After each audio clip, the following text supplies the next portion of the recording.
Xian was stunned. She had never seen Su Ming put on such a gentle expression throughout the whole journey, and neither had she ever heard him use such a gentle voice. All of this happened too suddenly, and there was an indefinable strangeness to it. This caused Xian to suddenly remember something.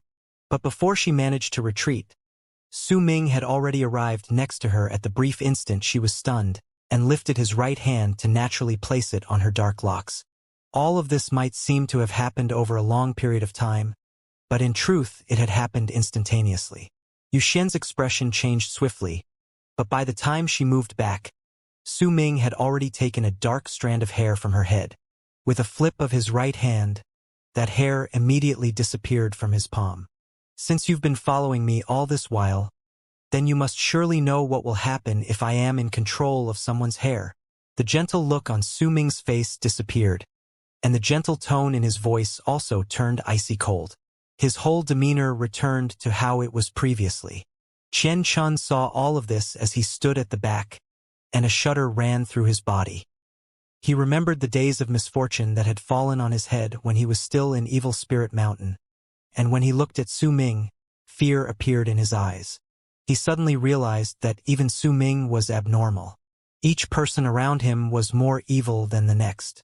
How evil must a person be to be able to turn a strand of hair into a small humanoid so that he could curse whoever that hair belongs to? Chen Chun imagined Su Ming crouching in a corner and chuckling darkly while turning that strand of hair into a person so that he could lay a curse. His body trembled even more viciously. The bald crane widened its eyes and looked at Xian with a bewildered gaze.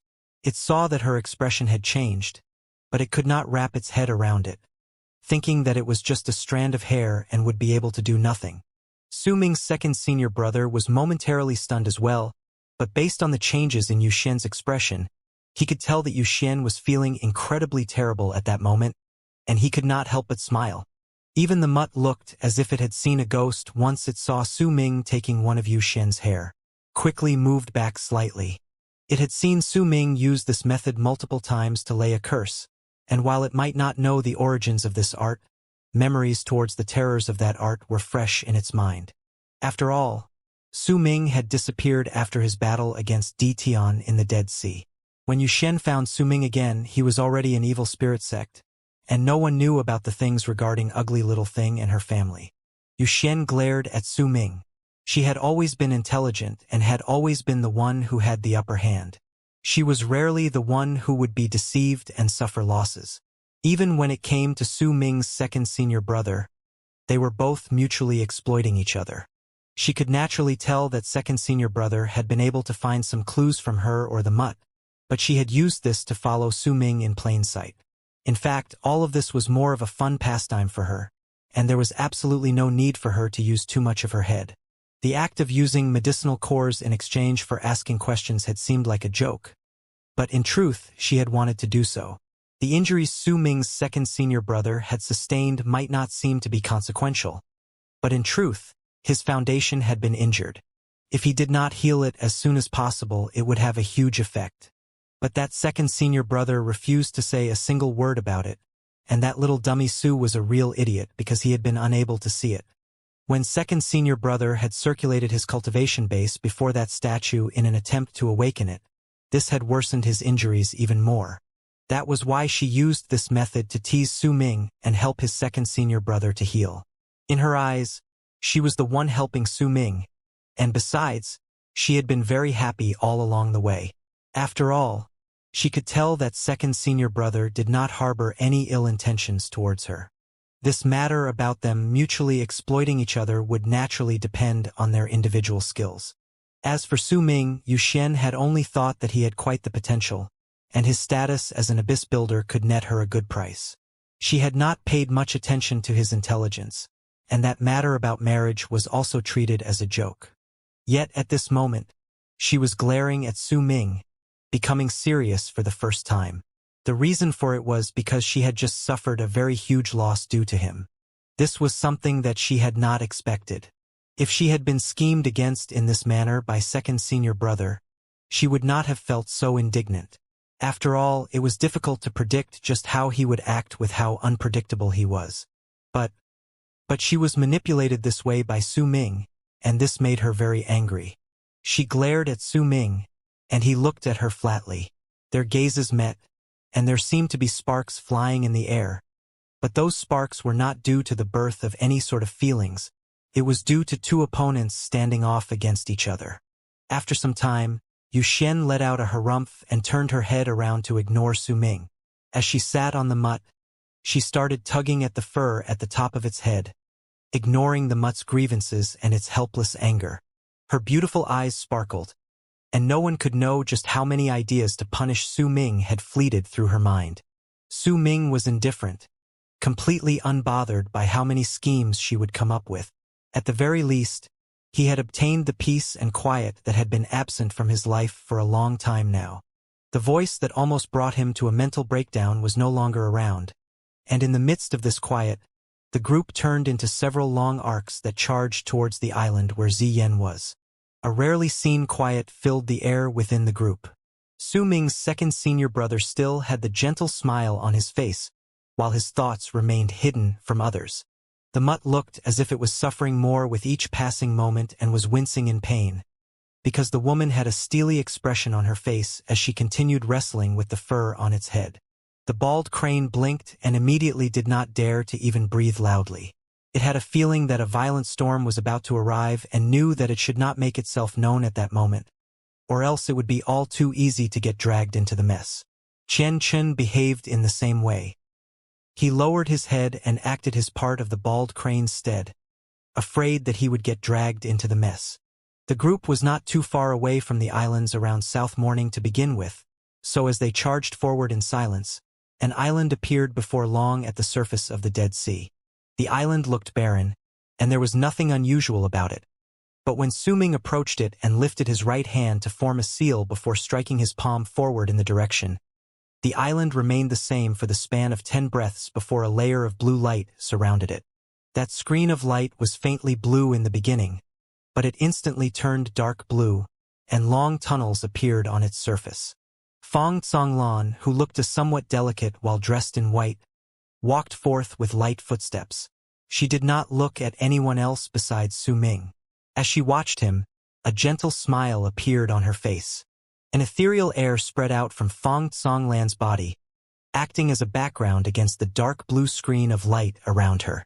It made her dreamlike beauty increase even more. There were a dozen-something people behind her. All of them were residents of the island, and they knew Su Ming. At that moment, they wrapped their fists in their palms and bowed towards him with respectful expressions.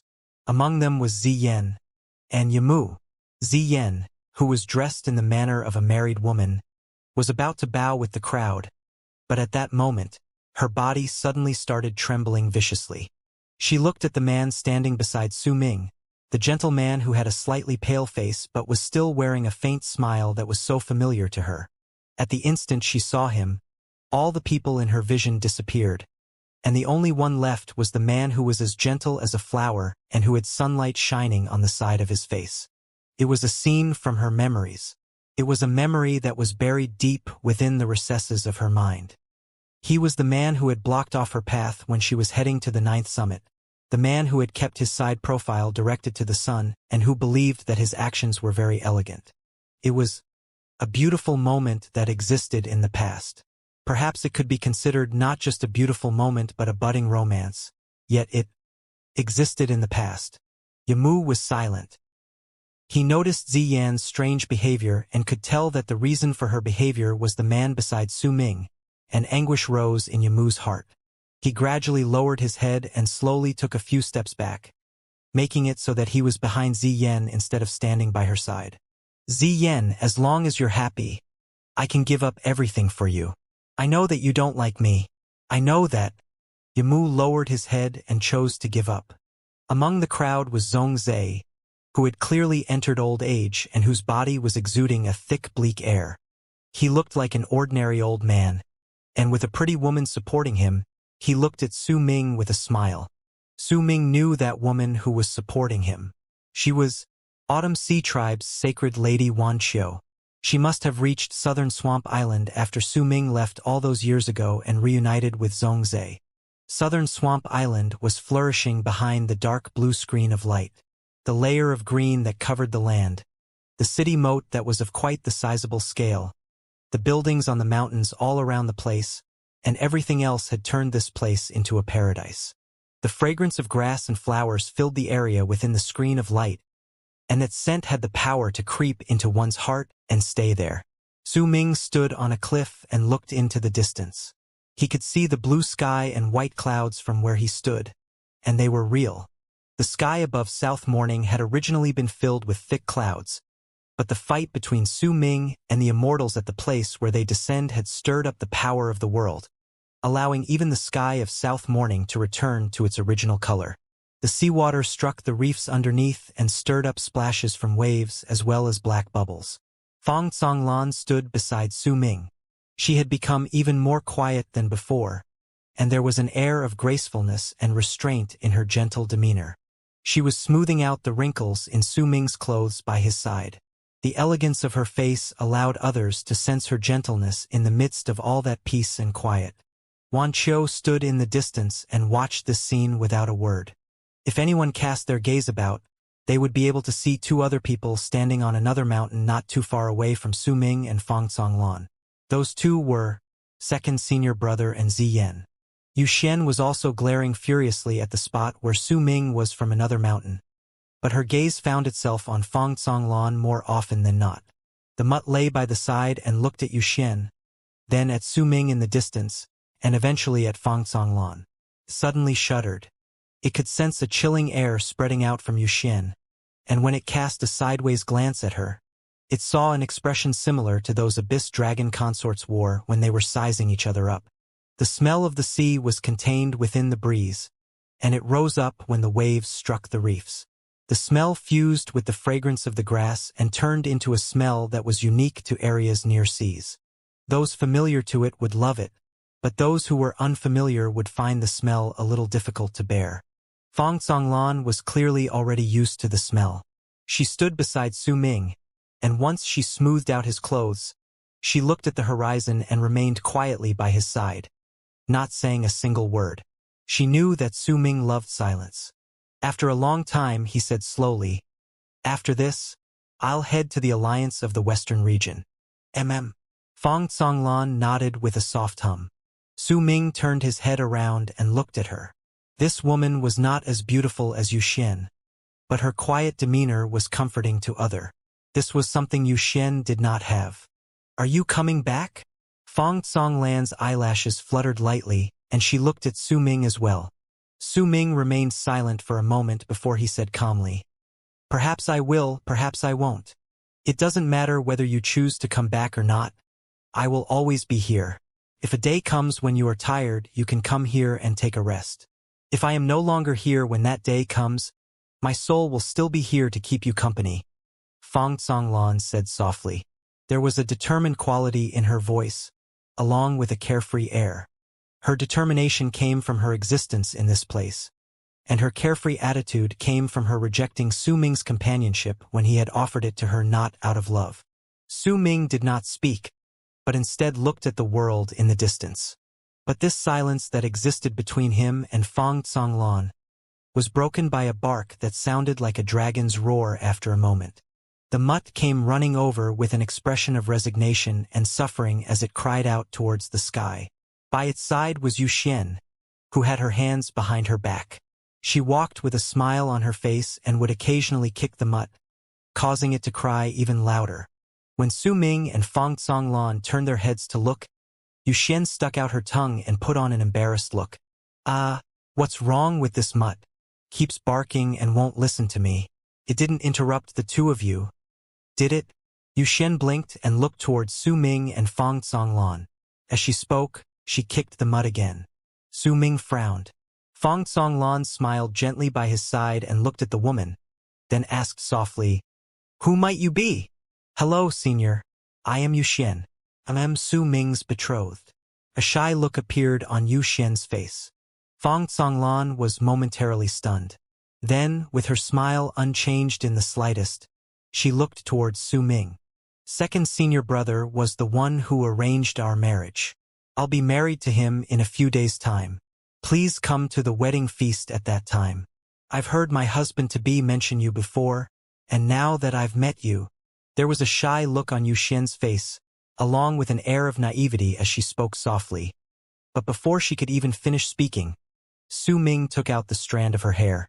The words then died in her throat. Fong Zonglan smiled softly and sized up Yu Xian. She then took a few steps forward to hold Su Ming's arm. She turned her head sideways to look at Yu Xian again, and at that moment her smile was akin to a blooming flower. "Then congratulations, little sister Yu Xian. I'll definitely attend the wedding feast later, but I'd like to talk about some private matters with your betrothed right now. Could you step aside?" Su Ming smiled wryly. This was the first time he saw this sort of expression on Fong Zonglan's face. She might be smiling, but there was a sharp edge to her smile.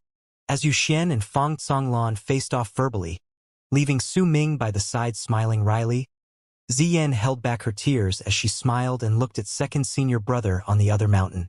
Part of his face was turned so the sunlight would shine on it. He looked at Ziyan and gradually smiled at her as well. However, their smiles were laced with a hint of melancholy and an indescribable nostalgia. They were like two good friends who had not met each other for years and had buried away the beautiful moments of their past. When they met again, they were strangers who were not really strangers. Ziyan smiled and asked softly, "Did you really like me when you were still at the 9th summit?" "I did indeed like you, but you avoided me like the plague, and I didn't even have the chance to confess to you." Second senior brother let out a dry cough and changed his position, letting the sun shine on the other side of his face. When Ziyan saw second senior brother behaving this way, she covered her mouth and chuckled. She sounded really happy, as if she had returned to the past. "Honestly, I've always wanted to tell you that when you let sunlight shine on your face like this, you look really horrid," Ziyan said as she laughed while covering her face. Second senior brother touched his face and changed an angle before he turned his head sideways to look at her. "How about now? Still as horrid as ever. How about now? Still horrid. But I saw youngest junior brother behaving this way last time." Second senior brother changed a few more angles before he eventually sighed. "Honestly, when you smile, that gentle expression of yours and that tender gaze make you much better looking than anything you did now." Ziyan teased second senior brother as she laughed. She had changed. She had become different, and was no longer the girl from all those years ago. There was a mature gracefulness to her, and even her words had become much more magnanimous than in the past. As second senior brother, he looked at the happy Ziyan. He was dazed for a moment. The image of the girl from the 9th summit and the current Ziyan gradually overlapped with each other before slowly separating. There were similarities between them, but there were also certain aspects that were very different. Ziyan gradually lowered her head under his gaze. No matter how brilliant her smile was, it was still a way to hide the emotions in her heart. She did not want anyone to see how fragile her heart was, especially second senior brother. He fell silent, and it was something that rarely happened to him. With his personality, it was rare for him to be silent, but at that moment, as he looked at Ziyan, for some unknown reason, he felt a sharp stab of pain in his heart and fell silent. How could he not see that Ziyan was trying to cover up the air of seasons having passed that was all over her? How could he not see the fatigue that came from the bottom of her heart? In silence, he walked towards her slowly. Ziyan bit her bottom lip and looked at the man who was like a flower walking towards her. When he stood so close to her that she could even smell the scent of grass on him, she lowered her head.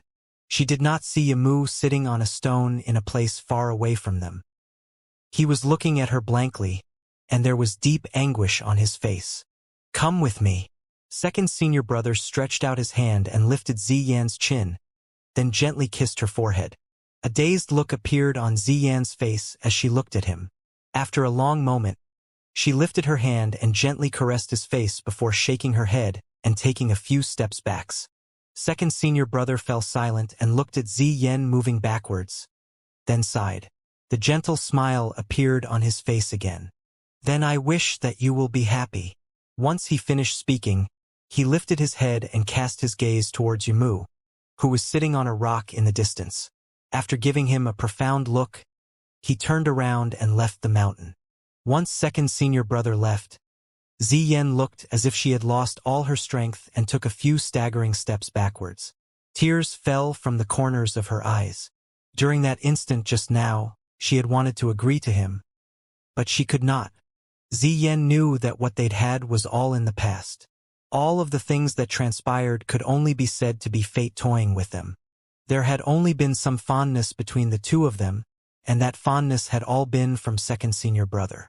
As for her, after the things she went through during the change in South Morning, her memory of second senior brother had become incredibly clear as she went through all the vicissitudes of life, but that was only because of recollection. Due to her helplessness in reality, as she remembered the past, she regretted, but that was not love. She could not lie to herself and certainly not to second senior brother. As she cried, a person she was familiar with appeared by her side. It was Yamu, who had taken care of her without complaint over these years and yielded to her wishes. He was Yamu, who gave and kept on giving quietly without asking for anything in return. Yamu, let's go home. Ziyen wiped away her tears and looked towards Yamu. She looked at his gentle gaze, and it was so incredibly similar to that of second senior brother.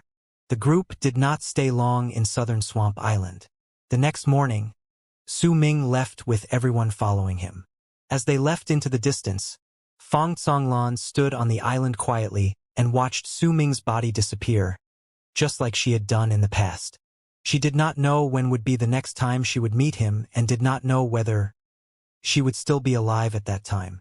She knew that she was in Su Ming's heart, but that was all. It was not love. There seemed to be some sort of barrier she could not describe between the two of them. There seemed to always be a ravine between them, and it was invisible, as if it was life and death itself. He's a heartless person. A calm voice came from beside Fong Tsonglan. It was Wan Qiu who had spoken as she moved to stand beside Fong Tsonglan, and she, too, looked at Su Ming leaving into the distance. Even he doesn't know that he is a heartless person. There is no woman in the world who can truly walk into his heart, unless she is a dead person, Wan Qiu stated lightly. Perhaps one day he'll understand, and only when he understands would he perhaps be able to accommodate love in his heart. Wan Qiu's voice became lighter with each word, and in the end, she was speaking in a volume at which only she could hear. You're wrong. Fong Tsonglan shook her head. He's not a heartless person. He's simply burdened with too many things, and these things are suppressing him so much that he can't accommodate anything else in his heart, because his heart has always been in a state of confusion. Ziyen and Yamu stood together and watched Su Ming leave with his group in the sky. There was a silent man standing behind them. It was Ziche. He had regained his senses during the years he was in the Candle Dragon's body. Su Ming had promised Ziyen before that he would help search for Ziche, and now, Su Ming had fulfilled his promise when he returned to the island. Ziche wanted to continue following Su Ming, but when he saw his sister, he chose to stay. Yuxian sat on the mud and remained by Su Ming's side in the sky. She would occasionally look at him, and she would feel slightly pleased with herself in her heart. Due to her interference, Su Ming and Fong Tsonglan had no longer had any time alone. Yuxian had thought about everything that she could do and changed her methods to continue following Su Ming during that day in the island. Second senior brother returned to his usual gentle self. There was no hint of melancholia or unhappiness about him, but he knew that his third change of heart had started during this trip, and this change of heart was due to a woman and the fondness he held for her in the past. She doesn't like me, and neither does she like the man beside her now. She likes a gentle gaze. She likes it because it can give her warmth. Second senior brother sighed softly. As the group flew, they moved through the Dead Sea and arrived at the island where Freezing Sky Clan was located. Gradually, Su Ming and his second senior brother saw a mountain in the sea in their field of vision. They saw a tall figure standing on the mountain, and it was Wuxia. The ninth summit was surrounded by the light from the setting sun that was reflected off the surface of the sea, giving it a dazzling feeling. Once Su Ming and his second senior brother saw the tall person standing on the mountain, they gradually stopped charging forward and stopped in midair. There were thousands of feet away between them and the ninth summit. The figure in the distance was so incredibly familiar to them. It was Wuxia. Wuxia, with his thick, powerful back and shoulders, as well as his sturdy body, was looking at Su Ming and his second senior brother from the mountain. It was as if he had been standing there since a long time ago, waiting all this while, believing that one day Su Ming would return, second senior brother would come home, eldest senior brother's body would appear before him, and their master, Xianxia, who loved changing his clothes, would come back to the ninth summit. Second senior brother. Wuxia's voice came in loud buzzing tones. As his voice reverberated in the air, he took a step into the air and charged towards Su Ming and his second senior brother like a fierce tiger. As he took huge strides forward, he closed those thousands of feet within an instant. When a huge gust of wind crashed into everyone's faces, a gentle smile appeared on second senior brother's face, and he went up to hug Wuxia. Wuxia's expression was filled with excitement. He hugged second senior brother tightly with slightly red eyes. The faint traces of tears were from joy that one felt after seeing family members that they had not seen for years. Second senior brother, how could you come back only now? Wuxia wept, and just like when he first reunited with Su Ming, he started bawling.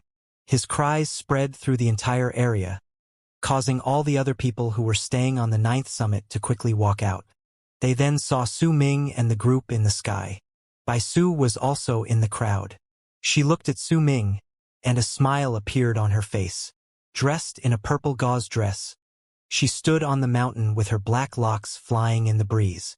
However, very soon, her gaze fell on the woman who was sizing up the crowd with a smile on her face while riding on a yellow mutt behind Su Ming. The two's eyes met at that moment. The woman pursed her lips and smiled before nodding towards Bai Su as a sign that she had seen her. Bai Su could not really tell just what was the woman's relationship with Su Ming, so she only smiled and nodded as well. She could not tell what the woman was thinking about, and hence did not know that Yuxian was sighing in her heart. Yuxian cast a sideways glance towards Su Ming. She suddenly felt that there seemed to always be women one way or another involved with the little dummy Su. This was one such woman when they were in Southern Swamp Island, and now there was another in the ninth summit. Based on the expression of the woman in the purple dress standing on the ninth summit, Yuxian could already tell that she had a complicated relationship with Su Ming. She did not know what had happened to her. Ever since Su Ming's second senior brother had set up that marriage that was more of a joke than anything, her heart would feel a little uncomfortable every time she saw another woman appear beside Su Ming. However, she did not choose to take the initiative as she did in Southern Swamp Island. Instead, as she looked into Bai Su's eyes, not only did she smile, she also lifted her hand and tugged the hair that had been blown before her eyes. That action was filled with feminine beauty, and it served to make her beautiful face stand out, immediately making her beauty become even more eye-catching. Wuxia was bawling nearby, his tears almost drenching second senior brother's robes. Second senior brother was slender, and could not compare to Wuxia's burly stature. When Wuxia hugged him, his entire person was drawn into his younger brother's embrace. He could hear Wuxia's cries in his ears as he patted his back. The smile on his face made Wuxia cry even harder when he saw it. Second senior brother, I'm sorry, when you left, the mountain had been filled with plants. But now that you're back, there's nothing left. Those plants and flowers are all gone. Su Ming watched this from the side and felt his heart fill with warmth. Wuxia's honesty and adorable attitude, as well as second senior brother's gentle demeanor that was akin to the spring wind, made the ninth summit regain its past presence, although it was faint. All right now, Wuxia, don't cry. The plants may no longer be there, but I can still plant them again, second senior brother said with a smile, patting Wuxia's back. Second senior brother, you have to promise that you won't hold a grudge against me because of these plants. Wuxia blinked and cleared out some tears again before starting to bawl again. All right, I won't hold a grudge against you. Second senior brother smiled and shook his head, but gradually, a hint of doubt appeared in his heart. Really? Wuxia immediately stopped crying. His tears also instantaneously disappeared. Truly. Wuxia, did you do something? The doubt in second senior brother's heart grew stronger. All right, that's what you said. When you left, I saw that the plants occupied too much space, so I cleared them out a little. So that's what happened. It's fine. I won't hold a grudge against you for this, second senior brother said with a smile. That's including the plants outside your house. I thought they looked rather pretty, so I started drinking there and fell asleep. But once I woke up, I discovered that all the plants had died. Wuxia let go of his brother's hands and took a few steps back towards Su Ming. What else? Second senior brother continued smiling. He would not be concerned by this. The 3 small blue shrubs outside your room bloomed one day, and they smelled especially nice. So that day, I got hungry and broke them off to eat them while drinking. Wuxia took another few steps back and stood beside Su Ming. Also, I ate all the seeds kept in the 4 boxes you hid under your bed. There was also a garden you hid behind your house with a series of runes and seals so that no outsiders would get in there, right? I broke that too and used all the flowers there to make wine. I already finished drinking it. There are also some dried fruits you hid under a big rock at the foot of the mountain. I ate them as well once I found them. They weren't that good and really dry. I don't understand why you would change your hiding spot every single day so that I wouldn't find them. And I drank the water you treasured and had placed in a few bottles in Master's Cave because I got thirsty one day and didn't have any wine with me. It made me suffer through a few days of diarrhea. Also, after you left and before the calamity of the Eastern Wastelands arrived, I thought that very few people in the other mountains besides me knew that you had left, so I invented a rune that would allow me to transform and changed into your shape, wore your clothes, and went off to peek at quite a few number of people. Second senior brother's expression gradually changed, but there was still a smile on his face as he looked at Wuxia. What else? What else? Second senior brother, I can promise you that I found every single one of your hiding spots in the mountain. Honestly, those seals of yours may deceive other people, but who am I? I could see through them with just one glance. The only thing that was slightly more difficult and took me a long time as well as a huge amount of effort to break was that spot 7 steps away from Master's Cave abode where you hid your… Second senior brother, I didn't expect that you had that sort of hobby. You hid some really interesting beast skin scrolls about a man and a woman fighting. Those were really fun to read. Damn it. Master was the one who hid those things there. Second senior brother glared at him, and his cheeks turned slightly red. He instinctively looked at the crowd in 9th Summit, then immediately appeared next to Wuxia with a single move and seized his neck. You said you won't hold a grudge against me. Youngest junior brother. Save me. Wuxia shuddered and immediately cried out, but his second senior brother still got him by the neck and flew to the 9th Summit, right into Xianxia's cave abode. Shrill screams then came from the cave. A strange look appeared on Su Ming's face and he let out a fake cough. He remembered that Wuxia had not been like this when he initially returned to the 9th Summit, but he seemed really energetic now. Little dummy Su, what's that beast skin about a man and a woman fighting that your senior brother spoke about? Could it be some sort of divine ability? How could it only describe a man and a woman fighting? Yuxian frowned. After a moment of thought, she asked Su Ming about it, puzzled. Su Ming was also momentarily stunned. He thought about it carefully for a moment, then shook his head.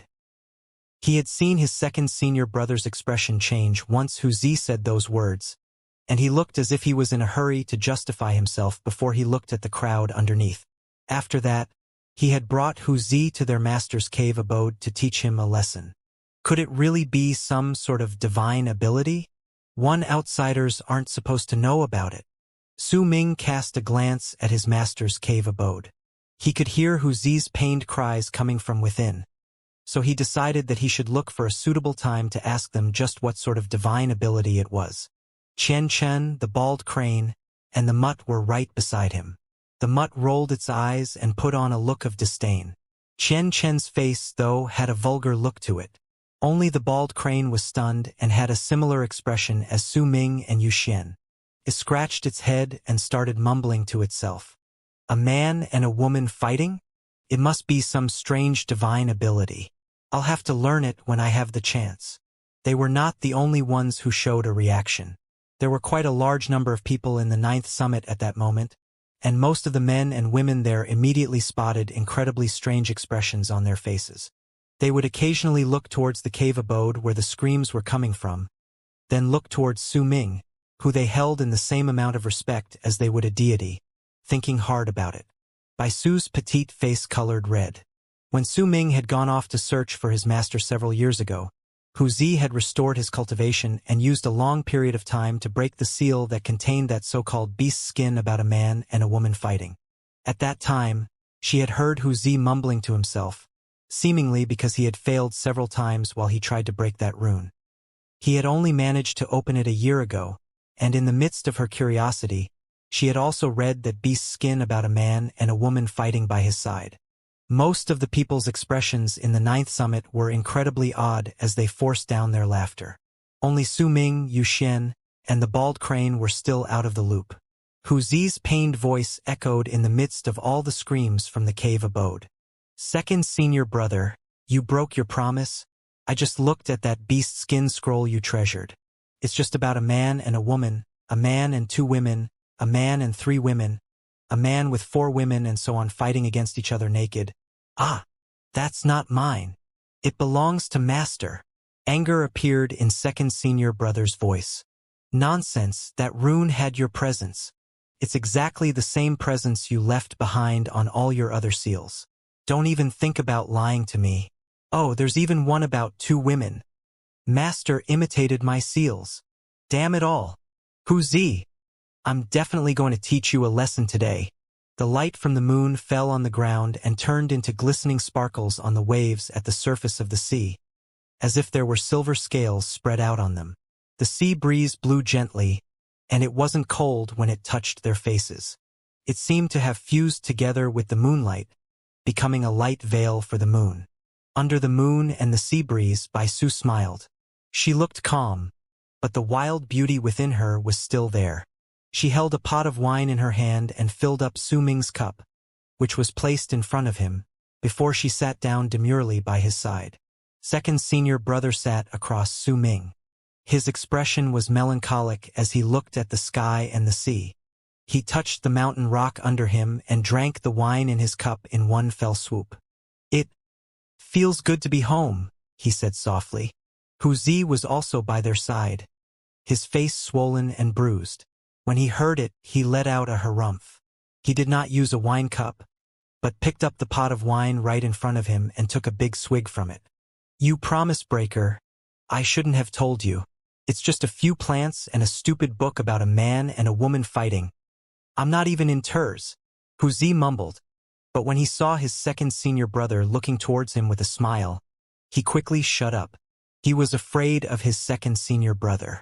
This was something Su Ming knew as well. Hu Zi was not afraid of their eldest senior brother, and he was not even afraid of Master, let alone Su Ming. He was originally the youngest among them, but when Su Ming arrived, the feeling of a senior brother had instantaneously grew in his heart. To him, even if he died, he would absolutely not allow anyone to bully his youngest junior brother. Yet Hu Zi was truly afraid of second senior brother, because eldest senior brother was constantly in isolation and would not hit him, because Su Ming was his youngest junior brother and would not hit him, because Master was too busy and would even occasionally come to Hu Zi with shifty eyes while asking him to break some runes. He was not afraid of Master either. However, this was not the first time second senior brother had hit Hu Zi. All the past experiences had caused Hu Zi to be incredibly terrified of second senior brother. But he also had a very strange personality. The more afraid he was of something, the more he would want to challenge it. It was precisely because of his fear that he had bawled the moment he saw second senior brother. These cries and tears contained the excitement of a reunion, and also terrified nervousness. This was why he had decided that he might as well use words to restrict his second senior brother, then confess to everything that he had done in one breath. Once he did that, he did not expect that he would still be hit. You're my senior brother, and we haven't met in years, but right when we meet, you hit me. Hu Zi felt incredibly wronged and took another big swig from his pot. Senior brother Hu Zi, what's that book you mentioned about a man and a woman fighting? Could you let me see it? This voice was very clear and contained hints of naivety. It was Yu Xian's voice. With a look of puzzlement and curiosity, she sat down beside Su Ming and asked Hu Zi. Second senior brother's expression twitched, and he glared at Hu Zi, instantly dispelling Hu Zi's urge to speak as his face brightened with a lively glow. Little sister Yu Xian, that book isn't anything good, and neither is it a divine ability. It's best that you don't read it. It's very difficult to understand. The two spots beside Su Ming were now occupied by Yu Xian and Bai Su. Bai Su covered her mouth and chuckled lightly. Yu Xian was momentarily stunned, then lifted her chin. No matter how hard that book is, I'll be able to understand it. I have plenty of books in my house, and I managed to finish all of them when I was 10. There's nothing I don't understand. Senior brother Hu Zi, bring me that book. I don't believe that I won't be able to understand it. Yu Xian let out a harumph.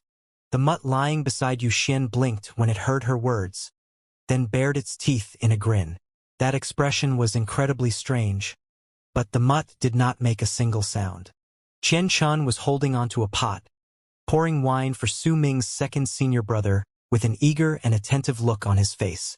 When he heard Yu Xian's words, he accidentally spilled some of the wine.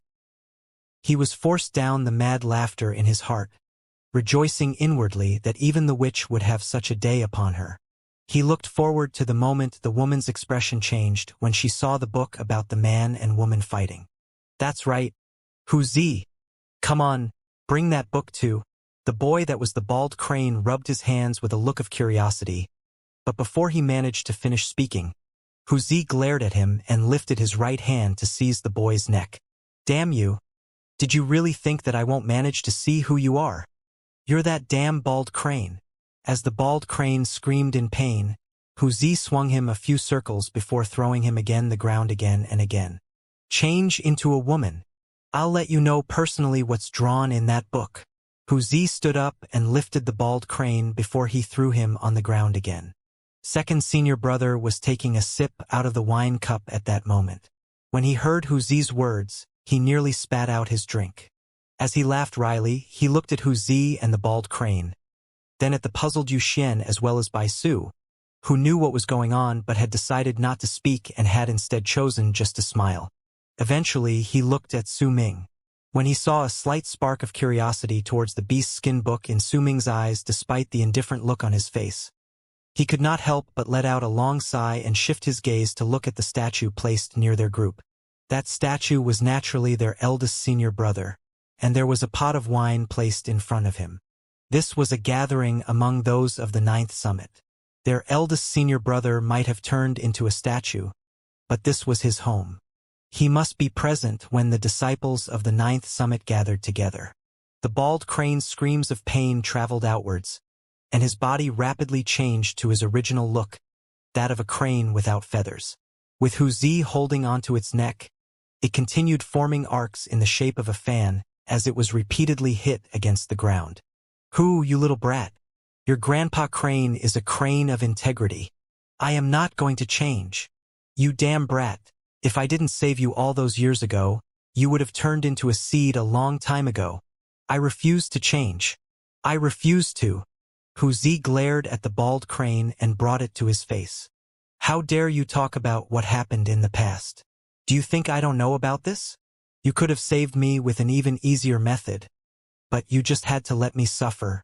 You don't want to change, huh? Fine. I'll drag you into my dreams and continue beating you up there. Let me tell you, your grandpa who is great. A year ago I had a dream, and I dreamt that I reached Berserker Soul Realm. Guess what?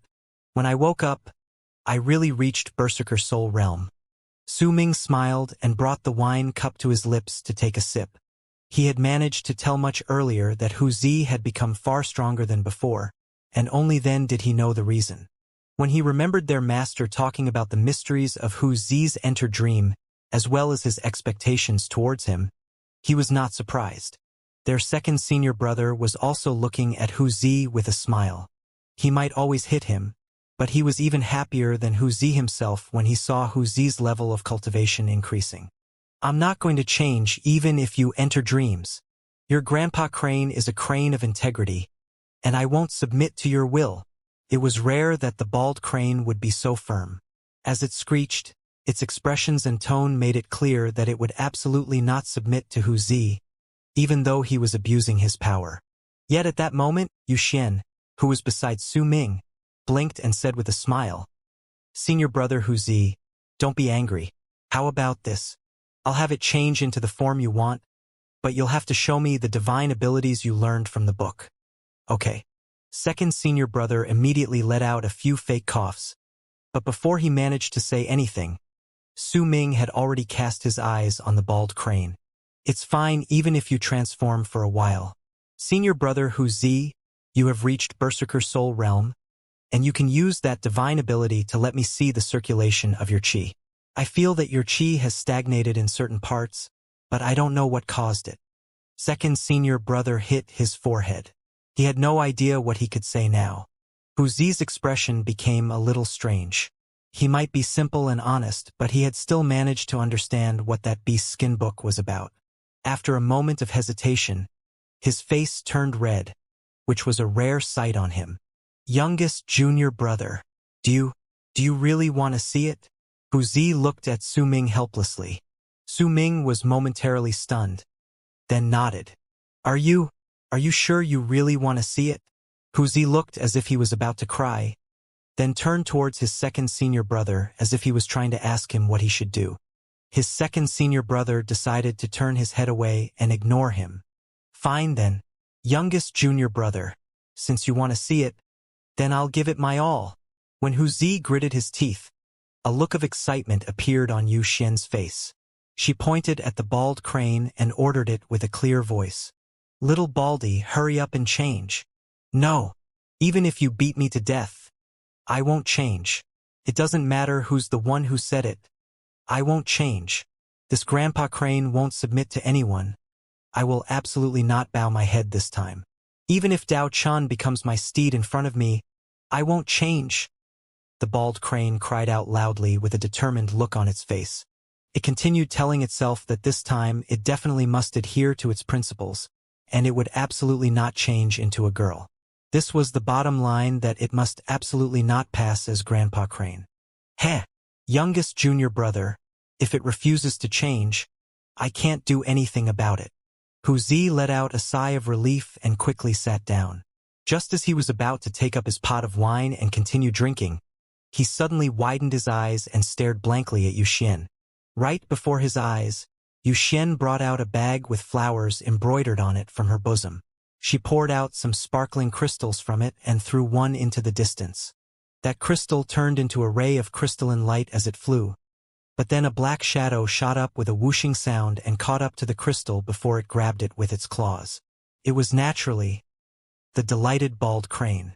The crane brought the crystal in its claws to its beak and bit down on it. The crane's eyes instantly began sparkling. Yu Xian threw out a few more crystals with a smile, causing the bald crane to fly about everywhere. In the end, Yu Xian flipped over the bag towards the ground, and a dozen-something crystals instantly fell on top of each other on the ground in a pile. The light that spread out from them made the bald crane so excited that it started shivering. "Transform. Once you do, I'll give all of this to you," Yu Xian said with a smile. At that moment, all talks about principles and bottom lines faded away in the bald crane's eyes. The pile of crystals on the ground became the highest bottom line and the greatest principles in the world in its eyes. Without a single bit of hesitation, it moved its body swiftly, and a delicate lady with a vulgar expression appeared before the group. "Senior brother Hu Zi, hurry up and use that divine ability."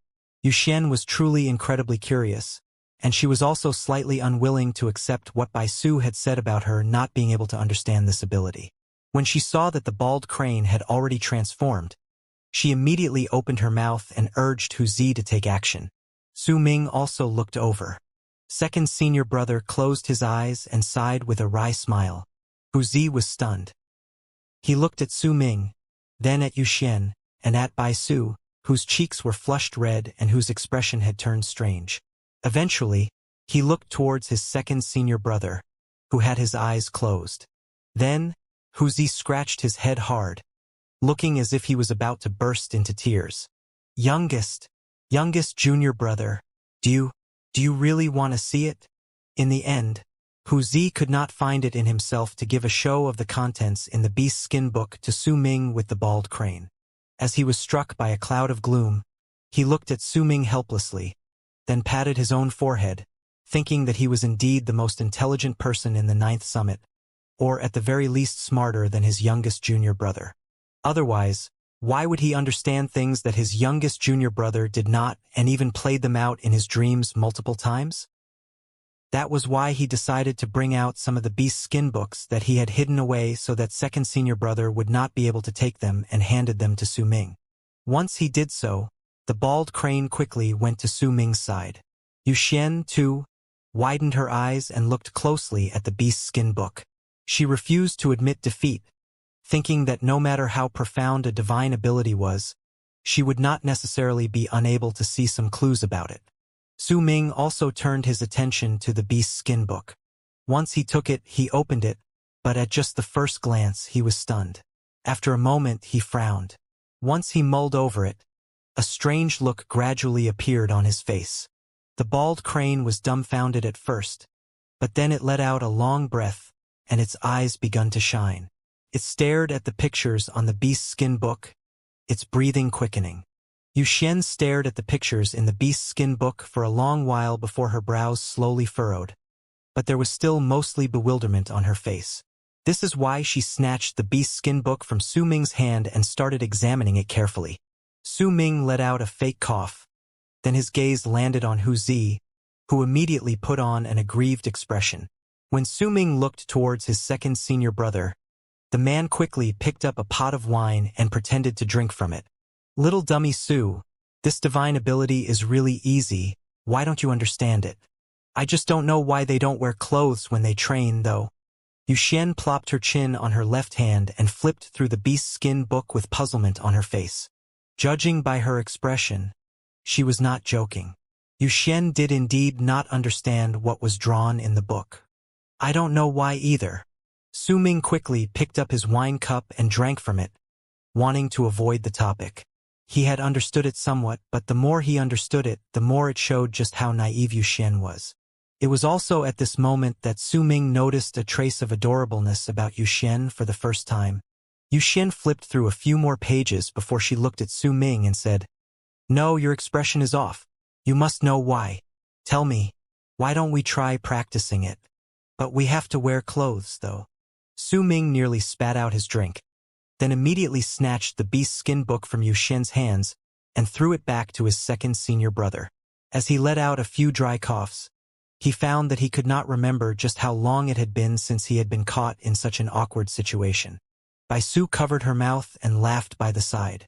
When she saw that Yuxian was still trying to figure out the secrets in the beast skin book, she laughed out loud till her body started trembling, and when she saw the rare, awkward look on Su Ming's face, she became even happier. "All right, now, we'll talk about this later. Yuxian, Baisu, please go rest.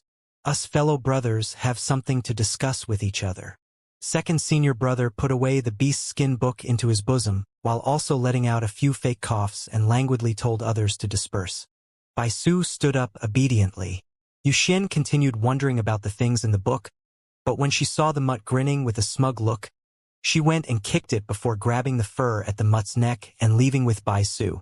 She would not have originally left so easily, but at that moment Yuxian had something important to do, and that was to think about the pictures on that beast skin book and what exactly were the secrets contained within them. She lifted the mutt, which was now swathed in misery after that bout of delight, and left after turning into a long arc. As for the bald crane and Shen Chun, once an unknown thought rose in the bald crane's heart. It cast a profound look at Shen Chun, and continued to stare at him until goosebumps appeared on his face. Then, the crane sat down on Chen Chen's body and continued treating him as it stead as they left as well. At that moment, only Su Ming and his senior brothers were left at the top of the 9th summit. Su Ming drank his wine in huge gulps, and when he downed his 8th cup, he lifted his head and glared at Wuxia and his second senior brother. Second senior brother looked as calm as ever. As he smiled, he even nodded at Su Ming before he took a sip from his wine cup. Wuxia, however, had a miserable look on his face. When he saw Su Ming looking over, he immediately spoke. Youngest junior brother. Those beast skin books belong to second senior brother. Nonsense, they belong to master. But your presence is in them. Damn it all. That was master imitating my presence. Those really belong to master. Second senior brother could no longer keep the calm smile on his face and glared at Hu Zi as he spoke. Su Ming watched Hu Zi and his second senior brother bicker about who was the owner of that beast skin book. He smiled wryly and shook his head, then picked up the pot of wine and took a big swig from it. It might not belong to master. It might actually belong to eldest senior brother. Hu Zi blinked. That's also a possibility. It might actually belong to eldest senior brother. Second senior brother immediately smiled. Honestly, I think there's also a possibility that it belongs to youngest junior brother. Hu Zi cast a sideways glance at Su Ming. Before second senior brother could agree to his words, Su Ming quickly put down his pot of wine with a very solemn expression. That beast skin book belongs to master, Su Ming said seriously. Second senior brother instantly put on a serious look. Once he nodded, he said to Hu Zi, "That's right. Even youngest junior brother agrees to it, so it looks like it really belongs to master. Or perhaps it belongs to eldest senior brother. Eldest senior brother, if you don't speak up, I'll take it that you shook your head. Eldest senior brother won't lie, so it must really belong to master." Hu Zi's mouth twitched. Eldest senior brother no longer had a head, so there was no way he could actually shake his head. Su Ming and second senior brother had already told Hu Zi about what happened to eldest senior brother. Only since he knew about the reason behind why eldest senior brother was missing, and that he was still alive, did Hu Zi have the heart to talk about the question of the owner of those beast skin books. Alright, they belong to master. Well, master has no respectable qualities despite his age anyway, and he often uses my runes to peek at others. It's very logical that he hides such things. Hu Zi immediately moved to stand with his second senior brother and Su Ming. But as he spoke, he fell silent. The joyful atmosphere that surrounded them previously gradually disappeared as if it was blown away by the sea breeze. As the moon shone on them and Hu Zi fell silent, second senior brother did not speak up either. Instead, he looked at the sea and the sky. There was a slightly melancholic look on his face. Su Ming drank his wine quietly. "I miss master," Hu Zi mumbled softly. "When I reached Eastern Wastelands, I searched everywhere, but I only managed to find some clues. It seems like master has already left the land of berserkers and went out of Death region. At that time, I was ambushed and chased down by the Immortals. In the end, Tian attacked and suppressed me under Great Leaf Immortal sect. Many years later, I sensed eldest senior brother's presence approaching the place where I was. Second senior brother picked up his pot of wine and took huge gulps from it. Sadness filled his face. I slayed all of Tian's clones in the place where immortals descend and eventually killed his magical body as well. As one of the immortals' 3 sovereigns and 5 emperors, it will be difficult for Tian to descend to the land of berserkers again in a short period of time. Eldest senior brother was captured alive by Tian all those years ago because he wanted to turn him into his clone. But in the end, eldest senior brother used Tian and returned to his roots by cutting his own head. He took up his battle axe and named himself Xinggan. Su Ming mumbled as he looked at his eldest senior brother's statue. "I only knew that second senior brother is in Great Leaf Immortal sect because eldest senior brother told me about it. Eldest senior brother once said that master's presence was no longer in the land of berserkers, but that master was not dead. There can only be one explanation for this. It's just as you said, second senior brother. Master has left the land of berserkers." Su Ming remained silent for a moment, then drank his wine. "Then we can be certain that master has left the land of berserkers." A dark light shone in second senior brother's eyes as he mumbled under his breath. What could have caused master to leave the land of berserkers in such a hurry that he would not even have time to tell us? Unless master did not go willingly, but instead had run into an accident, or had even run into a powerful enemy. Morning Dao sect. Hu Zi suddenly lifted his head and looked at second senior brother. He remained silent for a moment, then nodded. Su Ming looked at them. He had a feeling that Hu Zi and second senior brother knew a secret that he did not. Hu Zi fell silent. A smile appeared on second senior brother's lips, but that smile showed a biting cold-killing intent. Su Ming remained calm, but the murderous aura within his calm composure was the thickest among the three of them. Yu Xian's mutt is a world-traversing abyss dragon. That lass must have been able to come to the land of berserkers because of it. With that dragon, we might be able to leave the land of berserkers and Yin Death region to head to the land of immortals. A glint appeared in second senior brother's eyes. Chen Chun is also not a berserker. He's a person who descended to our land, but he's not an immortal. The way he descended is different from the others, and we had an agreement before that he would take me to the place he descended. Su Ming said calmly. Humph, that bald crane has its own secrets as well. I brought it to my dream before, and it did not notice that I saw some of its memories here and there. That bald crane is not a spirit from the land of berserkers, but neither did it come from the land of immortals. It came from true Morning Dao world. It seems like it has quite a complicated relationship with that Morning Dao sect that Master mentioned before. A lively sparkle appeared in Hu Zi's eyes. At that moment, the simple and honest demeanor could no longer be found on him. Instead, there was a rather crafty look on his face. Youngest junior brother, you entered Master's tutelage late and joined the battle between the shamans and berserkers soon after. Then you were alone outside. There are many things you don't know about. Master did not have time to tell you those things before he went missing either. Second senior brother looked at Su Ming when he spoke. He had already managed to tell the questions in Su Ming's mind. Master is a berserker, but the sect he entered and the skills he inherited were not from the land of berserkers but an incredibly huge galactical sect within true Morning Dao world. There are an endless number of disciples in that sect, and it's the most powerful sect in true Morning Dao world. More accurately speaking, that sect is the reason why true Morning Dao world exists. The entire true Morning Dao world and even the Immortals' 3 sovereigns and 5 emperors are just a part of that world. That sect is too big, and its name is Morning Dao sect. True Morning Dao world is in truth this sect. A glint appeared in Su Ming's eyes. He had never heard of this before. Master told us all of these when he thought the time was right. He had intended to tell it to you once the battle between the shamans and berserkers ended. But before he could manage to do so, he went missing. Second senior brother looked at the sea and the sky, and an expression that said he missed Master appeared on his face. Su Ming remained silent for a moment, then asked slowly, "Then who is Dao Chan? What is his relationship with Morning Dao?" Dao Chan is Morning Dao sect's progenitor and also master of true Morning Dao world. His will has existed for an endless amount of years, and it's said that his level of cultivation has reached an incredibly terrifying stage. I don't know the details either. When Master introduced Morning Dao sect, he once mentioned that his master, who is our grandmaster, is one of the many sect elders in Morning Dao sect. It doesn't matter whether it is the immortals or the other races, as long as they have certain qualifications, you will find that you can trace them all the way back to Morning Dao sect. There is a sect elder from Morning Dao sect behind each of the races.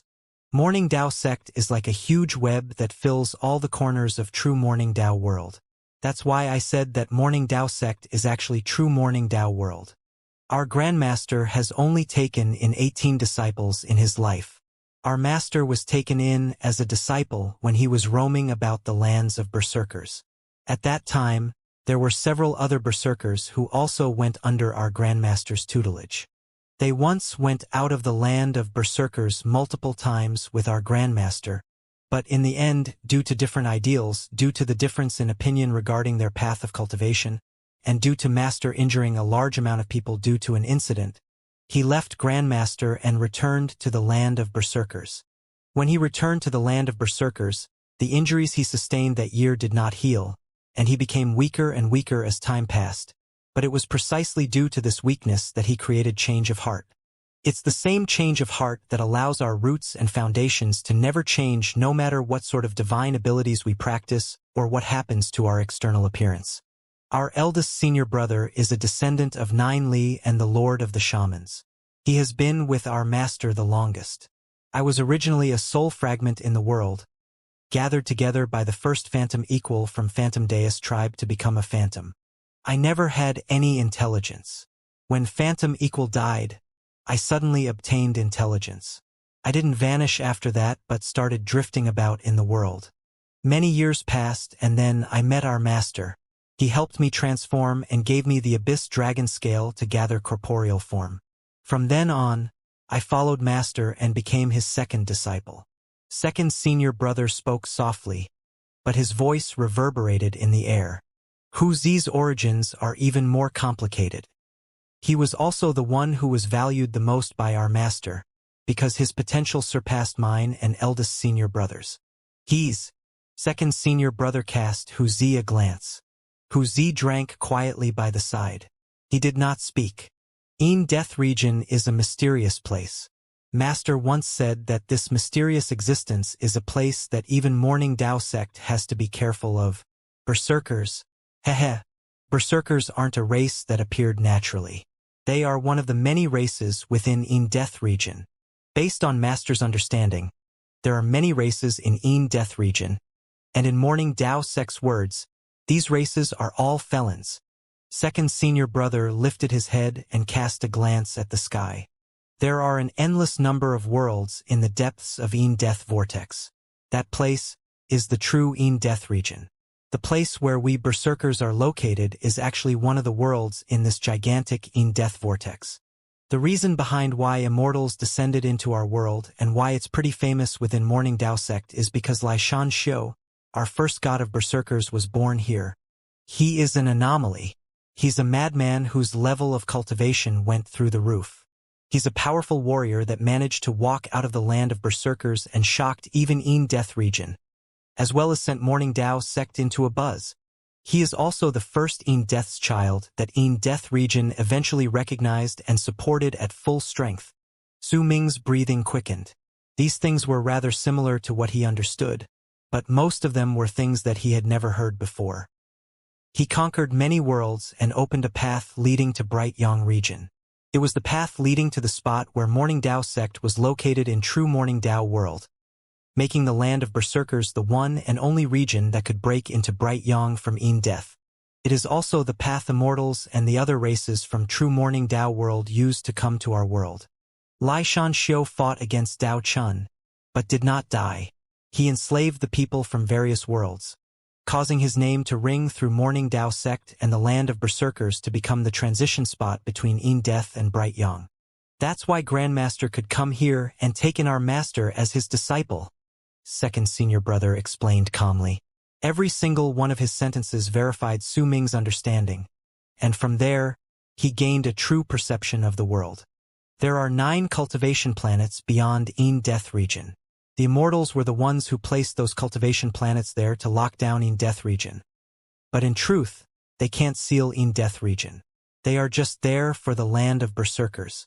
But besides the cultivation planets, there's also a rune that Morning Dao sect laid out themselves, and it is one that the immortals cannot control. That rune is made of 99 tiger talismans and 49 dragon talismans. This is just the first rune used to suppress Death region. Even Xianxia did not dare touch this rune carelessly. Instead, he used his great power and his status as Death's child to open up another path, allowing him to avoid the rune and exit the place, making the land of berserkers a special case. Master wasted a lot of effort in the past to lure out a wisp of presence from the 99 tiger talismans, though I don't know what method he used to do that. He gathered that presence together into a soul and sent it into a female berserker he chose. Then, she gave birth to a son. And that is Wuxia. Su Ming sucked in a deep breath and looked towards Wuxia, who continued drinking silently. It was clear that he had known about this since a long time ago, and at that moment, there was not a hint of expression on his face.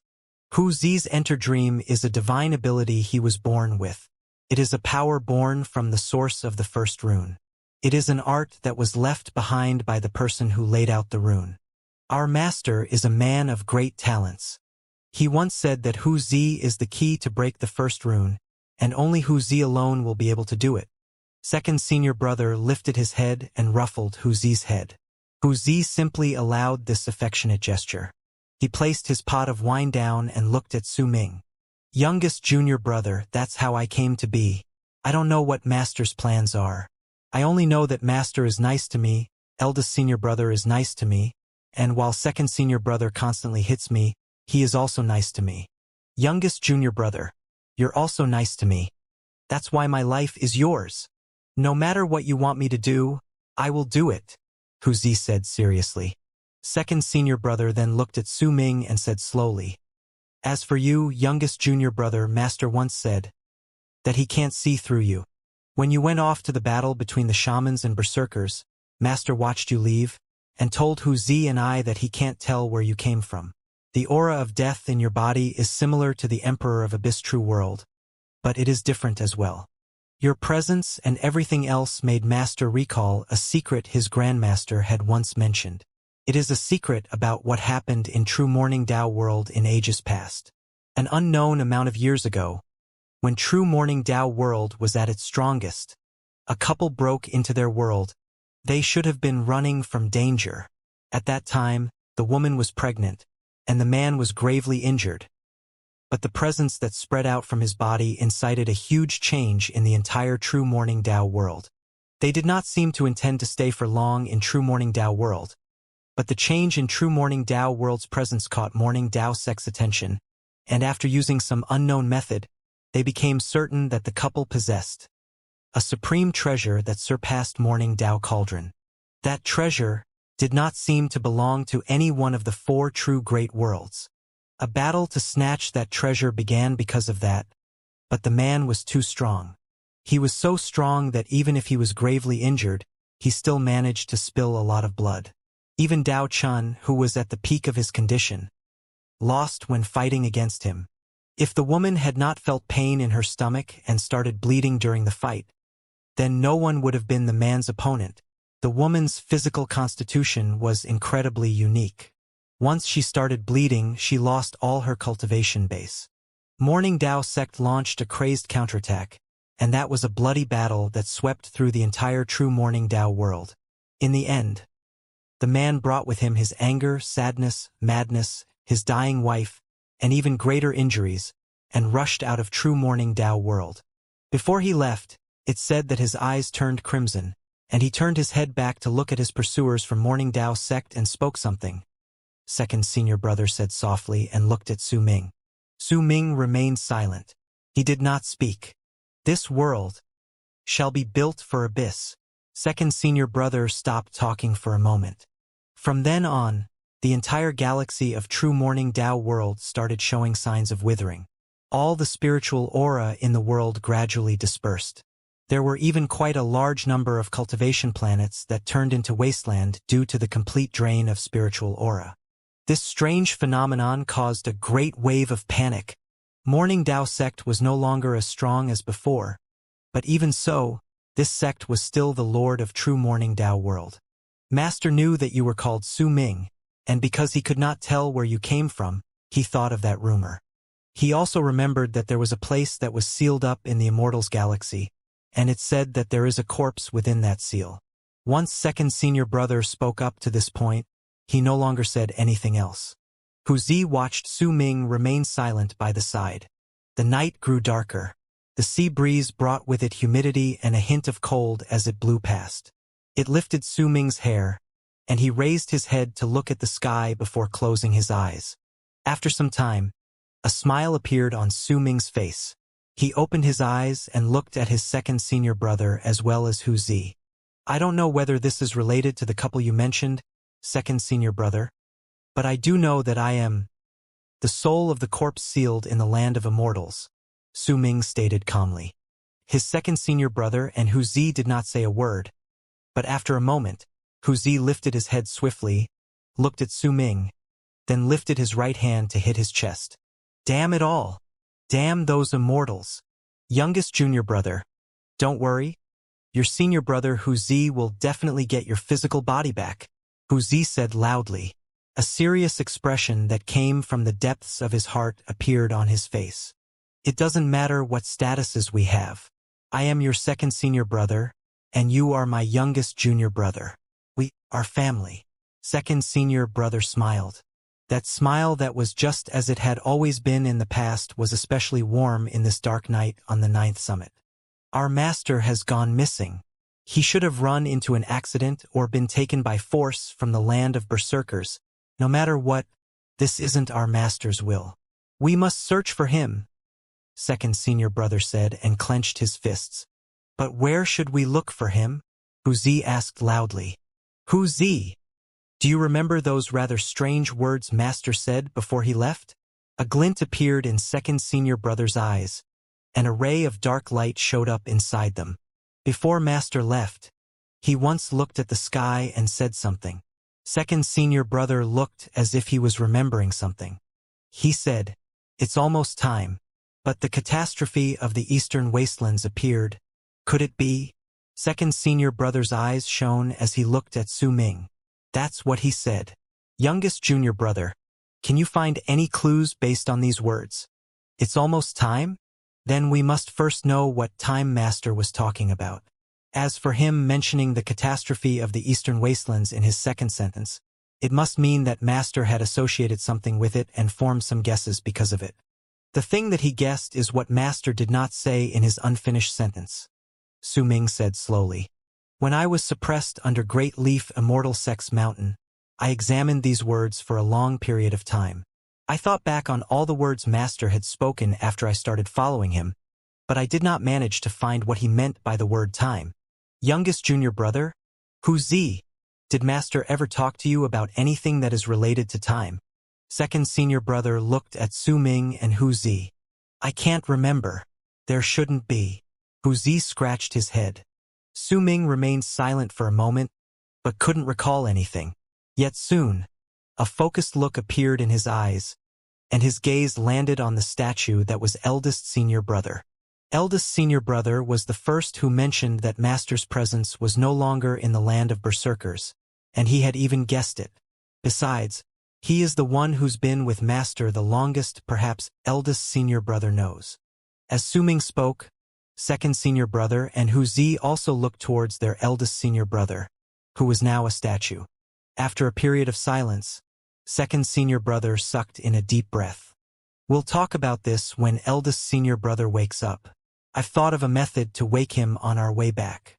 We'll have 4/5 of a chance that this method will allow eldest senior brother to wake up. Second senior brother then looked at Wuxia. Wuxia, your level of cultivation is the lowest, but your enter dream is very abstruse. Try using enter dream to find eldest senior brother's consciousness in the statue.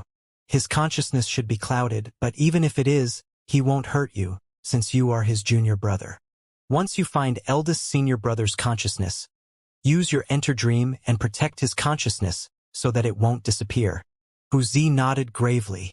To him, this was as important as saving his master, and it was at a level that was even more important than his own life. Youngest junior brother, it's difficult for my level of cultivation to be categorized using the berserker's levels of cultivation.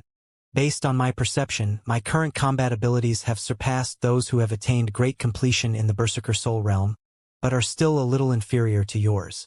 Among the three of us, your level of cultivation is the greatest, and you have to do the most important task.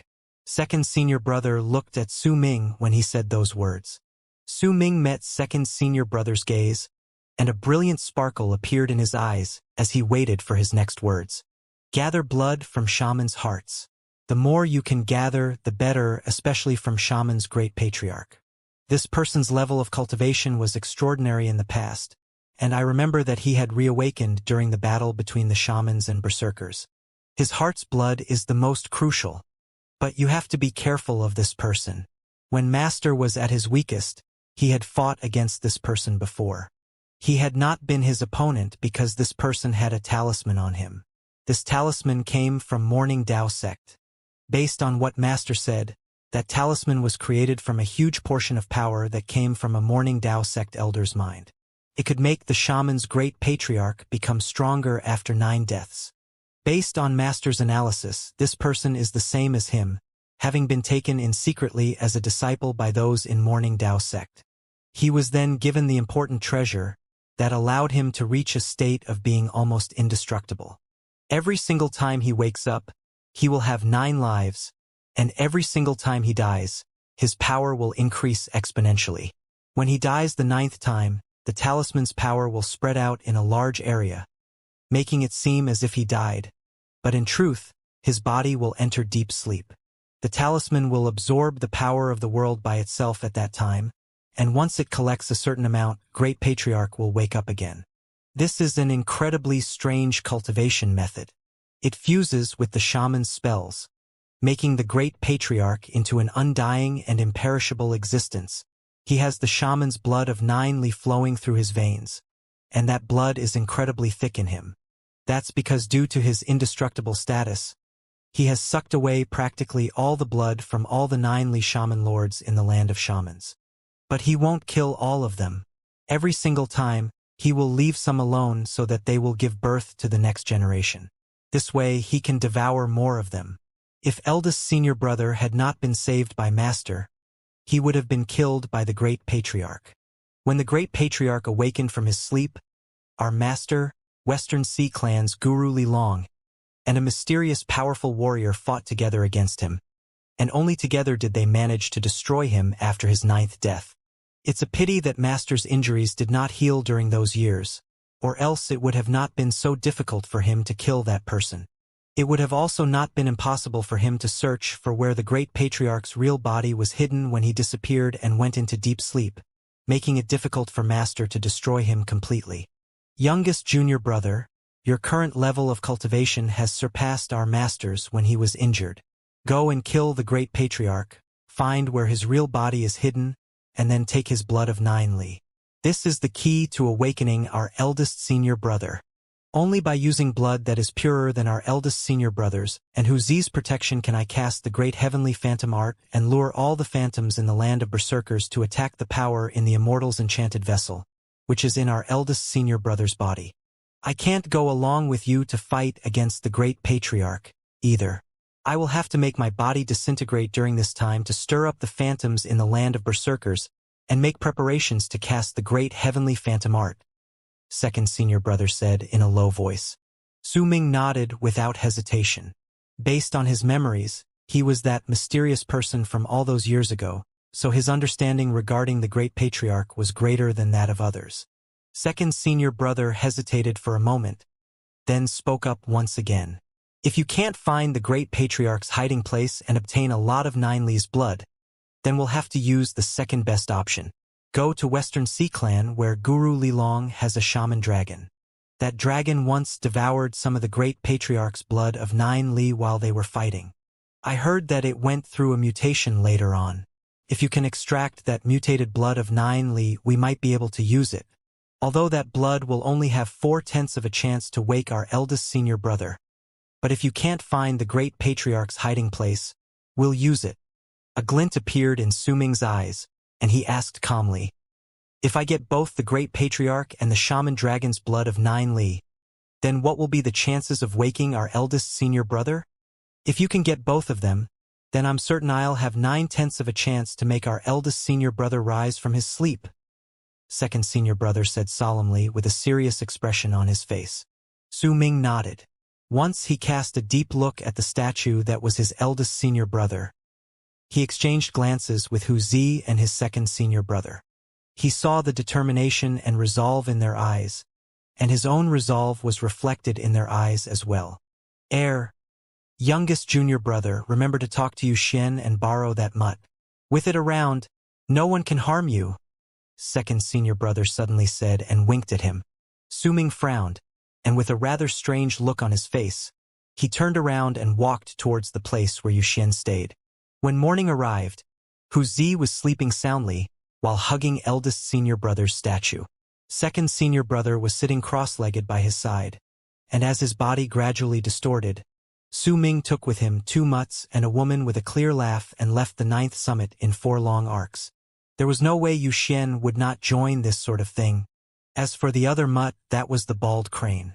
It suddenly felt that this form would make it look more imposing. As it flew, it even started barking to its heart's content while feeling proud of itself. Two people, two mutts. Or perhaps more accurately speaking, it should be a dragon and a bald crane. They turned into 4 long arcs in the sky and flew towards the portion of the Dead Sea beyond freezing SkyClan's island. Su Ming's expression was calm all along the way, but his brows were constantly furrowed. All of this was thanks to Yu Xian, who had a lackadaisical demeanor while she ate roasted seeds by his side. Yu Xian's demeanor varied a lot from what Su Ming could sense. She would occasionally be mischievous, then shy and naive, then ignorant and confused, then dignified and graceful. Right then, this lackadaisical manner gave her another temperament. Yu Xian, who was beautiful to begin with, became even more striking due to her lackadaisical demeanor. If this was just the case and she had only continued lazing around this way, Su Ming might not have frowned, but the sounds of her chewing on those seeds constantly echoed in the air during their journey, and even the moaning wind could not cover up those crunching sounds. Little dummy Su, you've been constantly frowning all along the journey. Let me guess. Are the sounds of me eating my seeds bothering you? Yu Xian spat out some roasted seed skins, and the yellow mutt immediately darted forward to gulp them down. The black mutt that was the bald crane was just about to snatch them, but when the mutt which was a dragon bared its teeth and glared at it, the large black mutt immediately put on a look of flattery and made a gesture as if it was saying that the mutt should go first. Su Ming ignored Yu Xian. That woman gave him a feeling that he could not see through her clearly, and this made him incredibly cautious. At that moment, he looked as calm as usual as he flew over the Dead Sea in the form of a long arc. His eyes were cast forward. In that direction was a layer of purple fog that surrounded an incredibly large area, and it filled every nook and cranny of that place. That spot was Su Ming's destination. It was one of the 3 islands in South Morning, and it was occupied by the shamans. When they were just right outside the fog, Su Ming stopped and looked at the thick purple fog in that place. He sank into pensive silence, and Yu Xian noticed he was treating her as if she did not exist. So she let out a soft harumph, and a thought appeared in her head. Immediately, a sly look flashed in her eyes, and she let out a light cough. With it, the mutt that was chewing on the skin seeds immediately perked up its ears and lifted its head to look at the fog. A look of scorn appeared on its face, and it let out a low growl. That growl sounded like a dog's bark, but also like a dragon's roar. It started off at a normal volume, but after a moment, it grew so loud that it shook the sky and earth, turning into a loud rumble that was deafening to the ears. This rumble was like a violent gust of wind that swept past the sea and charged straight towards the fog. Within an instant, it crashed into that fog, though the crash could not be seen. The fog that filled the area immediately started tumbling about violently, and the lingering sounds of the previous rumble echoed in the air. In the span of a breath, the fog that had seemed thick disintegrated under the roar and started falling back swiftly. It looked as if a violent gust of wind was sweeping up leaves. Right before Su Ming's eyes, the fog disappeared without a trace. But that was not all. What Yu Xian did could be considered as an act of helping Su Ming, but clearly, that was not the case.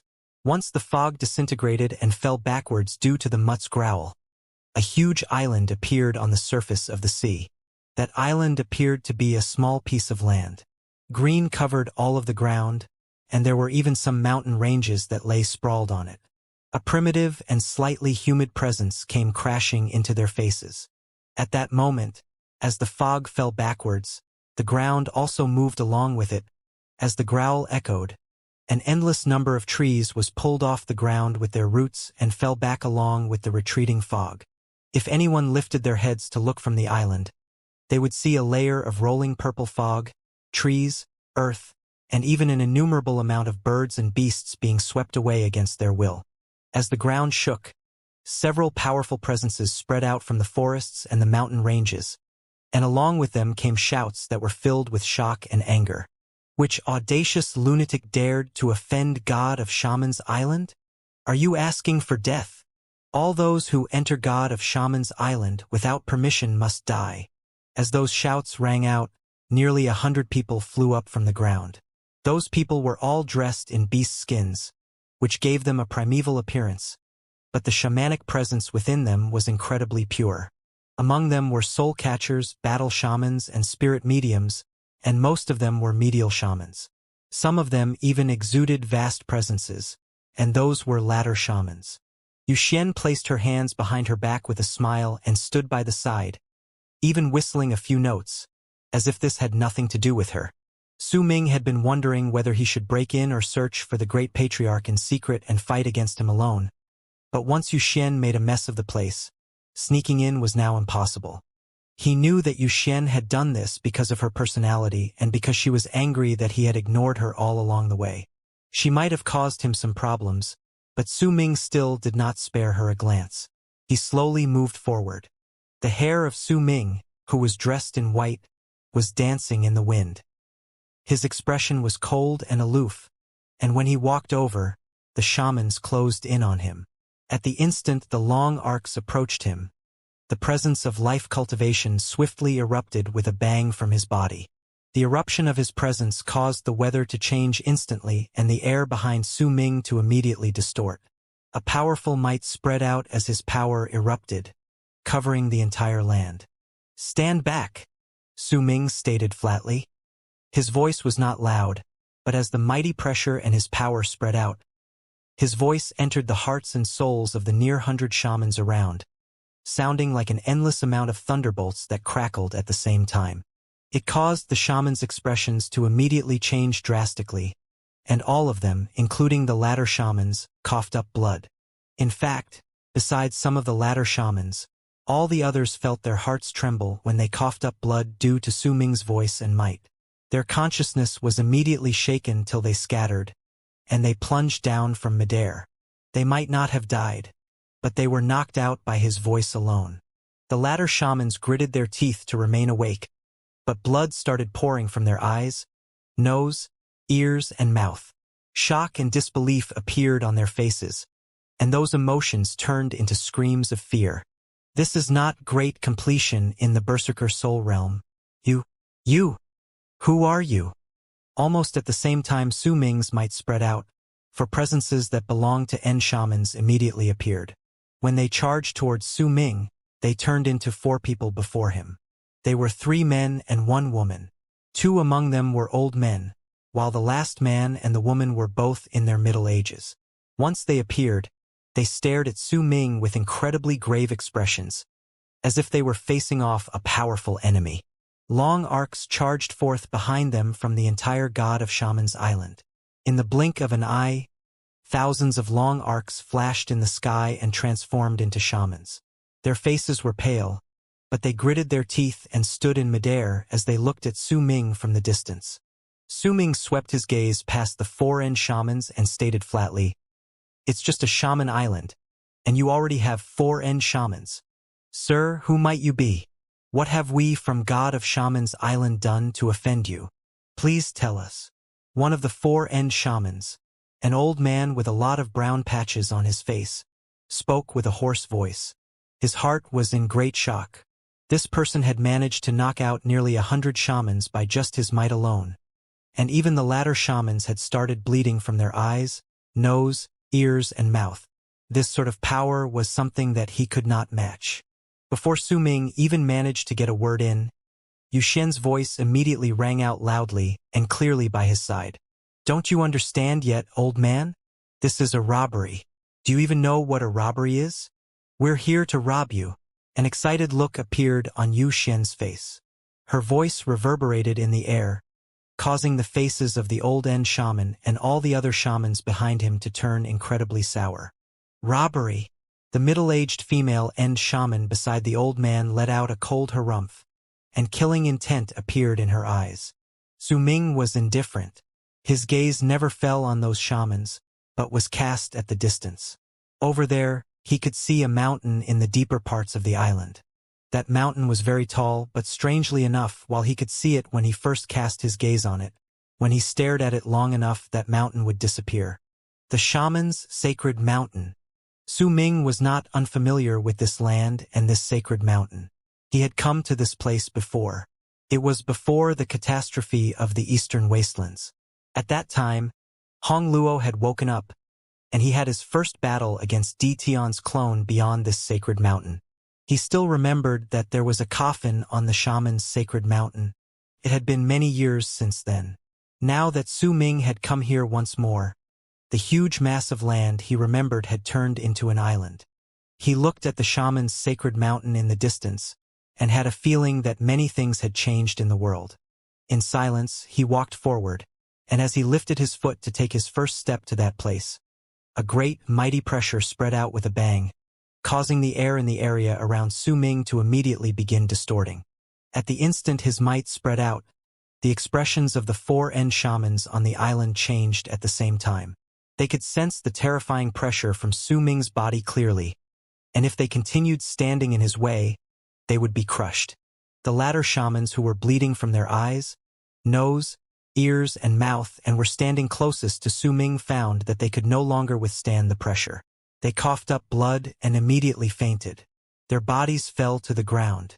Almost at the instant these latter shamans fell unconscious and Su Ming took that one step forward, the 4N shamans let out low growls and spread out their powers at the same time. Those waves of power turned into 4 divine thoughts that belonged to N shamans and pressed onto Su Ming in an invisible manner to resist against the suffocating presence coming from him. Su Ming remained as calm as ever. He took another step forward. This was the second step he took. At the instant his foot landed, his presence crashed into the 4 divine thoughts from the N shamans. A soundless rumble turned into waves of ripples that spread out. The 4N shamans coughed up blood at the same time and all of them staggered 3 steps back. There were looks of disbelief on their shocked faces. When Su Ming took his third step, his presence of life cultivation realm came crashing forth with a momentum that could topple seas and mountains, and that presence pressed down on the 4N shamans as well as the thousands of shamans behind them. The 4N shamans immediately coughed up blood and were forced back once more. This time, they were not the only ones who moved back. The thousands of shamans behind them also moved back at the same time. With each step Su Ming took, they would take a step backwards, and it was especially so for the 4N shamans. As their faces turned pale, they coughed up blood and were forced back even more. There was no need for Su Ming to fight. He only needed to spread his presence of life cultivation realm, and it was already enough for to suppress everything. Just who are you? The old N shaman whose face was filled with brown patches coughed up blood. As he retreated, he shouted loudly. His eyes were filled with red, and the shock in his heart could no longer be described with words. With just his pressure alone, he managed to force all 4 of us backwards and made our chi run wild, injuring us. We can't even attack. Just what level of cultivation does he have? The other 3 people's faces were pale, and the same thoughts were running through their heads. In their eyes, Su Ming had already far surpassed them in terms of level of cultivation. In fact, they did not even possess the right to retaliate under the pressure of just standing before him. Him? He's called Su Ming. He's the god of berserkers. Can't you tell? Wuxia said in a lively voice from the side. She had followed Su Ming to this place to play. At that moment, when she saw the shaman's expressions, she felt incredibly elated. Almost at the instant Wuxia said those words, the 4N shamans' expressions changed completely, and even the thousands of shamans behind them cried out in surprise. The 4N shamans completely gave up on resisting. God of Shaman's Island was not completely isolated from the world. They would occasionally venture out, and they already knew what had happened in Eastern Wastelands a year ago. A god of berserkers was born in the place where the Immortals landed. Then, Eastern Wastelands Tower shone with blood light that reached 10,000 lis. After that, Hidden Dragon Sect was destroyed, Sky Mist Dao was destroyed, 3 sects of Evil Sect were destroyed, and Great Leaf Immortal Sect was completely wiped off Eastern Wastelands. There was no way they could put up a fight against this sort of enemy. Besides, they had no doubt about Wuxia's words. This was the only plausible explanation for how Su Ming's power could be so great they wouldn't even have the chance to retaliate. Su Ming frowned, then took a step forward before he disappeared. When he reappeared, he was already behind the thousands of shamans and was moving in the direction of the shaman's sacred mountain. His actions might seem slow, but in truth he was crossing 10,000 feet with each step he took. Wuxia did not follow when Su Ming moved into the distance. Instead, she lifted her chin before the thousands of shamans, then kicked the mutt that was baring its teeth while casting sideways glances at the black dog which had ran to the ground at some point in time and was currently searching through the personal items of the unconscious people. Do you know that you've offended someone? Someone offered 10,000 crystals to buy all of your heads. Yuxian let out a fake cough and pretended to be experienced and mature when she spoke. But our Lord God of Berserkers is a kind man and harbors no grudges against you, so he doesn't want to make things too hard for all of you. How about this? Bring out all the things you have and put them together to see how much they are worth. As long as the difference isn't too big, we can let this slide. But, heh, if you dare hide anything and not give it up, then don't blame me for being vicious. While Yuxian was speaking and pretending to be very mature and experienced, the black dog that was the bald crane was on the ground biting off a pendant from an unconscious shaman's neck. When it heard Yuxian's words, it was momentarily stunned. It then blinked, showing a face of someone who had gained an epiphany. Darn. And here I was working so hard. So you can actually rob someone like this? That's right, why should I search for these treasures myself? I should make them hand them over on their own. The bald crane nodded gravely, thinking to itself that it had learned a new skill. Su Ming did not bother himself with Yuxian's actions. There were no longer any shamans blocking his way as he walked in midair. The ground underneath was covered by a forest, and at the end he could see the sacred mountain occasionally appearing. When Su Ming approached the place, a faintly discernible sound of a heartbeat came forth from the sacred mountain. Badump, badump. This sound became stronger as Su Ming got closer. At the instant he was 10,000 feet away from the sacred mountain. A low roar came from the occasionally appearing sacred mountain. That low roar shook the sky and earth, and at the instant it rang out, it caused the entire god of Shaman's island to tremble. It also caused the thousands of shamans before Yuxian to turn their heads swiftly. There was no longer any panic on their faces, only zealousness. Yuxian blinked. She kicked the mutt, then lifted her head and looked over. The low roar reverberated in the air, bringing with it an intimidating presence that turned into a wave of impact full of banging sounds as it charged towards Su Ming from all directions in the island. As the ground trembled, the sand let out sloshing sounds, and the leaves in the forest fell as if a violent gust of wind had swept past them. Su Ming senses that the roar came from the sacred mountain, but also from all the directions in the island. As it surrounded him, it was as if there was no end to the sound.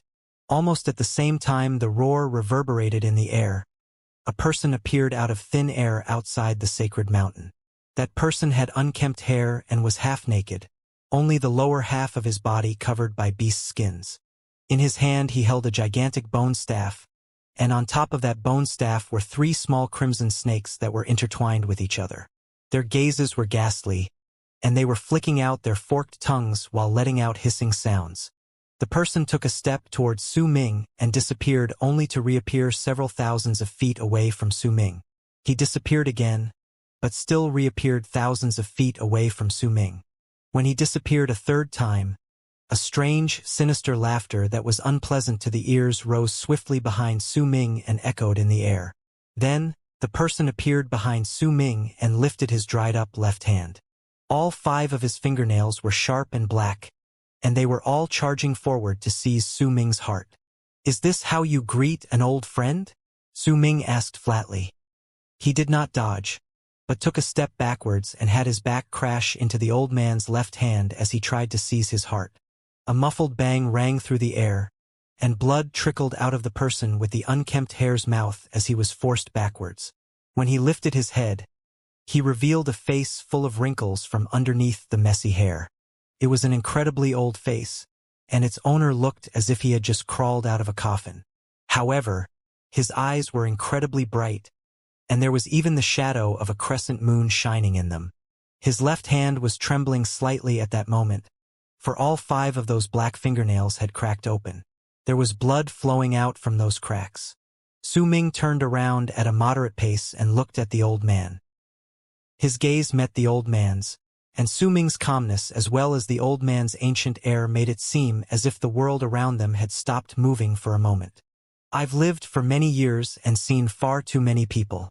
You didn't really leave much of an impression on me, boy, but I remember now. When we were beyond Sky Mist Barrier and I sent out one of my clones to battle, you were one of the young berserkers who were by the sidelines. The old man was naturally the shaman's great patriarch, the man who practiced the art of 9 deaths. His voice was so raspy that it sounded like bones scraping against each other, and that sound was incredibly unpleasant to the ears. As he spoke, he even grinned, revealing an incomplete set of teeth that were yellowing and darkening. I originally intended to go to sleep. Now, I will devour your flesh and blood before I sleep. That should let me be able to have an even better rest. The old man licked his lips and swung the bone staff in his hand before him. A ball of black fog instantly spread out from the bone staff, and as that fog tumbled about while contorting, it turned into a gigantic python that charged towards Su Ming as it roared. The old man swung the bone staff once again, and a dozen-something balls of fog appeared in succession. They turned into a dozen-something gigantic pythons that swept up the sky and earth while charging towards Su Ming from all directions with low roars and black fog in their midst.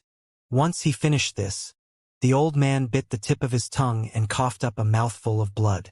His blood was black and even had a rotten stench. Once he coughed it up, it instantly exploded and turned into nearly 1,000 blood-red worms that made it seem as if a layer of red clouds had spread over the sky. That was not the end.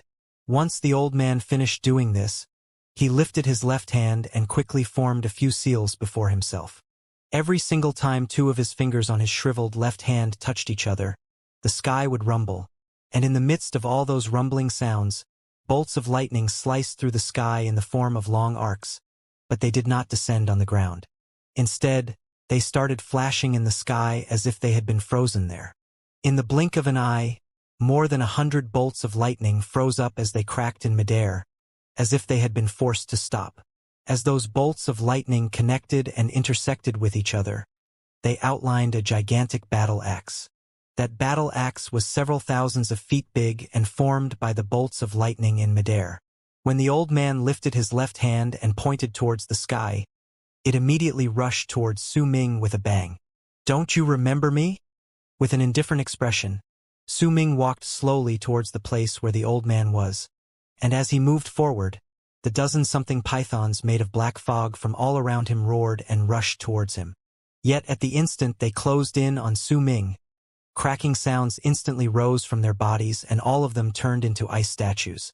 As those statues shivered, they broke down and shattered into pieces. When Su Ming's foot landed, the blood worms formed from the old man's blood that numbered to nearly 1,000 closed in on him with a sharp whistle. Those blood worms were all incredibly sharp, and when they were about to touch Su Ming, he took a step forward and moved past them. Once he did so, the blood worms instantly started contorting and turned into ice that fell to the ground. All of this took Su Ming less than the span of 3 breaths. Almost at the instant he finished speaking, he was already standing in front of the old man. The old man's expression changed and his pupils shrank. Right at the instant he was about to retreat, Su Ming lifted his left hand and seized his throat. "Now, do you remember me?" Su Ming's voice was flat. When he spoke, the sky roared, and the lightning battle axe came charging down with a bang. But at the instant it closed in, the killing sword appeared in Su Ming's right hand, and he sliced with it diagonally in the direction behind him, right where the battle axe was. A bang shot up into the air, and the lightning battle axe swiftly broke down. At the same time, Su Ming tightened his grip around the old man's throat. "This is the first death." When Su Ming spoke in his flat and disinterested voice, a destructive power surged from his body into the old man's, shattering his body. Almost at the moment the great patriarch's body shattered and turned into dust, an even more powerful presence erupted from the spot where he died. Then, out of nowhere, the old man's body appeared once again, but this time, he was not as old as he was previously. "It doesn't matter who you are." But before the great patriarch could even finish his sentence, Su Ming swiftly slashed with his killing sword, and as the killing sword let out an excited and bloodthirsty sword whistle, it cut straight through the old man's neck. His head flew up, and the old man's body crumbled once again. "This is the second death," Su Ming said calmly. Su Ming's voice lingered in the air, and before it disappeared, the Great Patriarch's body collapsed. The difference of power between the Great Patriarch and Su Ming was too great with the Great Patriarch's current condition. Su Ming could kill him in the blink of an eye. There was not a drop of blood on the killing sword, and it was a telling sign that the Great Patriarch who had died twice was not really an existence that was made of flesh and blood, but a bizarre thing that was somewhere in between being an illusion and a being of flesh and blood. Art of 9 Deaths.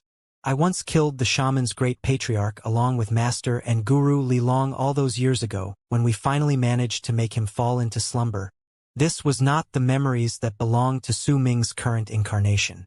It was something from his previous life, one among the many reincarnations he had gone through.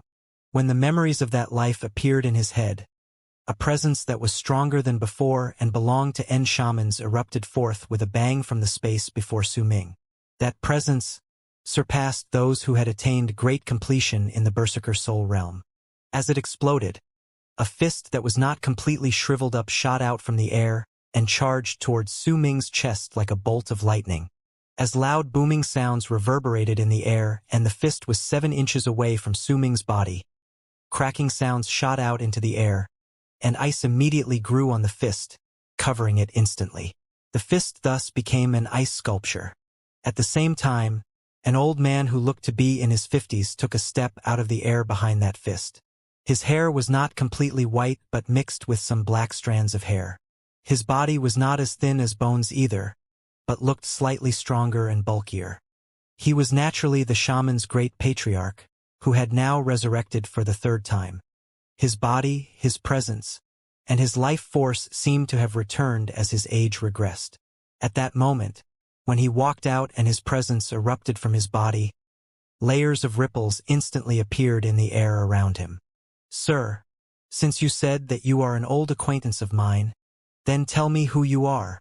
The Great Patriarch pulled back his frozen right hand, and without even bothering to look at the ice on his arm, he flung it.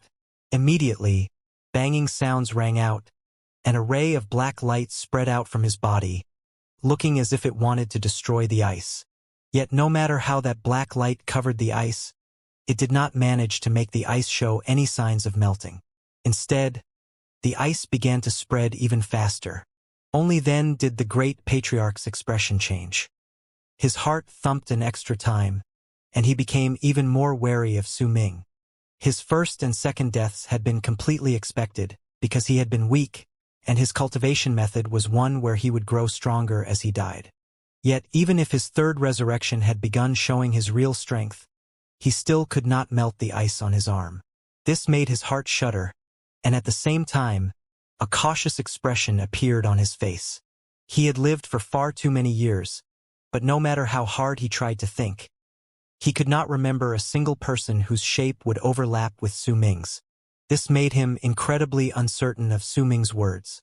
You will remember, Su Ming stated flatly and took a step towards the old man. When his foot landed, killing intent shone in the Great Patriarch's eyes. As he moved, he began making various seals with his left hand at a rapid speed. Then, a complex string of chants that were difficult to understand fell from his mouth. Yet almost at the instant those chants rang in the air, Su Ming placed the killing sword horizontally before his body and swiped 2 of his fingers on his left hand from the bottom to the tip before gently flicking the weapon. A clear sword whistle echoed in the air, and within it was a bloodthirsty roar. It was the roar of the sword spirit, and as it spread out, the sword whistle instantly cut off the Great Patriarch's chants. Once they were interrupted, Su Ming lifted his killing sword and sliced diagonally in the old man's direction. A ray of sword light sliced through the sky, and during that time, Su Ming used the killing sword to slice through the air in the form of an arc before he turned the tip of the sword to his lower left. A shudder wrecked the Great Patriarch's body where he stood thousands of feet away from Su Ming. Then, his body split into 2 and he broke into dust. He could not fight against the might within Su Ming's killing sword. In fact, it was difficult for him to even try resisting it. The difference between their levels of cultivation became a difference between life and death when the Great Patriarch was pitted against Su Ming, who was unparalleled in this world. This is the 3rd death. Su Ming calmly looked at the spot before him, which was the place where the great patriarch had died. The killing sword disappeared from his hand, and a large amount of purple fog appeared outside his body. That purple fog gathered together on Su Ming's body and formed a purple armor. Once it covered even Su Ming's face, it seemed as if he was wearing a mask. Su Ming lifted his right hand and seized the air to his right. Purple fog immediately gathered there and turned into a huge long spear. That spear was purple in its entirety, and an indescribable bloodthirsty, murderous aura spread out from it. Almost at the instant the Undertaker of Evil's spear appeared. A presence that belonged to the great patriarch and was much stronger than before appeared in the world with a bang. The strength of this presence was already infinitesimally close to the berserker's life cultivation realm, and it was close to the shaman's hollow stage, which was the stage after end. However, it was only close. He had not completely reached it. To Su Ming, this level of cultivation still lay at a distance far from his current level of cultivation. "You're a little stronger than in the past. I remember that you only managed to bring out this sort of power after your 6th death," Su Ming stated calmly. If his master Xianxia had not cast a strange art during their battle that year and connected their powers together to activate a talisman to kill the great patriarch for 4 consecutive times in quick succession to end the battle, it would have been incredibly difficult for them to make the great patriarch fall asleep. At the instant the incredibly powerful presence erupted from the great patriarch, an illusory figure appeared in the distance and charged towards Su Ming in the blink of an eye. He was so quick that he was like an after-image, and in an instant he was already less than 30 feet away from Su Ming. This figure might be quick, but Su Ming could see clearly that it was a man in his 40s. The man's body was strong and filled with power, and the shadow of a crescent moon shone in his eyes. Su Ming remained calm. When the great patriarch came closer to him, he lifted the Undertaker of Evil's spear and thrust forward with it. The air looked as if it exploded, and as Su Ming's presence of life cultivation roared, the tip of his spear not only tore through space, but a large amount of chilling air also spread out and caused snow to begin floating down in the entire region. This was the result of Su Ming's Atman and also his life matrix, which was of midwinter. The cold air and snow spread out from the spear and went charging along with the spear towards the incoming great patriarch in midair. Yet at the instant the cold air, the snow, and the spear were about to touch him, a sinister and malicious intent suddenly appeared at the corners of the middle-aged great patriarch's lips. Before the tip of the spear could touch him, a chilling glare appeared in his eyes, and a destructive power erupted from his body. He chose to self-destruct. He made his body explode in exchange for an even greater power. The destruction that was stirred up surpassed his full-powered strike before he self-destructed, and it was a killing move he managed to execute by using an extreme method while having the advantage of resurrection. When he self-destructed, it was his 4th death. His consciousness was quickly leaving his exploding body to gather together somewhere else for his 5th resurrection. Su Ming let out a cold harumph. The long spear in his right hand continued charging forward without changing direction, but he lifted his left hand and turned the back of his hand downwards while his palm faced the sky. He said flatly, "That which exists between the past and the future is destiny." As Su Ming spoke, the long spear came into contact with the destructive waves that were stirred up by the great patriarch's self-destruction. At that instant, Su Ming swung his left hand towards the exploding great patriarch. With it, the laws of the world swiftly transformed around the exploding great patriarch's body. "Since you're seeking death by self-destructing, then why don't you explode a few more times?" When Su Ming spoke his words, the motions of the great patriarch's body bursting apart as he exploded froze abruptly, and the signs of destruction instantly turned backwards. The body swiftly gathered together from its crumbling state, as if time was flowing backwards.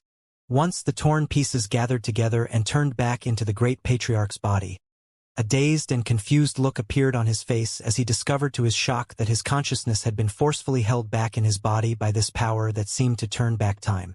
He could simply not leave. Because of it, this body became his 5th resurrection. This was the first time he ran into such a shocking thing in his long life. Before this, he had never experienced such a thing.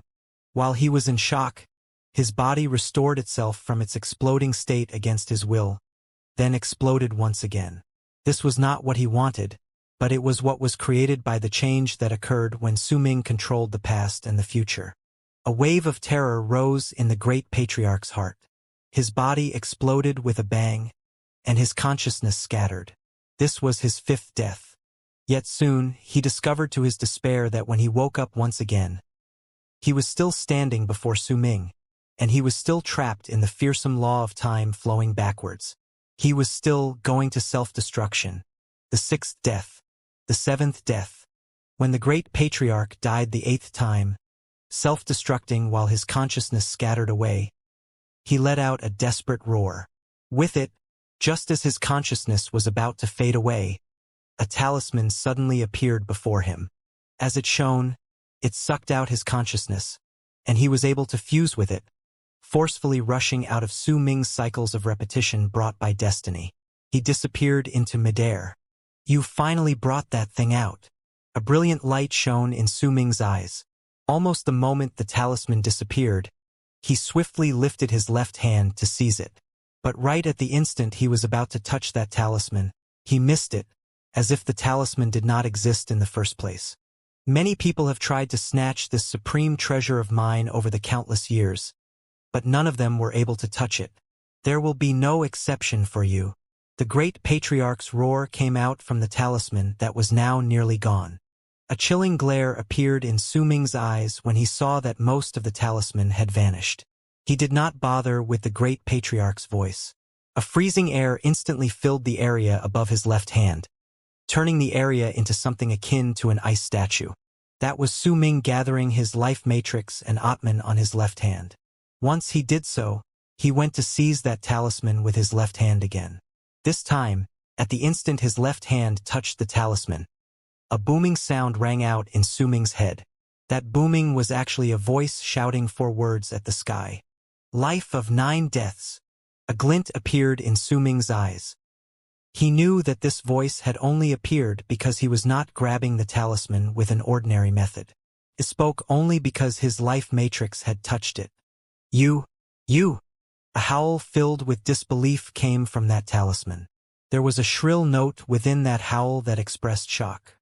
I see, so life matrices can be used this way. Understanding appeared in Su-Ming's eyes.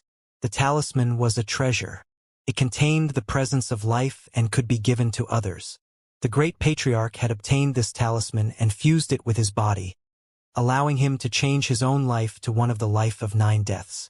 Once Su-Ming grabbed the talisman, he yanked it, and as the sound of something tearing shot through the air, a small half of the talisman was immediately torn off. The remaining half disappeared without a trace. The arts regarding life that others give us can help us increase our levels of cultivation, but this method is the same as hastening growth, and it's not good. It's the same case as with Sima Xian. Su-Ming gained a deeper level of understanding towards life matrix. As the remaining half of the talisman disappeared in midair, the destructive waves caused by the great patriarch's self-destruction spread out and crashed into Su-Ming's long spear. The impact turned into a loud rumble that shook the sky and earth, sweeping in all directions. The ground was trembled because of the explosion. Cracks appeared, and a large amount of seawater surged in to submerge the land, causing nearly 1/4 of the territory of God of Shaman's island to be instantly submerged. Circles continued spreading out non-stop in midair. Some of the shamans did not manage to dodge in time and were reduced to ashes. The circles spread far and wide before gradually disappearing. When they were gone, Su-Ming moved a step. Not a single hint of injury could be found on him. The moment the middle-aged man exploded, he had stepped into the fragment's dimension, which he had prepared to do a long time ago. When he walked out, he looked towards the shaman's sacred mountain, because during that moment, a wave of power that was even greater than his erupted there. At the time the wave spread out, a person appeared sitting at the top of that sacred mountain. He was a boy who looked like he was only 18 to 19 years old, but there was an ancient air about him. As he sat there, his eyes were replaced by the light of a crescent moon. Anyone who looked into them would feel as if their souls were captured. There was half of a yellow piece of paper stuck to the boy's forehead, and there were runic symbols shining on it. There were missing parts among those runic symbols, but it could still be seen that those runic symbols actually formed a crescent moon. The boy looked at Su Ming and said slowly, "I remember who you are now, sir. You were the one who fought against me along with Xianxia and Guru Lilong all those years ago, Su Ming. Sometimes the moon is dark and sometimes it is bright. Sometimes the moon is round and sometimes it is not. If a person dies 9 times and lives 9 times, he only seeks to obtain perfection. This is the life of 9 deaths which my master gave to me." The boy looked at Su Ming standing thousands of feet away and stood up slowly. He then wrapped his fist in his palm and bowed towards Su Ming. "But he did not teach me." When the boy wrapped his fist in his palm, he lifted his head and looked at Su Ming. At that moment, the great patriarch's presence changed a lot, and he seemed like a completely different person. The cold of midwinter is akin to the end of life. Winter, autumn, summer, and spring. This is the life I have come to understand on my own. Su Ming looked at the boy, who was really the great patriarch, and waved his arm, then wrapped his fist in his palm and bowed towards him slightly. The form of the boy the great patriarch had now taken was one that had never appeared before in Su Ming's memories. He remembered that the great patriarch had taken the appearance of a strong man in his 30s when he was revived the 9th time during the last time they fought against each other. Yet now he had become a young teenager. Clearly, the great patriarch's life of 9 deaths allowed him to become stronger the younger he was. His current shape was a telling sign that the great patriarch had been diligent and improved a lot compared to his past self. He had also obtained a deeper level of understanding towards the life of 9 deaths which was bestowed upon him. My master once said that it is very difficult to control the life that is given to you, and it is also very difficult to harmonize with it perfectly. Only when I train to the point where I can turn into an infant during my 9th death will it be possible for me to gain complete mastery and understanding of this life. I have obtained a lot in my battle with you today, sir, and I feel signs of a breakthrough. Please grant me enlightenment by teaching me, and help me achieve this breakthrough. I will never forget your great kindness." When the boy heard Su Ming talking about the life he had understood on his own, his expression filled with excitement, and he bowed once again to Su Ming. His body rose slowly into the air, and when he was 1,000 feet above the ground, he lifted his right hand and struck the sacred mountain behind him through the air. The mountain immediately let out rumbling sounds, and it began to slowly gain corporeal form instead of being an illusion that appeared occasionally. A gigantic crack tore the mountain, and as it roared, the top slowly separated into 2 halves. A ray of dark light flew out from within and landed before Su Ming. It was a coffin Su Ming had seen in the past. "When I met you the 2nd time, you cried when you saw this. This item came from the Immortals, and you must corrode the coffin with death aura. You should have come here for this. For the enlightenment I have gained from your teachings, I will present this to you as a gift." Determination and zeal was in the boy's eyes. At that moment, he was like a completely different person compared to the great patriarch Su Ming had seen earlier. He was like a person who sought life, who could give up everything to find it, to reach a breakthrough in his level of cultivation, and to fuse with his life of 9 deaths. Searching for a person's own life matrix to complete one's own self. This was what it meant to seek life. Su Ming looked into the boy's eyes carefully, but he could not find a single hint of deceit or nefarious schemes in them. He only saw the determination to search for a breakthrough towards fusing with the life of 9 deaths. This sort of determination was rather similar to Su Ming's own, in some sense. As Su Ming looked at the coffin before him, his expression gradually softened, and a hint of melancholy as well as nostalgia appeared on his face. Once he put away the coffin, he said, "I did not just come here for the coffin. I also came here for your physical body's blood of 9 yin." The boy fell silent, but after a moment, he smiled in a free and unbothered manner, then lifted his hands to clap them together. With it, light immediately started shining at his palm lines, and as they changed, a transparent coffin appeared before him. That coffin was not huge, and due to its transparent state, Su Ming could see a dried-up corpse lying inside. As he looked at the corpse, The boy lifted his right hand and tapped the center of the corpse's brows. A trail of purple blood exuding a thick shamanic presence flew out, and as the boy swung his arm, that blood charged towards Su Ming. Su Ming seized the air with his left hand, and a jade bottle instantly appeared on his palm. Once he put the blood into the bottle instantly turned purple. I have devoured all of the previous 9 Li Shaman Lord's blood and refined it into 9 drops of Shaman Source blood in my body. I originally thought that this blood could help me reach a breakthrough, but it has served no purpose for me during the past years. I will give you 4 drops as a present. Please enlighten me with your teachings. The boy struck the coffin, and it immediately landed on the ground. When it did so, a powerful ray of light appeared in the boy's eyes. He lifted his right hand and pointed towards the half of the talisman at the center of his brows.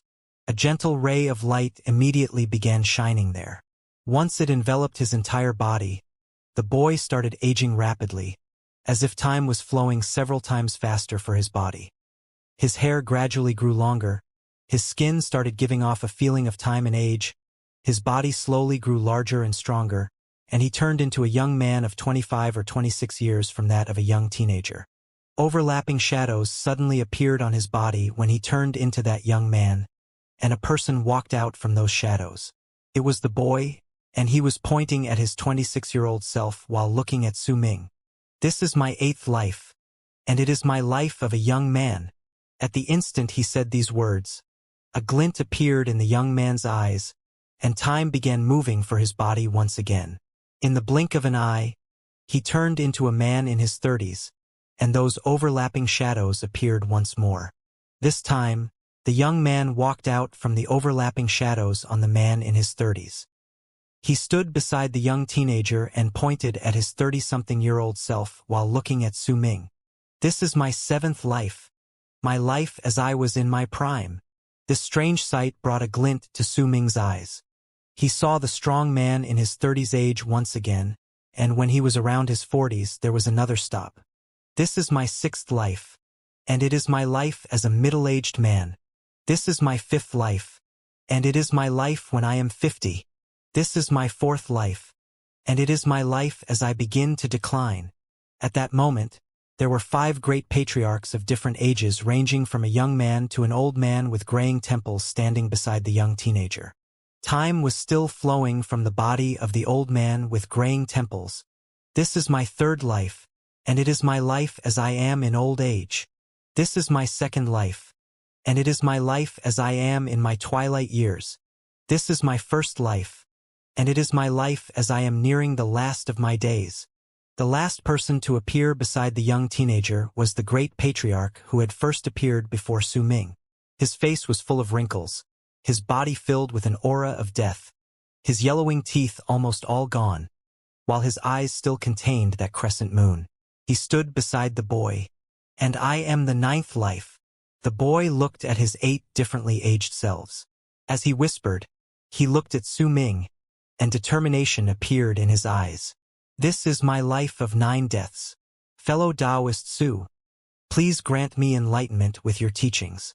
Su Ming remained silent for a moment, then looked at the boy and at the 8 great patriarchs of different ages.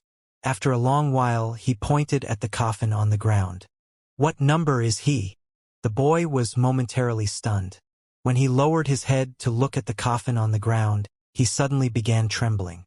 A spark of understanding gradually appeared in his eyes, but it was still clouded. Moving from a man in the final days of his life to a crying infant means to move from death to being newly born. This path of life is rather similar to what I have come to understand, but it is also different. After a moment of pensive silence, Su Ming lifted his left hand as he spoke. Flecks of snow instantly appeared on his palm, and the chilling air that spread out from the snow filled the area. This is my life. Su Ming looked at the snow floating on his palm. As he spoke, the snow gradually changed color. It was no longer white, but turned red. However, the color was not crimson. It was the color of autumn. A faint life force was mixed with the cold of midwinter, turning into the will of autumn. Do you understand now? Su Ming swung his left hand, and the snow containing the will of autumn faded away from his hand. The boy trembled. A confused and dazed look appeared in his eyes, along with understanding, though it was still muddled by a lack of enlightenment. He had a faint feeling that he had come to understand something, but he could not yet see the path clearly. Moving from death to life requires you to be truly dead. You know that you won't die, and the life of 9 deaths makes you feel that you will not die, but in truth, this knowledge that you will not die has made you lose your desire towards life. Can you even talk about living in this situation? Su Ming asked faintly. A shudder wrecked the boy's body. When he lifted his head, he looked at Su Ming with a blank stare. After a long moment, resolve appeared on his face, and he lifted his right hand to strike the coffin containing his physical body through the air. The coffin shattered with a bang. The physical body inside shattered and broke apart. The remaining 5 drops of shaman source blood flew out, and with a wave of an arm, they were pushed towards Su Ming. I will remember your great kindness. The boy wrapped his fist in his palm and bowed deeply towards Su Ming. Su Ming did not harbor a deep grudge against Shaman's great patriarch. It did not matter whether it was his previous life or his current life. There was no hate to be spoken about between them. The only thing even remotely important that happened between them was their meeting during the battle between the shamans and berserkers. Su Ming had not expected this battle to end this way, but there was also no reason why he should not let it end this way. It was especially so since he saw a similar presence to his own within the great patriarch. It was the struggle of trying to move from death to life. His was the life of 9 deaths, but trying to gain success in this path and trying to fuse with a life that was given by someone else was very difficult. Su Ming left God of Shamans Island with all the shaman source blood in hand. When he left, the great patriarch personally escorted him 1,000 lis away. They bade farewell by wrapping their fists in their palms towards each other. From then on, the boy would still be cultivating his life of 9 lives. But only 9 lives. If he died during his 9th resurrection, then there would no longer be any possibility of him waking up. This was because he had destroyed his physical body. This action may seem foolish, but only Su Ming and the boy understood that if he did not destroy it, there would be no possibility for him to reach the breakthrough and step onto a new path. If he did not have the desire to live, then how would he thirst for life? If he did not thirst for life, then how could he go against heaven? I will remember your kindness in my heart. If you ever have a need of me, then I will surely repay you, the boy said seriously as he looked at Su Ming. He knew that this enlightenment he had gained was a fortuitous event. This enlightenment had also let him understand that the path he took previously had been wrong, and he would need to change it. Su Ming looked at the shaman's great patriarch. After a moment of pensive silence, he said slowly, I won't kill you because the paths we take for life cultivation are similar. I want to see whether you can complete the metamorphosis from death to life. But if my eldest senior brother wants to kill you because of what happened between the both of you, I will attack. The boy smiled faintly. The descendants of 9 Li don't pass down their inheritance to the direct line of descent, but instead, all those who possess the blood of 9 Li have the possibility of awakening. I have killed many 9 Li lords who had yet to grow up, but I have not harmed even a single family member of your eldest senior brother's family, though I will admit to my act of pursuing his life in the past. However, my physical body has disintegrated, and there is no longer any great patriarch among the shamans, and neither will there be any in the future. There will only be me, a person who is searching for my path of life. All grudges have already disappeared along with my physical body. If he comes for my life, I will give it to him. The boy smiled and lifted his head to look at the sky. There was an understanding towards life and death on his face. I will head off to the alliance of the western region and the northern province soon with the berserkers in eastern wasteland to kill all the immortals there. There should also be shamans in those 2 continents. Su Ming looked at the boy. I will be willing to go with you at that time. The boy was silent for a moment after, then wrapped his fist in his palm and bowed towards Su Ming once again. Su Ming did not say anything more. He turned around and headed into the distance. The black dog that was the bald crane followed behind him. There was also the yellow mutt by its side. As for Yuxian, She was sitting on that mutt with a grin on her face. She had obtained quite a lot of things from her trip to the shaman's island. As her spirits were lifted, she seized the mutt's fur, making the mutt to take a few quick dashes forward with a long face.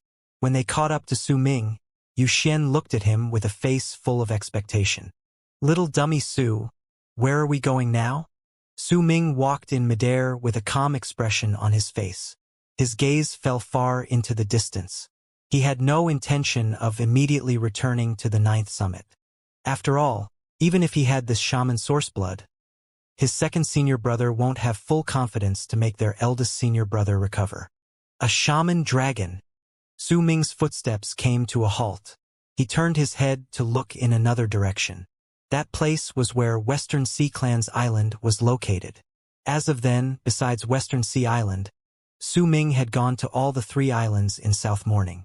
When Su Ming's gaze fell on Western Sea Island, Xian's grin instantly grew brighter. She blinked, and eagerness grew within her while she thought about things she could reap from Western Sea Island. She should be able to get a lot of things from that place. The things she gained were naturally treated as her interest from Su Ming. She also thought that this sort of life was good. Su Ming could go forward and intimidate these people, and she could be right behind him, reaping all the rewards. "Su Ming, when you go to the immortal sects in the other continents, I can go with you and boost your morale," Xian said with a grin. Her petite little face was full of excitement. "You've extorted quite a lot of things from God of Shaman's Island," Su Ming remarked flatly. Xian immediately widened her eyes, and the excited look within them disappeared without a trace. It was replaced by a look of caution. "What do you want? I didn't take too many things from them. I only took a small bit. If you don't believe me, go ask that little baldy," Xian immediately said. "The other immortal sects are right there. You can go on ahead and snatch them yourself. With your level of cultivation, it shouldn't be hard," Su Ming said, looking at Xian. "I'm a kind person. How could I do something like snatching other people's things? There's too much trouble in that. One careless move and someone will know about it. Besides, I don't have any grudges against them. There's no reason for me to snatch their things.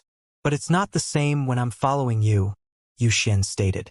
"I want 1/9 of all the things you extorted," Su Ming said calmly. "A 1/9? Then why didn't you go snatch those things yourself?"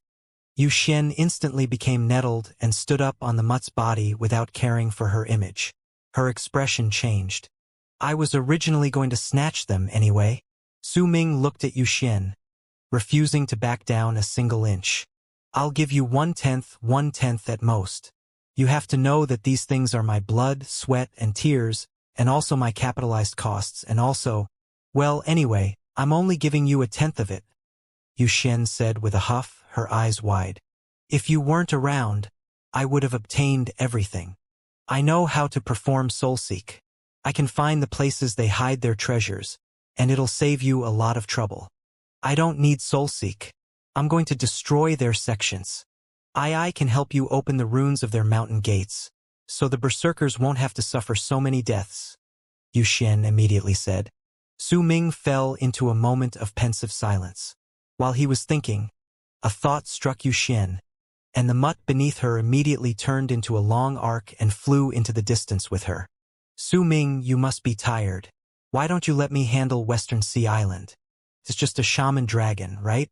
I'll get it for you." As Xian left into the distance, her voice traveled clearly through the air. Judging by the looks of it, she was heading to Western Sea Clan's island by herself. Su Ming kept his frown for a minute more, then a faint smile curled up on his lips. He started walking at a moderate pace towards Western Sea Island. The black dog that was the bald crane had an expression as if it had just gained an epiphany. It looked at Su Ming, then at Xian in the distance, and then bared its teeth in a smile. "Looks like this Su Ming is also a shrewd person. I'll have to be careful next time." The bald crane suddenly found itself missing Chen Chun and thought that he was great, because he was stupid and it could just bully him how it liked. Xian traveled incredibly quickly. When Su Ming reached Western Sea Island, loud booming sounds reached his ears, and dragon roars reverberated in the air. The rune of Western Sea Island started trembling and distorting. Su Ming took a step forward and phased through the rune, entering Western Sea Island. When he looked across the island, he found that this place was not that different compared to freezing SkyClan's island. The ground was filled with mountains and forests, and in the distance was a brownish-yellow giant dog of several tens of thousands of feet roaring from midair. As it roared, violent gusts of wind wreaked havoc on the ground, and the waves that spread out from its mouth caused all the mountains to crumble and earth to shatter wherever they went. Yuxian was standing at the top of the big yellow dog's head. She used some sort of unknown divine ability to make all the storage bags, spirit stones, and all sorts of enchanted treasures to move towards her as if they were being absorbed. They were charging towards her, and they were all swiftly put away, as if Yuxian was afraid that Su Ming would come over and snatch her things if she was too slow. There were several dozens of Western Sea Clan elders right before the big yellow dog, but they were all being pushed back against. Su Ming stopped at one of the mountain ranges. He sat down and watched the things happening before his eyes. He did not do anything, but as he swept his gaze across the land, he sent his Atman outwards, covering the entire Western Sea Island. After a moment, he looked towards the northern side. That place was a forest, but within the depths of it was a swamp. The water there was clear, and there was a wooden house near it. Su Ming stood up. He did not bother with Yuxian extorting these people or the mutt flaunting its prowess. With one move, he charged towards the forest located to the north. The bald crane hesitated for a moment, slowing down a little, then turned around and charged towards the ground. It wanted to see whether it could reap some benefits while everything was in chaos. Su Ming walked into the forest in the north. While listening to the mutt's roars, he arrived outside the swamp and the wooden house in the depths of the forest. When he got closer, the volume of the noise outside seemed to have been reduced by a large margin. There was a sense of tranquility in the air. An old friend has come, but I cannot serve him well. When Su Ming stepped into this place, a hoarse and old voice came from within the wooden house, along with a white-haired old man dressed in a sackcloth. He walked out slowly from the wooden house and looked towards Su Ming. His eyes were as clear as the water in the swamp, and there was a look within his eyes that could captivate souls. When he looked towards Su Ming, he narrowed his eyes slightly. "I, Li Long, greet the god of berserkers." The old man was silent for a moment, then wrapped his fist in his palm and bowed. Su Ming looked at the old man. He could sense a wisp of power that had surpassed that of great completion of the berserker soul realm within the old man. It was the sign of taking half a step into life cultivation realm, but the sign was very faint and not stable. The old man looked at Su Ming and asked in a low voice, "Why would you have come here, god of berserkers?" Su Ming looked at the swamp and asked faintly, "Western Sea Island is too small and South Morning has shattered. Are you willing to move and let Western Sea Clan grow?" "Oh!" A barely noticeable glint appeared in Li Long's eyes. "You are already halfway into life cultivation realm. You searched for a place to train quietly, not bothering with someone trespassing into Western Sea Clan. You must have gained some sort of epiphany and are searching for a way to enter life cultivation realm. If you want to enter life cultivation realm, then you must know about your life. What is it?" Su Ming turned around and looked at the old man with bright eyes. Li Long remained silent. Su Ming did not continue speaking either. Instead, he went to the swamp and looked at it without a single word. He could see that there was a pair of eyes looking at him from the depths of the swamp. There was wariness, fear, and respect within that gaze. "I am about to die. How would I know about my life?" Li Long finally said. Su Ming did not answer him, but instead crouched down and placed his right hand on the water. Ripples immediately appeared on the surface of the water, and a large head gradually rose from the depths. It was a dragon head that was about several dozens of feet big and belonged to a shaman dragon that was covered in scales. The dragon's head emerged from the surface of the water to look at Su Ming. There was respect and fear in its eyes. It could sense the subtle presence coming from Su Ming's body, the strength of which was something it had never seen before. Su Ming gently stroked the dragon's head, then stood up. The shaman dragon started trembling at this moment, as if it had sensed Su Ming's intention. More ripples appeared at the surface of the water. It opened its mouth slowly, and as its body twisted about, it spat out a ball of blood about the size of a fist. A pure shamanic presence spread out from that ball of blood. It gradually floated towards Su Ming and stopped before him. Once the dragon spat out that ball of blood, it looked a little dispirited, but it lowered its head respectfully towards Su Ming before slowly sinking back into the depths of the swamp. Su Ming received the ball of blood, and once he cast a glance at it, he put it away into his storage bag. Then he turned around to walk out of the forest. He did not say another word to Guru Lilong. He had already given Guru Lilong a chance, but the man had clearly chosen to reject his offer. When he asked about Lilong's life, he was not asking for an answer, but wanted to hear him say that he was seeking life. Yet Guru Lilong did not search for it, but had instead stated coolly that he was about to die. If Su Ming had only had his current life's memories and had only walked down the path of cultivation for several hundreds of years, perhaps he would not have immediately understood the meaning behind those words. However, he had experienced far too many things, and the several dozens of reincarnations he had gone through were equivalent to him living several dozens of lives. This was not something Guru Lilong could compare himself to. There was an underlying meaning behind his words, and that was him making light of Su Ming from the bottom of his heart. He was not looking down on Su Ming's level of cultivation, but was looking down on his age. To Guru Lilong, Su Ming was indeed the god of berserkers, but he was too young.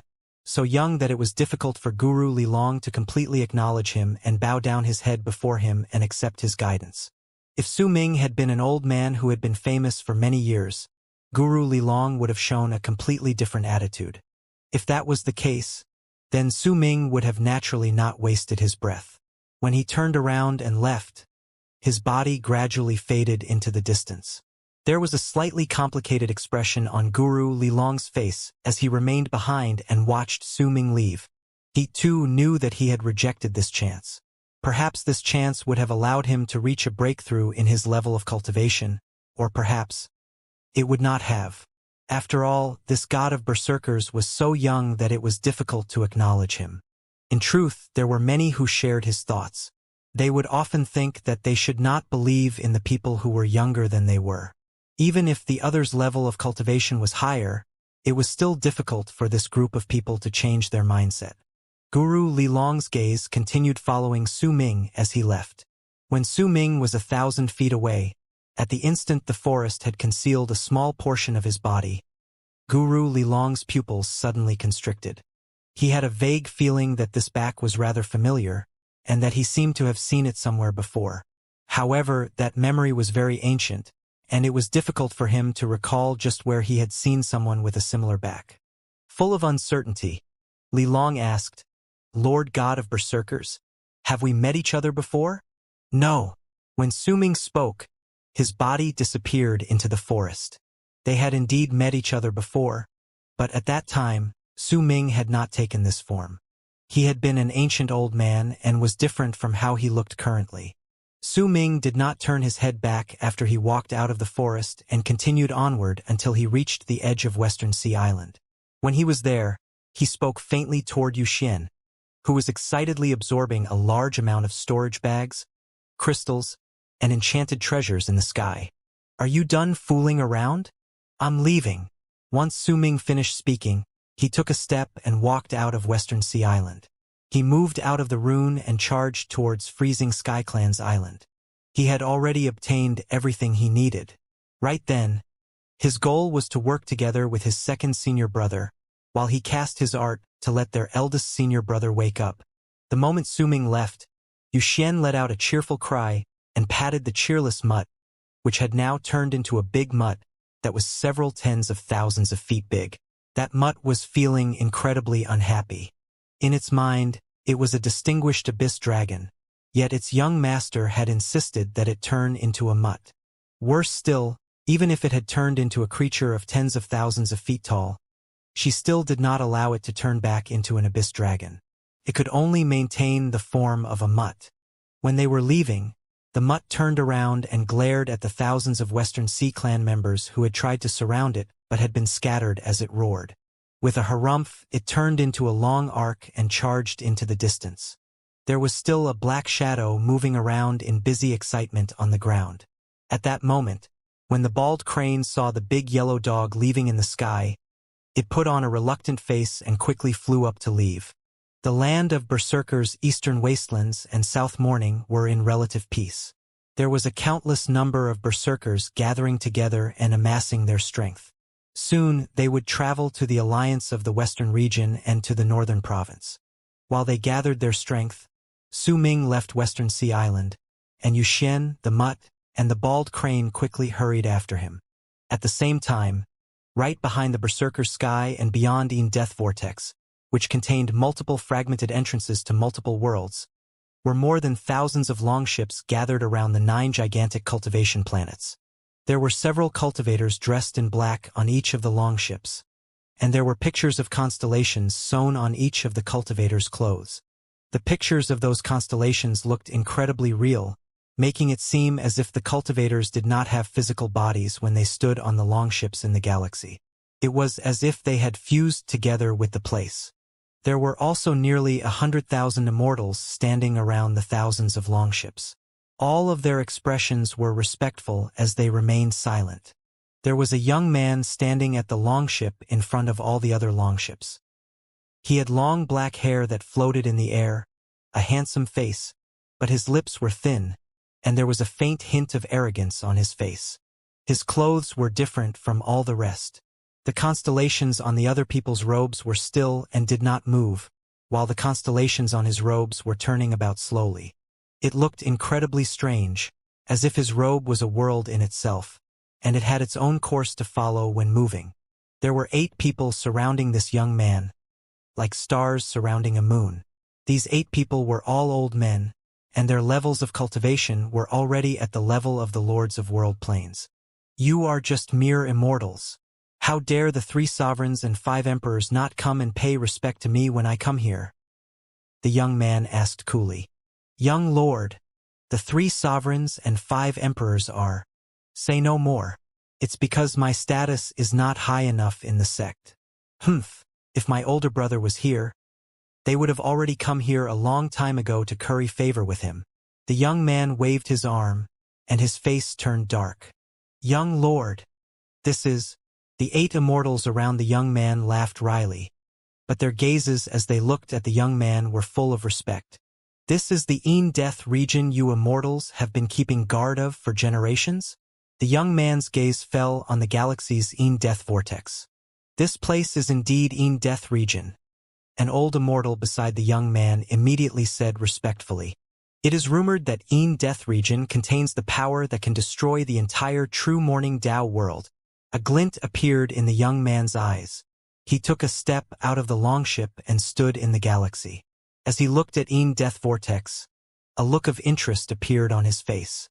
Since it contains this sort of power, then when I become the sect master of Morning Dao sect, I will definitely send someone to investigate this place. The young man took a step to get closer and check the place, but then he stopped abruptly right at the moment he was less than 1,000 feet away from the vortex. His expression changed drastically, because the galaxy beyond Yin Death Vortex was supposed to stretch out endlessly and be completely empty as far as the eyes could see. Yet there were 99 presences rising into the air. There were also 49 even more powerful wills circling around the area right behind those 99 presences. There are indeed 99 tiger talismans and 49 dragon talismans holding this place down. The young man hesitated for a moment, but he did not continue trying to venture deeper. Instead, he turned around and returned to the longship. All right, I'm just passing this place and can only stay for 7 days. Make sure you gather up the amount of spirit stones I asked all of you to find. The young man stood on the longship and cast a cold look at the immortals beside him. The immortal cultivators smiled wryly. A middle-aged man among them hesitated for a moment before he moved forward and spoke in a low voice. Young lord, please extend the deadline. The amount of spirit stones you want is too great. We need some time to prepare them. 7 days and not a single day more. If you can't gather up enough spirit stones, then... Heh. The young man's face immediately turned cold. Young lord. An old man among the immortals suddenly took a few steps forward and spoke up in a low voice. It seems like you are very interested in this Death region. I have a method here that can allow you to enter Death region without touching the spirit talismans. Oh! A glint immediately appeared in the young man's eyes, and he looked towards the old immortal who'd just spoken. Not bad. If the method you mentioned is truly useful, then I will give you a few more days. If that method does not work, then I will not change the deadline, but you will have to give me double the amount of spirit stones I want. Young lord, do not worry. This way, the old man immediately said, smiling faintly. The other people hesitated for a moment, but none of them mentioned that the 3 sovereigns and 5 emperors had issued an order that forbade the activation of the rune to send anyone down to the world of berserkers. They could only activate it after the 3 sovereigns and 5 emperors had returned. Several hours later, the thousands of longships spread out above the region that was filled with an endless number of continents in the Immortals galaxy. The Immortals previously standing beside the young man now guided him towards the continent in the center, which was the place where Su Ming's physical body was kept on the altar. The young man cast a look at Su Ming's physical body and asked coldly, as if he had just recalled something, "So he is that wench's older brother?" "Young lord, you are wise. He is indeed that person, and we need to use his physical body to activate the rune that will allow us to descend, which is the method we use to enter Death region. But we will need 2 days to prepare, and our levels of cultivation will be limited once we descend, so we cannot transfer a large number of people over." "It doesn't matter.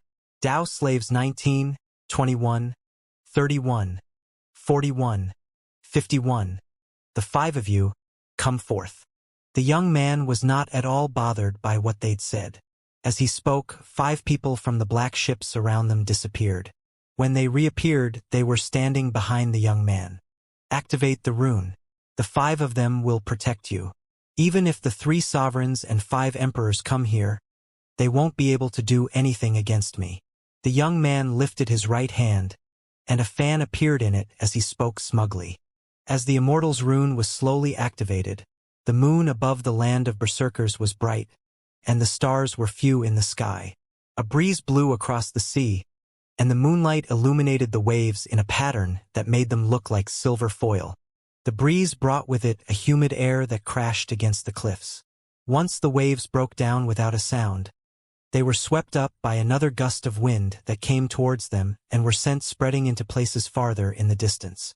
It had been 2 days since Su Ming returned to the 9th summit. At that moment, he was sitting on a cliff on the 9th summit. His expression was calm, but cautious. His Atman was cast outwards in all directions, so he would immediately notice even the tiniest bit of movement. His second senior brother was sitting cross-legged beside him, and he had his divine soul spread out to stir up all the power of heavenly phantoms in the entire land of berserkers in order to awaken their eldest senior brother. As for Hu Zi, he was snoring on the ground, protecting their eldest senior brother's consciousness by entering his dream. Whether it was second senior brother or Hu Zi, neither could be interrupted while casting their arts, or else. Not only would eldest senior brother be unable to wake up, even second senior brother and Hu Zi's lives might be endangered. Su Ming's duty was to protect them. The protection Su Ming had to offer this time was incredibly important to him, to the point that it was even more important than his life because if anyone disturbed them while they were casting their arts, causing them to fail, then not only would eldest senior brother not be able to wake up, it would be likely that he would never be able to wake up again. His consciousness would fade away, and he would truly turn into a headless stone statue. At the same time, Hu Zi, who was protecting eldest senior brother's consciousness, would also fall into a deep sleep he would be unable to wake up from when their eldest senior brother's consciousness dispersed. He would be like a person without a soul, and even if his physical body was fine, there would be nothing within it. Su Ming's second senior brother was the person who was taking the lead in casting the art and was using his body to activate his divine ability to stir up the great heavenly phantom art to awaken their eldest senior brother. If someone interrupted him and he failed in casting the art, then the heavenly phantom art would turn against him, and he would become one of the heavenly phantoms that had no consciousness and will, which were also known as the fragmented souls in the world. He would then be doomed for all eternity. Wuxia knew the consequences of being disturbed, but he did not care, because it was for his eldest senior brother. Besides, he trusted his youngest junior brother. Su Ming would absolutely not let anyone come and disturb them, unless he died. However, if there was really anything that could threaten youngest junior brother's life, then even if they were not casting any arts, they would still have only a slim chance to survive. Second senior brother also knew about the consequences, and he would not do something that would put him at such a risk if the person involved was not from the ninth summit. However, since it was his eldest senior brother, then even if he had to pay an even bigger price than this, he would still make this choice. They entrusted Su Ming with their lives, and to him, the three of them were incredibly precious existences. He would not let anyone bother them. Moonlight scattered on the ground. Su Ming was sitting cross-legged on the top of the mountain. He looked at his second senior brother, who had his eyes closed and was meditating as he dispersed his soul to fuse it with the world. He looked at Wuxia, who was in deep sleep, and looked at the statue of his headless eldest senior brother. He still remembered what his second senior brother said before he began. The casting of this art can take anywhere from 3 months to half a year. However, as long as the process goes smoothly, the shaman source blood you retrieved will allow me to almost certainly be successful in making our eldest senior brother wake up. Su Ming scattered his Atman and had it surround the entire ninth summit to sense the many runes and seals he had placed around the mountain during the past few days to defend it. There were also some runes Wuxia had placed himself when he decided to be serious in casting his arts. It could be said that the circular area of 10,000 lis around the ninth summit was filled with runes and seals. All of this was the first layer of defense set in the periphery of the island. There were also seals placed on the walls at the top of the mountain. Su Ming had been the one who placed them there. He stayed the way he was, sitting cross-legged on a mountain rock, and sucked in a deep breath before beginning to silently protect everyone while waiting for eldest senior brother to wake up. He looked forward to the happiness when their eldest senior brother woke up. All of them would gather together and head to the alliance of the western region as well as the northern province. His senior brothers would accompany him to see whether Dark Mountain truly existed in the alliance of the western region, and whether Lei Chun was an actual person. Then, they would head to the land of immortals together and search for their master and purge the immortals galaxy. As Su Ming thought about these things, he smiled happily, like a child. This smile was something that was rarely seen on him, and only when he was in the ninth summit would the smile show up so clearly. There was no scheming involved, and neither was there any form of plotting. There was only a warmth in this place that was akin to familial love. The ninth summit was like home. Su Ming looked at his second senior brother, at his eldest senior brother, and at Wuxia. Then, as he continued smiling, determination appeared in his eyes. It did not matter who it was or what force of power it was, unless they stepped over his corpse. Then he would absolutely not allow any form of disturbance to happen to the casting of this art. Days went by. The top of the ninth summit was filled with runes, and even Yu Xian and the others could only remain outside. If anyone showed any signs of breaking into the place, they would suffer severe attacks from Su Ming. Not a single person was allowed to move even half a step toward the top of the mountain. An oppressive atmosphere gradually surrounded the ninth summit, but there was a huge amount of understanding within the people despite the atmosphere. Everyone in the ninth summit was keeping to their promise to Su Ming and not stepping near the peak. Days passed. In eastern wastelands was a small tribe. This tribe was not big, and there were only about a couple hundred people in that tribe. The mornings in the tribe would usually be filled with smoke. The children's voices as they play with their friends would be filled with joy, and the berserkers who woke up early would go about doing their tasks. The men would hunt, and the women would take care of the elderly. In the peace that arrived when they were no longer threatened by the immortals, they lived in happiness. Yet when the 8th morning arrived, there was no smoke coming from the tribe in the morning, no joyful laughter as children played. There were only shrill screams of pain which showed that whoever it was that screamed was now incredibly weakened. Those screams were enough to make a person feel their hearts trembling once they heard them. They were the terrified screams of women as they cried out in despair. There was dried-up blood everywhere within the tribe. Corpses that belonged to the elderly, to men, to women, and children were scattered all over the ground. Judging by the dried-up blood, it could be seen that these people had died several hours ago. Their expressions were filled with despair and confusion, as they had died incredibly devastating deaths. No signs of battle could be seen. It was as if this was a one-sided massacre. There was even a child of 4 or 5 years old who was pinned to a tree. His weak body had already become icy cold a long time ago, but the pained expression on his pallid face was a telling sign of what sort of intense pain he had suffered as he died this way. There were 5 aloof men standing outside a tent in the tribe. They were all dressed in black, and their robes were filled with starlight. They seemed to take no heed of the hundreds of corpses around them. The women's shrill screams of pain were coming from the tent, and these sort of voices had been coming from different women through the entire night. As if the sun was unwilling to see this devastating sight on the ground. When morning came, dark clouds gradually covered the bright sky, and rain started falling. While it poured down from the sky, the flap to the tent was lifted. A young man walked out as he smoothed out his clothes.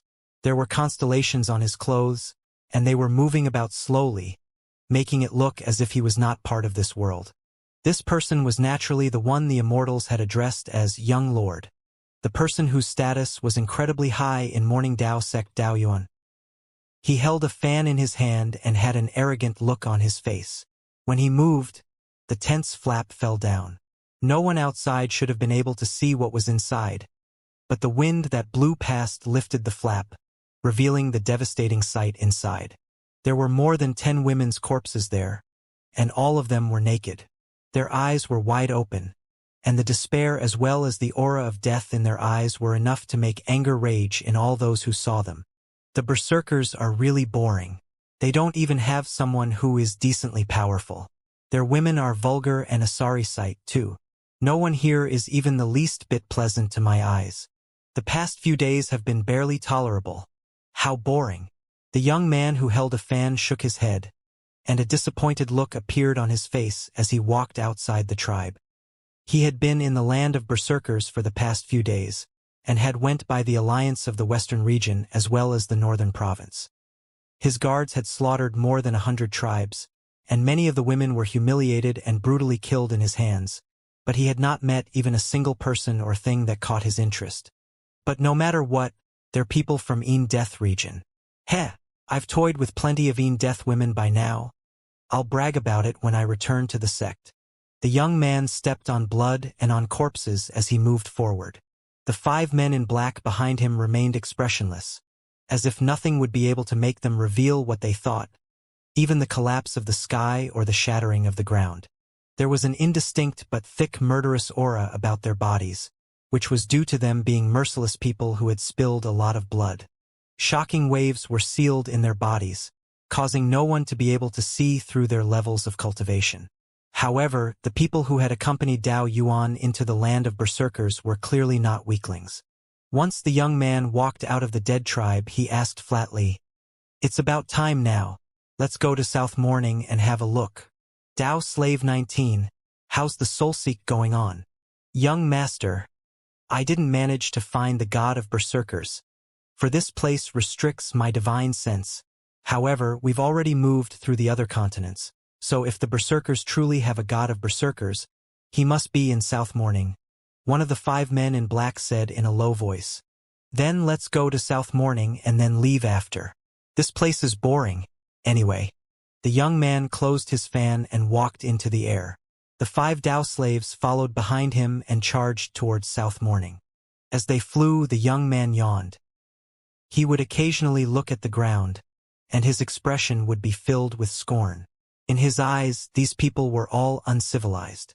They wore beast skins and sackcloths, and even those who were slightly better off were still a far cry from Morning Dao sect.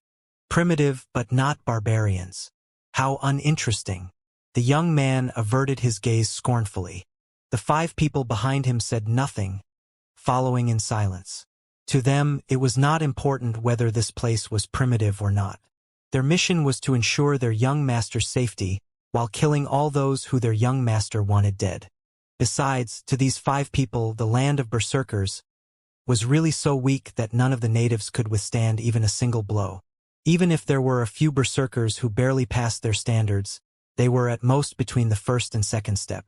Crushing them would be like crushing ants. There were only several spots they needed to pay attention to, like Eastern Wastelands Tower and Great U Imperial City, which was located in the spot where the Immortals descended. The 5 of them had automatically avoided those places, and neither did they tell the young man about it.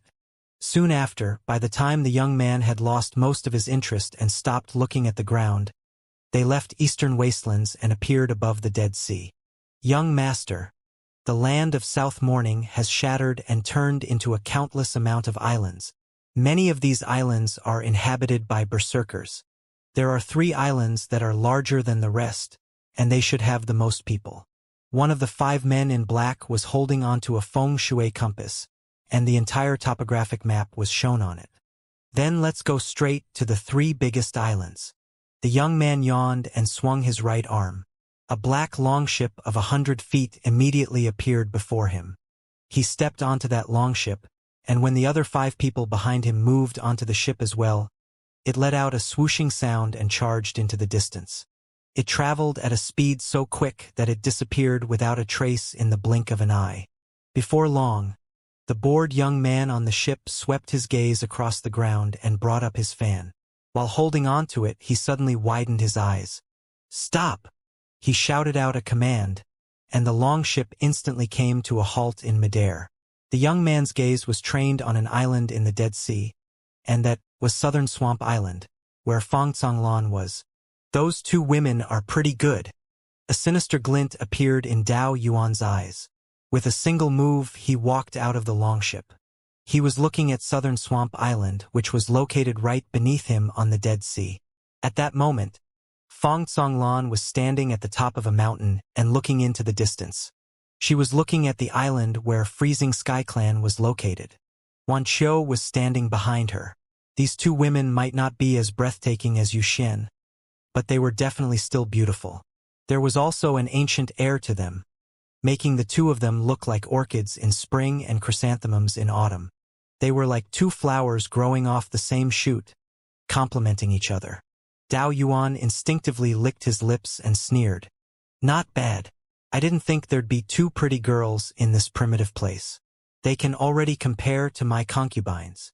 Dao Yuan opened the fan in his hand and pointed at the island underneath. He then licked his lips and immediately said, "Dao Yuan 19, lead the others and slaughter the island. Don't hurt the 2 women there, but find out whether there are other women who are as pretty as they are." The 5 men in black wrapped their fists in their palms towards the young man with expressionless faces. "Understood." Once these 5 people spoke, they immediately took a step forward. When they were about to descend on Southern Swamp Island, which was completely unaware of the danger hovering over it, the sky suddenly rumbled and shook so much that the weather changed. It looked as if waves of black fog had appeared high above. As it swept past, a chilling presence that was powerful enough to freeze hearts filled the area from all directions. The 5 men in black who were about to descend on Southern Swamp Island immediately spotted changes in their expressions. They stopped and swiftly returned to the young man's side. The young man was also momentarily stunned before he averted his gaze from Southern Swamp Island and looked around. Waves of chilling air circled in the sky, but it was not centered in this place. They were just passing by and heading off to a location in the distance.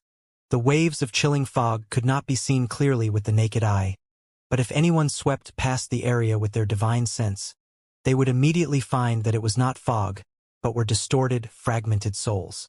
Those fragmented souls were formed of humans and beasts.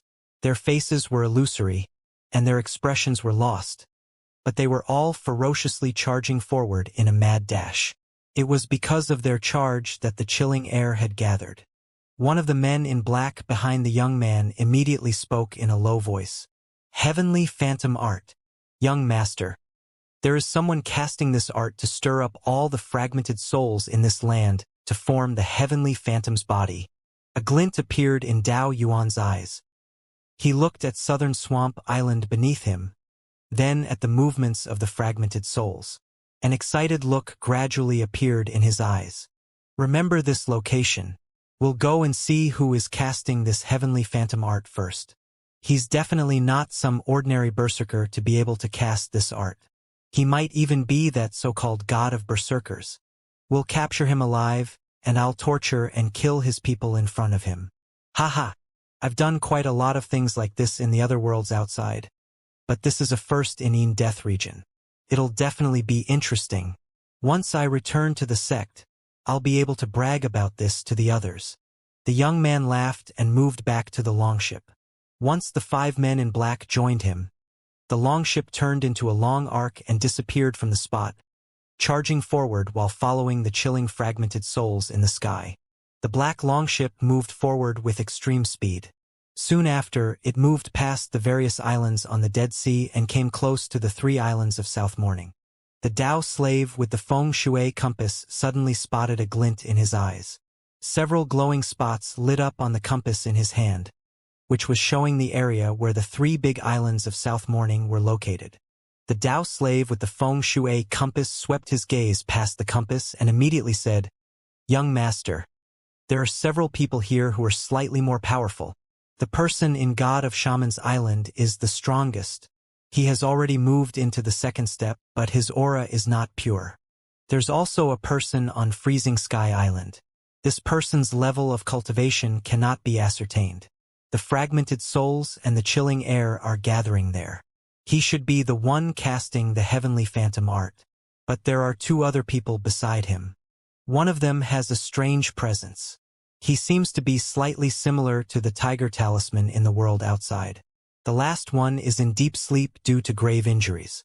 His consciousness is very faint. The one casting that heavenly phantom art must be thinking of using it to awaken this person. That feng shui compass was definitely no ordinary object. The Tao slave's experience and knowledge was also nothing to be scoffed at, or else he would not be able to tell so many things. However, he did not notice Su Ming's light on the feng shui compass. The young man on the longship smiled coldly and controlled the ship so it would charge towards Freezing Sky Island, where Su Ming was. It was so quick that it arrived outside the island along the fragmented souls that filled the sky. As a shocking boom reverberated in the air, the longship crashed straight into the defensive rune on Freezing Sky Island without the slightest pause. The screen of light immediately distorted and was only able to maintain its form for the span of a breath before shattering with a bang. When it turned into an endless number of shards that scattered all over the place, the longship moved through the screen and charged into Freezing Sky Island. At the instant the ship rushed inside, it did not stop and charged forward with a loud whoosh, heading straight towards the spot where the fragmented souls in the sky were gathering, the 9th summit. Almost at the moment the longship broke the rune outside Freezing Sky Island, Su Ming, who was sitting at the top of the 9th summit, opened his eyes. A bright light flickered in his eyes before immediately turning into a monstrous murderous aura. The strength of that murderous aura surpassed what he had possessed when he fought against Tion in the land where the Immortals descend.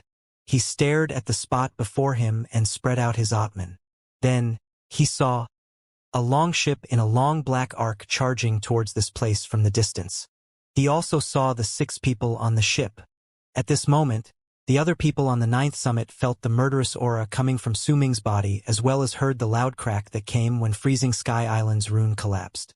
Bai Su's expression changed. Yu Xian, who had been frowning as she was immersed in her thoughts, lifted her head swiftly. The mutt that had originally been lying sprawled on the ground instantly stood up and glared at the distance.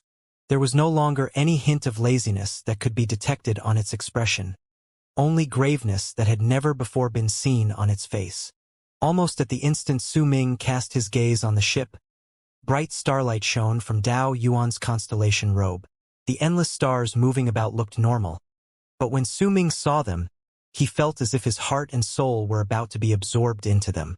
Without a single bit of hesitation, Su Ming lifted his right hand and pushed down on the mountain rock beneath him. With it, the originally empty sea in a circular area of 10,000 lis around the 9th summit instantly erupted with intense bangs. As those sounds rang in the air, the area within these 10,000 lis instantly distorted and turned into an illusion, making it difficult to see. Dao Yuan's laughter reverberated in the air, and there was a high and mighty, arrogant air contained in his mirth. Ignorant barbarians! My Taoist robe is a supreme treasure that is only given to the direct descendants of those named Dao within Morning Dao sect. If there is any divine sense that attempts to harm me, they will suffer a backlash from the rune contained within the Taoist robe.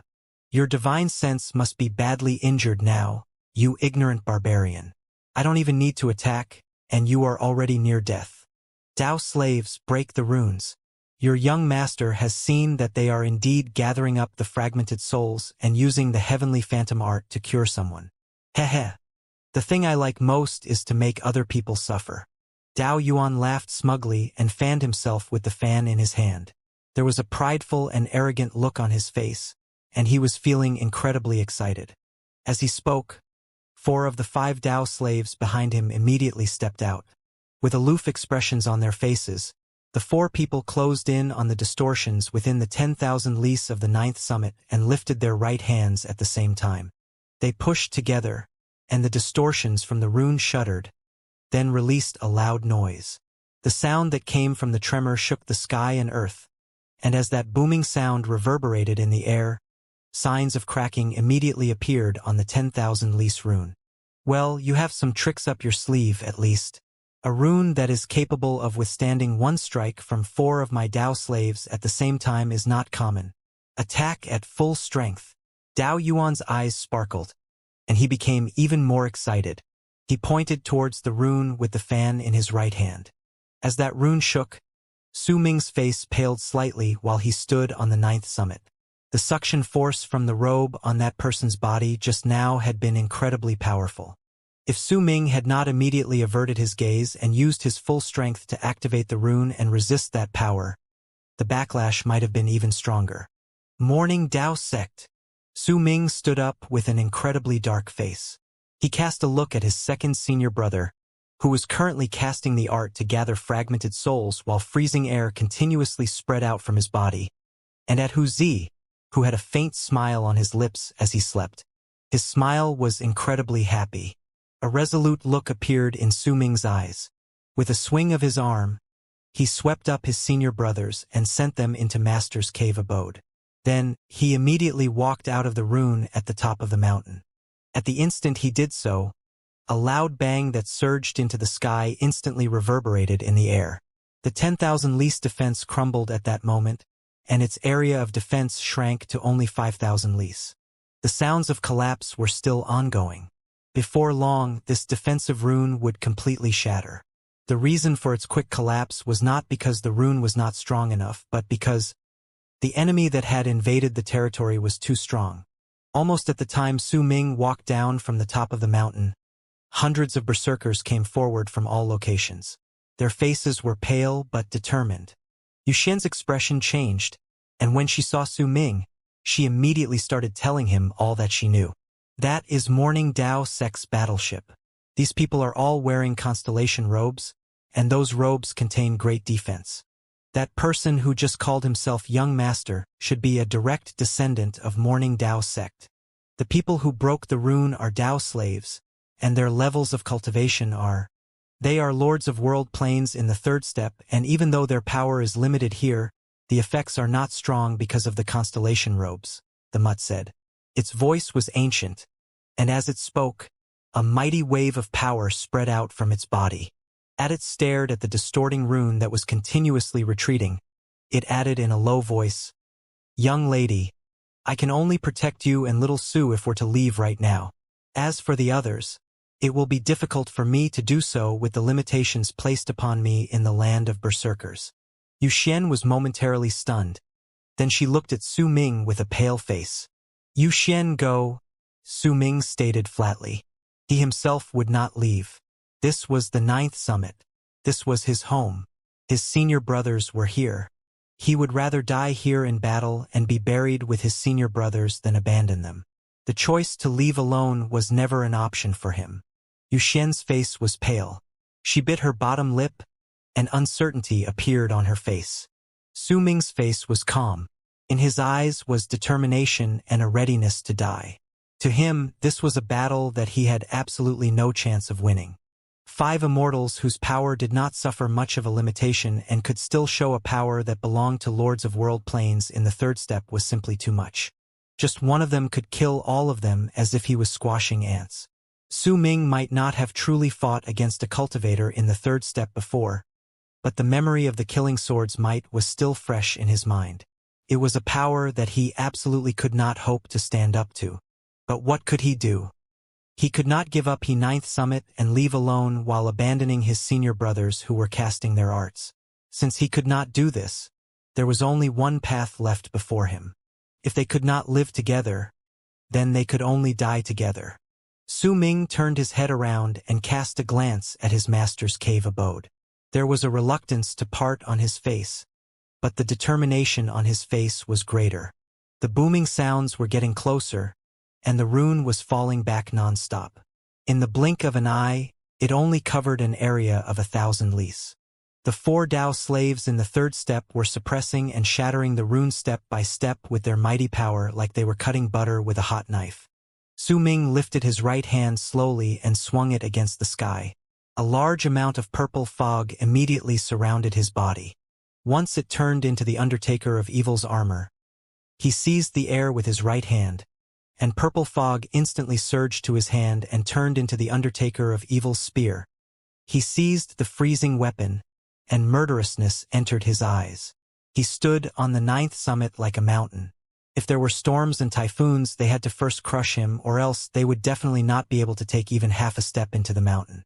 I am indebted to the 9th summit for granting me numerous years of peaceful life. You were also the one who saved my life, sir. Today, I will die together with the 9th summit. An old man walked out from the hundreds of people around standing about. He looked at Su Ming, and there was a resolute look on his face as he spoke. That's right. The 9th summit has given us many years of peace. We are in times of crisis now, but why should we be afraid of death? More people walked out slowly. Their eyes were filled with red. They might be afraid of their enemy's level of cultivation, but sometimes there were some things that people needed to do no matter how frightened they were. The 9th summit is like our home. Fighting to death for it is the best possible ending for us disciples of Freezing Sky Clan. Our levels of cultivation are low, but we have passion. Even if we die, we will have our blood spill on the 9th summit. Even if we die, we will have our bodies buried here. More voices spoke out in low tones, with determination lacing their words, and these voices erupted from the hundreds of people around Su Ming. There was not a single person who chose to back down. The hundreds of people who had lived in the 9th summit over the past few years had looks of determination mixed with madness on their faces. This was a fearless attitude towards death. It was a resolve that stated that if they were to die, they would die in the 9th summit. Bai Su did not speak, but her expression and her act of not retreating symbolized her thoughts. She looked at Su Ming, and her expression was filled with gentleness. She suddenly felt that there were not many regrets in her life. If she could die here with Su Ming in battle, it would be a good end for her. Chen shuddered. The bald crane beside him had a face full of anguish. It wanted to run, and it had done this sort of thing plenty of times in the past due to its personality, but this time, it could not take even a single step away. It looked at Chen, then at Su Ming, and finally at the cave abode at the top of the 9th summit. For the first time ever, madness appeared on its face. Darn it. I'll be a man with them this time. I'll fight against those people. Young lady, if we don't leave now, it'll be difficult for me to ensure your safety when those 5 people surround and attack us. The serious-looking mutt had a grave expression on its face at that moment as it spoke in a low voice. I'm not leaving either. Yuxian gritted her teeth. She told herself that Su Ming was the one she valued highly and he could sell for a good price. If she left and he died, then everything she had done to this point would be a waste of her strength, and it would be a business deal that would end in the largest loss of profit in her life. There was no way Yuxian would accept such a deal. Once Yuxian made her decision, she immediately asked, Xiao Huang, how many of the 5 can you handle? The mutt fell silent for a moment, then it slowly said, I don't have their constellation robes, so my power is limited in the land of berserkers. I could barely hold 3 of them for an hour. If I cast a secret art, then I could hold one of them back. Yu Xian gritted her teeth and said this to Su Ming while wondering anxiously why the 2 old folks she had sold Su Ming to had not arrived yet. It had been a long time since then, and she wondered whether they had run into some sort of accident. Su Ming remained silent. At that moment, the booming sounds in the area were getting closer. The rune had already shrunken to merely some hundreds of lis due to the suppression. Dao Yuan's arrogant laughter finally reached in the midst of all the booming sounds. An hour! Su Ming closed his eyes, then soon reopened them and wrapped his fist in his palm before bowing to Yu Xian and the mutt. I, Su, will remember your kindness. The mutt swiftly leapt forward, and a brown-yellowish light erupted from its body. That light instantly reached far into a distance of 100,000 feet, and as a shocking roar reverberated in the air, its body transformed into a yellow dragon that was several tens of thousands of feet long. The yellow dragon had a ferocious expression on its face. As it roared, it charged towards the shrinking rune outside the 9th summit. At the same time, Yu Xian brought out a crimson medicinal core with a pale face. Once she placed it in her mouth, she spun around and stepped out of the mountain, charging towards the 4 Dao slaves who were destroying the rune along with the yellow dragon. When Su Ming saw Yu Xian and the yellow dragon leave, a determined look that spoke of his readiness to die appeared on his face. His presence of life cultivation realm erupted forth with a bang. An endless amount of snow and wind surrounded his body and swept him up. He turned into a long arc and charged out of the 9th summit, straight towards the rune. The hundreds of people on the 9th summit wore solemn expression. They stayed where they were to watch the shocking battle that was about to start. This battle would determine whether the 9th summit would survive. The yellow dragon was the first to rush out. At the instant its body flew out of the rune, it immediately brought a glint to the eyes of the 4 Dao slaves who were casting their divine abilities on the rune. World-traversing Abyss Dragon, Emperor of Abyss True World. The yellow dragon roared towards the sky, and the yellow light around its body instantly spread out to envelope 3 of the 4 people. The yellow dragon roared and flew towards the sky while the yellow light dragged the 3 slaves' bodies up after him. Damn it! This is indeed an evil place. This is a place that goes against Morning Dao sect? Or else why would a world-traversing abyss dragon from the Emperor of Abyss True World appear here? Kill that dragon. Skin it. Kill it. I want to bring it back to the sect and hang it on my door. Dao Yuan immediately shouted out loudly. There was not a hint of panic within him. Instead, he was feeling rather excited. As his voice reverberated, a chilling glare appeared in the 4th Dao slave's eyes. He flew up swiftly, but just as he was about to rush into the sky and fight against that yellow dragon, an angry feminine shout came from the distorting rune, and Yu Xian flew out in the form of a long arc like a goddess. The medicinal core she had swallowed had some sort of unknown effect, because at that moment, there was a thick wave of abyss death aura instantly spread out from her body. As that presence surrounded her, her face turned even paler, making her look like a corpse. Once she flew out, that abyss death aura immediately spread out and blocked the 4th Dao slave's path. The instant Yu Xian revealed herself, Dao Yuan's eyes went wide, and as his body trembled, he let out a shrill shout that made his voice sound almost hoarse. How could there be such a beautiful woman in the world? Dao Slave 51. Capture her alive. You must capture her alive. Do not harm even a single strand of hair on her head. Capture her alive and bring her to me. I will make you deputy commander. Dao Slave 19, go and help 51. You must capture that woman alive. Dao Yuan was incredibly excited, and lust shone in his eyes. He looked as if he wanted to see through Yu Xian's clothes right there and then. At that moment, he thought that his trip to the land of berserkers was totally worth it. The expressionless man in black, who was also the only remaining guard by his side, turned into a long arc and charged towards the spot where Yu Xian was. Yet before he could move even 1,000 feet forward, a whirlwind formed by ice and snow charged out from the distorting rune, and within that whirlwind was Su Ming. He exited the rune with a single step, But he did not charge towards Dao Slave 19. Instead, he rushed straight towards Dao Yuan. He was traveling so quickly that there were afterimages behind him. With the Undertaker of Evil spear in hand and the snow around him, Su Ming's speed reached its limit. A glint appeared in Dao Slave 19's eyes, and he gave up on moving towards Yuxian. Instead, he turned around to face Su Ming and lifted his right hand and pointed towards him.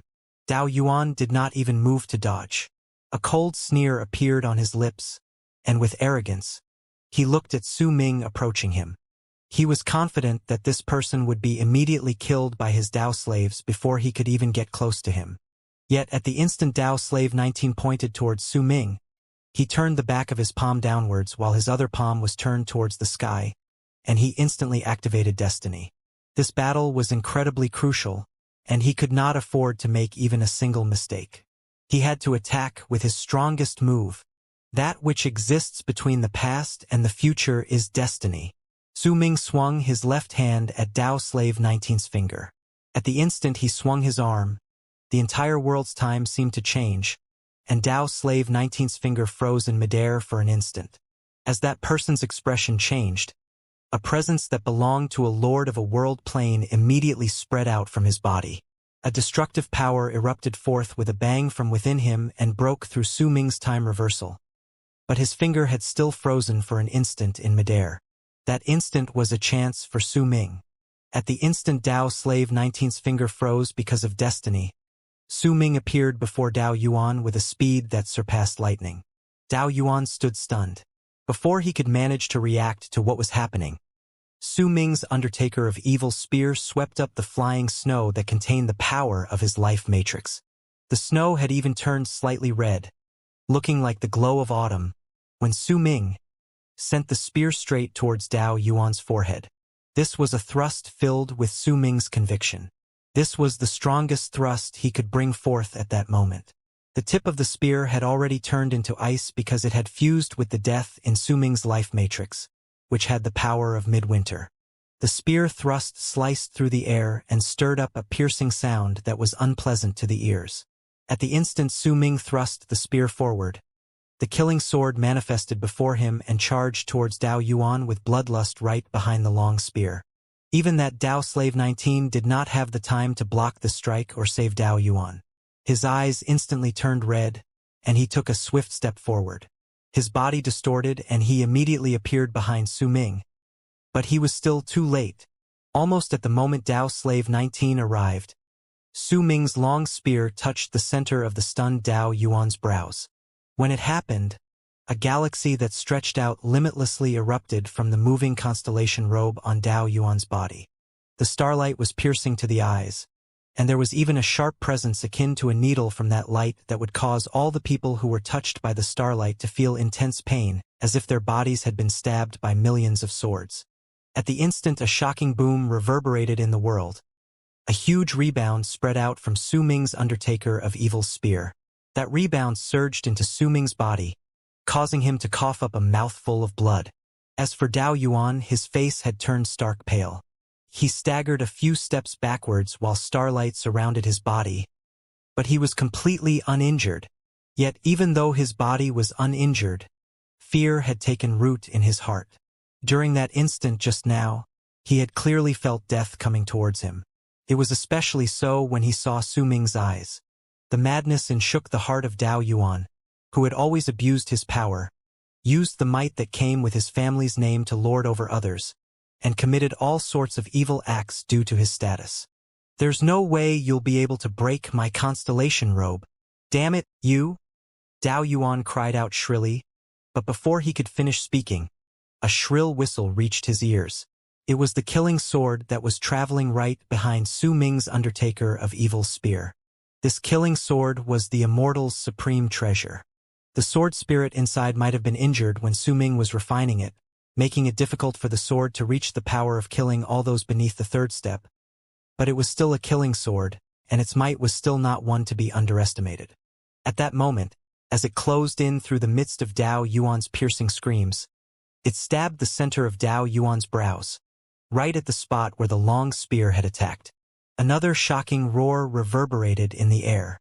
It came once more from the constellation robe on Dao Yuan's body, rebounding the killing sword when it touched the center of Dao Yuan's brows.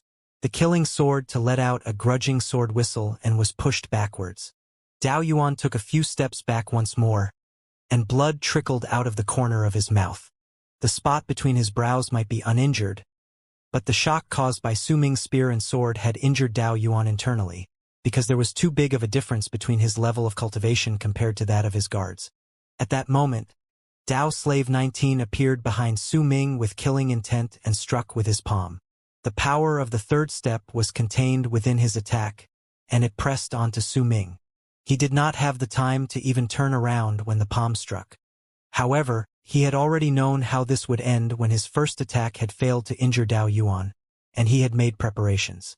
The moment the palm fell on him, a 9-colored light erupted from his body, and that light came from the 5-direction seal. Once the seal appeared, Dao Slave 19's palm crashed into it. A shocking boom shook the sky and earth, and Su Ming coughed up a huge mouthful of blood, and his body tumbled to the side like a kite whose string was torn. 5-direction seal? It's a pity you don't know the true way to use this treasure. Killing intent appeared in Dao Slave 19's eyes. He took a step forward, and with an even faster speed, he charged towards Su Ming. He had the confidence that Su Ming would die if he struck him again, even if he had that 5-direction seal. Kill him! Kill him! How dare he hurt me? You must kill him. Destroy his clan.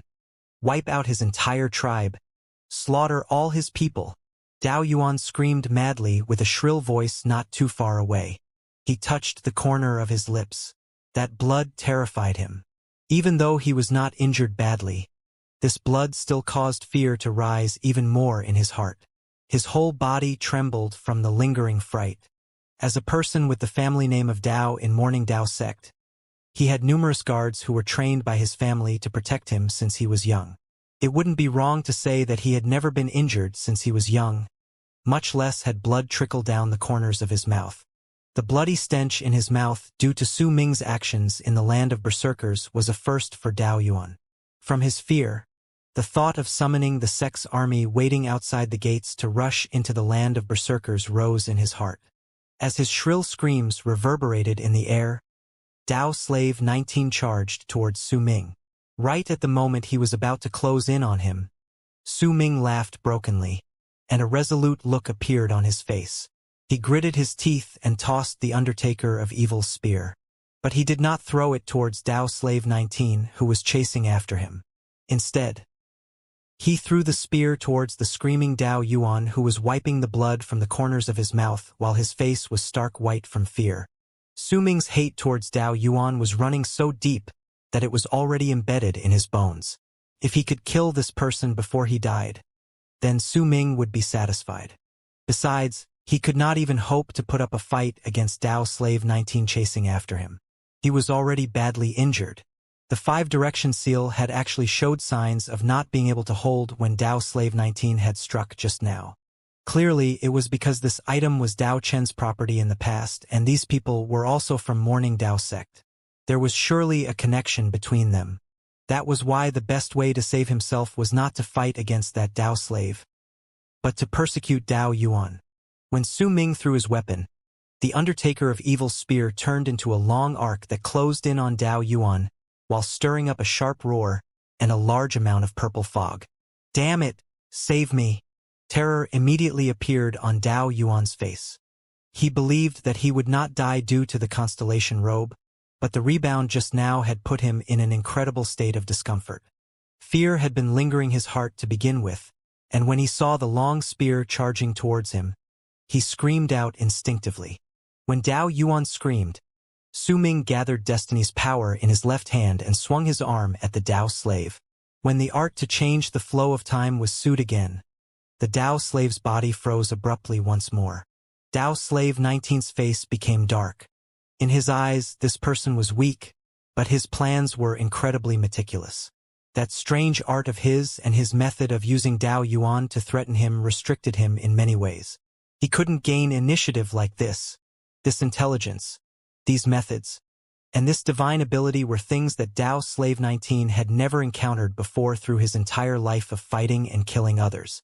Murderous intent shone in his eyes, and he thought to himself that he had to quickly kill this person, or he would surely become a huge problem in the future because of his guile if he managed to escape from this disaster and grew up.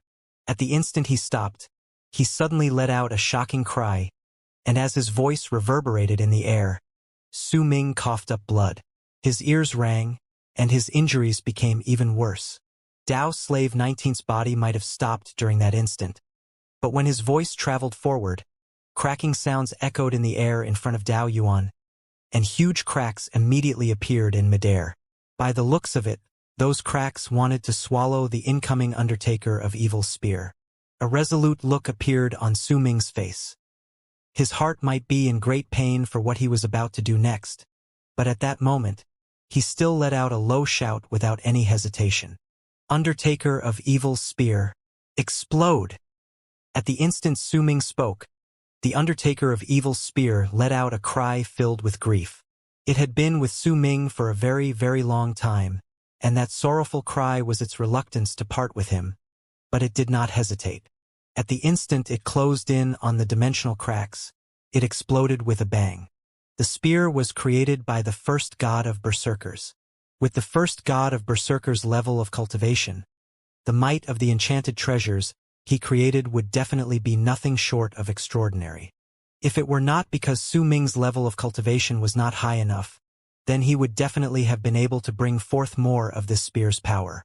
At that moment, when the Undertaker of Evil's spear exploded, a destructive power erupted and spread in all directions with a bang.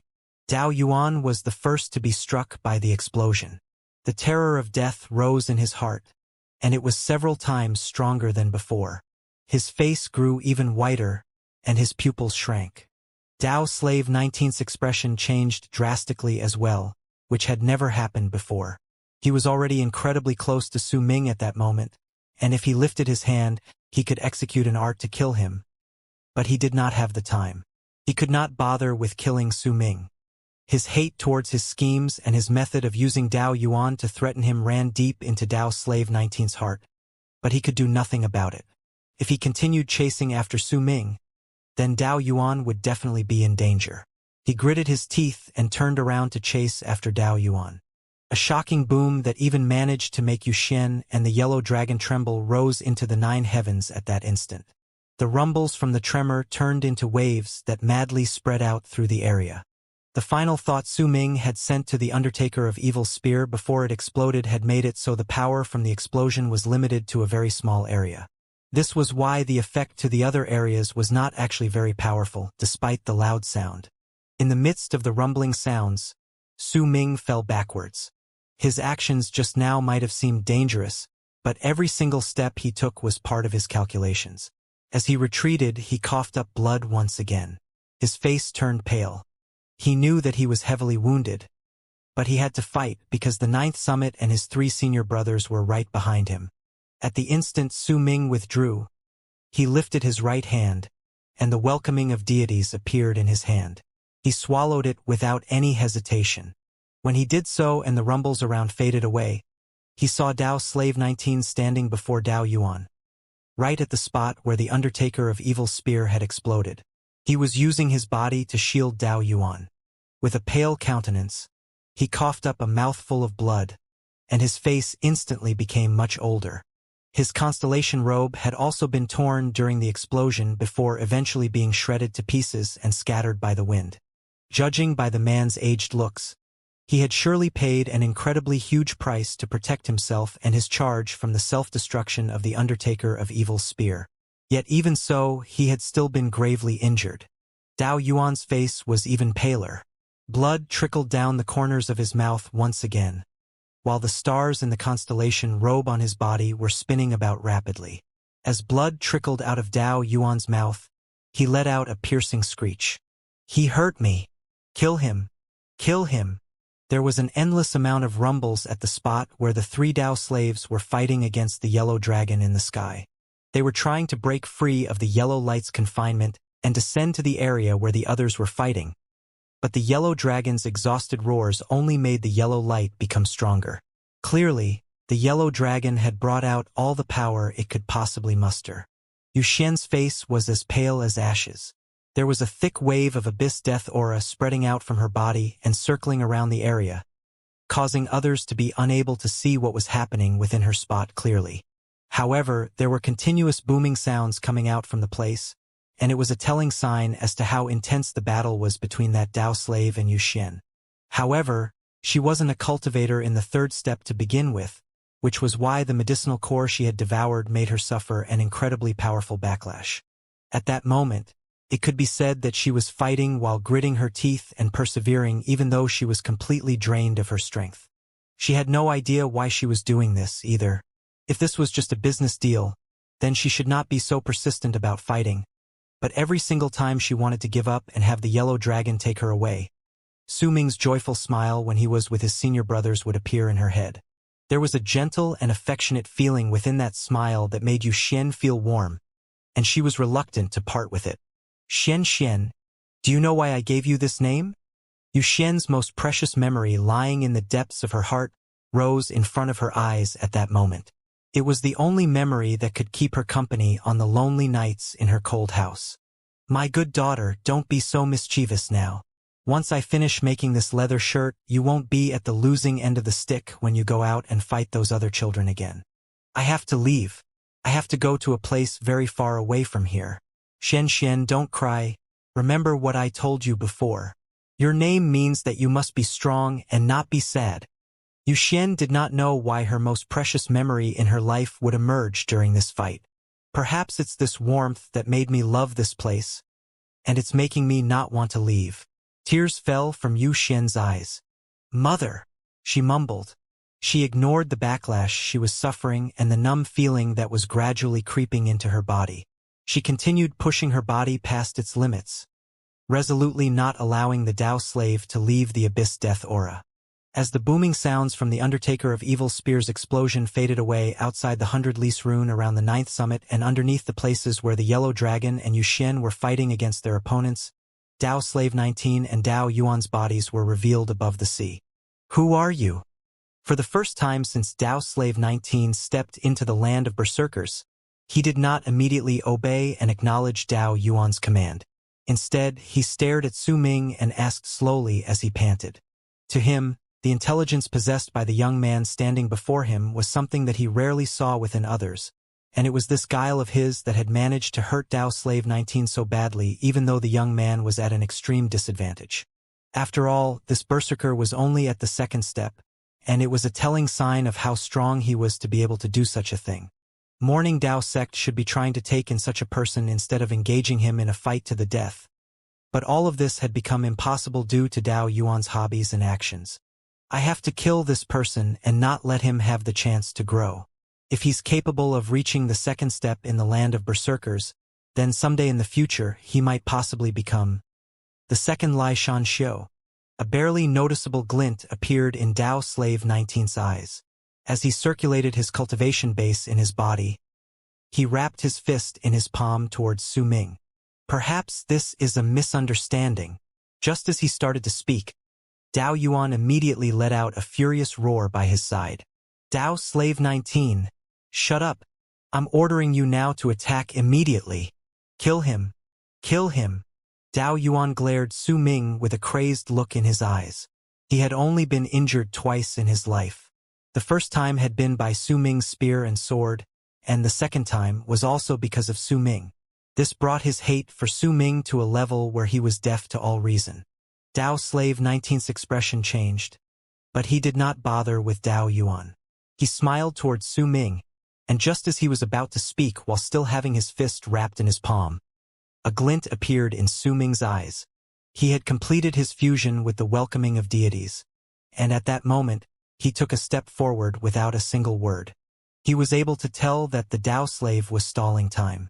Besides the injuries the Dao slave had sustained, the shredding of his constellation robe would have brought a huge suppression of his power by the laws in the land of berserkers. Su Ming had expected this beforehand, which was why he could tell that the Dao slave wanted to stall for time to heal himself and wait for the other 4 Dao slaves to come to his aid. Su Ming could figure out this sort of thing with just one glance. He had not attacked just now and given the Tao slave the span of a few breaths to recover because he had been fusing with the welcoming of deities. Now that the fusion was complete, he would absolutely not give the other any time to recover. The moment Su Ming charged forward without a single word, Tao Slave 19's expression changed. He knew that this young man had figured out his actions. As his eyes sparkled, Tao Slave 19 lifted his right hand and seized the air. An endless amount of wind charged forward and gathered into a long green whip on his palm. With a single move, the long whip in his hand swept through the air sideways and charged towards Su Ming. At the same time, the Tao slave formed a seal with his left hand and pointed forward. An illusory starry sky immediately manifested before him. That sky covered an area of 3,000 feet, and the starlight shining from within it instantly reached a blinding degree. However, it was incredibly clear that Tao Slave 19 no longer possessed power in the third step. A huge, invisible power descended on his body that suppressed him, and without the constellation robe blocking this power, the Tao Slave could only summon power that was equivalent to the middle stage of the second step. Dao Yuan was completely unaware of this, and he was causing a frenzied ruckus on the side. But in the blink of an eye, his clamorous and unbridled voice fell silent, replaced by a sharp intake of breath followed by a piercing scream. Even the Tao slave's expression completely changed during that instant. This was because once Su Ming took his third step forward, his body swelled up.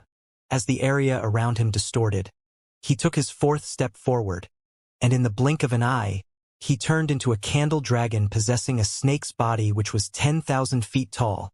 The gigantic body, crimson scales, the presence that was filled with mighty oppressor, and the capturing of souls which belonged solely to the candle dragon was Su Ming's transformation after he took in the welcoming of deities.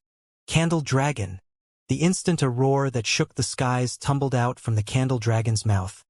Su Ming's power could no longer be categorized using the berserker's levels of cultivation. At that moment, his power was without equal, and he also possessed the complete set of the candle dragon's inborn divine abilities. As a rumble that signaled the tearing of space reverberated in the air, the candle dragon that was Su Ming swept its gigantic tail sideways towards Tao Slave 19 with an astonishing momentum. Booming sounds echoed in the air as the candle dragon's tail crashed into the wind whip. Another bang shot up into the air, and as it resounded, the whip instantly crumbled. At the same time, the candle dragon's tail against the 3,000 feet starlight. As an even louder bang rang out, the 3,000 feet starlight completely disintegrated, and the candle dragon's tail turned into a bloody mess. Yet even as it was falling apart, it still continued sweeping sideways and charging towards Tao Slave 19 as well as Tao Yuan who was behind him. Candle dragon.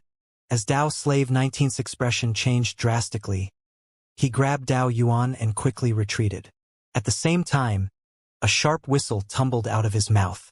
That whistle seemed to contain a divine ability, which made the air before him distort as he retreated before turning into circles of waves that looked like the ripples on the surface of water. All of it was trying to block the gigantic tail charging over. Booming sounds shook the sky as the candle dragon's tail swept sideways, and it broke all the ripples in the illusory surface of water before landing on Tao Slave 19's retreating body. The Tao slave's eyes went wide. He coughed up a huge mouthful of blood and used the massive power provided by the tail's momentum to retreat at an even faster speed while dragging Tao Yuan in tow. The Tao slave's heart was in shock at that moment. This enemy from the berserkers had caused wariness to appear in his heart. The youth had an endless variety of divine abilities and enchanted treasures, and he was incredibly intelligent. His plans were ingenious, and he could even transform into the ferocious candle dragon that could destroy worlds. If Tao Slave 19 was thinking this way, then it was even more so for Tao Yuan. He was almost scared out of his wits. With a pale face, he looked at the gigantic creature Su Ming had transformed into, and he suddenly began to regret taking this trip. Su Ming knew that he could not stay too long in the form of the candle dragon and that he was badly wounded. Once he swiped his tail sideways, he lifted the head of his gigantic body and opened his mouth wide to suck in a deep breath. Just as he was about to use the Candle Dragon's inborn divine abilities to devour Dao Slave 19 and Dao Yuan, a furious roar came from behind him. It was from Dao Slave 21, who was fighting against Yu Xin. Dao Slave 21 charged towards Su Ming without a second thought. Yu Xin coughed up blood behind him and staggered backwards with a face as pale as that of a corpse. She had done everything that she could and had taken up a lot of Dao Slave 21's time. But this was already her limit. In fact, she had even used her own life. But she still could not continue holding him back. As she fell back, she coughed up blood once again and tears fell from her eyes. There was a slightly absent-minded look on her face, and she was the only one who could hear her mother's gentle voice ringing in her ears from her memories. Xian, you must stay strong. I'm about to go to a place far, far away. I wish you happiness. I wish that my daughter will be happy throughout her whole life. Mother, Yu Xin mumbled. If Dao Slave 19 and Dao Yuan had not been in danger, Dao Slave 21, who had broken out of the confinement from Abyss Death Aura, would have definitely captured Yu Xin first, but he was currently worried about Dao Yuan, and hence did not bother with the woman he'd just fought. With the fastest speed he could muster, he appeared beside the candle dragon that was Su Ming. When he lifted his right hand, his entire arm looked as if it had disappeared and was replaced by an array of stars. It fused together with the stars on his robe, and he pushed his palm towards the candle dragon. Madness appeared in Su Ming's eyes. All the plans he had concocted previously had finally got him this chance, yet a fine line existed between what one planned and what could be achieved. Sometimes something would occur to alter all plans. At that moment, as Su Ming was threatened by that palm strike coming at him from behind, he activated all of the candle dragon's power without any hesitation. He opened his mouth and sucked in a breath. Instantly, Dao Yuan and Dao Slave 19's bodies started flying back against their will. But at that moment, Dao Slave 21's palm struck the candle dragon's head. As a shocking boom reverberated in the air, Dao Slave 19's body turned into a long arc and was devoured by the candle dragon that was Su Ming. But there was not enough time to devour Dao Yuan as well. The dragon's body fell to pieces from the strike. Once that happened, the welcoming of deities disintegrated and was completely destroyed. Su Ming's body revealed itself, and he retreated swiftly while coughing up blood. Dao Yuan's body was trembling violently due to his fear, but he did not stop shouting, "Kill him, skin him, tear out his bones, seal his soul, kill him." Dao Slave 21's eyes were bloodshot. He could sense that Dao Slave 19's presence had disappeared. A wave of anger and sorrow filled his heart and body, and he charged straight at Su Ming. All the things Su Ming had done from the moment he stepped out of the 9th summit to the moment he used the candle dragon's body to devour Dao Slave 19 were his limit. It was him gaining complete control over the situation after laying various schemes against Dao Slave 19. He had not gotten close to Dao Slave 19 and fought directly against him, but had chosen to use Dao Yuan's safety as a distraction. By threatening him with a barrage of attacks as if he was storming his enemy's lair, he had made Dao Slave 19 lose initiative and be restricted every time he tried to move. The might of the 3rd step was something Su Ming could not hope to stand up to. His body might be incredibly tough, but the difference in their levels of cultivation was enough to make him unable to last long under Dao Slave 19's barrage of divine abilities and collapse. This was still the land of berserkers. The suppression placed on the Dao Slave's power might not be serious, but they were more or less affected, which prevented them from using some of their divine abilities as freely as they could in the outside world. Yet even so, Su Ming had still paid a heavy price for his actions, and he hadn't even managed to kill Dao Yuan. At that moment, as Su Ming quickly fell backwards, blood continued trickling out of his mouth. He glared at Dao Yuan, who was still causing a ruckus in the distance, and at Dao Slave 21, who was charging towards him. Su Ming knew that he could not hope to stand up against such powerful enemies. However, even if he was as weak as an ant in front of these people, he would still have the courage to fight against them and bare his fangs. "I've fought countless battles in my life, and I've barely escaped death many times. This disaster today is even more difficult than when Dtion descended. But for the 9th summit, dying is nothing." Su Ming laughed towards the sky. In this time of crisis, He had found himself being able to let go of everything. As he retreated, he lifted his left hand with the back of his hand turned downwards and his palm turned upwards. He brought out his full power as destiny and pushed his palm against the center of his brows. His current appearance was no longer that of a teenager, but a young man. This was a transformation that happened to him when he stepped into life cultivation realm. At that moment, when Su Ming pressed his left hand against the center of his brows, the power of destiny erupted from his body with a bang. The shadows of an infant and a purple-haired man appeared behind Su Ming's body. These two shadows instantly began to overlap with Su Ming's body. But Dao Slave 21 closed in on him with a single step. The strength of this Dao Slave, who could still bring out the power of the third step even in the land of berserkers, was something that the 3 sovereigns and 5 emperors could not hope to compare to even in the world outside. In fact, they were not even within the same level. They might also be lords of world planes, but those who had just reached the third step shared the same title as those who had reached the later stage of the third step.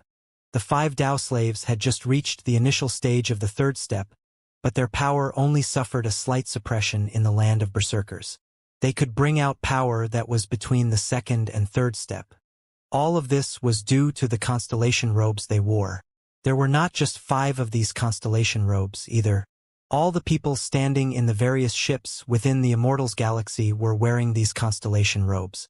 In general, these robes had the power to resist the power of the laws in the land of berserkers and allow a person's level of cultivation to not suffer too many limitations. If one considered that, the Immortals should be trying to obtain a large amount of those robes so that they would not be affected when they descended, but despite the great numbers of those robes, only Morning Dao sect disciples could obtain them. The Immortals were only vassals under a faction of power that belonged to Morning Dao sect.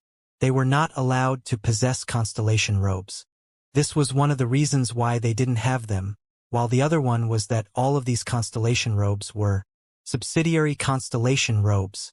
On their own, these robes would not possess such strange abilities, and neither would they cause their wearer to not be limited by the laws in the land of berserkers. The reason why the subsidiary constellation robes possessed such might was in sacred constellation robe on Dao Yuan's body. All people who wore subsidiary constellation robes had to listen to the person wearing sacred constellation robe as if they were soldiers listening to the orders from a command center. They could not go against those orders. It was akin to a form of control, but it would not affect the wearer's intelligence and mind. It was just that they would now have a master within their thoughts. This master was the wearer of that sacred constellation robe, and he owned all subsidiary constellation robes they wore. Only while sacred constellation robe existed could its subsidiaries not be too affected by the power of the laws in the land of berserkers. If Immortals wanted to obtain subsidiary constellation robes, they would have to become slaves to someone. If they did not want to do so and sought to possess sacred constellation robe by themselves, they would be faced with the threat of their race's complete annihilation. Sacred constellation robes could only be possessed by those who bore the family name of Dao in Morning Dao sect. It did not matter what sort of level of cultivation they possessed or what personality they had.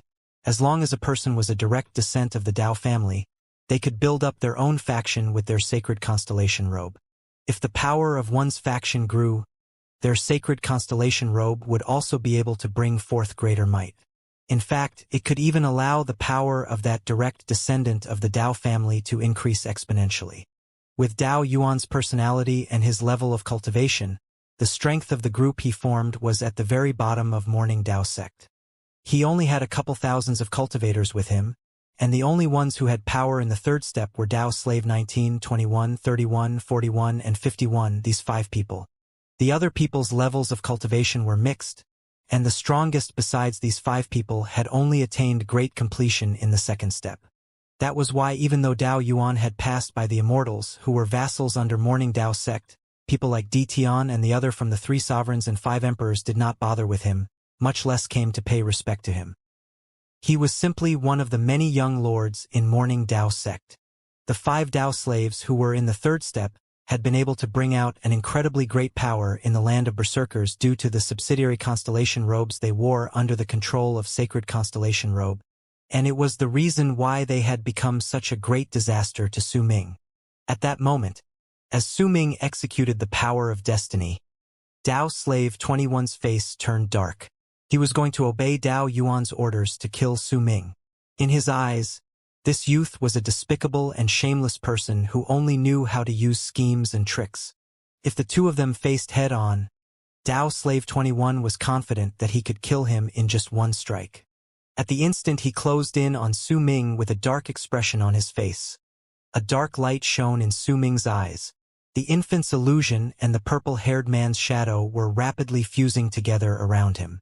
Right then, a wave of abyss death aura which brought with it a sense of familiarity to Su Ming's soul erupted behind him.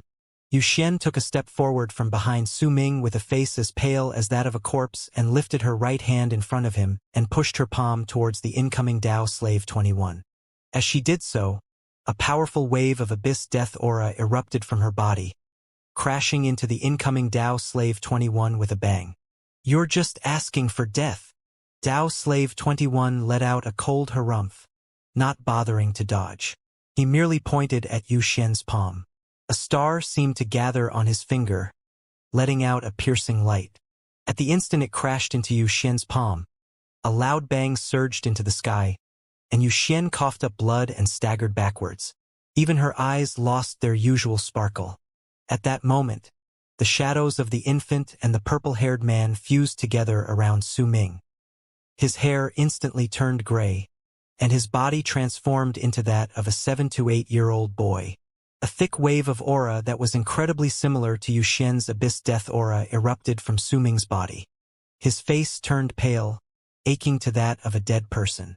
At that moment, he looked extremely similar to Yu Xian, who was by his side. It was as if they had been cut from the same cloth. A gray light shone in Su Ming's eyes. At the instant Yu Xian moved back, he charged towards Dao Slave 21 without any hesitation. When he lifted his right hand, he swung it forward, and the world immediately rumbled. A law dictating time to flow in reverse filled the area and forced Dao Slave 21's body to freeze for a moment, but only a moment. Yet it was enough for Su Ming to swiftly raise the killing sword in his right hand and slice diagonally before himself. When the sword passed before Su Ming like a bolt of lightning, Yu Xian gritted her teeth and rushed forward again to fight against Dao Slave 21 together with Su Ming. Booming sounds surged into the sky. Su Ming coughed up blood when he fell back once more, and Yu Xian followed after him with broken laughter. Even if the two of them attacked together, they could only make Dao Slave 21 sway a little. Very soon, powerful starlight filled the area around Dao Slave 21, and he charged towards Su Ming and Yu Xian. "Die, both of you!" Dao Slave 21's face was twisted with ferociousness. Go took a step forward, and an even louder bang rang out. Su Ming's entire body trembled, and he fell back like a kite whose string was snapped. As he coughed up a mouthful of blood, his injuries reached a point where he was almost near death. Yu Xian was in the same state. In her anguish, she looked at Dao Slave 21 walking over from the distance, then turned her head around to look at Su Ming. Dao Yuan excited screams reached them at that moment. "Ha ha! Kill the man and leave the woman. Damn it! I'll definitely tear out his bones and skin him. I'll make him regret hurting me even if he dies." Dao Slave 21 nodded. He took a step forward and closed in on Su Ming and Yu Xian, who were less than 100 feet away. The Dao Slave's face was twisted with savagery, and at the instant killing intent shone in his eyes, the starlight around him turned into rays of light that were light, sharp needles. When he lifted them in his right hand, those sharp needles burst forth with a bang. Just as they were about to charge towards Su Ming and Yu Xian, Su Ming bit the tip of his tongue, making his consciousness, which had become muddled due to his grave injuries, clear up slightly. There was no despair in his eyes, only calmness. It was a fearlessness in the face of death. Almost at the instant Dao Slave 21 came close, Su Ming grabbed Yu Xian with his right hand. This was the first time he took hold of her hand, and he found out that it was icy cold, just like a corpse's. "Are you afraid?" Su Ming asked with a smile. "No." Yu Xian was momentarily stunned before a beautiful smile bloomed on her pale lips, which still had blood trickling down their corners. She shook her head. Su Ming pulled her behind himself without any hesitation. At the same time, he lifted his left hand and swung it in the air. The world rumbled, and in the midst of a layer of distortions in the air, Su Ming's statue of the god of berserkers appeared, blocking him and Yu Xian behind while facing Dao Slave 21's star divine ability. Dao Slave 21's lips curled up in a cold sneer. He activated all his power and turned it into an endless amount of starlight that closed in on Su Ming's statue of the god of berserkers within an instant. A loud rumble shook the sky and earth, reverberating in the air, and during that instant, with just one strike, Su Ming's statue of the god of berserkers shattered to pieces. The starlight shot through, then causing Su Ming to cough up blood. Injuries opened up all over his body, and blood covered him. His consciousness faded away. Yu Xian was in a slightly better condition. She dragged Su Ming back with her as she retreated, while blood trickled down the corners of her mouth. Despair appeared on her face. Dao Slave 21 let out a cold harumph and took a step forward. He was confident that he could definitely kill these two people with his next strike. Almost the moment he moved forward, Dao Yuan flew out from behind him and charged towards Su Ming. Dao Slave moved back. "I'll do this personally. Didn't you want to kill me just now? I'll have a taste of your woman right in front of your face, and I'll make sure you see it." As Dao Yuan laughed maniacally, he closed in on the pair. As for Su Ming and Yu Xian, they were already close to the rune around the 9th summit. Dao Slave 21 paused in his movements and let his young master fly past him towards Su Ming and Yu Xian. Yet at the moment Dao Yuan lifted his right hand to seize Yu Xian, a great presence that filled the hearts of all those who felt with shock and fear suddenly erupted from over there. The strength of that presence was so great that it caused the world to quiver and an endless amount of whirlpools to appear in the sea. It made the sky tremble as it quivered, and even the yellow light as well as the 3 Dao slaves that were fighting against it felt their hearts tremble. "This is your Grandpa Crane's territory. I was taking a nap here, and you dare to come and offend me? Begone!" A voice filled with a mighty pressure came from the 9th summit with an intensity that shook the sky and earth. Not only did this powerful presence cause the hearts of the 3 Dao slaves to shudder at the instant it appeared, it also shocked Dao Yuan, who was about to execute a divine ability to kill Su Ming, and Dao Yuan 21. This is Solar Culpa's presence. Dao Yuan 21's expression changed drastically. He did not have time to think. He seized Dao Yuan, who was stunned with fear, and turned into a long arc that charged backwards. Dao Yuan screamed. As he shuddered, shock and terror appeared on his face. Solar Culpa's presence. There's no doubt about this. This is a great cultivator who has reached Solar Culpa realm. He's only one step away from reaching Plane Culpa. Dao Slave 21's face turned stark pale. His mind was in a mess. He had not expected to run into such a dangerous situation in the land of berserkers. But at that moment, a hint of doubt rose in his heart. He immediately lifted his right hand, and a resolute look appeared on his face. An item appeared on his palm, and he crushed it. It was a green medicinal core. At the instant the Dao slave crushed it, a shocking boom swiftly spread out. As that sound reverberated in the air, the world trembled. A wave of ripples spread out towards the area, but there was not a great amount of lethal force within those ripples. Instead, the green light shining from within simply spread out and covered a circular area of several hundreds of lis. Dao Slave 21 stared at that green light and watched it cover those hundreds of lis. His face remained unchanged for a moment before a strange emotion mixed with anger took over. "You're not a cultivator in Solar Culpa realm, young master. There is no cultivator in Solar Culpa realm here. That is just a Dao illusion art." Once Dao Slave 21 roared those words out, he no longer retreated. Instead, he charged once again towards Su Ming and Yu Xian. Dao Yuan was momentarily stunned by his side. He knew that the medicinal core his slave had used was Morning Dao Sect's Culpa-seeking core. That core could test whether there was any power that belonged to Plane Culpas within a region, and it could also determine whether there was anyone who had reached Plane Culpa realm in that area. If its color changed, it meant that there was someone with the power of Plane Culpa around, or it could be that there was simply some power that belonged to Plane Culpas in the area. Yet the medicinal core had spread out to several hundreds of lis just now, but the color did not change, which could only mean that, no matter what he'd felt when the presence moments ago had spread out, there was no one with the power of plain culpa realm in this place. That was the truth. Once Dao Yuan registered this, he fumed in rage and exasperation before charging back towards Su Ming and Yu Xian, whose consciousness was already muddled at that point. He was so quick that he arrived in the blink of an eye and even roared at them.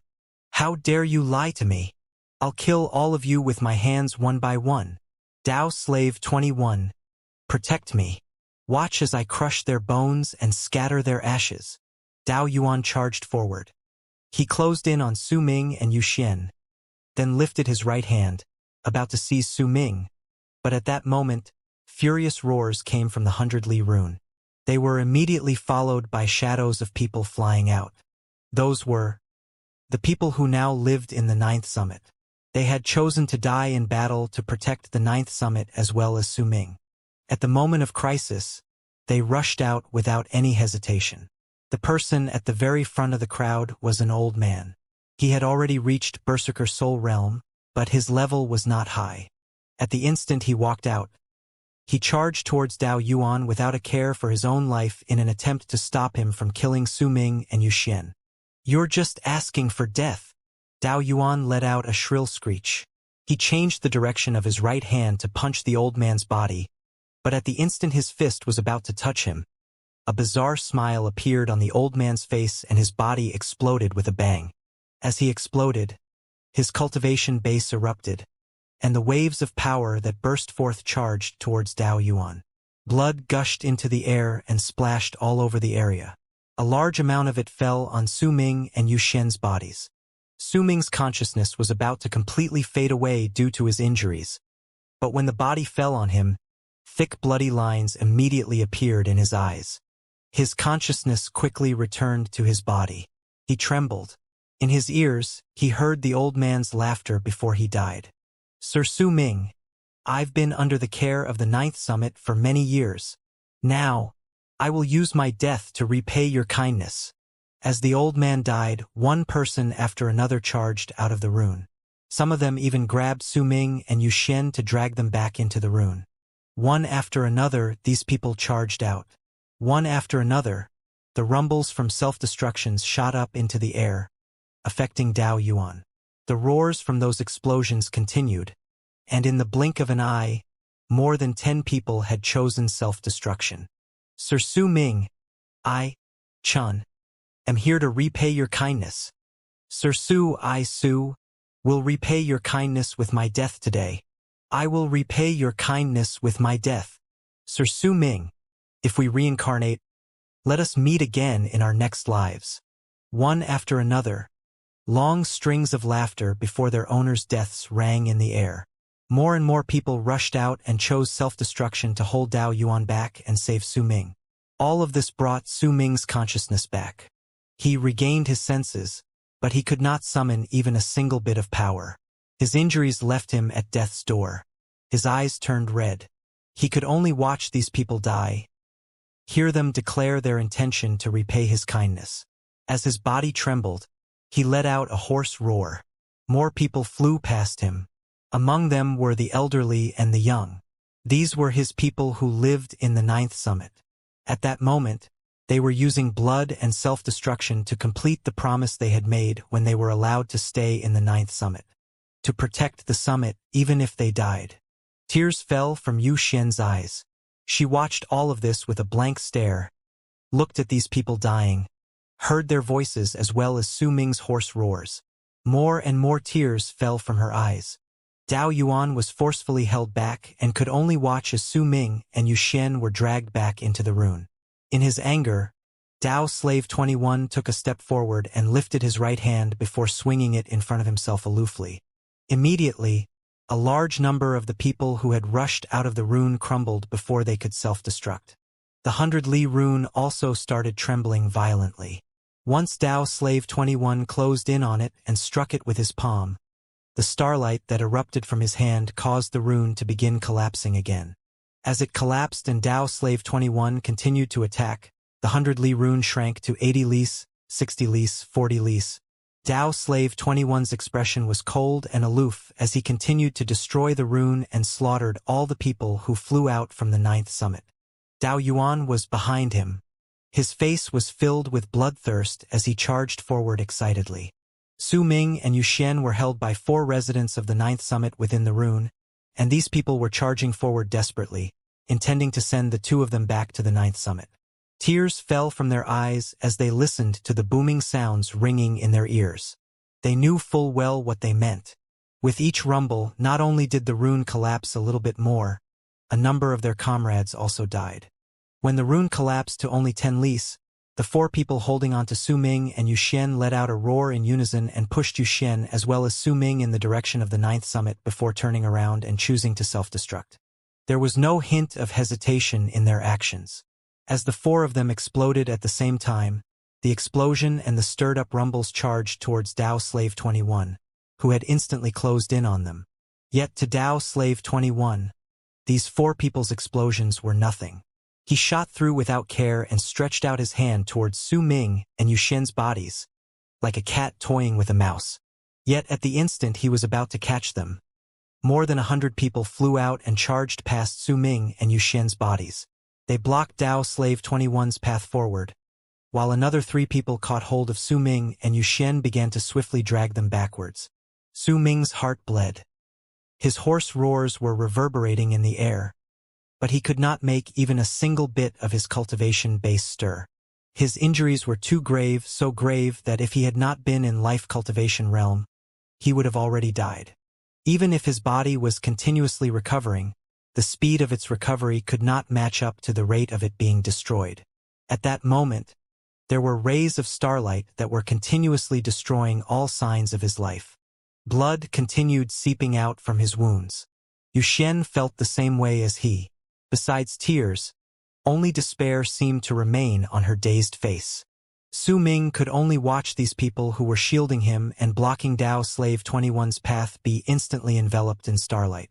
There were no screams, no rumbles. There was only blood and flesh flying in the air once the starlight faded away. All of them died.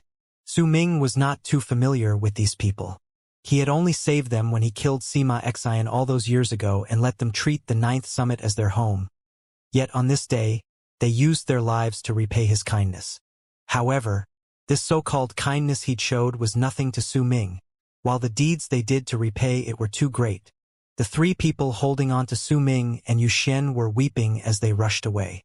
They were already less than 10,000 feet away from the ninth summit, but even so, what could they do after they closed this distance? Under Dao Slave 21's moderately paced execution of his divine abilities, under that power which they could not hope to stand against after Su Ming had lost his power, everything seemed to have already been set in stone and could not change. However, in this situation where things could no longer change, Su Ming saw just how importantly people regarded kindness. Even if they knew it was useless, they still continued to give away their lives for him.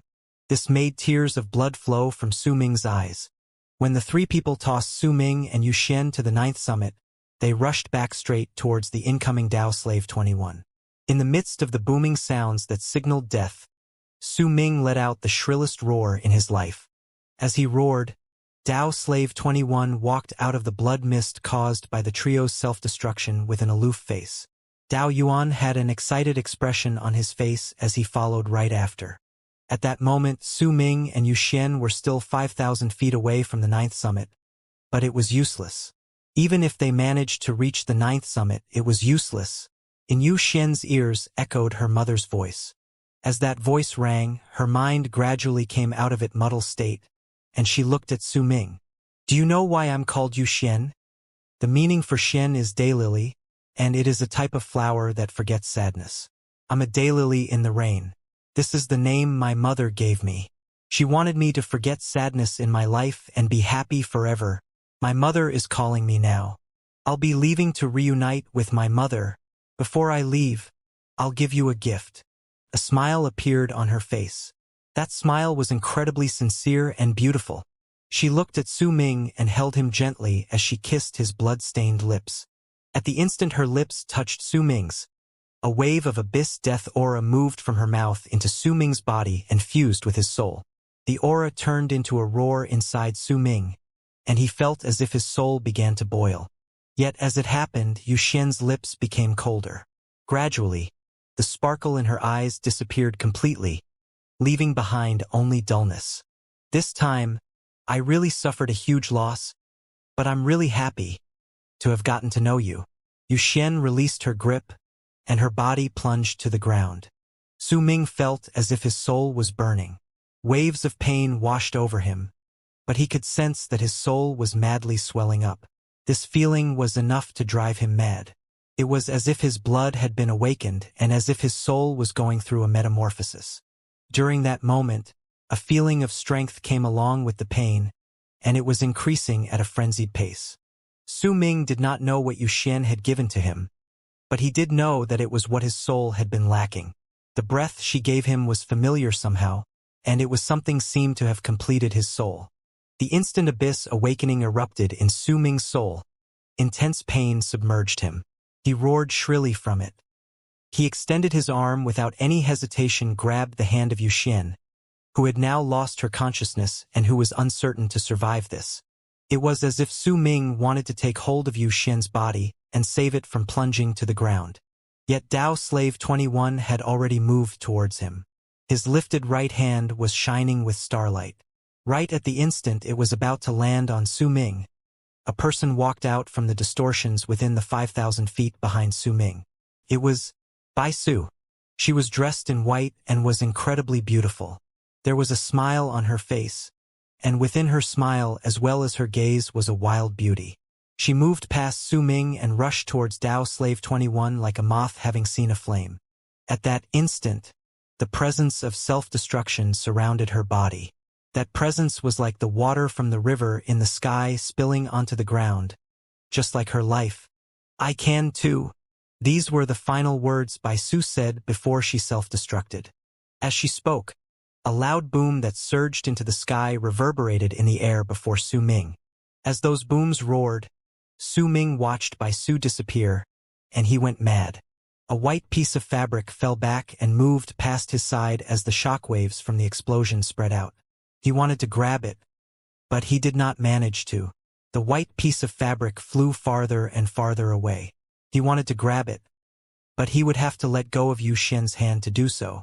He wanted to grab it, but that white piece of fabric flew farther and farther.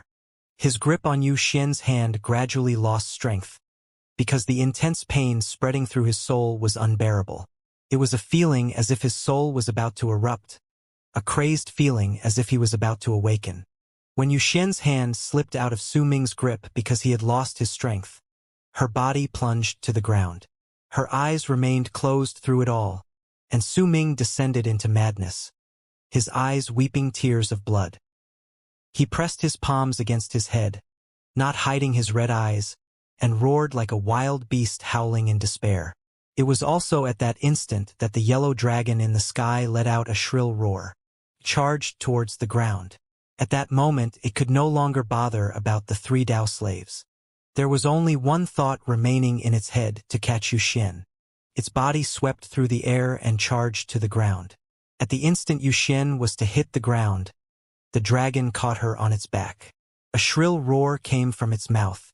A large amount of abyss death aura erupted from its body and surged into that of Yu Xian. At the same time, a layer of distortions appeared in the space before the yellow dragon, as if the entrance to another world had been forcefully opened due to the world-traversing abyss dragon's inborn divine ability. It wanted to take its young master and leave the place. Its face was filled with grief, because it could sense that no matter how much abyss aura it sent into its young master's body, she was still moving slowly towards death. The 3 Dao slaves in the sky charged towards the dragon, causing Dao Yuan to become even more arrogant and unbridled. Dao Slave 21 let out a cold harumph and moved past the region where Bai Su had exploded to appear right in front of Su Ming. With an aloof look on his face, he pointed at Su Ming with his right hand through the air. Immediately, a large amount of starlight spread out from his hand. That starlight instantly enveloped Su Ming's body. With a loud bang, Su Ming was torn to pieces. Only his right hand was left. When his hand flew out, It was pushed backwards by the impact brought by his body's destruction and caught up with the white piece of fabric that was floating farther and farther into the distance. He caught it. Of his left arm, only one finger remained, and it fell on the yellow dragon's body as it traveled above the surface of the sea, carrying Yuxian. Su Ming thought he died, because at that moment, he could sense that his soul had scattered into the world. He could see his right hand seizing that white piece of fabric. He could see his left index finger landing beside Yuxian's body. He could also see his eldest senior brother's statue within his master's cave abode at the top of the 9th summit. He could see his second senior brother meditating as well as Hu Zi snoring. He could see all of these things. He could see the 4 Dao slaves and Dao Yuan as well. He could sense their presence. Besides seeing these things, for the first time, he sensed 3 black spots that were different from his soul within himself. 3 different waves of consciousness were spreading out of the 3 black spots. It was as if he had 3 other people's souls within his own. The 3 people's souls looked as if they had fused with his soul, turning into the final 3 seals. There were already no distinctions between these 3 seals and his soul. It would have been difficult to separate them under normal circumstances. But that breath of abyss death aura Yuxian had passed to Su Ming before she closed her eyes had caused his soul to boil, and it had either gained completion or changed. It allowed his soul to sense the 3 seals. At the instant Su Ming detected the 3 seals, 3 raspy and old voices appeared in his mind. I thought that you would never be able to sense us, that Hong Luo was just an accident. Scatter your mind, let us leave. We will no longer be your seal. You will also no longer be the cage that locks the 3 of us. The 3 of us will leave and help you live through this disaster. The 3 of us will leave, and we will make it be so that you will no longer be sealed. Scatter your mind. Don't you want to take revenge? Don't you want to kill these people on your own? Don't you want to protect your 9th summit? Scatter your mind. The 3 of us will help fulfill your wish. Scatter your mind. The woman called by Su might have died, but her body is special. She is not a berserker. Her soul is just a projection. If you scatter your mind, I can let you see where her true body lies. Scatter your mind. For you, for us, we have been sealed for far too long. You have also been sealed for far too long. Why don't we part ways now? The 3 old voices reverberated in Su Ming's consciousness and lingered for a long time. At the same time, in the midst of those roars, the 5,000 feet rune around the 9th summit crumbled completely, revealing the 9th summit before Dao Yuan and the 4 Dao slaves. At that moment, only the trembling Qian Chan and the similarly shivering bald crane remained on the mountain. And here I was wondering what sort of good stuff was hidden here. It's just a piece of trash and a bald crane. Dao slave 31, 41, 51. Go and immediately flatten this mountain. There's a cave abode at the top. Open it and check what sort of treasure is inside. Dao slave 21. Go down and bring that woman to me. Even if she's almost dead, I want to get a taste. Don't let them escape. Dao Yuan's lips curled up in a cold sneer. He pointed at the 9th summit, and when he opened his mouth, the 3 Dao slaves turned into 3 long arcs that charged towards the top of the mountain. As for Dao slave 21, he took a step towards the abyss dragon that was desperately sending abyss death aura into Yuxian to save her on the surface of the sea while remaining completely defenseless. The area before the abyss dragon distorted, slowly tearing apart to reveal a crack. However, Dao slave 21 was traveling at a speed so quick that he could stop it before the abyss dragon could move into the crack. Yet right when the 4 Dao slaves split up and charged forward, a mighty pressure that had gathered from all directions in the world suddenly erupted in the air. This pressure appeared incredibly suddenly, and almost at the instant it did so, the 4 Dao slaves' expressions changed drastically. Right then, the space before Dao slave 21 distorted, and a shadow manifested in front of him. That shadow was indistinct. He looked like an old man, but if anyone took a closer look, they would find that he might be a young man. The shadows of these 2 appearances overlapped and gave off an incredibly bizarre feeling. You aren't dead? Dao slave 21 eyes went wide. The shadow of the young man was naturally Su Ming, whom he had killed just moments ago. At the instant Dao Slave 21 saw Su Ming, not only did his expression change, his heart also filled with shock. During that instant, the mighty pressure that spread out from Su Ming's body filled him with apprehension. Su Ming lifted his head, and a ghastly smile appeared on his lips. But if anyone took a closer look, they would find that the person who smiled was not actually him. Instead, it belonged to the old man whose shadow had overlapped with his. At the instant the smile appeared, Su Ming lifted his right hand and moved to seize Dao Slave 21. The man's expression changed, and with a wave of his arm, starlight instantly surrounded his body. The power that belonged to the third step erupted forth, but the endless starlight looked as if it had turned incorporeal before Su Ming, for it moved through his body. Yet Su Ming's right hand did not stop moving and grabbed Dao Slave 21. His expression changed. In shock, he quickly retreated. During that instant, Su Ming opened his mouth and spoke languidly with that bizarre smile still on his lips. "Bloody son." Once he said these words, Dao Slave 21's body immediately turned red, and an illusory blood-red sun appeared around him. Dao Slave 21 coughed up blood, then noticed that it was difficult for him to retreat. As he was filled with fear, his body was swept towards Su Ming, and Su Ming grabbed his throat with his right hand. Half a step into solar culpa, Dao Slave 21 let out a shrill scream, but this voice quickly fell silent. Once Su Ming seized his throat with his right hand, Dao Slave 21's body immediately became redder. Within the span of a breath, a large amount of blood erupted from his body. Moment after, Dao Slave 21 turned into a bloodless, dry corpse held by Su Ming. He had breathed his last and died. At first, he had been toying with Su Ming like a cat toying with a mouse, but on that path he'd walked straight to his death.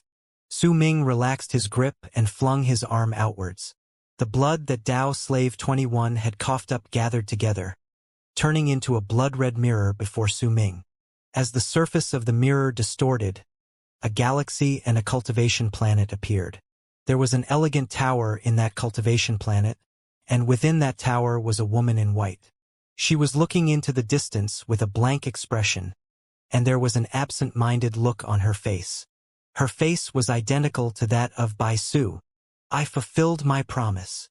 Once these words tumbled out of Su Ming's mouth, a ray of blood-red light flew out of his body and turned into a bloody sun in midair before charging into the distance. All of this happened too quickly, so Dao Slave 21 had turned into a dry corpse by the time Dao Yuan and his 3 Dao slaves could react. Dao Yuan's pupils shrank. He let out a piercing scream from his shock and swiftly retreated. The 3 Dao slaves could no longer bother with going to the 9th summit and charged straight at Su Ming. At that moment, the old man's shadow was no longer overlapping with Su Ming's body. Su Ming was the only one remaining in midair. He did not bother about the 3 Dao slaves rushing towards him, but turned his head around and looked at the surface of the sea. Once the crack in the air tore open, the abyss dragon charged into it with a roar while carrying Yuxian. Her eyes were still shut and she lay unmoving on the abyss dragon's back. Su Ming watched her disappear into the crack, and a mischievous young woman who would call him Little Dummy Su, with a grin appeared in his eyes. "Little Dummy Su, you're not answering me, so I'm reducing 1 medicinal core. Little Dummy Su, that big fish in the sea is really pretty. Catch one for me. Little Su, why don't you call me Big Sister? Come on. Hurry up, call me Big Sister. Little Su, that Dead Sea giant just glared at me. Go hit it. Dum Su, that sunlight is too vicious. Hold an umbrella for me." While he was dazed, overlapping shadows appeared on his body again. This time it was no longer the same old man, but a bald one. He was incredibly big and tall. Once his shadow overlapped with Su Ming, he looked at the 3 Dao slaves with a ferocious smile. As for Su Ming, his head remained turned in the direction of the crack on the sea as he watched it gradually disappear. He also listened to the abyss dragon's sad roars as it left. "Do you know why I'm known as Yu Xian? The meaning for Xian is daylily. I am a daylily in the rain, This is the name my mother gave me. She wanted me to forget the sadness in my life and be happy forever. I'll give you a gift." Su Ming's eyes became wet, but he was just a soul. He had no body. "You could have left." As Su Ming mumbled, Bai Su's smile when she turned her head back rose in his eyes. That smile was incredibly beautiful, and with a reluctance to part, she gradually left into the distance. At that moment, the big man whose shadow had overlapped with Su Ming's body moved with a savage smile and appeared right before the 3 Dao slaves. When he lifted his right hand, a ray of green light erupted from his body. That light turned into a green sun, causing the world to lose all other colors. At that instant, shrill screams of pain came from the 3 Dao slaves' mouths. As 2 consecutive bangs reverberated in the air, Dao slaves 31 and 41, these 2 mighty warriors in the 3rd step dressed in constellation robes, started melting right before Su Ming and swiftly turned into ashes. Clearly, everything about their bodies had burned under the green sun. The last slave, Dao slave 51, started retreating quickly as if he had gone mad. A large amount of cracks appeared on his body, and green smoke spread out from him. There was a sense of death coming from all over his body. He withdrew back to Dao Yuan's side, grabbed the trembling young master, and fled into the distance. The shadow of the big man who had overlapped with Su Ming turned into a wisp of green smoke and flew out before fusing with the green sun in midair. He turned his head around and cast Su Ming a glance. With a loud, boisterous laugh, he charged to the sky, and by using some unknown method, he disappeared. "The last is me." A hoarse voice reverberated within Su Ming's illusory body. The shadow of a middle-aged man with white hair overlapped with him, and he lifted his right hand and pointed at Dao Yuan as well as Dao Slave 51. With it, Dao Slave 51 let out a shrill scream of pain. Moths crawled out from his body. In the blink of an eye, Dao Slave 51's body turned into an innumerable amount of moths. These moths flapped their wings and turned into a round ball in midair that resembled a sun. It then charged towards Dao Yuan. The proud young master trembled. Despair appeared on his face, but in the face of it, madness rose within him after his mind and soul broke down. He lifted his right hand and pointed at the sky. "With my orders as Dao Yuan, with my sacred constellation robe as a guide, all." Before he could finish speaking, the sun that formed by the moths closed in on him. Yet a wave of death aura descended from the sky and landed on the moth sun, removing it from existence. Because of it, Dao Yuan finished his words without being interrupted. "All those who wear my subsidiary constellation robe descend to the land of berserkers."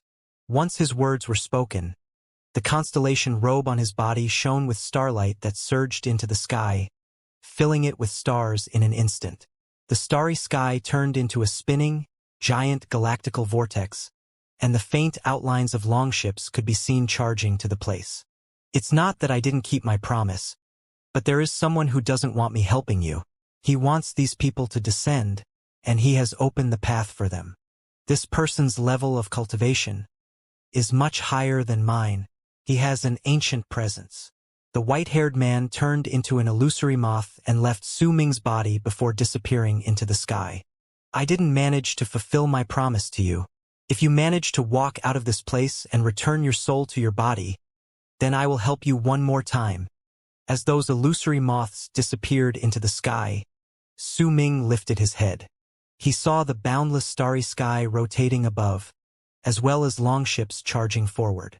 All of these longships were black, and all of them had dozens of people in constellation robes standing within them. Dao Yuan laughed arrogantly at the surface of the sea in the distance. The sacred constellation robe on his body was shining with a brilliant, dark-colored light, and it turned into a compact defense around his body. Su Ming averted his gaze from the sky and looked at the spot where Yuxian had left, then at the space where Bai Su had disappeared. He looked at the lonely 9th summit and the endless broken limbs floating on the surface of the sea. "They all died," Su Ming mumbled. His body was no longer corporeal but had become so faded away that he was almost transparent. Grief appeared on his face. He no longer bothered with Dao Yuan or the various longships descending from the sky at that moment. He lifted his feet and moved slowly towards the 9th summit. Fatigue, disappointment, and grief filled Su Ming's heart and soul. He returned to the 9th summit and stopped right outside his master's cave abode. Even at that moment, Su Ming came to stand as the wall that protected the 9th summit. He grabbed the killing sword with his illusory right hand, placing it diagonally so the tip of was facing his lower right. The blade was stable, but the tip of the sword was trembling slightly due to its spirit. It was thirsting for blood and looking forward to killing. Su Ming stood silently. His hair was like a ball of flame that would never be extinguished no matter how hard wind blew against it. He stood there, releasing his spirit. At that instant, he seemed to have truly become one with the 9th summit. One person, one sword, a protection. His body was illusory. There was not a single ripple of power within him. The only thing that remained was the power of his soul. That soul could be said to be his Atman, a form of divine sense, and also Su Ming's undying and imperishable will, which was, by then, the only thing that remained of him. He looked at the sky, and a small smile gradually appeared on his lips. However, there was no hint of carefreeness with it. Instead, it was filled with sadness. In silence, Qian Chun came up to Su Ming's side with gritted teeth even though his body was trembling. He brought out a black knife from his bosom. He was incredibly afraid, so terrified that his body was trembling non-stop. Sweat poured down his body. But true courage was fearlessness when a person was in the face of danger. It was also a form of will that would not allow a person to retreat even when terrified. This was courage. With a bitter smile, the bald crane banished the thought of escape. It let out a long sigh in its heart and flew to Su Ming's side before fixing its stare on the sky. There was a solemnness and madness on its face, something that had never been seen before. "I'm sorry. I promised to take you out of the land of berserkers, but I didn't manage to do it in time," Su Ming said softly while looking at the sky. Qian Chun was trembling, but he still shook his head. He did not speak. At that moment, the numerous longships in the starry sky suddenly let out piercing cries and turned into long black arcs that charged towards the ground. In the blink of an eye, there was 1,000 longships in the air near the 9th summit. Waves of mighty pressure that was difficult to describe with words spread out from the thousands of Dao slaves dressed in constellation robes standing on the longships. Even if there were no Dao slaves in the 3rd step among them, but the shock and destruction that could be brought forth by thousands of cultivators in the 2nd step could sometimes be even more shocking than that of 5 cultivators in the 3rd step. Their aloof gazes and Dao Yuan's crazed roars after his arrogance was restored brought this disaster to its most intense state. "Kill him. Destroy that mountain. Make sure that not a single blade of grass remains there. Damn it. He nearly killed me. He nearly killed me." Dao Yuan's eyes were red. Just a moment ago, he had been surrounded by death. It had been the closest he had ever come to dying. It made the fear in his heart reach its most extreme state. Now that he was filled with a sense of safety, his fear turned into an equal amount of anger. Murderous aura shone in the eyes of the thousands of Dao slaves on the longships, but they did not attack without command.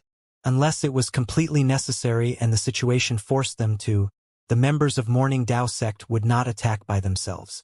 However, the instant Dao Yuan's voice rose into the air, the thousands of people flew out together and turned into thousands of long arcs that charged towards the 9th summit.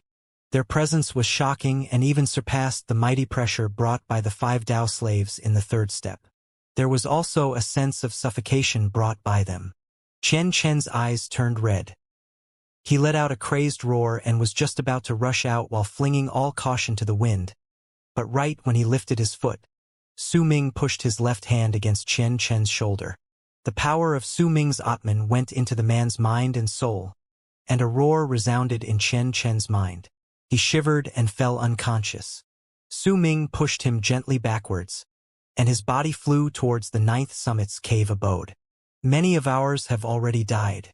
We can't have any more of our own dying," Su Ming mumbled.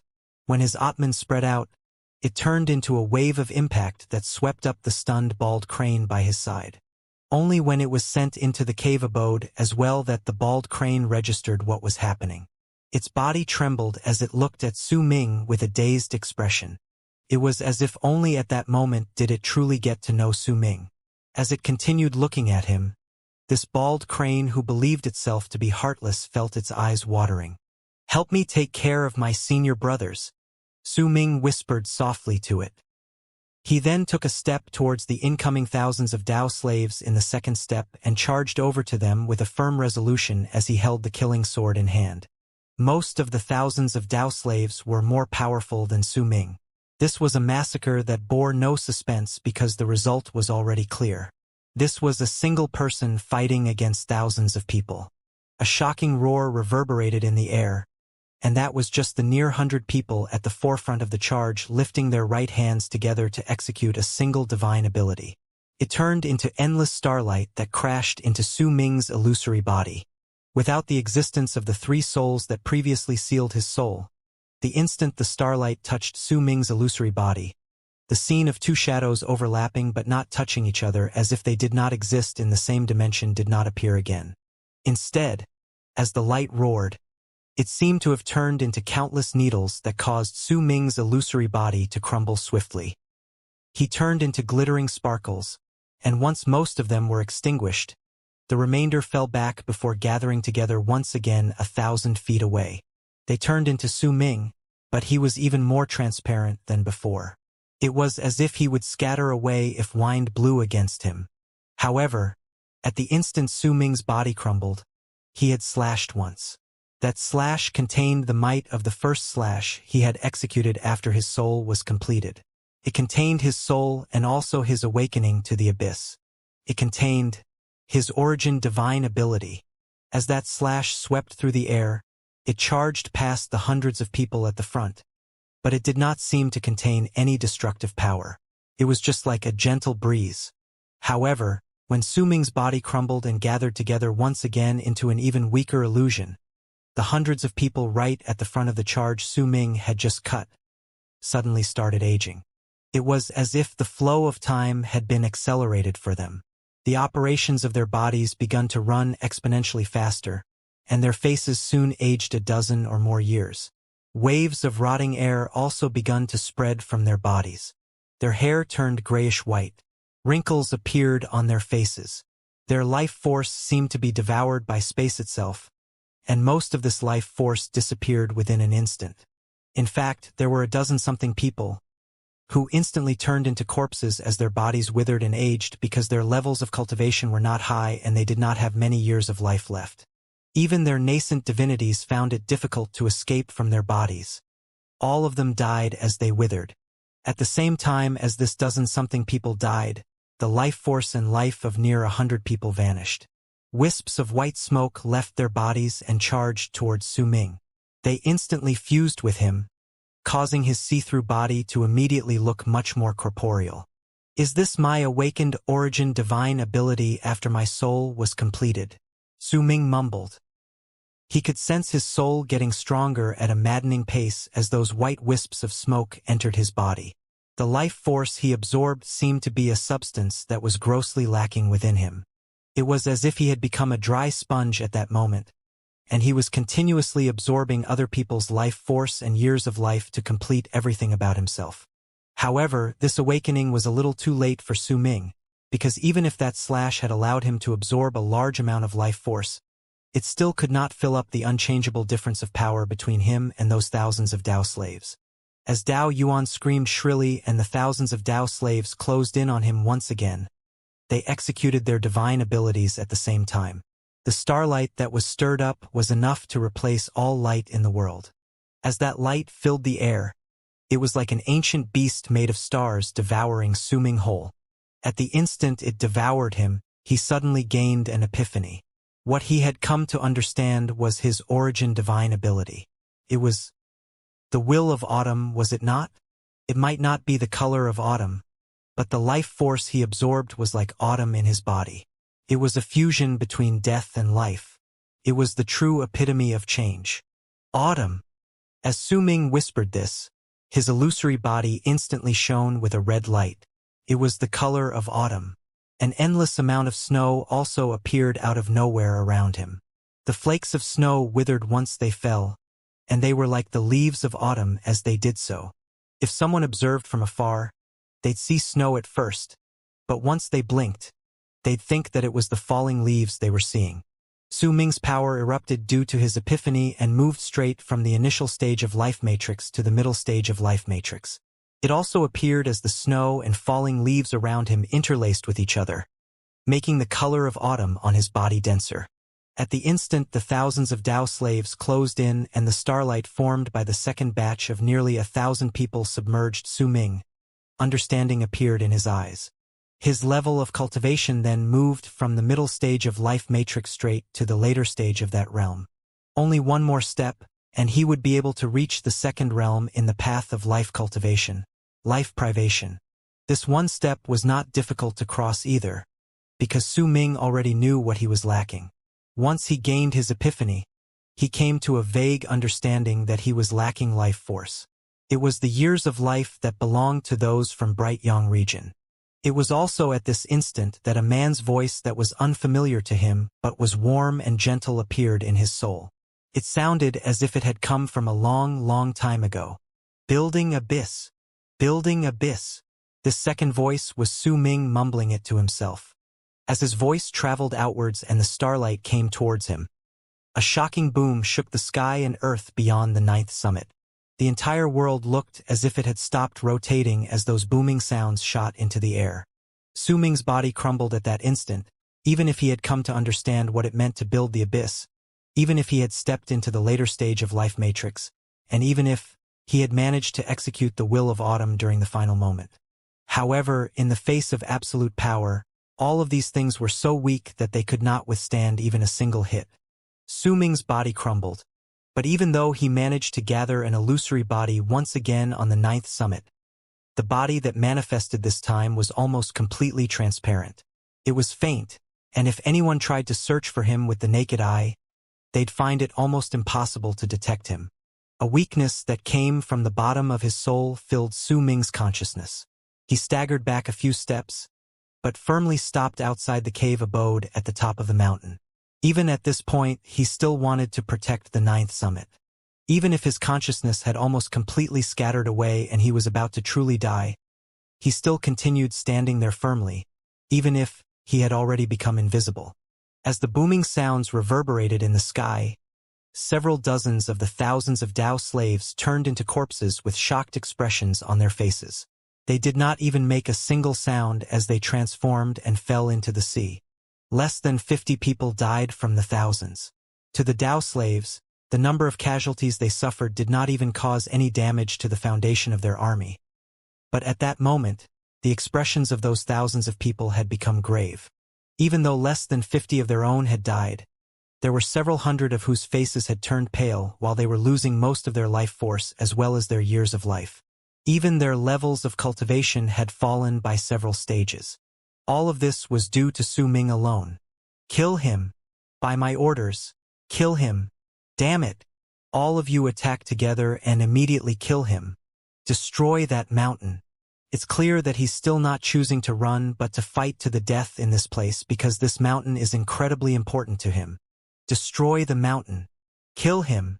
Dao Yuan started yelling once more while hiding behind all of his Dao slaves. Killing intent shone within the thousands of Dao slaves' eyes. This time, as they charged forward, the thousands of people spread out before executing their divine abilities. As they cast them, a destructive power that could destroy the world erupted from their bodies with a bang. That power was enough to destroy the current Su Ming as well as the 9th summit. It would put his senior brothers as well as Chen Chen and the bald crane into eternal slumber. And his eldest senior brother would not wake up ever again, either.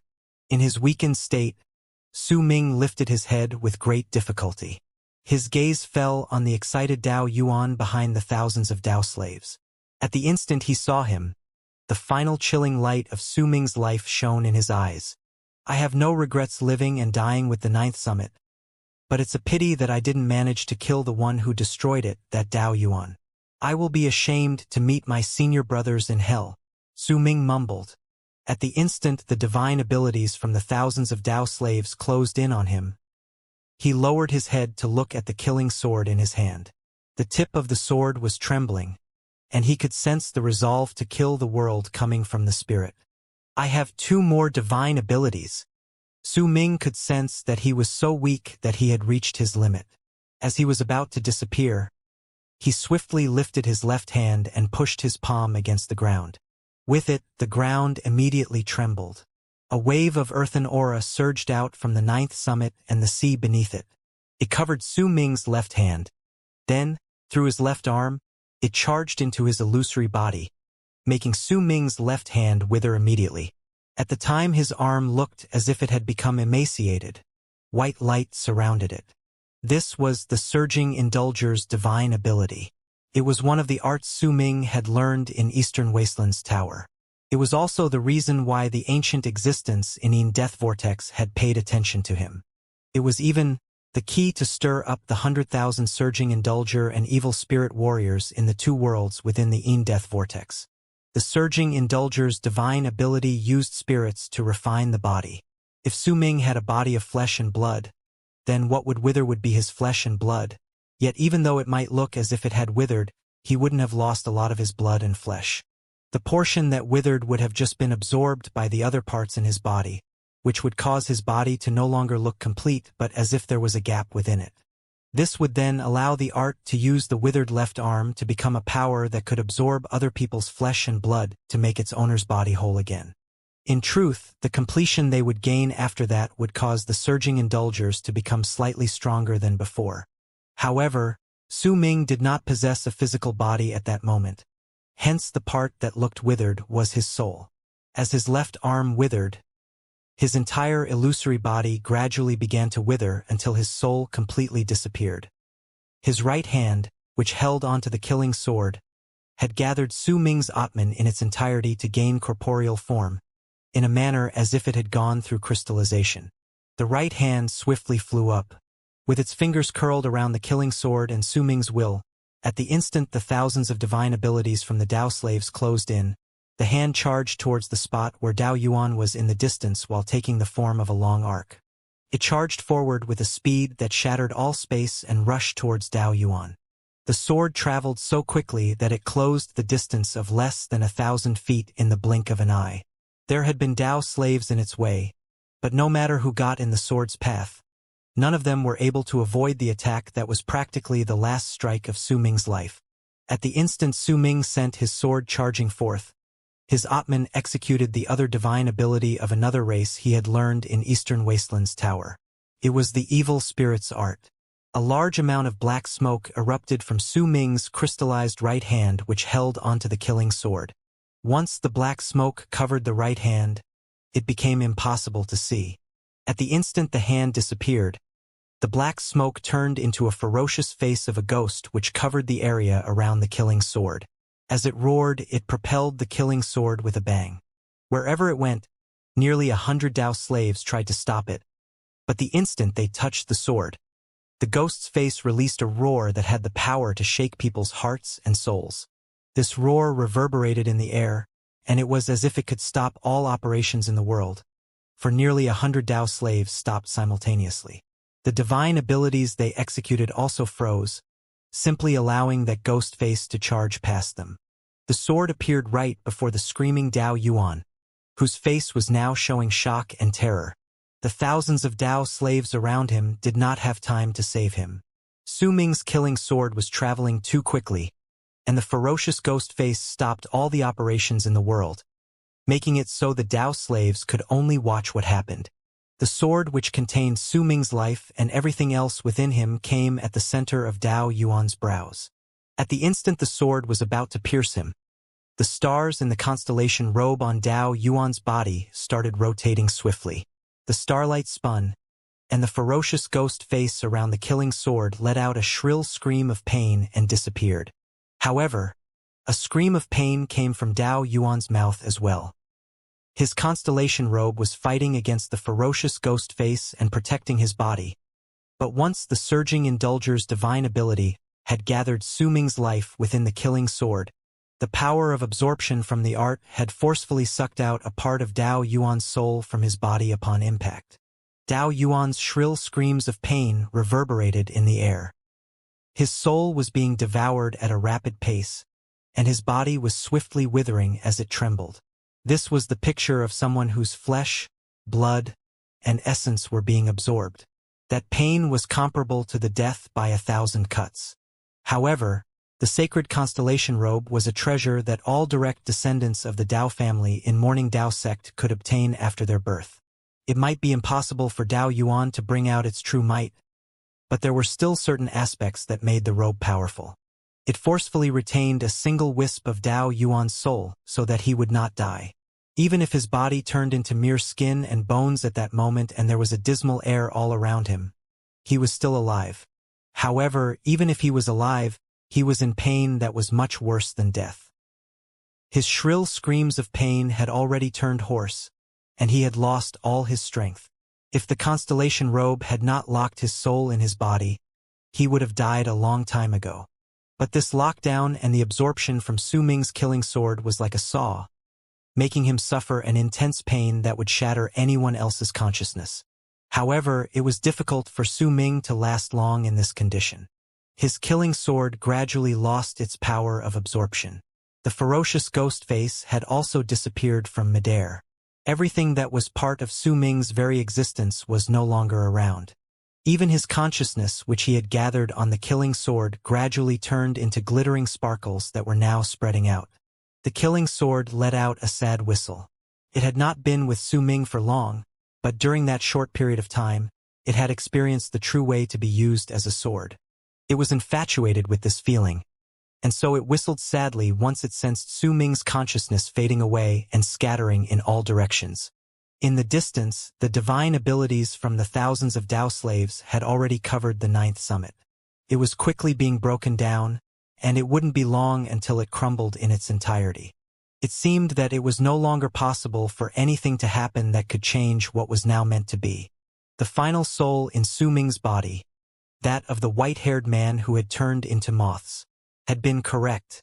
There was someone who was unwilling to let him succeed, and that someone had opened the path for all the ships to enter smoothly into the land of berserkers.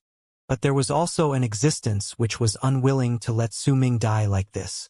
Su Ming, are you willing to become Yin Death's child, for Yin Death's fragmented worlds?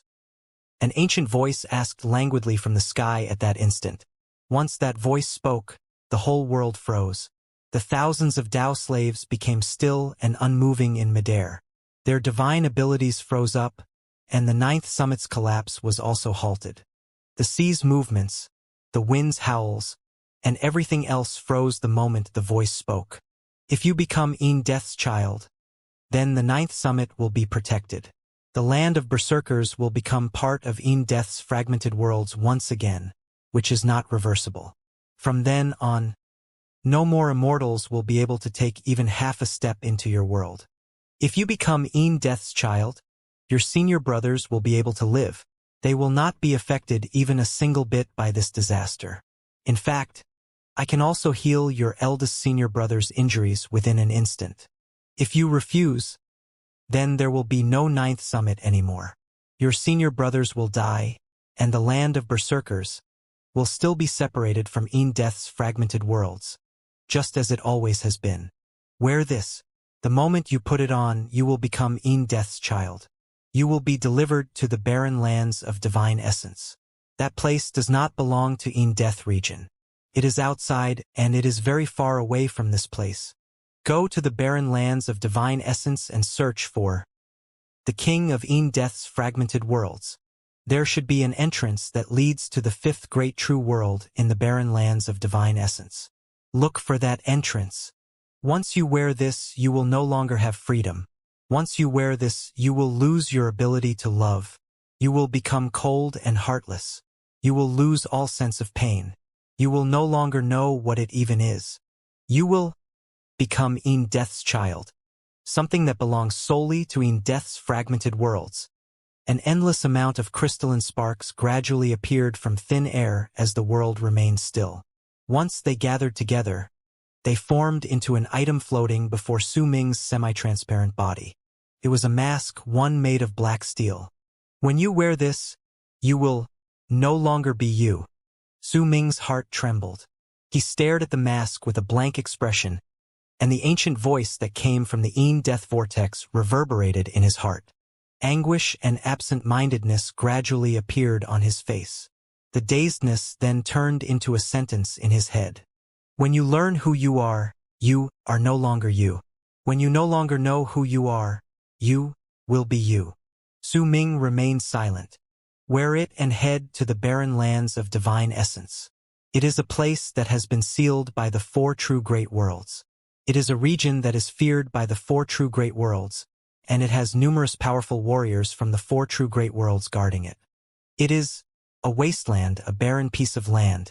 It is also the place that seals the 5th great true world, and this was done by the 4 great true worlds. It is also the place where the 4 great true worlds keep their criminals. It is a place where powerful warriors gather. That place is veiled in mystery, and there are endless possibilities there. Death's child, wear the mask, and I promise that I will protect the berserkers. I promise that you will have no worries until the moment you die in battle. Find the king of Death's fragmented worlds or look for the entrance to the 5th great true world. The ancient voice reverberated in the air, spreading out and filling the world that had become still before turning into lingering echo that lasted for a long, long time. You cannot refuse. That was the final sentence spoken by the ancient voice. There was a ruthless tone to it, but there was no threat contained within it. Yet everything before Su Ming had now turned into the sharpest blade that was ripping his heart apart. The 9th summit's destruction had stopped. The cave abode's collapse had only just begun before it was frozen. Why me? Su Ming asked in a low voice after remaining silent for a moment. However, he never obtained an answer to his question. He slowly lifted his hand. He knew that he indeed could not refuse what the voice had just offered. When he held the mask, a thick death aura spread out from within it. That aura instantly blended with Su Ming's body, causing him to swiftly gain corporeal form from his illusory state.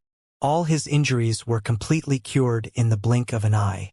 His legs, arms, body, and head showed up in their complete form. Su Ming did not put on the mask immediately. He held it firmly, and only the slightest quiver could be seen on his hand. He lifted his head and looked at the sky. My eldest senior brother's injuries, Su Ming said in a low voice. The moment you wear the mask, he will awaken, the ancient voice said after a moment. Su Ming remained silent for some time before speaking up again. I need 7 days. Very well. When you put on that mask 7 days later, I will come and receive you. The old voice stated in a merciless tone as it spread through the entire land. Su Ming looked at the Dao slaves that had been halted in the world, and when he spoke next, his voice had a freezing chill to it. I want all of these thousands of Dao slaves dead. Very well. At the instant that ancient voice said these 2 words, the thousands of Dao slaves that had been frozen in midair immediately started bleeding from their eyes, ears, nose, and mouth, and their bodies instantly exploded with a bang.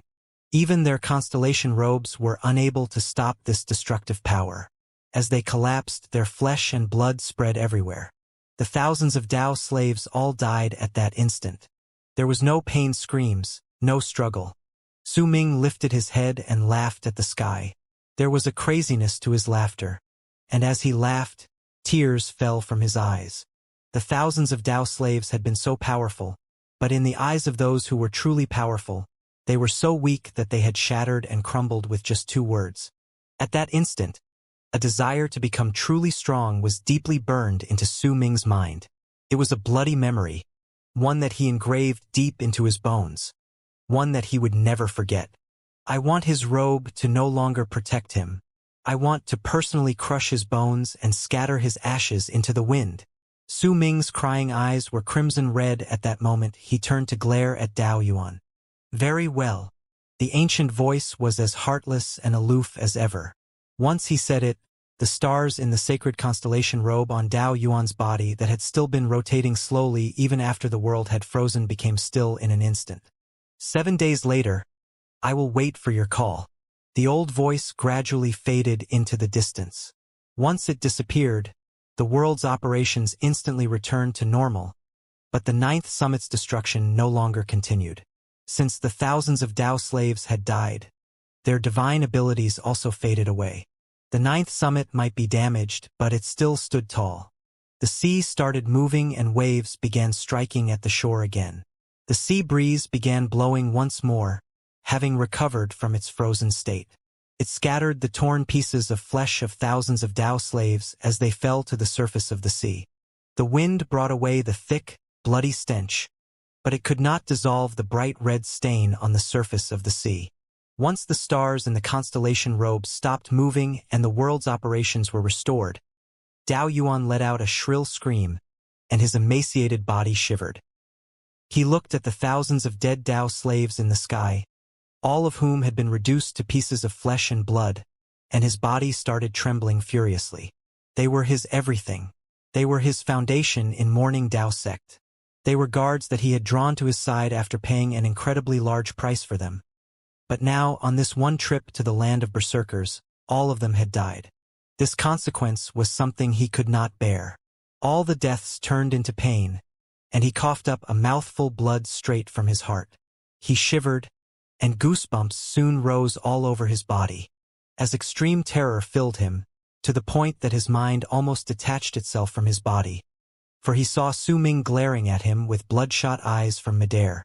While screaming, Dao Yuan started retreating without any hesitation. But before he could withdraw even 30 feet backwards, Su Ming appeared right him with burning hate. His savage expression, crimson eyes, and hate-filled presence rose Dao Yuan's terror to its peak. In a frenzy, this young lord wanted to activate his sacred constellation robe, but no matter how he tried, it did not work. It was like a normal robe, one that didn't have any powers it should have. Su Ming lifted his right hand. He caught Dao Yuan's right index finger, and the once proud young lord screamed in terror. Su Ming squeezed lightly, and there was a small cracking sound. He had crushed Dao Yuan's right index finger. Filled with intense pain, Dao Yuan screamed even louder. "Don't kill me, don't kill me. I am a direct descendant of Mourning Dao." Before Dao Yuan could finish screaming, Su Ming had already crushed another finger, and another and another. Once all of Dao Yuan's fingers had been crushed, the young lord's pained screams had become hoarse, and there was a weakness to his voice. But there was still a crazed, sinister glint in his eyes that wished evil upon Su Ming. "If you kill me, then you will suffer and die. Mourning Dao sect will definitely take revenge for me. Your people will be eradicated. They will die." Su Ming lifted his right hand and crushed Dao Yuan's right arm inch by inch, moving slowly upwards from the shattered fingers and palm. When the bones in Dao Yuan's right arm had all been crushed, the shattered pieces became spikes that pierced his skin to the point they could be seen outside. The young lord was in an incredibly wretched state.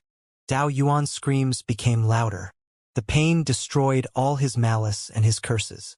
As tears fell from his eyes, he started begging for mercy non-stop. "Let me go. I." But before he could even finish pleading, Su Ming had seized his left arm, and crushed the bones were in the same manner as before. After that, Su Ming did not immediately kill him. Instead, he crushed Dao Yuan's legs and skull before untying his constellation robe. Once Su Ming put away the robe, he calmly brought out a medicinal pill to cure wounds and threw it into the weakened and terrified Dao Yuan's mouth. That medicinal pill melted in Dao Yuan's mouth.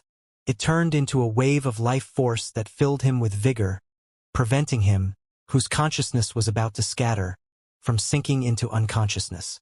Once again, he experienced the indescribable pain of having most of the bones in his body crushed, and the suffering of his crushed bones scraping against his flesh and blood. His shrill and hoarse screams rang in the air once again. As he screamed, Su Ming took a step forward and stood before the trembling body. Once he froze Dao Yuan's body with an art. He lifted his left hand slowly and sliced down at the spot right above Dao Yuan's spine. A long wound instantly appeared there. Due to his hate for Dao Yuan, he used both his hands to rip that wound open. As he did that, Dao Yuan screamed even more shrilly. His spine and 2 rows of ribs were revealed under the open flesh, along with his beating heart and lungs, which were alternating between contracting and expanding. With a calm expression on his face, Su Ming reached in with both hands and seized Dao Yuan's lungs before he yanked them out in one swift move. The shrill screams reached their most intense state. When Dao Yuan breathed in next, his eyes bulged out, and as his body shivered, he truly breathed his last and died. His storage bag flew into the air. Once Su Ming seized it, he closed his eyes, and 2 trails of tears fell down his cheeks. A man would not cry easily. Su Ming remembered that he rarely cried in his life, but on this day he cried. His tears trickled down his cheeks. He looked at the damaged 9th summit, and the faces of people who had chosen to self-destruct to protect him during this battle appeared in his head. There was also Bai Su's face, as well as Yu Xian's. All of these had turned to ashes and smoke, blown away by the sea breeze.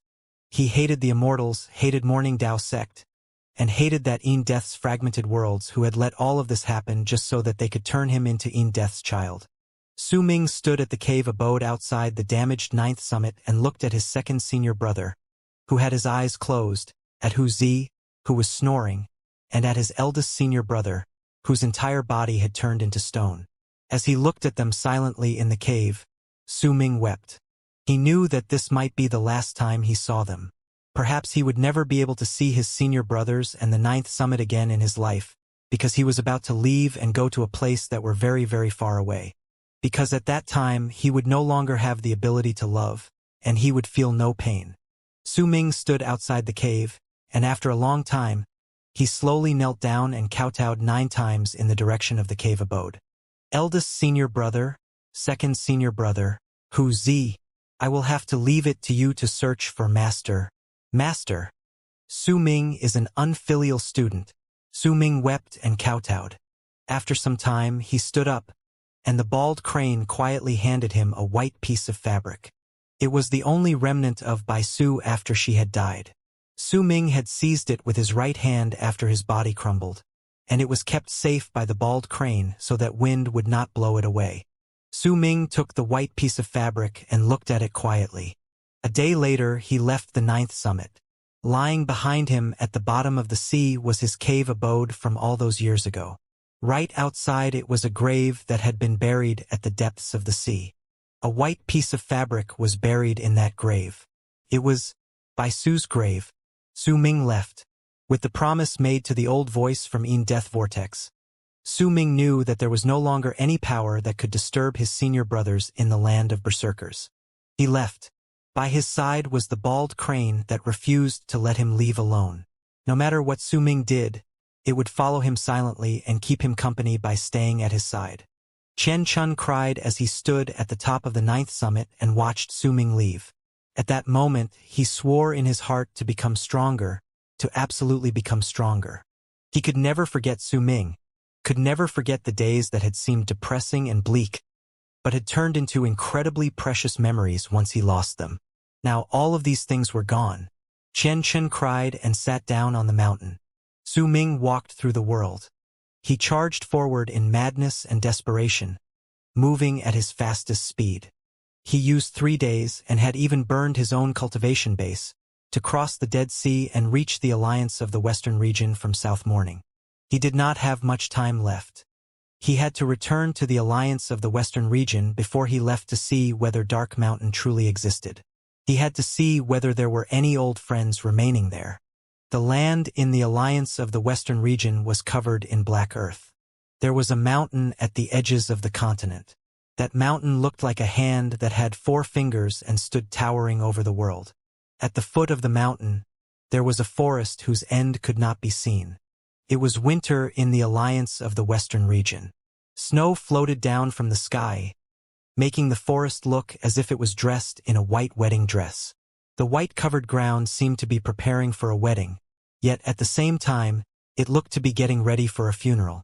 As the snow floated down, Su Ming came to this place, the hometown upon remembering which he'd always get lost in Reverie Dark Mountain. He did not manage to find Lei Chun, and neither did he find any old acquaintances, but he managed to find the mountain, the place that contained the beautiful moments in his memories. As Su Ming looked at Dark Mountain, tears started flowing down his eyes once again.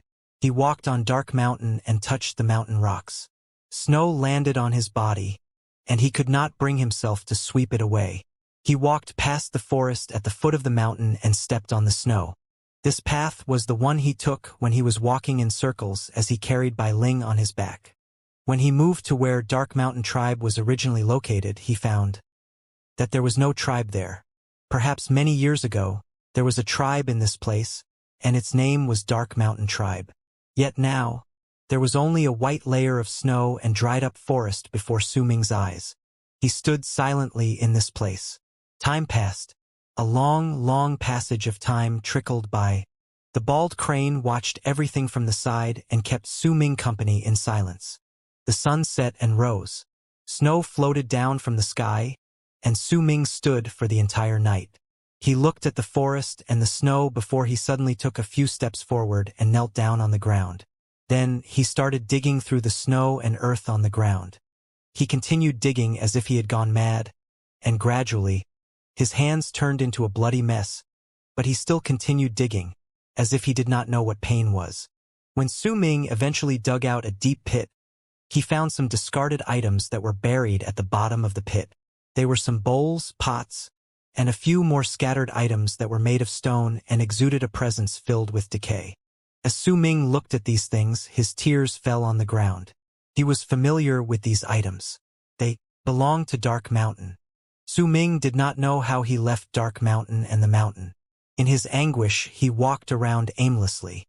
Once he walked out of the forest, wisps of indistinct chimney smoke appeared before him. They came from a small tribe. It was a small tribe that had decided to settle down and grow in this place at some unknown point in time. Su Ming looked at the chimney smoke and walked slowly towards it. Cheerful songs and children's joyful laughter gradually reached his ears when he approached the tribe. As Su Ming looked at the tribe, he felt like he was looking at Dark Mountain Tribe. Eventually, he lowered his head, and with a hint of melancholy, he turned around and walked into the distance. A mask appeared in his right hand. Dark light shone on it, making it stand out starkly against the snow. At the instant Su Ming was about to place the mask on his face, his footsteps suddenly froze. He turned his head around and looked at the forest in the distance. At that moment, there was a young man and woman arguing on the snow. "You once said that you'll stay with me for all eternity. You once said that this was a promise." It was a woman's voice, and she was crying as she looked at the man before her. The young man remained silent for a long while before he spoke in anguish. "I once said that, but there are no buts in this. I know you still love me, so why must you leave? We once swore an oath in the snow that we would walk together until our heads turned white. Our hair did indeed turn white from the snow, but must we part way right now? What about our promise?" The woman wept, and her voice drifted in the wind and snow. The young man lowered his head in anguish. He had his own troubles. Su Ming looked at the young man and woman and listened to their words. A girl filled with wild beauty appeared before his eyes. That girl was Bai Ling, but she looked like Bai Su as well. "Can we walk till our heads turn white in the snow? That is a promise." Su Ming closed his eyes. At the instant he did so, he sent his Atman outwards. A shudder ran through the young man's body in the forest. When he lifted his head, a gentle look appeared in his eyes. That gentle gaze made the crying woman standing before him stop crying. The young man smiled and moved beside the woman. He took off the Fong necklace on his neck and the earring on her left ear. "We will walk till our heads turn white in the snow, and we will do the same thing when it is not snowing. This is a promise." The woman hugged the young man, and her weeping was now filled with joy. At that moment, Su Ming opened his eyes in the distance. He did not turn his head back to look but continued walking further away while welcoming the snow and wind against him. He lifted his right hand and slowly placed the mask on his face. At the instant he did so, not a single hint of warmth could be sensed from his body anymore. It was instead replaced by heartlessness and mercilessness. and his presence became so chilling even the snow could not match it. Su Ming moved into the distance. From then on, he could no longer love, could no longer feel pain. He was no longer himself. He was like a picture in the snow. The name for that picture was, If Only Life Was as Beautiful as It Seemed at First Sight. Su Ming's body was gradually covered by snow as he walked into the distance. At the moment he put on the mask on his face, his level of cultivation immediately started rising and reached great completion in life matrix from the later stage of that realm. As he left, the presence belonging to life privation filled his body. A thick wave of aura of death turned into a ring in his body, but even though he was in life privation realm, Su Ming still did not stop moving. Instead, he kept on coldly walking into the distance. As he did so, the blue sky in the land of berserkers started withdrawing layer by layer to reveal the gigantic in-death vortex behind it. That vortex was rotating slowly and letting out booming sounds. Those sounds were like roars as they reverberated in the air. It almost felt like they were screaming a chant that no one could understand. Soon, the vortex in the sky started rotating faster. As it spun, Su Ming lifted his head amidst the snow and wind falling around him. The black mask he wore on his face was incredibly cold, making his gaze full of mercilessness and heartlessness. He was dressed entirely in white. At that moment, besides feeling cold, he also radiated a sense of apathy towards life. He slowly flew up into the sky, towards the vortex. Welcome, Een Death's child of Een Death's fragmented worlds. I didn't expect that you would put on the mask before the 7 days ended, the ancient voice said slowly from the vortex, and there was not a hint of emotion that could be detected within it. Noisy. The masked Su Ming spoke coldly. The icy chill in his words seemed to be able to make even the vortex freeze for a moment. His blunt manner of speech, however, contained absolutely no hint of emotion, which brought a pause to the old voice in the vortex. However, after that slight pause, he let out a loud bark of laughter. Good. As expected of Een Death's child who lost his ability to feel and sense of pain.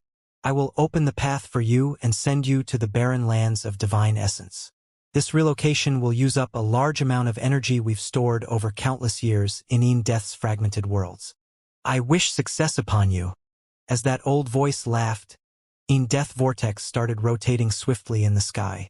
Soon, a large hole appeared at the center of the vortex. That hole was pitch black, but there were bolts of purple lightning swimming within it. At the instant it appeared, Su Ming turned into a long arc and charged inside. Su Ming continued getting closer to the hole, and he soon appeared beyond it. At the instant he got there, he stopped moving for a moment and turned his head to look at the ground beneath him. When he stood at the highest spot in the sky, the continents in the land of berserkers seemed to have shrank several times. He could see all of them at once. His gaze moved from the alliance of the western region to South Morning. As he looked at it, he could vaguely see the 9th summit. He could see his second senior brother walking out of the cave abode. Wuxia was right behind him, as well as eldest senior brother, who had recovered from his petrified state. However, Su Ming's gaze was aloof. So aloof that it would make all those who were familiar with him feel that he had become a stranger. Su Ming turned his head back and no longer looked at the ground. He lifted his foot and stepped into the hole. Almost at the instant he did so, the bald crane behind him let out a piercing screech. Its body turned into a long arc that could slice through the air, and the moment Su Ming stepped into the hole, it followed closely behind him. The barren lands of divine essence existed in a vast galaxy. It was not part of Een Death region, and more accurately speaking, it existed in the same galaxy as Bright Young Emptiness, which was where the 4 true great worlds were, and which was located outside Een Death region. This place was the place where the criminals who had committed heinous crimes but were too difficult to kill were banished in the 4 great true worlds. There were all sorts of malicious fiends in there, and big armies formed by numerous powerful warriors from the 4 great true worlds would take turns once every 5,000 years to fend against the barren lands of divine essence. They were not just fending against the place to prevent those who had been judged to be criminals to return to the 4 great true worlds, but were also fending against the members of the alien race from the barren lands of divine essence. There was an endless amount of abandoned cultivation planets within the galaxy in the barren lands of divine essence. A large amount of poisonous air filled the entire abandoned galaxy. The strength of poison was enough to make all those who were somewhat weaker to begin rotting away and die. The barren lands of divine essence were incredibly big, but very few knew just how big they were. Rumors had it that it was once an incredibly fertile place, but the war between the four great true worlds against the so-called alien races had caused this place to become a barren piece of land. There were plenty of entrances to the barren lands of divine essence, but only one exit was discovered over the years. There was a seal at the exit. It had been placed by the four great true worlds, and it was the spot where a large number of powerful warriors from the four great true worlds had gathered to fend against the criminals. It was like a ravine, and it had withstood plenty of attacks that were sent from the barren lands of divine essence over the years. It was a ravine formed by more than thousands of cultivation planets. They had gathered together to form a huge rune that sealed off and locked down space, so the barren lands of divine essence were tightly closed off. In fact, there was a powerful suppressive art at this exit. It was part of what was used to fend against the alien races from the barren lands of divine essence. The criminals who had committed heinous crimes from the four great true worlds had been banished to this place because this meant that they'd have to confront the alien races. Those who sent them here wanted to make them fight the alien races for the resources and a chance at survival in this abandoned galaxy that was barren of resources. Living was a desire in the barren lands of divine essence. Only if people lived would they have endless possibilities. However, the absence of resources, lack of food, and chaos in the spiritual energy caused devastating fights to become frequent. They occurred often since people needed to fight for all kinds of resources. All of this was what the four great true worlds wished to see and would be overjoyed to come true. As long as they sealed the exit and often sent criminals in there, then as time passed, this place would slowly fall to ruin. It was not as if there were no loopholes to this plan, but over the countless years the four great true worlds kept this place under watch. Almost all loopholes had been slowly filled up using all sorts of methods, turning this place into a sort of hell. This place was indeed hell. It was a cage, a crazed wasteland of resources that would help a person become a deity. The battle between the four great true worlds and the alien races and the deaths over the countless years had caused the barren lands of divine essence to be filled with boundless aura of death. The density of it in this place might not match that in death region, but the difference wasn't great. In fact, there were certain places where the aura of death was even thicker than that in death region, but similarly, there were also certain regions where the aura of death was thin. Su Ming laid on a ground that was bloody red in color. A bloody stench that would make anyone nauseous filled the air as it mixed with heat. This was an abandoned cultivation planet full of volcanoes. In fact, there were quite of them that were constantly erupting, so the air was filled with something that would burn in the body once someone breathed it in. Su Ming had been lying there for 3 days, and it was the place he had first appeared once he entered the barren lands of divine essence. The large amount of poisonous air and the thin aura of death made this planet to not be very suitable for habitation in the barren lands of divine essence. However, it could still be marginally accepted as a place where people could live.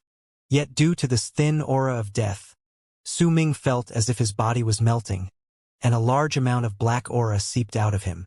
It wasn't the first time he'd ran into such an event, though. It just meant that the density of the aura of death in this place was not thick enough, so his body, which originated from death, was unable to get used to it. What was happening to him was a form of aging. Usually, at this point of time, pain would fill Su Ming's body and try to submerge him within itself like tidal waves. But this time, he was calmly looking at the sky calmly and quietly watching the muddled sky. Not a single part of his body was aching, because he had lost his sense of pain. The sky here was muddled and gave off a feeling of authenticity which Su Ming had never sensed before. This was a real sky filled with stars, not the sky that was an illusion formed over the death vortex above the land of berserkers. The aging and melting of his body lasted 3 days. The vast amounts of poisonous air in the area rotted Su Ming's clothes, and as his body melted and recovered, hideous boils gradually appeared on his skin. However, Su Ming seemed to be completely unaware of this. He continued lying there while looking at the sky. No one knew what he was thinking about. The mask on his face had also slowly melted away once he reached the barren lands of divine essence, as if it had buried itself deep into his skin. It looked as if it had disappeared, revealing Su Ming's pale face, but in truth, it was still around. Su Ming could sense its existence. The bald crane was lying by the side in the form of a red stone. There was a pair of eyes on that stone that were staring at Su Ming anxiously. The poisonous air in this place made the bald crane feel extremely uncomfortable, but it did not begin melting and aging like Su Ming due to the lack of aura of death in this place. It had turned into a stone because for some unknown reason this place felt very familiar. The bald crane had a sense that if someone noticed its crane form, it would end up in a very wretched state. That was why it had instinctively chosen to turn into this form beside Su Ming. Time trickled by. When the third evening arrived and the heat and poisonous air in the world dispersed slightly, a glint appeared in Su Ming's eyes. When he looked at the sky in the distance coldly, the eyes on the stone that was the bald crane were also immediately hidden. Soon, rapid footsteps came from the distance. It sounded like there were 8 thin people moving there. Once those people revealed themselves, Su Ming saw that they were carrying corpses over their shoulders and seemed to be about to pass by the place. Suddenly, a frail middle-aged man who was the leader of the group and who was so thin that he was just skin and bones but had incredibly bright eyes that were shining brilliantly while he carried a rotting corpse over his shoulders stopped moving. Once he stopped, the 7 people behind him also stopped. The middle-aged man was dressed in a long purple robe. There were many areas that had been damaged on that robe, and it was incredibly large, a telling sign that this did not originally belong to the frail middle-aged man. When he stopped moving, his eyes sparkled, and he looked towards Su Ming lying in the distance. When he did so, a person behind him put down the corpse he had over his shoulder and charged towards Su Ming. He was so quick that he instantly closed a distance of several thousands of feet. A wave of power that would not lose to Su Ming's own circled around him. The person himself was a thin, emaciated old man with a hunched back. Once he arrived beside Su Ming, he looked into Su Ming's aloof eyes and suddenly started laughing. "Leader, there is one more offering here we can sacrifice to our god, and he even hasn't died yet." Su Ming looked at the old man coldly. He could not move his body. The lack of aura of death had caused him to no longer look like a young man but an old man with an aged face. The boils that covered many parts of his body made him into a terrifying sight to behold. If no one had bothered Su Ming, then based on his current condition, he would have needed another half a month to get used to the climate in this place and regain his mobility. That is, if he didn't die from the loss of all the aura of death in his body. Since Su Ming's current body was formed of aura of death, what truly existed was only his soul, so the poisonous air in the area could not hurt his soul. The boils were formed when the poisonous air crashed against the aura of death in Su Ming's body. It might look devastating, but in truth not much damage was delivered to him. The greatest harm to him was the fact that the aura of death in this place was very thin. When the old man's voice reached the 7 people in the distance, they came back and closed in on Su Ming in the span of a breath. The speed at which they traveled caused Su Ming's eyes to shrink, though only in a barely noticeable manner. The cultivation levels of the 6 were about the same as Su Ming's. Based on the mighty pressure spreading out from the purple-robed man's body, it was obvious that he was a powerful warrior at the peak of the 2nd step. He only had 1 step remaining before he could become a lord of a world plane. The purple-robed man crouched down and lifted his right hand before touching the spot above Su Ming's heart. After a moment, he pulled back his right hand. The poisonous air attacked his physique, an aura of death filled his entire body. This sort of pain is incredibly hard for others to endure. His will is powerful at the very least. He actually managed to stay alive despite these injuries. It's a pity that it's difficult to recover once aura of death enters your body, or else he would be a good worker, the purple-robed man said faintly.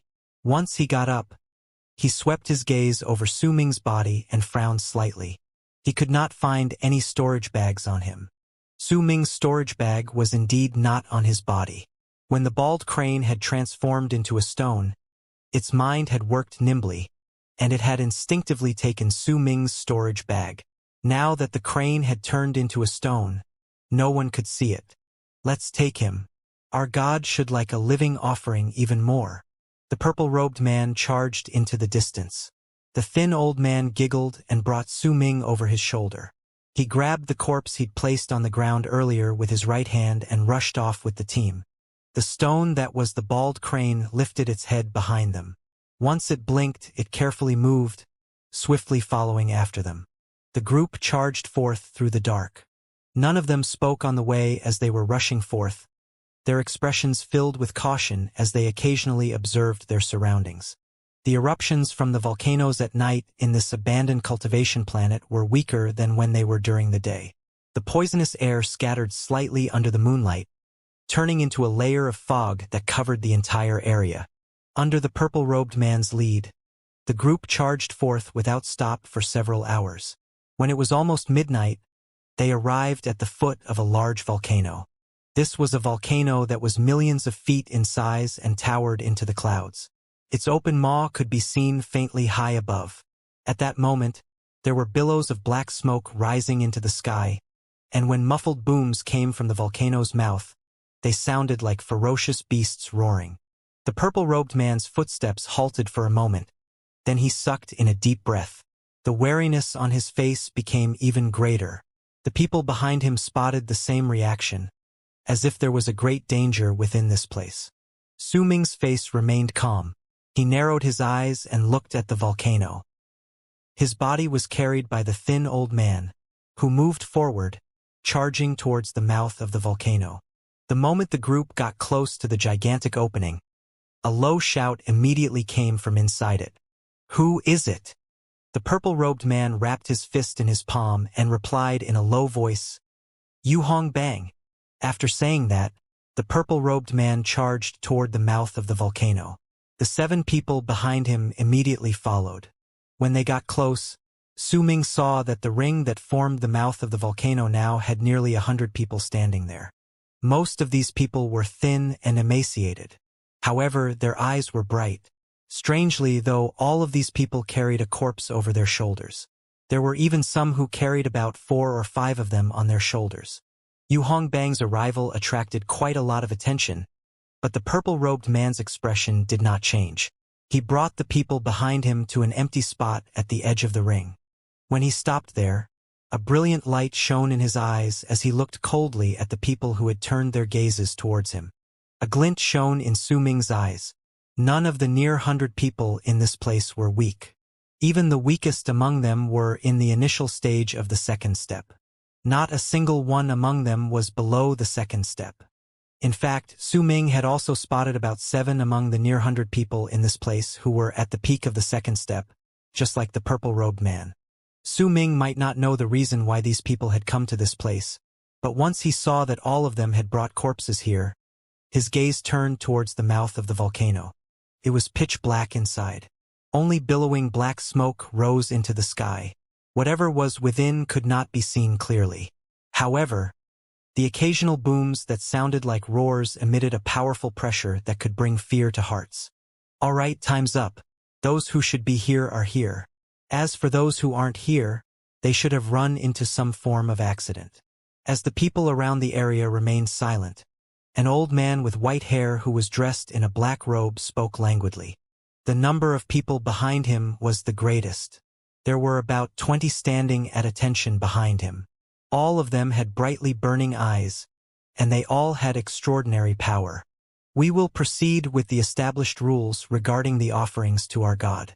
I will still be the one who starts first, and then, starting from my left, you'll each make an offering one by one. The offerings will end at the one standing to my right. Then, we will leave at the same time, and we won't be allowed to travel in the same direction." As the old man spoke, he bowed towards the mouth of the volcano. "We will now make offerings to our God. Oh God, please show yourself." The old man's voice rang in the air. Once it traveled into the volcano, he swung his arm, and the 3 corpses placed by his side flew out at the same time, then fell straight into the mouth of the volcano. A roar that shook the hearts of the people in the area and even caused some to instinctively take a step backwards came from inside the volcano. At the same time, a crimson-red shadow was flung out.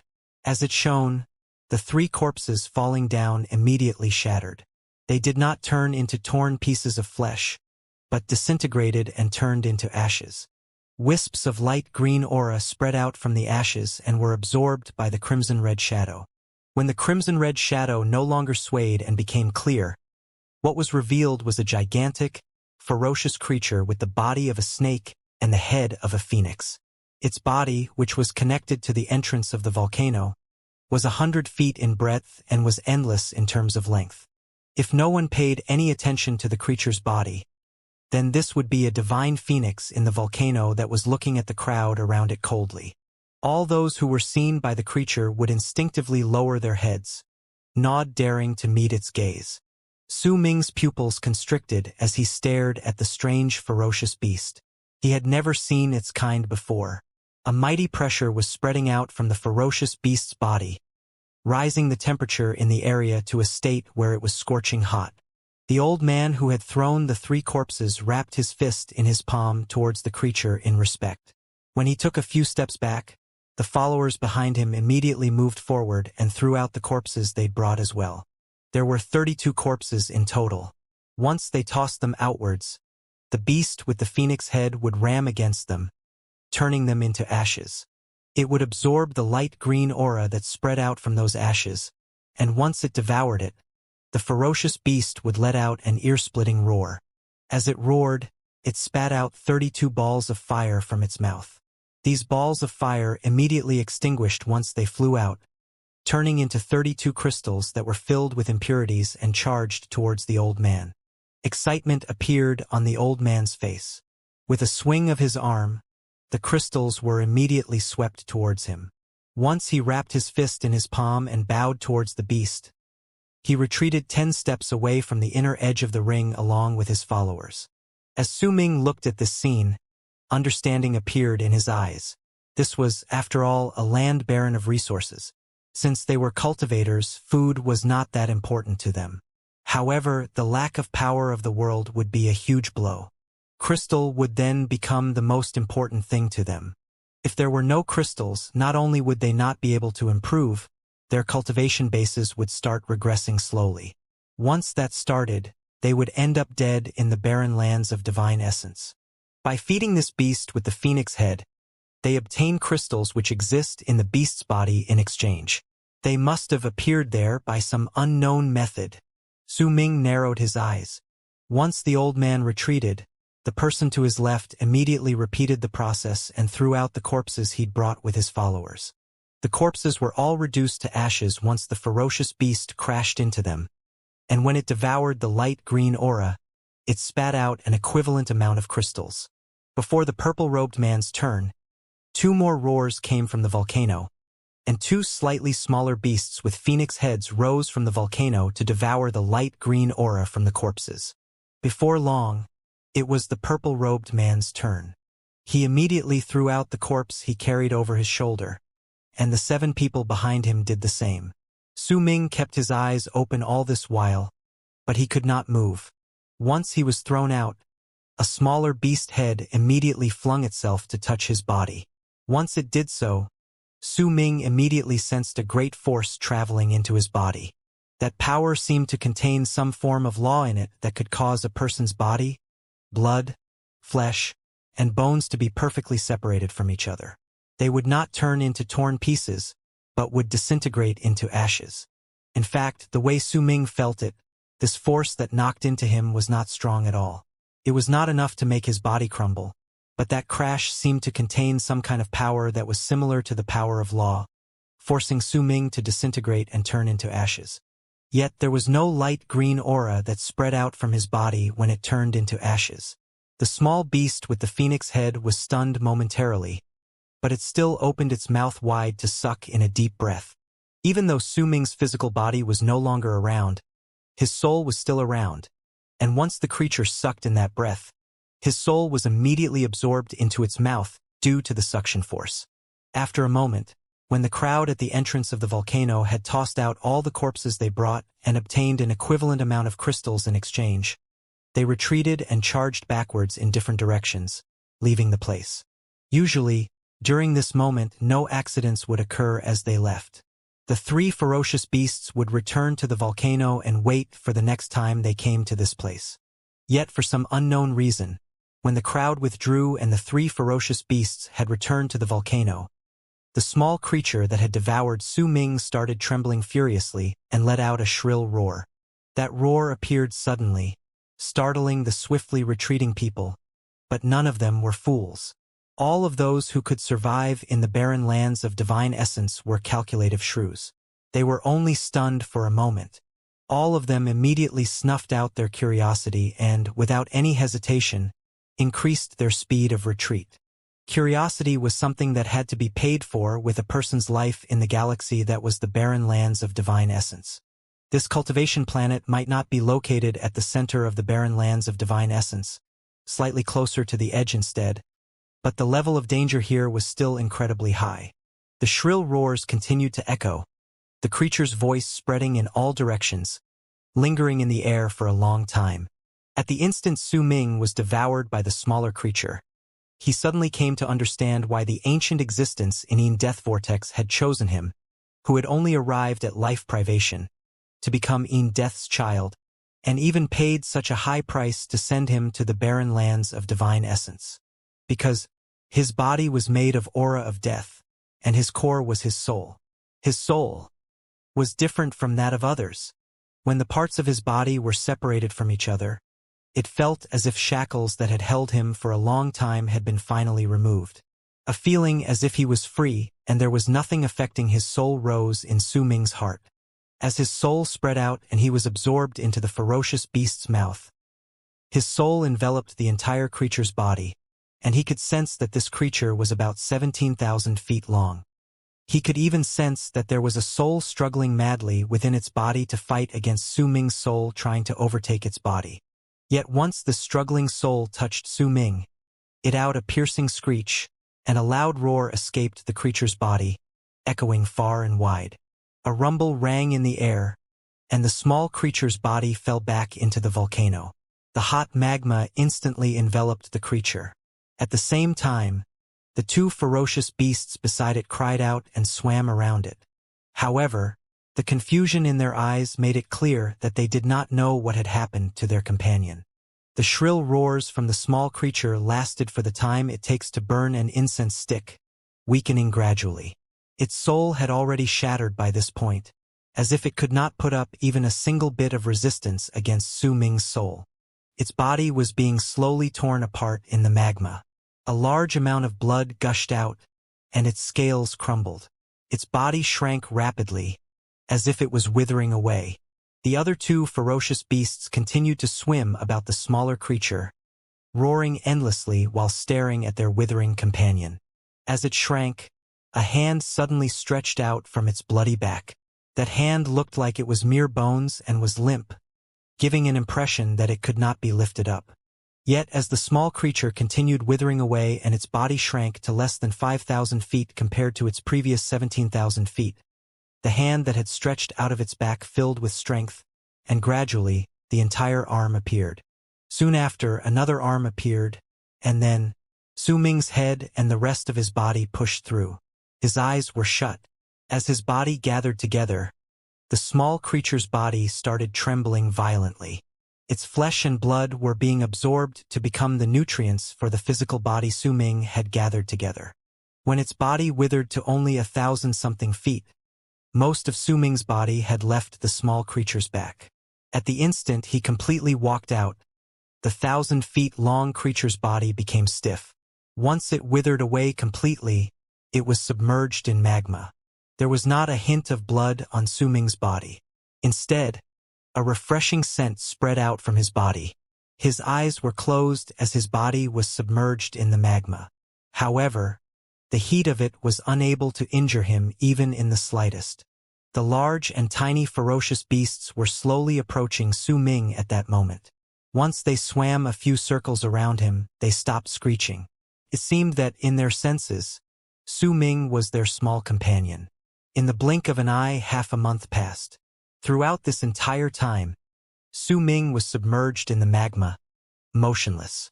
On the day after half a month had passed, His eyelashes fluttered lightly, and he gradually opened his eyes. When he did so, a brilliant light shone within them. It was slightly different from the light in Su Ming's eyes previously. If no one took a closer look, it would be difficult for them to find anything amiss. But Su Ming himself knew well that there was something different about him. His previous self had been formed from the aura of death. It might have seemed real, and he had been a real entity when he was in Death region, but his physical body had been an illusion. It was fake, and everything about him had been formed with his soul as the foundation. Yet his current body was void of aura of death and was no longer a mere illusion. He now had a real body that was made of flesh and blood. It was a body that was gathered together once he used the ferocious beast as nutrients, which he had managed to do after transforming its body once he occupied it with his soul. Building the abyss, huh?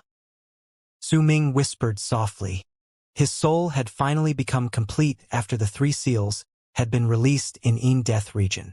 Once it became complete, he had heard the familiar voice whispering these words in his ear. When he was in the ferocious beast's body just now, this voice had reverberated in his ears once again. In silence, Su Ming lowered his head and looked at his own body with a calm expression. When he lifted his right hand slowly and clenched it, a feeling of power burst forth within him. It was an incredibly unique feeling of qi that he had never sensed before. Besides this feeling, Su Ming also had a faint sense that there was a power of a law he did not quite understand contained within his fist. That power of law was like some form of inborn ability. However, it did not belong to him. It instead belonged to this body of flesh and blood, which originated from the creature with the phoenix head. If that is the case, then even though I felt that my body in Death region was real, it was in fact fake. Even after I've managed to sacrifice all my bones, what had changed was not my illusory body, but my soul. Having a soul as my body, that was me when I was in Death region. Su Ming slowly stood up and stepped on magma. He did not sense even a single hint of unbearable heat.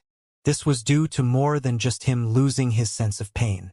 There were also other reasons behind this. All things of earth forming my body. That is the me now. Once Su Ming got up, the magma immediately started churning. A creature with a beast head crawled out and approached him with its big head. Once it nuzzled against Su Ming, it let out a cheerful cry. Su Ming's presence gave it a sense of familiarity. It was the presence that belonged to its companion. Even if Su Ming's appearance was different from its companion, their presence was the same. Su Ming looked at the small creature, and after a long while, lifted his right hand slowly. He patted the small creature's head, and it immediately flung its head as it screeched. Then its body, which was 10,000-something feet, charged out of the magma, heading straight towards the mouth of the volcano above it. After a moment, as piercing cries rang out in the air, the small creature flew back down with a bald crane in its beak. During the past half a month, the bald crane had been cautiously avoiding the mouth of the volcano, staying at the edges. It had wanted to enter many times to look, but the mighty pressure coming from the mouth of the volcano had robbed it of its courage. It had been peeking from the edge of the entrance to examine what was inside, but immediately noticed a wave of heat closing in on it. Before it managed to react to the situation, the small creature with the phoenix head had clamped its beak around the bald crane's body and brought it into the volcano. As the bald crane screamed, it saw Su Ming standing on the magma, and its screams disappeared, replaced by surprised delight. "Damn it all, so you aren't dead yet, little Su? You made this old crane think you were dead." The bald crane flapped its wings and flew carefully to a burning crimson rock by the side. After touching it a few times, it decided that it was still bearable and laid there, looking at Su Ming with surprise. Su Ming's expression was cold and aloof. Once he cast a glance at the bald crane, he lifted his right hand and stretched his hand towards it. The bald crane saw the aloof look in Su Ming's eyes, and its words died down in its mouth. Aside, with a flap of its wings, a storage bag immediately flew out towards Su Ming. Once he grabbed it, Su Ming opened it calmly and immediately brought out a long robe. Rays of starlight instantly started flashing in the volcano, revealing that this was Dao Yuan's sacred constellation robe. Once Su Ming put it on, his disposition changed. However, the stars on his robe did not move, as if they were dead. I see, so it's difficult for those whose family name is not Dao to bring out its power, huh? Su Ming cast the constellation robe a glance and spread his Atman, which was now at life privation realm, outwards. Then he had his Atman fuse with the robe.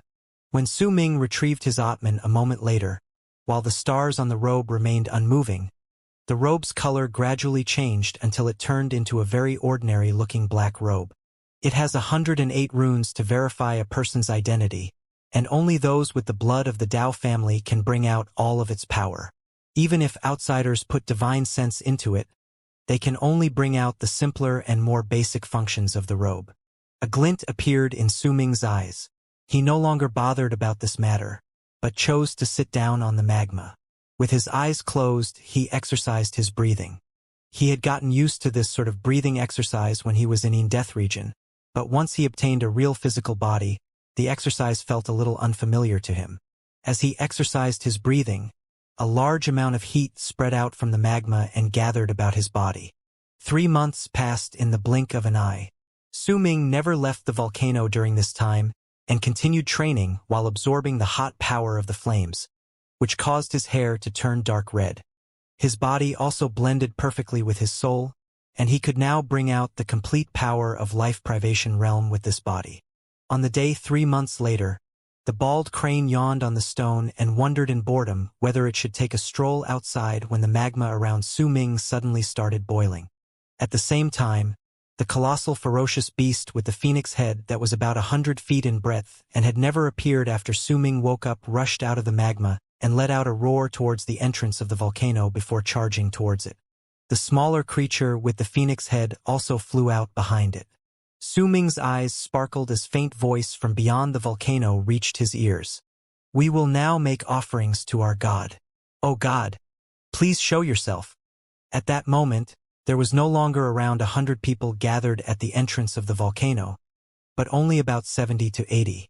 Their faces were pale and most had injuries on their bodies. The purple-robed man, Yu Hongbang, was standing at the edge of the ring. His face was pale as well, and his coughs would occasionally travel into the air, as if he had blood in his mouth. There were only 4 left of the 7 behind him, the thin old man being one of them. The old man from around 3 months ago was the one speaking. There were only 10 people left behind him. All of them were carrying corpses over their shoulders. Some of these corpses were their friends and some of them strangers. As the old man's voice resounded in the air, a roar came from within the volcano. The gigantic ferocious beast with the phoenix head that was 100 feet in breadth looked at the cultivators around it coldly. Once the old man threw out the corpse respectfully, the ferocious beast with the phoenix head rammed into it as usual and caused the corpse to disintegrate before sucking in the light green aura and spitting out a crystal.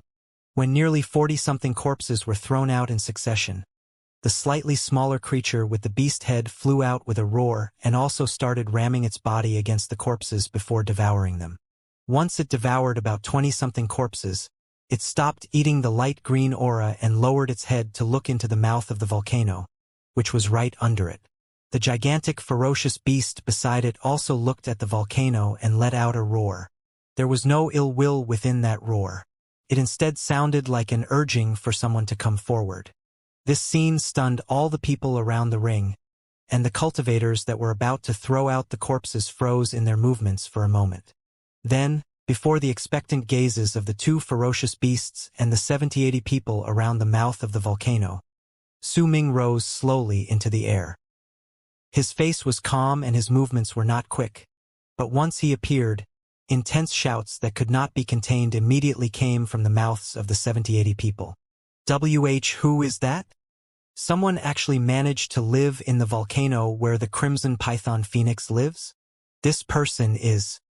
The Crimson Python Phoenixes are usually very averse to strangers. They're incredibly fierce, so could they let a person live in their cave abode? The loud voices reverberated in the air. The 70-80 people sucked in a breath and moved back without any hesitation. Yu Hongbang looked at Su Ming flying out of the volcano, and his eyes went wide. Su Ming's body might have been changed from an illusion formed from the aura of death to one possessing flesh and blood, but his appearance was still as before, and Yu Hongbang could recognize with just one glance that he was the person he had picked up 3 months ago. At that moment, his shock could be said to be the greatest among all those present. Disbelief appeared on his face, and once he staggered several dozens of steps backwards. He looked at the thin old man beside him. 3 months ago, it was this old man that had personally taken this person who had still not died to this place and thrown him into the volcano. At that moment, the thin old man's eyes had almost popped out of his eye sockets. Shock and disbelief was on his face, and even his breathing had stopped for an instant. As the crowd retreated in shock, the gigantic ferocious beast with the phoenix head opened its mouth wide and let out a terrifying roar, causing all the people's footsteps to stop, but the shock on their faces could not be hidden no matter how much they tried. This sort of thing surpassed their imagination. Su Ming's expression was calm. Once he rose into the air, he walked towards the gigantic crimson python phoenix. He landed on its head and looked at the crowd beneath him coldly. The large creature did not avoid him, simply allowing him to stand on its head. To it, Su Ming's presence was the familiar one of its child. "Throw the corpses," Su Ming said flatly. Once he spoke, the 70-80 people in the area immediately fell silent. Their eyes shone as they looked at Su Ming, but their gazes were filled with terror. This scene was simply too far-fetched for them, something they could have never imagined. The only explanation for this was one, and a single, almost uniform thought rose in most of the people's heads at that moment. However, none of them took the initiative to voice it. The cultivator that had been about to throw his corpse gritted his teeth and took a step forward, finishing his action. The corpse sliced through the air in a long arc, going straight for Su Ming. At the instant it came close, a glint appeared in Su Ming's eyes, and he clenched his right fist before punching the corpse. At the instant his fist connected, understanding appeared in Su Ming's eyes. A loud bang resounded, but there was no blood, and neither did the corpse fall into pieces. Instead, it disintegrated and turned into ashes before disappearing. Wisps of light green aura spread out, but Su Ming did not absorb it. The smaller crimson python phoenix beside him blinked and opened its mouth, inhaling the light green aura. Su Ming lowered his head and looked at his fist. Previously, he could clearly sense a strange power of law that came from his body, and it was a bizarre power that could perfectly disassemble all materials. "What is this place in the barren lands of divine essence?" Su Ming coldly asked from the crimson python phoenix's head once he lifted his own up. There was not a single hint of emotion contained within his words. The chilling tone made it seem as if the temperature around the area had fallen by quite a large margin. This aloof voice immediately terrified the people around the mouth of the volcano even more. At that moment, they became even more certain of the assumption they'd made in their heads. Yu Hongbang's heart trembled. He remembered that this person had not died 3 months ago, even when aura of death had entered his body. In fact, his consciousness had been very clear, and that aloof gaze instantly filled his heart with bitterness. Since he was able to not die when aura of death entered his body and had the capability to subdue a powerful creature such as the crimson python phoenix, this can only mean that he is not from this place, especially based on what he said. The mercilessness and aloof tone of his words that seemed to come from his soul, too. Could this person really be from? The thin old man started shivering lightly. Clearly, he had thought of some sort of frightening thing. Only those who were mass murderers can have absolutely no emotion in their words and speak with a tone that is as cold as ice. Only those who are indifferent towards human lives can be completely fearless despite having crossed into a different galaxy. And only these people can subdue these crimson python phoenixes. The white-haired old man in the lead felt his heart tremble. He might have been doubtful at first, but this doubt disappeared swiftly under the crimson python phoenix's gaze. He sucked in a deep breath and wrapped his fist in his palm before bowing to Su Ming. "This is Crimson Flame Planet. It is located at the edge of the barren lands of divine essence, and if a mighty person in the third step traveled from here to the True World's galaxy, it would take about 30 years for them to reach that place. About 200 years would be needed to reach Black Ink Planet, which is located beyond the barren lands of divine essence. Sir, did you come from the world outside? The old man's expression was incredibly respectful. There was even a hint of respect when he said his final sentence. Su Ming might not seem powerful, but to not waste power by having it spread around the barren lands of divine essence. Many people usually sealed it up to prevent too much depletion. Su Ming fell into a moment of pensive silence, then asked languidly, "Does Crimson Flame Planet have anything that grows here in abundance?" "Nothing grows here in abundance except for the crimson flame grass that lives in the region of flames," the old man quickly answered. "How many powerful warriors of the third step are here?" Su Ming suddenly asked. The old man hesitated for a moment before he wrapped his fist in his palm and asked, "Sir, are you asking about Lords of World Planes?" Based on the old man's waves of power coming from his cultivation base, it could be seen that he should be from a race that was similar to the Immortals. He was around the peak of the second step, which was why he had been using the third step speed as a standard while talking about the distance and the time needed to move between planets. However, since barren lands of divine essence was a place for the criminals from the four great true worlds and the mysterious alien races, the categorizations for the levels of cultivation were a little messy, which was why these people continued using the titles that were used in the four great true worlds. Lord of a world plane. This was a standard for cultivators. Lord of a plane was placed as a center of power, and those who reached it were divided into 4 stages: initial, middle, later, and completion. Above these were the lesser solar culpa realm and the true solar culpa realm. Since those who had yet to reach the stage of a lord of a world plane were numerous, the categorization of their levels of cultivation was even more confusing. After all, each race's cultivation system was different. But over the countless years, a standard of cultivation had been slowly accepted by the four great true worlds, and it also became a standard within the barren lands of divine essence. All those below the level of world plane were known as cultivators of heaven, earth, and man cultivation. Based on the barren lands of divine essence's categorization, the old man's level of cultivation was at the peak of the second step in his race, and he was also at the peak of the heaven cultivation. As for Su Ming, when he reached life privation, he had moved into the initial stage of earth cultivation within the barren lands of divine essence. If he could get past life privation realm and enter life palace realm, then he would become a cultivator of heaven cultivation. If he could break through life palace realm and reach world of life, the final realm within life cultivation, then he would reach the peak of heaven cultivation and could attempt becoming a lord of a world plane. However, due to the differences between races, a realm that seemed equal between the cultivation systems could result in a strength that was much higher or lower compared to that of another person. Due to the absence of resources in the barren lands of divine essence and the lack of spiritual energy, those differences in strength could be magnified exponentially.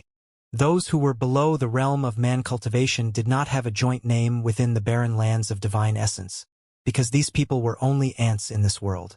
Once Su Ming heard the old man's words, a glint appeared in his eyes. He nodded. The 70-80 people around him might have extraordinary power, but Su Ming knew that he had come out of the volcano in an extremely shocking manner, and the ferocious beast with the phoenix head beneath him was exuding a frightening presence that terrified these people. Due to all of this, they had mistaken him for a lord of a world plane from the world outside that was passing by this place. This was something Su Ming did not expect. He had originally intended to use the ferocious beast's might and ask about some things in this land, so that he could have a better chance of surviving here. Could it be that most of the people here seal off their power? Or else the old man wouldn't have this sort of misunderstanding, especially since he can see my level of cultivation clearly. Su Ming remained as calm as ever. He already had a basic gist of what was going on based on the people's expressions.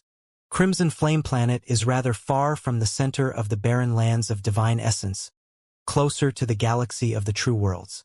The patrolling true guards frequently check this place, which is why there are only 2 world paragons here. One of them is in an area to the east, and the other to the west. They are usually in isolation and don't bother with what is happening in the world. There are no other world paragons in Crimson Flame Planet besides these 2, the old man said as he wrapped his fist in his palm. This place is the northern region of Crimson Flame Planet. There was another world paragon 500 years ago, but because he had let out a disrespectful aura when the true guards were patrolling in space, they killed him. There are also quite a number of ferocious beasts and divine spirits here in Crimson Flame Planet that possess the power of lords of world planes, said Yu Hongbang respectfully by the side as he wrapped his fist in his palm towards Su Ming. As he spoke, he cast a glance at the Crimson Python Phoenix. He was intent on improving his relationship with Su Ming because he was worried that the other would cause him trouble. That was why he had told him the things the old man did not say. From now onwards, when you come to this place and make your offerings, while the rules to offering corpses have not changed, you must also offer some of the items that are unique to this planet. If anything catches my fancy, I will reward you, Su Ming stated calmly. His gaze then fell on Yu Hongbang. All of you can leave now, but you stay back. I have further requests. Yu Hongbang's heart trembled. His followers immediately moved closer to him with wariness on their faces as ripples of power spread out from his body. Anguish rose in their hearts, but once they remembered how Yu Hongbang had taken care of them over the years, they found that they no longer had any attachments to this hellish life. At the instant, they spread out the waves of their power, and the Crimson Python Phoenix beneath Su Ming's feet looked towards them coldly. Low roars came from its mouth, and a vast, mighty pressure that was not in the very least weaker than that of a lord of a world plane spread out from its body. Yu Hongbang's hair rose on end. The others in the area wrapped their fists in their palms and retreated without any hesitation, no longer bothering about Yu Hongbang's survival.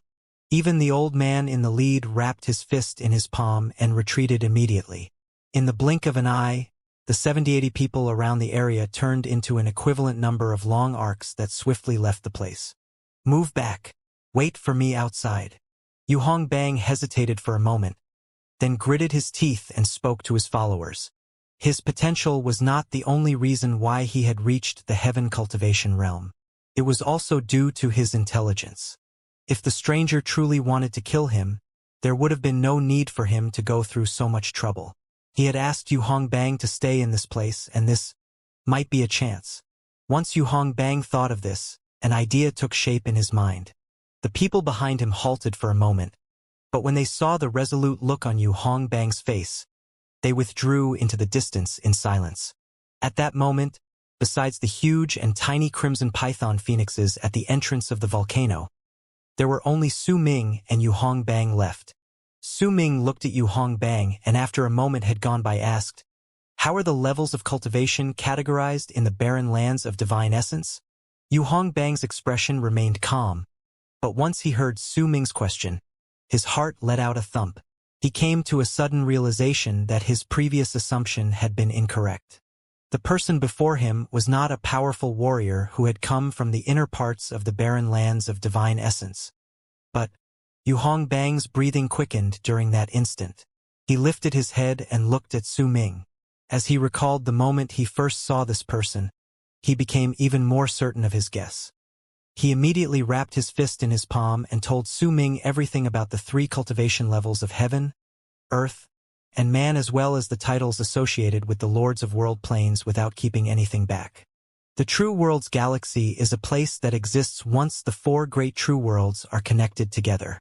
It is used to suppress the barren lands of divine essence, and it is also the only exit of this place. The 4 great true worlds will frequently send powerful warriors to patrol the True Worlds Galaxy. They won't get too close to the center of the barren lands of divine essence, but would patrol the many cultivation planets at the periphery of this world. Those people who are sent out are the true guards. Ouyang mentioned the barren lands of divine essence's black ink planet just now. That planet has a great reputation in this world, and it is one of the cultivation planets in the barren lands of divine essence that serve as a landmark. It is the only one that has not been completely abandoned, because it is a cultivation planet that still possesses some spiritual energy. Ouyang is the old man you talked to just now.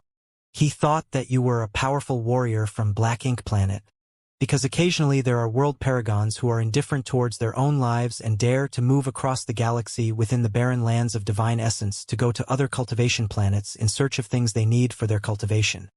Yu Hongbang explained, while looking at Su Ming. Then what do you think? Su Ming asked flatly. I believe that you are not from Black Ink Planet, but a first-generation criminal that has just been sent to the barren lands of divine essence from the four true great worlds. Yu Hongbang said without any hesitation, and there was even eagerness on his face. All those who still have the memories from the world outside and have just been sent here for the first time are first-generation criminals. They will give birth to their offspring here, creating a few people like me in the barren lands of divine essence. We are people who live in the barren lands of divine essence from the moment we are born till the one when we breathe our last. Yu Hongbang sucked in a deep breath and asked respectfully, "Sir, I wonder which of the four true great worlds did you come from?" Su Ming's gaze was cold. He chose to neither deny nor answer Yu Hongbang's question, but instead patted the crimson python phoenix beneath him. It let out a roar and returned to the entrance of the volcano, bringing Su Ming with it, and the both of them disappeared from Yu Hongbang's gaze as they sank into the volcano. Yu Hongbang stood there, his expression changing constantly. After a moment, he bowed deeply towards the mouth of the volcano, then turned around and left swiftly. Doubt rose in his heart again, and he began to second-guess his previous judgment. Could it be that this person asked me these things to guide me towards a certain train of thought? There was no answer to this question in Yu Hongbang's mind. When he thought back on the scene just now, he found that Su Ming's cold gaze had been the thing that left the deepest impression in his memory. That emotionless gaze looked as if it was completely indifferent towards all forms of life. It doesn't matter where he came from. I cannot incur his wrath, and neither can I speak about my guesses to the others when I'm outside the area. Yu Hongbang decided in his heart and gradually disappeared into the distance. Time passed by quickly in the barren lands of divine essence. Su Ming stayed inside the volcano with half of his body immersed in magma. It had been a whole year since he had first come out of the volcano for the first time. During the past year, Yu Hongbang and the others had come 4 times. As of the last time, they numbered to less than 50 from around 80 a year ago. When they had come to this place the 4th time, they had not just brought the corpses, which were a necessity, but also brought some of the items from around Crimson Flame Planet. One of them was an uneven blue crystal floating before Su Ming. There were quite a lot of impurities which looked like muscles within it, but there was not a hint of spiritual energy contained within the crystal. This caught Su Ming's attention. After observing the crystal for a moment, he lifted his right hand, and it began rapidly withering away before his eyes. When his right arm had shriveled to the point that it looked as if it had been reduced to only skin and bones, he grabbed the stone. As blue light shone from the stone, it began shrinking swiftly, turning into dust in Su Ming's hand. This hand of his began to gain flesh and blood, recovering slightly from its emaciated state. If I compare my level of cultivation to theirs, it's difficult for me to compete against many of the people here. But I didn't expect that there would be items here that would allow surging indulgers to practice their cultivation here. A strange light appeared in Su Ming's eyes as he stared at his right hand. This barren lands of divine essence are mysterious indeed. Crimson Flame Planet, which is located at the edge of this galaxy, produces this useless stone which possesses the power of flesh and blood. Su Ming seized the air in the direction of the magma beside him, and another blue stone that was the size of his fist immediately flew into his hand. As he looked at the impurities that looked muscles within the crystal, Su Ming narrowed his eyes. Could it be that this Crimson Flame Planet eats people?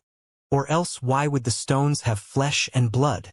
Su Ming suddenly recalled the thing he had never come to understand, the reason why the Crimson Python Phoenixes had to absorb the light green aura from the corpses. He had watched them absorbing the aura that came from the corpses over the year, but he had been unable to absorb even a single bit of it. He fell into pensive silence, his eyes closed. He started circulating his cultivation base so that the harmony between his soul and body would reach perfection. His body was filled with the heat of flames, and it even looked as if there were waves of hot air coming out from his nose when he breathed. A layer of distortions appeared faintly around his body. The distortions looked like waves of flowing water that were circling him. This was the inborn talent that came from Su Ming's physical body, and it was the mysterious divine ability that had allowed him to disassemble materials with a punch. The smaller crimson python phoenixes by his side was staring at the bald crane. They seemed to find each other quite the eyesore.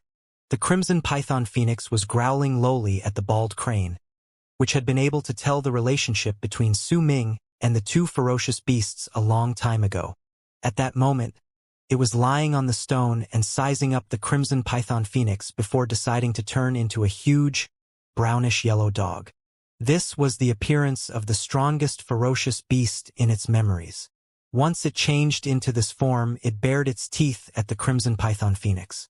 The crimson python phoenix that had the power equivalent to the power of lords of world planes had entered to depths of the magma a long time ago to sleep there. Only when the time of offerings arrived would it wake up to eat. When the smaller crimson python phoenix saw the mutt that was the bald crane, its eyes immediately went wide.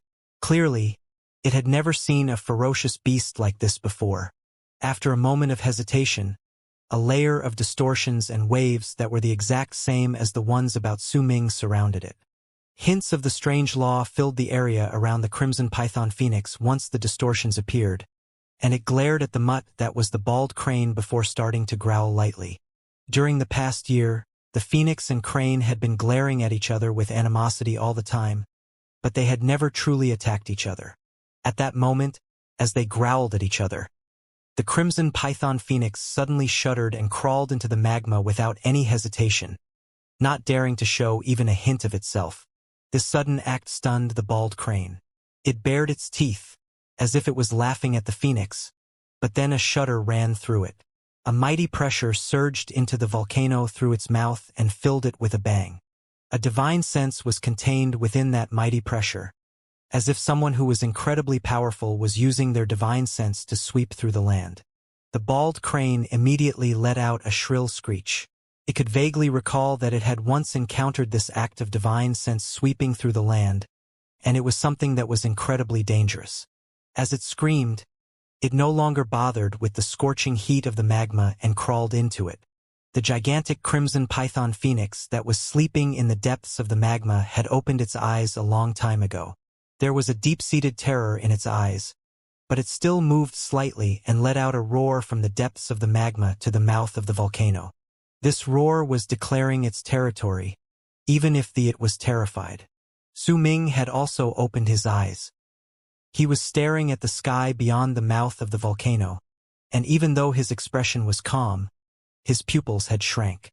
At that moment, it did not matter whether it was the north, west, south, or east. The expression of people in all regions of Crimson Flame Planet changed. They instantly stopped everything they were doing. Even those who had been fighting and were just a hand's reach away from killing each other stopped at that instant and chose instead to sit down cross-legged on the floor, not daring to move even an inch.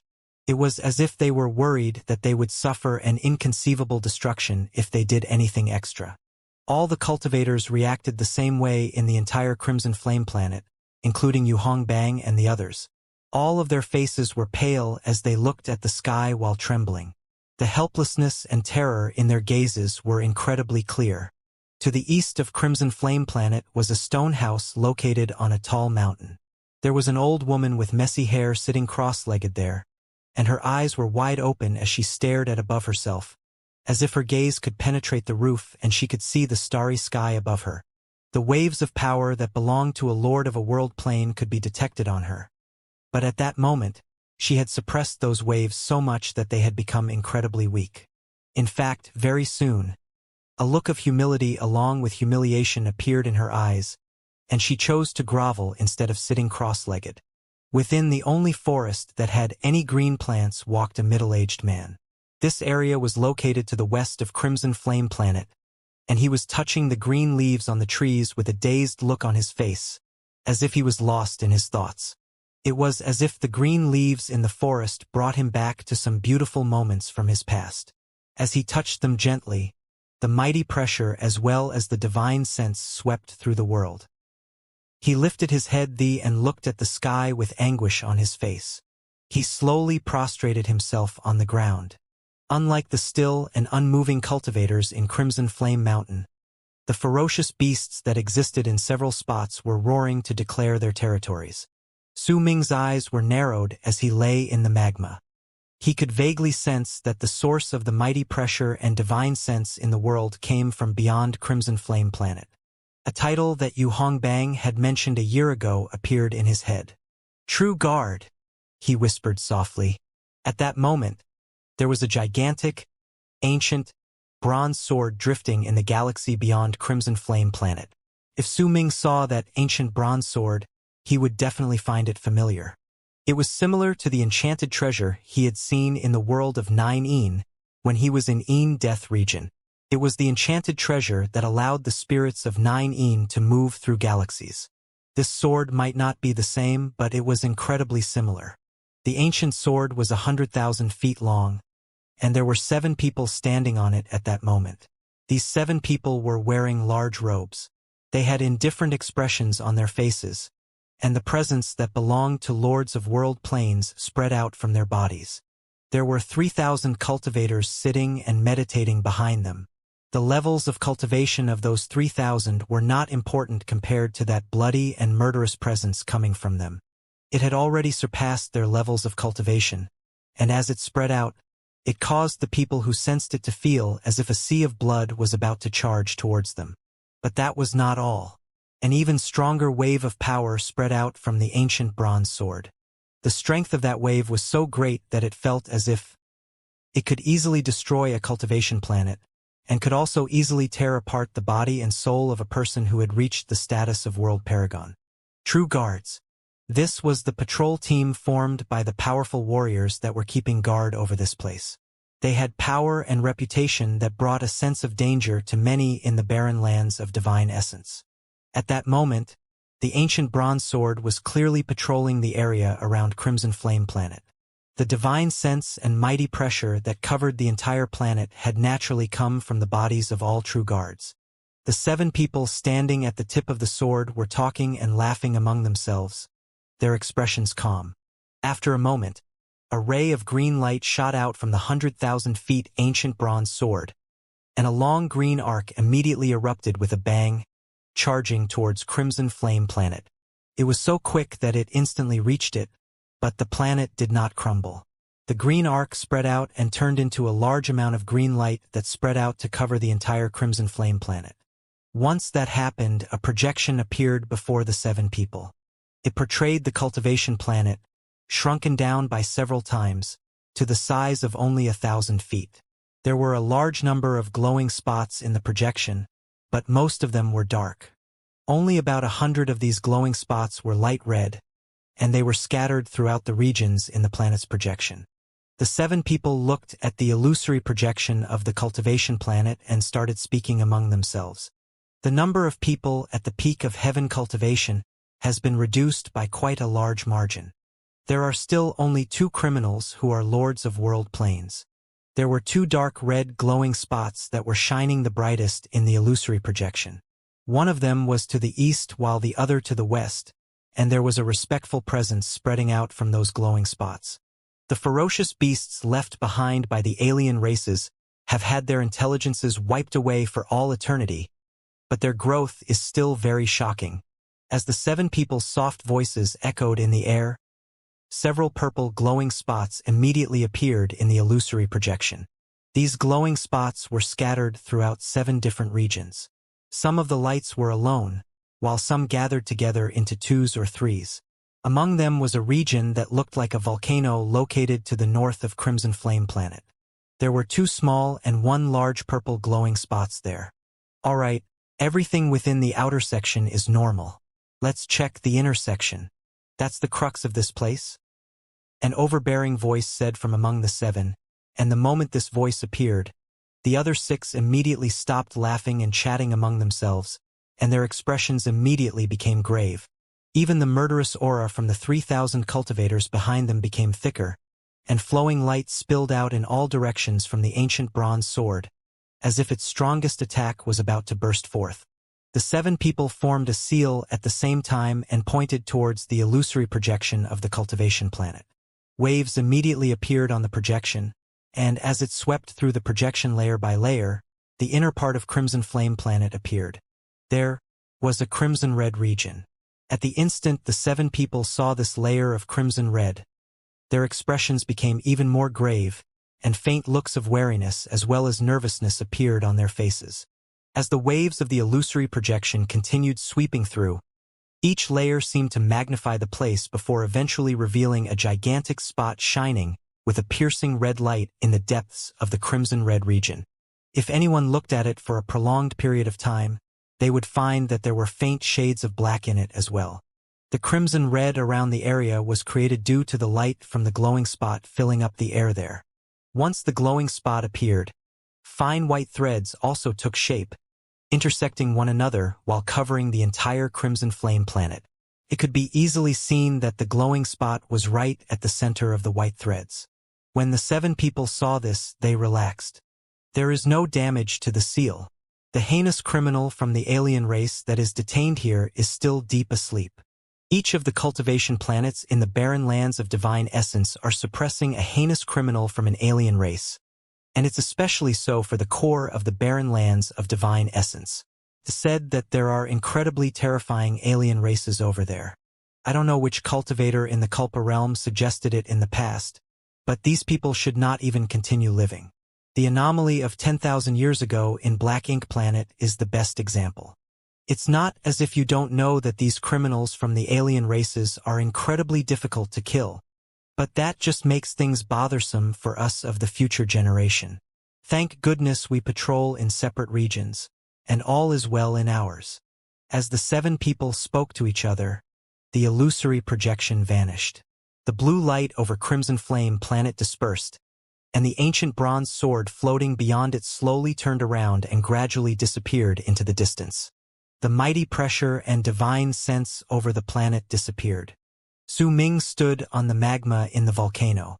The mighty presence and the divine sense from the sky that had swept past him just now had made him feel as if his entire body had turned transparent and he could keep no secrets.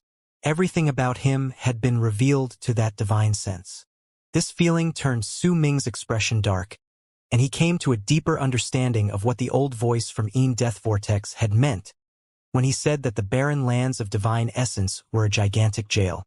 These true guards are the guards that fend against the barren lands of divine essence.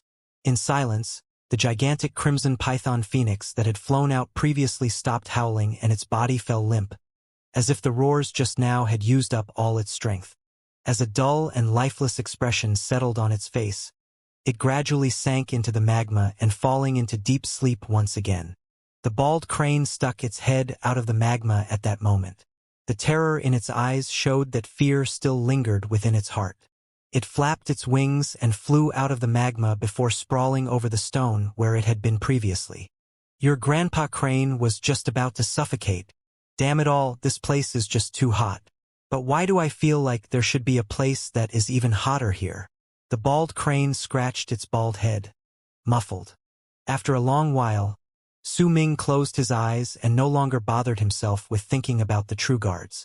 After all, the True Guards were incredibly powerful, and they were not people Su Ming could hope to stand up to. The most important thing for him then was to continue training and increase his level of cultivation. Once it reached a certain standard, he could leave this place and search for the King of Een Death's fragmented worlds as well as the entrance to the 5th True Great World, and perhaps he could even leave this place. The brilliant light that shone in Su Ming's eyes was hidden by his closed lids. He might have lost his ability to love and his sense of pain, but the beautiful moments in his memories still remained, and whenever he remembered them, he would feel numb. This numbness would cause anguish in the depths of his heart. In silence, Su Ming began circulating his cultivation base, repeating the act of absorbing the hot air. It was something he had done without stop for the entire year. As he absorbed the hot air, he would also absorb the power of flesh and blood from the blue stone so that his body would become stronger. Time passed. 1 month, 2 months. In the blink of an eye, another year went by. The 4 seasons did not exist in Crimson Flame Planet. No matter what month it was, heat would always fill the planet. That heat could roast a person's skin and evaporate sweat as well as blood. It could also gradually burn a person's will to ashes. During the past year, Su Ming had gone out once, but he did not move too far away. He could only move about 10,000 feet around the volcano. He could not go past that area because once he was close to that spot, a blue screen of light would immediately appear, blocking his footsteps. Aside from that, once Su Ming left the volcano, he could sense that the spiritual energy in the world was incredibly scarce. He could release his power as he circulated his cultivation base but could not absorb anything. Because of that, it was difficult for him to replenish his cultivation base. There might be quite a large number of crystals in his storage bag, but there would still come a time when he would use them up. That was why Su Ming seldom used them. He did not know how long he would need to stay in the barren lands of divine essence. Perhaps he would need to stay there for the entirety of his life. Su Ming did not know whether he would act like the others and commit acts of murder, as well as carrying corpses around to search for the gods, such as the Crimson Python Phoenix, in order to obtain inferior crystals once all his crystals disappeared. Fortunately, his current body was greatly different from other people's. He could absorb the power of fire within the magma. This flame's power might only have one single attribute, but in this barren crimson flame planet, being able to absorb this crazed power of fire already put him a step above others. Even when 2 years passed, Su Ming's level of cultivation was still at the initial stage of life privation, which was the starting point of Earth cultivation realm. His cultivation level might not have increased even a single bit, but most of his death aura had already disappeared. Most of the divine abilities he cast now centered around the might of flames, and they also became his strongest divine abilities. As he trained his physical body and devoured the heat, he would obtain quite a large amount of resources, courtesy of the people who were relying on the Crimson Python Phoenix. Due to those extra resources, his physical body's training was going much swifter than it should have. However, as time passed and more people who relied on the Crimson Python Phoenix died, Su Ming's training of his physical body also slowed down. The one time he had exited the volcano was because of this. He had wanted to search for the blue crystals on his own. On that day when there was about a month left before the time of the offerings, Su Ming lay with his body submerged in magma, exercising his breathing. He had his Atman spread out and cast around the area. This had already become a habit to him. Yet at this time, not long after Su Ming had spread his Atman outwards, his eyes suddenly flew open. At that moment, Yu Hongbang was moving swiftly past the mountain range leading to the volcano with a forlorn and bitter expression on his face, his body covered in blood. Only the thin old man remained from the people who had been with him in the past. There was a wound on the old man's chest that covered most of it. Blood flowed out in rivers, and the old man's face was pale. If he did not have a true breath of life, he would have fallen dead long ago. There were 3 figures giving chase. 2 of them were men and 1 of them was a woman. All of them were thin, but the light in their eyes was bright with bloodthirstiness as they chased their prey. Among the 3, besides an old man who had reached heaven cultivation realm, the other man and woman, who were in their middle ages, were at earth cultivation realm. The speed at which they gave chase became faster with each passing moment, and evil snickers came from the old man. Yu Hongbang, I've wanted to kill you for a very long time, but as expected of a 3rd-generation descendant of a criminal. The trap I set had only managed to injure the both of you badly. This time, I will definitely kill you. How dare you trespass the area of my cave abode? You're just asking for death. Killing intent and greed shone in the old man's eyes. When he lifted his right hand, a string of incantations tumbled out of his mouth and echoed in the air. As he formed a seal with his left hand, he struck the air, and immediately, a gust of black wind appeared out of nowhere. It turned into a gigantic black-spiked mace that charged towards Yu Hongbang with a loud buzz. I'll kill you and use your corpse of a 3rd-generation descendant of a criminal to exchange for 10 crystals from my god. It'll be enough to cover up all the power I've spent to kill you. The black wind swept up the spiked mace and closed in on Yu Hongbang with a loud whistle. Despair appeared on Yu Hongbang's face, and he coughed up a mouthful of blood as he turned his head back. Once he formed a seal with his hands, the mouthful of blood instantly gathered together before him and turned into a red hammer that swung swiftly towards the incoming spiked mace. As a loud bang reverberated in the air, Yu Hongbang's body trembled, and he coughed up a large mouthful of blood.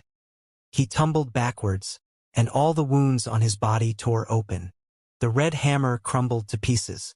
As for the black wind that had swept up the spiked mace, it froze for a moment, cracking slightly, then charged towards Yu Hongbang once again.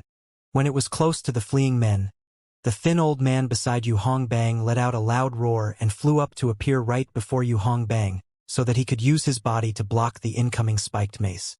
The two crashed into each other, and Yu Hongbang's eyes turned red as tears flowed down them. However, he didn't stop moving for a heartbeat. Instead, he used the time bought by the thin old man blocking the mace to charge towards the mountain range where the volcano was at full speed. Humph! The old man who was in Heaven Cultivation realm let out a cold snort. He did not even spare a glance at the person he had killed with his spiked mace. Instead, a freezing glare shone in his eyes, and he cast a glance at the volcano to which Yu Hongbang was charging. The god Crimson Python Phoenix's volcano. Yu Hongbang, are you mad? How could you even dream of asking help from a god? The gods in Crimson Flame Planet have all lost their intelligence. As long as we don't provoke them, they won't attack us. I'll offer your corpse to the god here, and it'll save me the time needed to carry you back.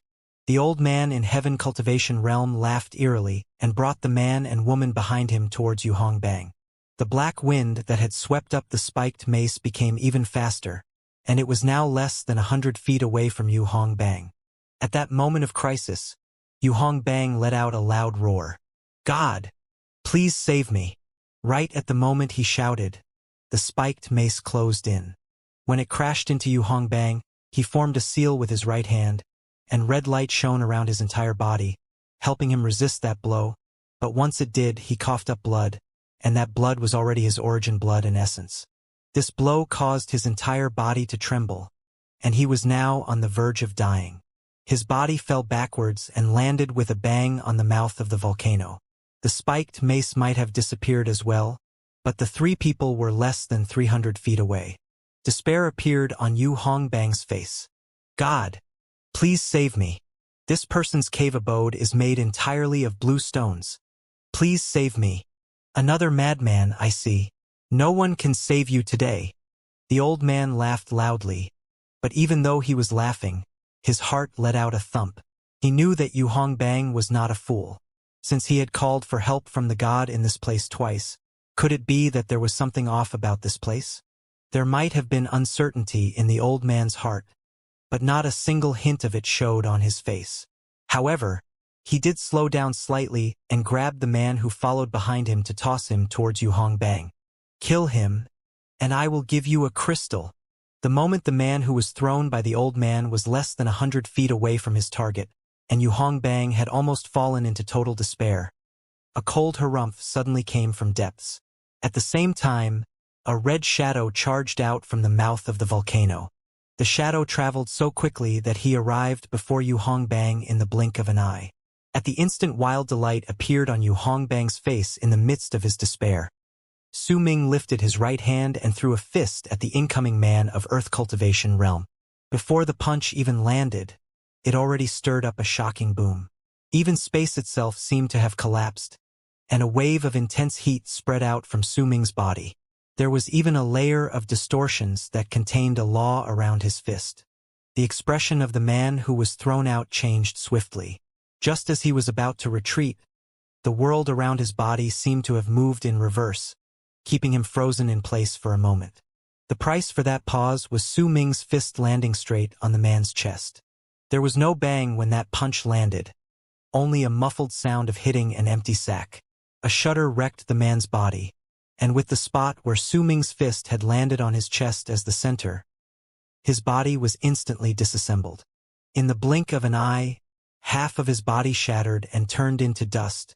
Su Ming pulled back his right hand, standing before Yu Hongbang. He cast his emotionless eyes at the old man around 200-something feet away, his gaze aloof. A piercingly cold presence spread out from Su Ming's body without his conscious effort.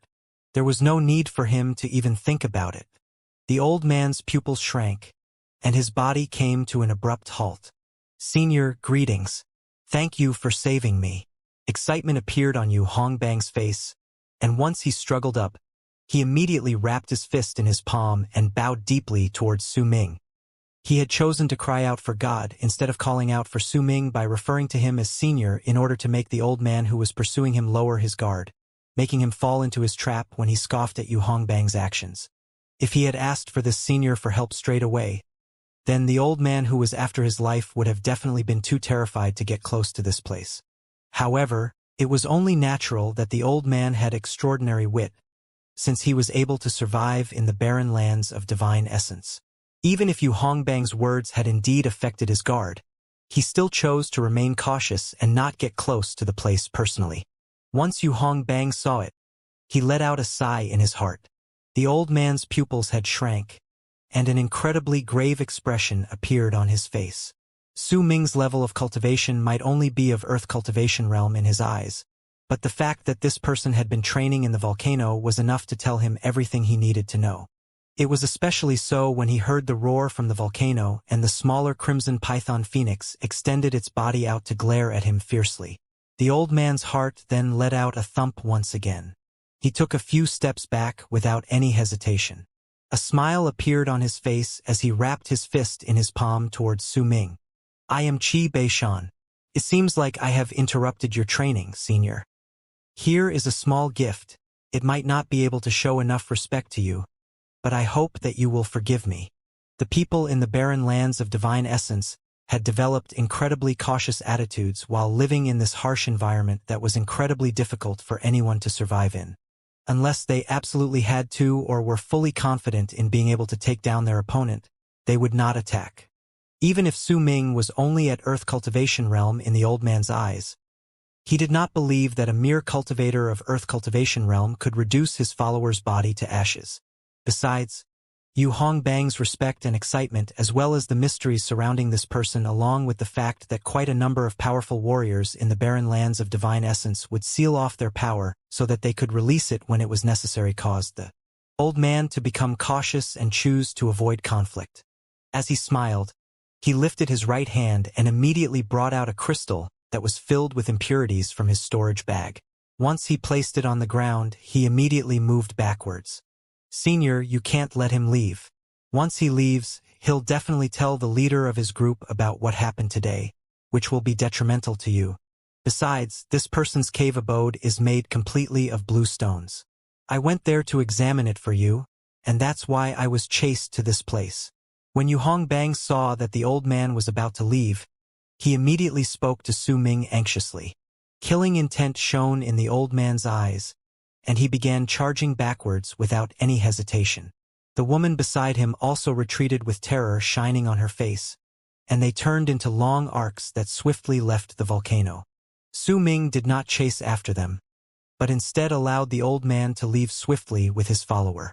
When they disappeared into the horizon, Yu Hongbang's face turned incredibly dark, but when he looked at Su Ming, he forced down his complaints and spoke bitterly. The blue stones you require are becoming scarce in the area around this place. To satisfy your needs, I've brought my companions into places that were further away to scout about. Qi Beishan's cave abode is not too far away from this place, and I saw a large amount of blue stones outside it. His cave abode should also be dug out from the blue stone. It's a pity that he has placed a rune outside his cave abode. As he pursued me to this place, all my companions died in his hands. If you hadn't attacked just now, I would have died as well. Yu Hongbang's face was pale. His injuries were grave, and as he spoke, blood even trickled down the corner of his mouth. Su Ming looked at Yu Hongbang coldly. This purple-robed man was now in an incredibly pathetic state. He asked flatly, "Is it really that important for you to become my follower?" Su Ming's words did not match with what Yu Hongbang had been saying, and they came seemingly out of nowhere. However, the moment he said them, Yu Hongbang shuddered lightly. For a moment, he was taken aback. Then an expression of wild joy appeared on his face. He bowed deeply towards Su Ming.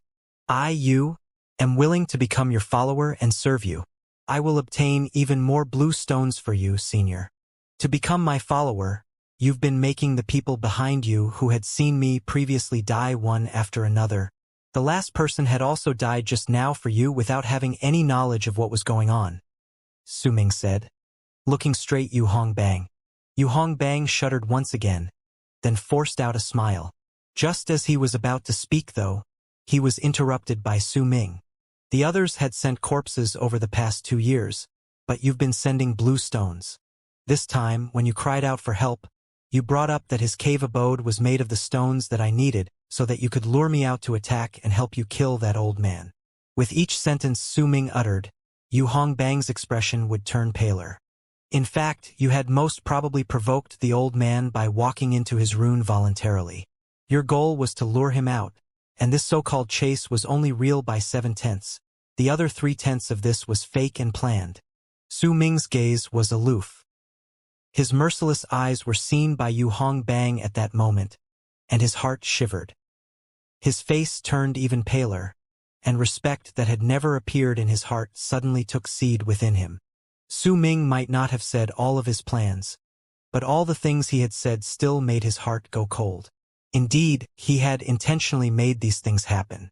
Senio, Yu Hongbang said with difficulty, but before he could finish speaking, his words were cut off by Su Ming. Give me all the items you still have to protect your life, Su Ming demanded coldly. Yu Hongbang fell silent. After a moment, he put his right hand deep into his bosom and brought out a black bamboo piece, which he gave to Su Ming respectfully. Senior, you are wise. I cannot hide all of my schemes from your eyes. This is the item left behind by my ancestor. It is known as Emperor Yin's bamboo, and it can instantly turn into a shield made of 10,000 bamboos. Once a person is sealed inside, even a lord of a world plane would be trapped for a short while. Once Yu Hongbang handed over the black bamboo, he lifted his head and looked at Su Ming with respect on his face. Qi Bei-shan humiliated me in the past and nearly killed me. I have a personal grudge against him. That's why I lured him to this place. I wanted to borrow your power to kill him. During the past 2 years, I've been discreetly making my comrades die so that no one would notice that something unexpected had happened here. I decided to silence them so that no one would know about your existence. They would only think that you came from the world outside, not a first-generation criminal. I also wanted to make our relationship better with this and become part of your direct descendants in Crimson Flame Planet. Yu Hongbang said in a low voice, then knelt down on one knee. But I never wanted to harm you. Everything that I did was so that I could obtain your acknowledgement. Please allow me to become your direct descendant, Senior. Yu Hongbang lowered his head. All first-generation criminals that are banished to this place have something about them that causes the 4 great true worlds to be wary. Your level of cultivation might not seem high, but I believe that your true power is definitely extraordinary. All first-generation criminals become people that all forces of power will want to draw to their side in the barren lands of divine essence, and only first-generation criminals have the right to build their own families here. I'm not a worthless person. I do not want any outsider knowing about your origins before I become your direct descendant. Everything that I've done previously and even the act of luring that person here was mostly to test waters. Please punish me, Yu Hongbang said in a low voice. Su Ming gave Yu Hongbang a cold glance before turning around and ignoring him. Instead, he stepped into the volcano, his body gradually sinking inside. Anguish rose in Yu Hongbang's heart due to Su Ming's actions. He sighed within, but as he was feeling slightly dispirited, Su Ming suddenly asked a question. Is Qi Bei-shan's cave abode truly made of blue stones? I'm not completely certain, but that should really be the case, because there is an incredible amount of this type of blue stones scattered around his cave abode. Yu Hongbang's spirits rose, and he immediately lifted his head to answer the question. Su Ming's expression remained the same. He did not ask any more questions, and his body disappeared into the volcano. Uncertainty appeared in Yu Hongbang's heart. He could not guess Su Ming's thoughts. At that moment, he chose to sit down cross-legged on the mouth of the volcano and brought out several crystals filled with impurities to exercise his breathing quietly so his wounds would heal. His mind worked rapidly, but he still could not obtain even a single hint from Su Ming's words as to what he was planning to do. Su Ming lowered himself into the magma as a pensive look appeared in his eyes. His body soon completely sank into the magma, and as the magma churned violently, the gigantic crimson python phoenix let out a roar and flew out. Su Ming was sitting cross-legged on top of its head. He had his right hand placed on the crimson python phoenix's body, and his Atman spread out to fuse with the ferocious beast's body. The gigantic crimson python phoenix rushed upwards with a roar, and when it rose from the volcano, the mighty pressure that belonged to a world paragon caused excitement to instantly appear on Yu Hongbang's face. The bald crane turned into a ray of yellow light and appeared beside Su Ming, carefully landing on the crimson python phoenix's body. Its current appearance was that of a mutt, and it had its tongue sticking out of its mouth as it looked at the area. "Lead the way," Su Ming said coldly. Yu Hongbang immediately flew up and wrapped his fist in his palm before bowing towards Su Ming. Then, as he turned around, killing intent shone in his eyes, and he charged into the distance. Su Ming patted the crimson python phoenix beneath him. The gigantic ferocious beast hesitated for a moment, then swiftly rushed out. Though before it could fly more than 10,000 feet outwards, a layer of blue light rose from the ground and covered the entire area. The crimson python phoenix froze in terror and wariness appeared on its face. Bald crane. Su Ming was not surprised by this. Instead, he cast a glance at the bald crane. The mutt went off with spirit. When it flew out, it turned into its original form and crashed into blue screen of light that formed the seal in this place. After a moment, its body started warping and turned into an old man dressed in a robe with 9 black dragons sewn on it. He closed his eyes and let out a low shout at the rune. "Open!" With that one word, the blue screen of light immediately started trembling, and a crack appeared. Crimson Python Phoenix's eyes went wide, and it let out an ecstatic screech before turning into a red light that shot through the crack. The slightly smaller Crimson Python Phoenix did not come out. It was instead looking at Su Ming from the volcano while letting screeching loudly. The bald crane strutted about for a bit, then moved to stand on the gigantic Crimson Python Phoenix's body. It was no longer as cautious as it was last time, and it was a clear sign that it thought it had done a meritorious deed. At the same time the Crimson Python Phoenix flew out of the blue screen of light, it let out a roar that shook most of Crimson Flame Planet. Its huge body, which was several tens of thousands of feet big, caused the weather to change. In its memories, this was the first time. It flew out of that area of 10,000 feet around the volcano.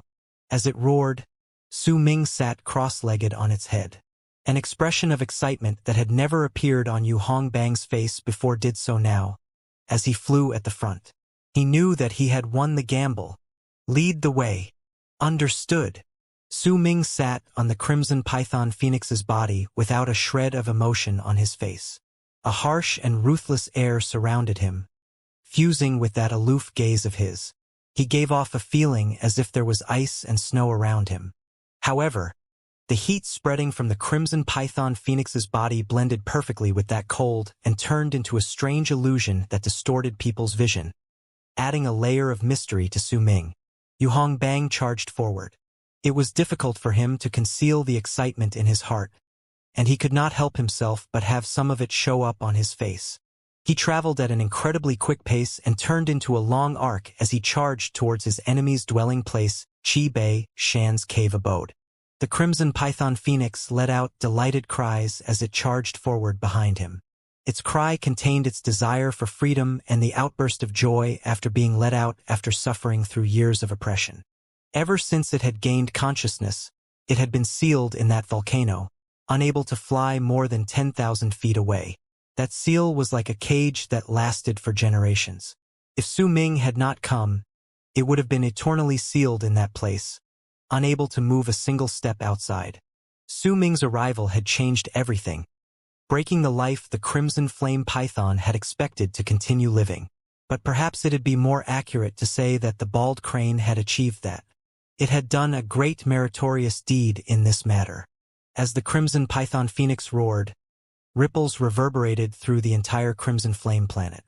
Its roars shook the sky and earth, resounding in all directions, and immediately attracted the attention of all the ferocious beasts that were known as gods by the residents of this planet and who were sealed in their regions in Crimson Flame Planet, unable to get OU. They were momentarily stunned, then roared back in response. Roars from all regions of Crimson Flame Planet rang through the land for a time being. They echoed in all corners of the planet, and these happenings immediately caused the cultivators in Crimson Flame Planet to spot changes in their expressions. In the midst of their shock, they found themselves unable to guess just what sort of thing might have occurred. If it was not because there was no pressure or divine sense descending from the sky, then this sort of continuous roars coming from all directions would have made these people think that the true gods had arrived. Some of the people who had wanted to make offerings to the gods in their regions were filled with shock during that instant, because their gods were no longer looking at their offerings, but had flown towards the seals and roaring loudly towards the sky in the north. There was clear envy and madness contained within those roars. The beasts were akin to a group of people who had been locked in cages suddenly but now saw one of their companions walking out of their cage one day, and they were not even doing it quietly. That person who had escaped was even letting crazed bellows of laughter. Because of that, the madness that was stirred up shook the entire Crimson Flame Planet. Compared to the puzzlement that was contained within the shock of all the cultivators in other regions, the cultivators who were in the northern region had their heads lifted in disbelief as their hearts trembled violently in the midst of shock while they looked at the gigantic body that was charging through the sky. It was the crimson python phoenix that possessed a phoenix head and was several tens of thousands of feet long. As it flew in the sky while roaring, the tremors that it caused looked as if they could turn the world upside down. The creature certainly did turn upside down the emotions of people who saw it. Is that the crimson python phoenix god from the volcano? Is this an illusion? This is impossible. As far as the recorded history of Crimson Flame Planet goes, no ferocious beast from the alien races had been able to move past the area of 10,000 feet from their caves. The four true great worlds have placed seals outside the gods' caves, and it is impossible for them to be opened. How did it manage to come out? There's a person sitting on its head. Heavens, who is that? There's someone sitting on the crimson python phoenix's head. The uproars from the cultivators on the ground in the north reached their most intense state when the people saw Su Ming's figure sitting on the crimson python phoenix. Their cries buzzed in the air, filled with disbelief, rapid breathing, as well as reverential gazes mixed with shock. The crimson python phoenix lifted its head and roared at the sky, then flew even faster. The bald crane on its back was feeling proud of itself and continued posing in different manners. It felt that most of the cries from the crowd were due to its work. Su Ming had an apathetic expression on his face. He closed his eyes. Even though he had covered the aloof gaze in his eyes, it was still difficult to chase away even a single bit of that cold chill spreading out from his body. Yu Hongbang almost roared along with the phoenix as he led the way. He was so excited that his face had gained a red flush, and his heart was trembling with so much excitement that he wanted to already be by Qi Bei Shan's cave abode. The thing that excited him the most, though, was that as the crimson python phoenix charged through the air, many cultivators in this region either flew into the sky behind them or ran on the ground after the phoenix. Clearly, they wanted to see where this ferocious beast was headed. Originally, all the cultivators were supposed to force down this sort of curiosity, but at that moment, no one tried quelling it. Even if they had to waste some crystals, they still chose to follow without hesitation, because in their hearts, this sort of thing that overturned what they knew was incredibly rare, and it might not repeat itself even after several tens of thousands of years had passed. Clearly, the appearance of this sort of thing would bring about a gigantic effect that would turn the world upside down. If they missed it, they would definitely regret it for the rest of their lives. At that moment, in a stone house located at the peak of the tallest mountain in the east of Crimson Flame Mountain was the old woman, and she was sitting cross-legged while meditating. Her eyes flew open at that instant, and a powerful light shone in her eyes. Without any hesitation, she flashed into the sky and looked towards the north. When her gaze landed there, her expression changed quickly. For a time, she looked stupefied, then shocked, then her expression turned as dark as thunderclouds. She even lifted her right hand and formed a seal swiftly. But after a moment, she sucked in a deep breath, and her body trembled. Someone broke the seal and let out the crimson python phoenix. Who is he? How did he break open the seal? This has never happened before since the seals were placed in Crimson Flame Planet. only, the old woman's pupils shrank, as if she had thought of something. With one swift move, she turned into a long arc and charged through the sky, straight towards the northern region. In the only forest that existed in the west of Crimson Flame Planet was a big tree that was trembling viciously at that moment. An old face emerged from the tree trunk, and roars tumbled out of from within the trunk. As it trembled, the entire forest started shivering with it. There was a middle-aged man standing beside the tree trunk. He was looking at the sky to the north with a dazed expression. After a long while, he sucked in a sharp breath. It's said that something like this happened when Black Ink Planet changed all those years ago. Could it be that the second transformation in the barren lands of divine essence is happening in Crimson Flame Planet? Could it be that this time Crimson Flame Planet is about to change? The middle-aged man's expression changed rapidly, and after a moment, he leaped into the sky and charged towards the north. There's still 9 years left till the next time the True Guards patrol this place. Who has caused this change in Crimson Flame Planet? Due to the Crimson Python Phoenix's escape from the seal and its subsequent roars, as well as the other ferocious beasts responding to its cries by roaring at the same time, all the cultivators in Crimson Flame Planet did not notice in their shock and amazement that a faint ripple had spread towards the land from the rune when the bald crane had used its strange art and cried out for the seal to open. Not even Su Ming had noticed it. A chain reaction followed. Once the ripple traveled into the ground, one of the endless white threads in the inner part of the Cultivation Planet, which was at the depths of Crimson Flame Planet, snapped with a bang. The breaking of one single thread might not affect the entire seal, but it still created a tiny gap in the perfect rune. Within the core of Crimson Flame Planet, which was the true inner part of the planet itself, was an endless and infinite amount of magma. The color of that magma was not red, but purplish-black. Immersed at the center of this purplish-black magma was a skeleton. There was not a hint of flesh or blood on that skeleton. The magma quietly covered half of its body, while a black sword was pierced deep into the top of its skull. There were 3 other swords that had pierced other parts of its body as well. However, at the moment the bald crane had shouted out that one word in the world outside, the ripple that came from the seal had went deep into the ground, causing the one white thread among the countless others to snap. During that instant, a wisp of dark light appeared in the skeleton's eyes. This was the first time. This had happened ever since he had been sealed in this place. At the instant that dark light appeared in his eyes, the proud bald crane behind Su Ming suddenly found the smile freezing on its face as it traveled on the Crimson Python Phoenix's back. The bald crane lowered its head swiftly and looked at the ground. Duke of Crimson Flame. Who's this bastard? Duke of Crimson Flame. The bald crane was momentarily stunned, then scratched its bald head. It was puzzled greatly by the words it had said just now. A moment before, it had felt as if it had remembered something. Yet no matter how hard it thought about it, it could not obtain an answer, which was why the bald crane decided to not think about that matter. Instead, it became proud of itself again.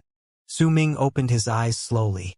As the Crimson Python Phoenix charged through the land, there were nearly 100-something cultivators that had turned into long arcs and were following it. There were hundreds of others that were running on the ground as well. Yu Hongbang's body froze for a moment. Then he turned his head around to look at Su Ming with a zealous gaze as he pointed at the ground not too far in the distance. Senior, that is Qi Bei Shan's cave abode. There was a small hill on the ground with quite a large number of blue stones scattered at the foot of the hill. These stones were completely useless to the cultivators in this place, for there was not a single hint of spiritual energy contained within, which was why very few people paid attention to them. There was a platform that jutted out of the middle section of the hill. At that moment, Qi Bei Shan and the woman beside him had just returned and were standing on the platform while looking at the sky with dumbfounded gazes. Behind them was a door to a cave abode that had been thrown wide open, and blue rays of light could be seen spreading out from within. That small hill was made entirely of blue stones. Qi Bei Shan shuddered, his expression filled with shock and terror. He had returned not too long ago, noticing the strange phenomenon in the world outside. He had just walked out to investigate this matter when, before long, his pupils shrank, and even his breathing stilled. What Qi saw was a gigantic crimson python phoenix in the sky and nearly 100 long arcs behind it, as well as hundreds of cultivators on the ground running towards the area. From the presence that covered the sky and earth, a loud bang went off in his head. It made him feel as if he was a lone ship in the midst of furious waves, and his body shivered as his heart roared. This sight made him let out a shrill cry, and he retreated without any hesitation, wanting to return to his cave abode.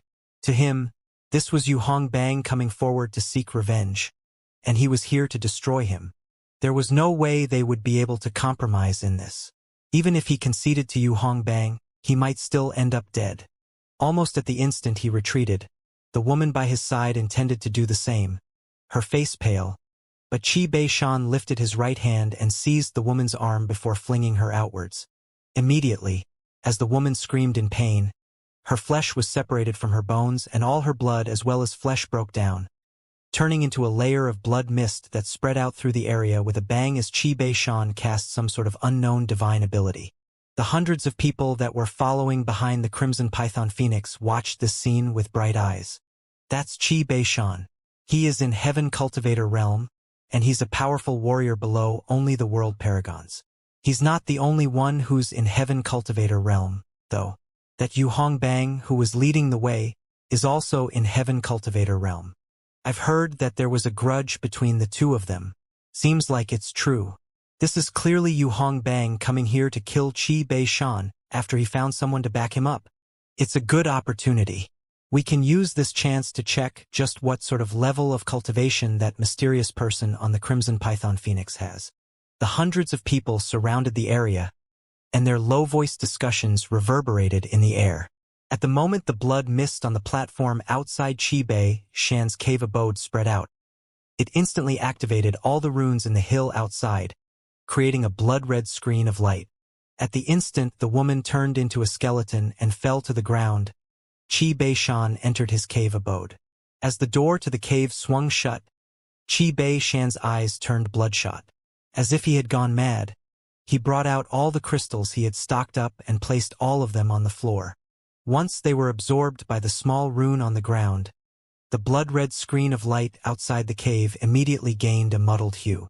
Su Ming sat on the Crimson Python Phoenix's head and looked at the actions Qi Beishan had taken within that short amount of time in a decisive manner.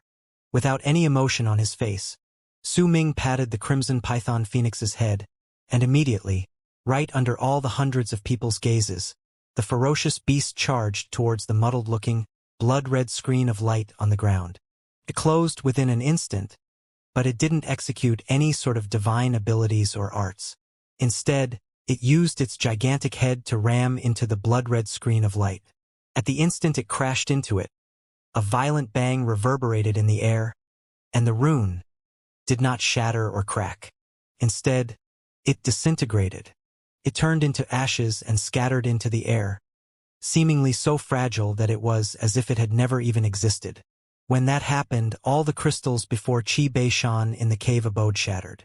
His expression changed, and Su Ming took a step forward in the sky above the cave abode. Once he walked off the Crimson Python Phoenix's head, he appeared right outside Qi Beishan's place. As his hair flew in the air and his robes fluttered, he lifted his right hand and struck the door of the cave abode. When he did so, an endless amount of flames erupted from his body. The flames were like a sea and instantly covered his body. As they spread out, they cover an area of several thousands of feet. An illusory Crimson Python Phoenix also appeared within that sea of flame and rammed its head against the door to the cave abode with a roar towards the sky as Su Ming's palm struck the door.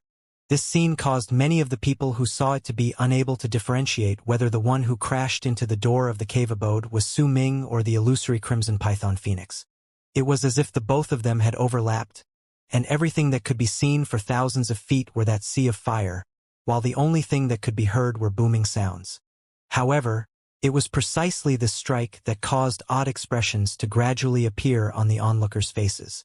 They could tell that this strike was not incredibly powerful, and there was a huge difference between this strike compared to what they had imagined.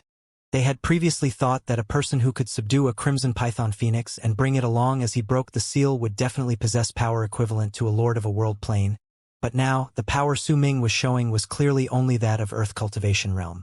However, they could only question it without any certainty. After all, the act of sealing up one's own power was not rare in the barren lands of divine essence. However, if Su Ming continued to only show the power of Earth Cultivation realm, then in the barren lands of divine essence where the strong preyed on the weak, after attracting so much attention, he would have to face the greed towards the art that had allowed him to break open the seal, as well as the blatant danger that came along with that greed. At the instant the door to the cave abode opened, it shattered into pieces and fell backwards into the cave. The illusory crimson python phoenix charged into the cave abode like a long arc of fire once the door shattered. The sea of fire that was several thousands of feet big also looked like it had found a gap and charged into the cave abode. As an even more violent bang shook the sky and echoed in the air, Su Ming took a step back, returning to the top of the gigantic crimson python phoenix's head. Once a tremor shook the cave abode that was made of the blue stones. It shattered, and an endless amount of blue stones fell off the hill. A large part of that small hill collapsed, and as a shrill roar rang in the air, Qi Beishan then rushed out with messy hair. Yu Hongbang, who had been prepared to attack since a long time ago, let out a low growl and charged straight towards Qi Beishan. They then engaged in a crazed battle in the sky. However, Qi Beishan had no intention to drag out the fight and enjoy it. He only had one thought at that moment, and that was to run away at the fastest speed he could muster.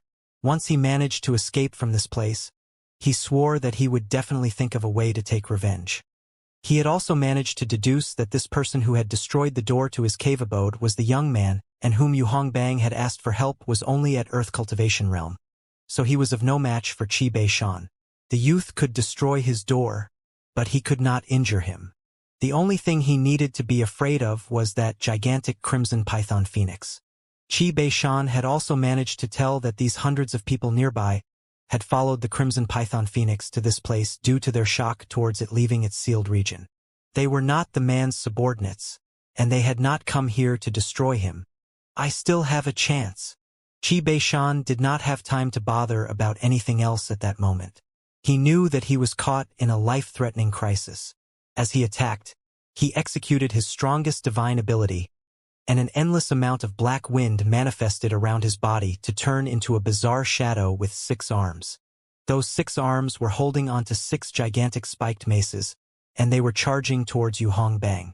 Su Ming's expression remained as calm as ever. He did not bother about Qi Beishan and Yu Hongbang fighting against each other, but looked towards the collapsed cave abode. His vision was filled with blue stones as he looked over there. However, a glint appeared in the eyes of the bald crane behind him once it saw the black, 6-armed shadow. It clacked with its beak, and an excited glare shone in its eyes. It looks very delicious. I seem to have eaten something good like this before. The bald crane immediately moved and turned into a long arc that charged towards Qi Beishan. Once it closed in, it looked at the 6-armed shadow and opened its mouth wide and sucked in a breath. The black 6-armed shadow that was fighting against Yu Hongbang immediately shuddered and withered within an instant, right before everyone's eyes. Then, it turned into wisps of black threads that the bald crane began to devour. This scene caused Yu Hongbang to be momentarily stunned, before his spirits rose up once again. As expected of a first-generation criminal, even his pets are amazing. Qi Beishan immediately screamed out in fury. He had intended to use the black 6-armed shadow formed by his divine abilities to hold down Yu Hongbang so that he could escape, but this bald crane had caught him completely off guard. Malice appeared in his eyes as he made a decision, and he let out a shout. Explode! As he shouted, the black 6-armed shadow exploded with a bang, turning into a violent wave that surged out in all directions. At the same time, Qi Beishan's right arm exploded as well, turning into a monstrous bloody wave that swept up his body with a speed akin to warping. The black 6-armed shadow's collapse made Yu Hongbang immediately retreat. The bald crane was momentarily taken aback. Then it was swept away by the wave of impact, ending up like an incredibly pathetic mess. The bald crane's heart clenched in pain for being unable to swallow the rest of that delicious meal, and the crane immediately began to seethe with rage. When it saw that Qi was about to escape, its piercing voice immediately reverberated in all directions, because in its mind, Qi should die for what he did. Kill him. Whoever kills him will get a reward from Grandpa Crane. As the bald crane screamed, it lifted its right claw, and a purple crystal the size of a fist immediately appeared in its claws. There was not a single hint of impurity in it, and it was even shining with a pure spiritual energy. It was not something the crystals full of impurities in this place could hope to compare to. This crystal was a superior spirit stone among the bald crane's vast collection of items. Spirit stones of this sort of quality were the type that would disappear once they were used, and their number would never be replenished in the barren lands of divine essence. Such crystals were incredibly rare in this place. At the instant the bald crane brought out that spirit stone, the eyes of the hundreds of people around immediately brightened. Some of those who had faster reflexes flew up swiftly and charged after the fleeing Qi with thick murderous aura. This ended up as not a single person trying to kill someone, but almost half of the hundreds of people in the area flying out together. This scene made Qi let out a cry of despair. He had not expected that he would end up this way, being killed because a bald livestock had offered a reward for his head. He was not the only one to think so either. Even Yu Hongbang's eyes went wide. Clearly, he had not expected this to happen. In fact, Su Ming had also averted his gaze from the blue stones in the cave and now looked at the bald crane. Even if Su Ming no longer had the ability to sense any emotions, he could not help but be taken aback. Then, he suddenly remembered the bald crane's hobby and love for pillaging while they were in Yin Death region. When Qi saw the hundreds of people charging towards him as well as that he was completely surrounded, he let out a cry and lifted his right hand. A tricolored crystal appeared within it. Soul crystal. Someone immediately recognized that tricolored crystal. Everyone came to an abrupt halt, and their expressions changed. Just as they were about to withdraw. This soul crystal is tied to my life, and once I use it 3 times, I will definitely die. This is the 3rd time I will be using it, so even if I die, I will make all of you pay. Madness appeared on Qi face, and he squeezed the crystal in his hand. A tricolored ripple instantly shot out and spread through the area. All the cultivators who were touched by that ripple found their bodies freezing swiftly. This soul crystal could instantly freeze up the souls of the people within its area of effect. The effect would not last for a long time, but during battle it could be crucial. Almost at the moment all the people in the area stopped moving and looks of confusion appeared on their faces. Qi looked towards Su Ming standing on the crimson python phoenix, and killing intent shone in his eyes. He hated Yu Hongbang the most, because he was an incredibly intelligent and calculative man. He had already thought about everything before his death. He would kill Su Ming, and then Yu Hongbang could only continue struggling in Crimson Flame Planet. Besides, if Su Ming had not become Yu Hongbang's reinforcement, then would not have been forced to face death. Before he died, Qi let out a fierce bark of laughter and closed in on Su Ming. The crimson python phoenix let out a roar, and as it swung its head in an attempt to hit Qi, the old man let out a shrill bark of laughter, and as he lifted his right hand, the tricolored crystal in his hand appeared as a 4-colored crystal. He knew that he was about to die without anyone having to do anything, which was why he decided to burn his own soul and activate the mysterious divine ability once again. He squeezed the 4-colored crystal that had manifested in his hand, and a 4-colored ripple spread out instantly, freezing the crimson python phoenix's body. Right then, Qi appeared before Su Ming. His face was twisted in a ferocious expression, and with a raging killing intent, he pointed towards Su Ming with his right index finger. So what if you've subdued the crimson python phoenix? Die with me. It might not apply to all of you, but most of you who manage to survive in the barren lands of divine essence are people who are difficult to kill.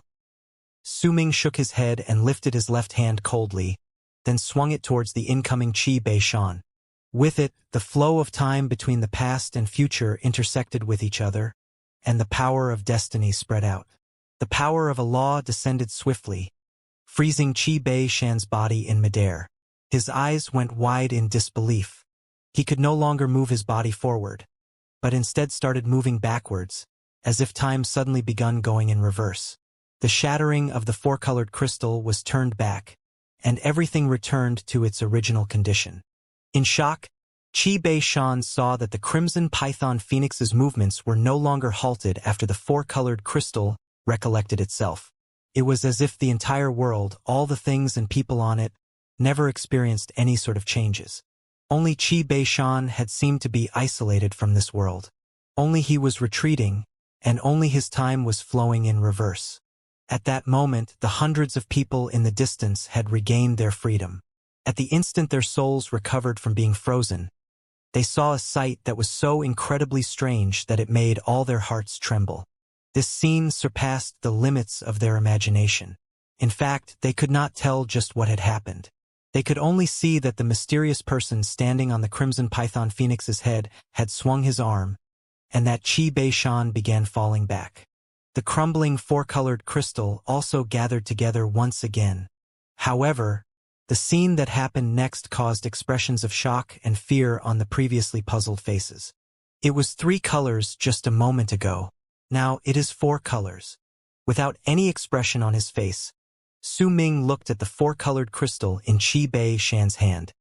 He lifted his left hand and swung it at Qi Bei Shan, and the 4-colored crystal in his hand immediately turned into 5 colors. Qi Bei Shan's expression twisted, and his eyes went wide. As fear and despair blossomed in his gaze, the crystal in his hand crumbled.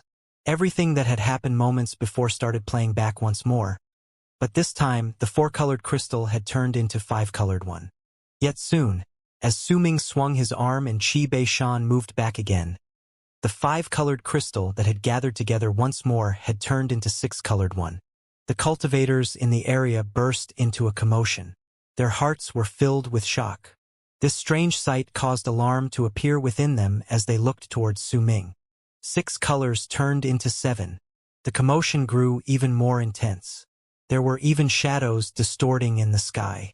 One of them was in the east, and the other in the west.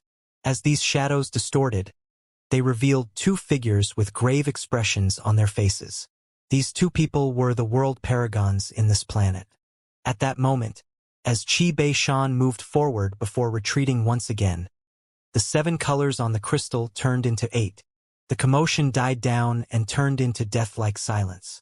All the people were watching with dumbfounded gazes. Their faces had turned pale, and their breathing seemed to have frozen. Once the crystal gained 8 colors, Su Ming frowned. He had already reached his limit with destiny, and it was difficult for him to continue casting the art. With a swing of his arm, he gave up on continuing with the execution of the art. The crimson python phoenix beneath him let out a roar at that moment and rammed its gigantic body straight into Qi Bei Shan. Without a single sound, Qi Bei Shan's body disintegrated. The madness and grudge was absent from his face, though, strangely enough, an expression of being freed had taken its place. He turned into ashes and disappeared into the air. Su Ming seized the air with his right hand, and the 8-colored crystal flew into his hand before Qi Bei Shan's body, with all his items, disintegrated. He closed his fingers around the crystal. At the instant the crystal landed in Su Ming's hand, the dazzling colors on it were unparalleled. Soul crystals were formed using a secret art. Every single time it was used, a color would be added to it. Su Ming's destiny had caused the 8-colored crystal that was incredibly rare in this world to exist, and it was shining with an appealing light in Su Ming's hand. Yu Hongbang sucked in a sharp breath. When he looked towards Su Ming, a deep reverence appeared in his gaze. He could not tell what divine ability Su Ming had cast. The scene before looked incredibly strange in his eyes and was able to overturn everything that he knew. He began to think that the mysteries surrounding Su Ming were so great that they could fill the sky. The hundreds of people in the area had already fallen silent by then. They had been able to tell that Su Ming only possessed power of Earth Cultivation realm when he opened the door to the cave abode. But even though they still harbored uncertainties in their hearts, once they saw Qi Bei-shan's bizarre death, and most importantly, the continuous cycle that turned Qi Bei-shan into a puppet which he manipulated to form that 8-colored crystal, they no longer dared to underestimate him. Instead, in their hearts, Su Ming became known as a powerful warrior that they absolutely could not provoke. At that moment, wariness appeared on their faces as they looked towards Su Ming. This time, they were not just wary of the Crimson Python Phoenix. They were also wary of Su Ming. Strength was everything in the barren lands of divine essence.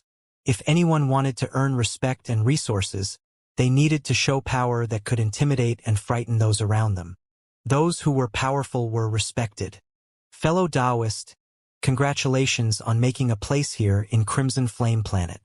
You've become a pioneer by subduing the Crimson Python Phoenix, creating this monstrous change, and with an art that takes the form of a law, you easily killed Qi Bei-shan and gathered together an 8-colored soul crystal. I am Tianlin. A hearty voice came from the sky in the midst of the silence in the area. The speaker was the middle-aged man from the forest, one of the 2 world paragons in the planet. He was a middle-aged man who possessed power that belonged to a lord of a world plane. His body appeared in midair, and with a smile on his face, he wrapped his fist in his palm towards Su Ming. It was a form of greeting towards someone who was of the same status. Tianlin's status of lord of a world plane and a world paragon might not make him a superior existence within the other cultivation planets in the barren lands of divine essence, but that was not the case in Crimson Flame Plane. This planet was located at the edge of the universe, and he could be said to have the greatest voice of authority, along with the other world paragon. That was why when Tianlin greeted Su Ming in a way that was only used among those who were of equal status, the hundreds of cultivators in the area wrapped their fists in their palms and bowed towards Su Ming simultaneously. Su Ming stood at the top of the Crimson Python Phoenix's head. A smile touched his lips, and he wrapped his fist in his palm to return Tianlin's greeting. I am Su Ming. I got along well with this creature, so I brought it out from its region. If I've caused chaos in this planet, please forgive me. As Su Ming spoke, Tianlin smiled, and a hint of fondness rose in his heart for this youth. To him, there was not a hint of arrogance in Su Ming's words. Instead, he had spoken as he would to a person of equal status. After all, respect would usually need to come from both parties when their strengths were almost equal. When Tianlin saw that Su Ming was being courteous and remembered what had happened previously, an even greater desire to befriend him rose from the depths of his heart. Fellow Taoist Su, you're being far too polite. I am not worthy of you to be asking for forgiveness from me. I'll talk about this with you later. First, let me introduce a friend to you. Tianlin did not even spare a glance at the hundreds of cultivators around him. Before, there had only been one person in Crimson Flame Planet who could catch his attention besides the ferocious beasts that had lost their intelligence. When he said those words, a cold harumph came from the east of Crimson Flame Planet, right in front of Tianlin. At that moment, a person walked out of thin air. It was an old woman, her face covered in wrinkles. Her eyes were dark, and her hair a mess. However, she radiated a murderous presence, and she looked akin to a murderous spirit. Once she appeared, the she immediately looked towards Su Ming, and the dark light in her eyes sparkled. While standing on the Crimson Python Phoenix's head, Su Ming lifted his head to meet the old woman's gaze squarely. He did not look away. The dark light in the old woman's flickered, but Su Ming's eyes remained piercingly cold, as if not a single hint of emotion was contained within them. The two stared at each other for a while in midair before the old woman narrowed her eyes and averted her gaze from Su Ming's body. She first looked at the Crimson Python Phoenix, then at the 8-colored crystal in Su Ming's hands. After some time, she opened her mouth, and a hoarse voice tumbled out through her lips. I am Mei Lan. Fellow Taoist Su, you should just be passing by Crimson Flame Planet. The galaxy is vast and boundless, and all those who have come from far off are guests. Once you've rested here, I will personally send you off with fellow Taoist Tian 7 days later. That is what we should do to our guests as residents of the planet. The old woman smiled, but her smile did not reach her eyes. Her voice sounded as if her teeth were grinding against each other, and it was very unpleasant to the ears. When it fell into the ears of the hundreds of cultivators in the area, they felt sharp stabs of pain. Tianlin frowned by the side. He cast a look at the old woman, and a pensive look appeared on his face. Su Ming remained as calm as ever, but his gaze grew colder. He had naturally been able to hear the underlying meaning behind the old woman's words. She was asking him to leave Crimson Flame Planet as soon as possible and not to stay here for long. At most, she would allow him to stay for 7 days. Su Ming looked at Tianlin and asked flatly, "Fellow Taoist Tian, is this your intention as well?" Tianlin frowned. He pondered over those words, but before he could speak, the old woman let out a cold harumph. "Fellow Taoist Su, are you intending to stay in Crimson Flame Planet for long?" "That was not my original plan, but now, I've changed my mind. I don't see why I shouldn't stay here for long." Su Ming's words were moderately paced, but the biting chill in his voice made illusory layers of snow appear around him. He knew that he could not back down right now. Once he did, then there was no way he would be able to make his place here. He would also bring suspicion to himself. In fact, in the barren lands of divine essence where the strong preyed on the weak, unless he left immediately, he would definitely bring trouble to himself at the moment he caved in and showed weakness. When the woman was faced with Su Ming's unyielding attitude and aloof words, she fell silent. Once she carefully sized him up, uncertainty rose in her heart, but a cold sneer soon appeared on her lips. "If you want to stay here for a long period of time, then I'd like to see whether you have hidden your level of cultivation.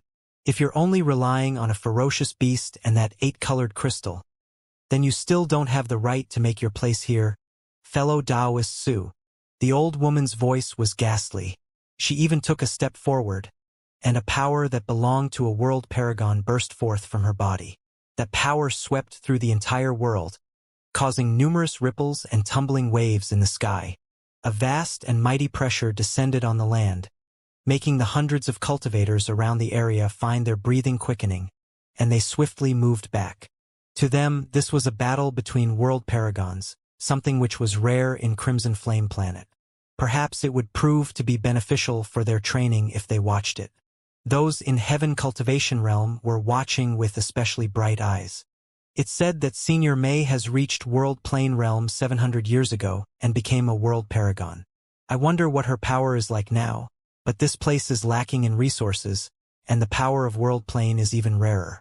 My guess is that she's only at the starting point of the initial stage of World Plane Realm. Even though she's only at the starting point of the initial stage of World Plane Realm, she can still possess the power to make the sky and earth shatter, understand the changes in the world, and fuse together with Crimson Flame Planet. Quite a number of the hundreds of cultivators that had retreated farther away immediately started discussing what was to happen among themselves. However, most of them spoke to each other by sending their thoughts to another, not really speaking aloud. Almost at the moment the old woman took a step forward and executed her power of a world paragon. The crimson python phoenix under Su Ming's feet lifted its head and let out a shocking roar. Su Ming immediately sensed the mighty pressure coming from the old woman's body. He lifted his right hand, and the killing sword manifested out of thin air and started to hum in his hand.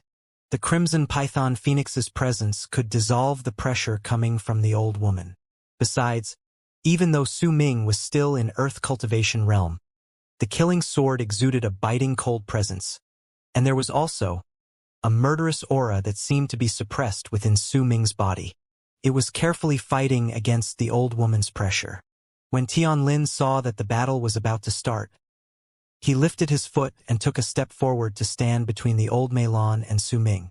"Is there a need for you to attack each other, even though there is no great enmity between the two of you?" Tianlin sighed. "Fellow Taoist Meilon, we have been neighbors for hundreds of years, and have always been on good terms with each other. We never bothered each other and even discussed our arts and divine abilities.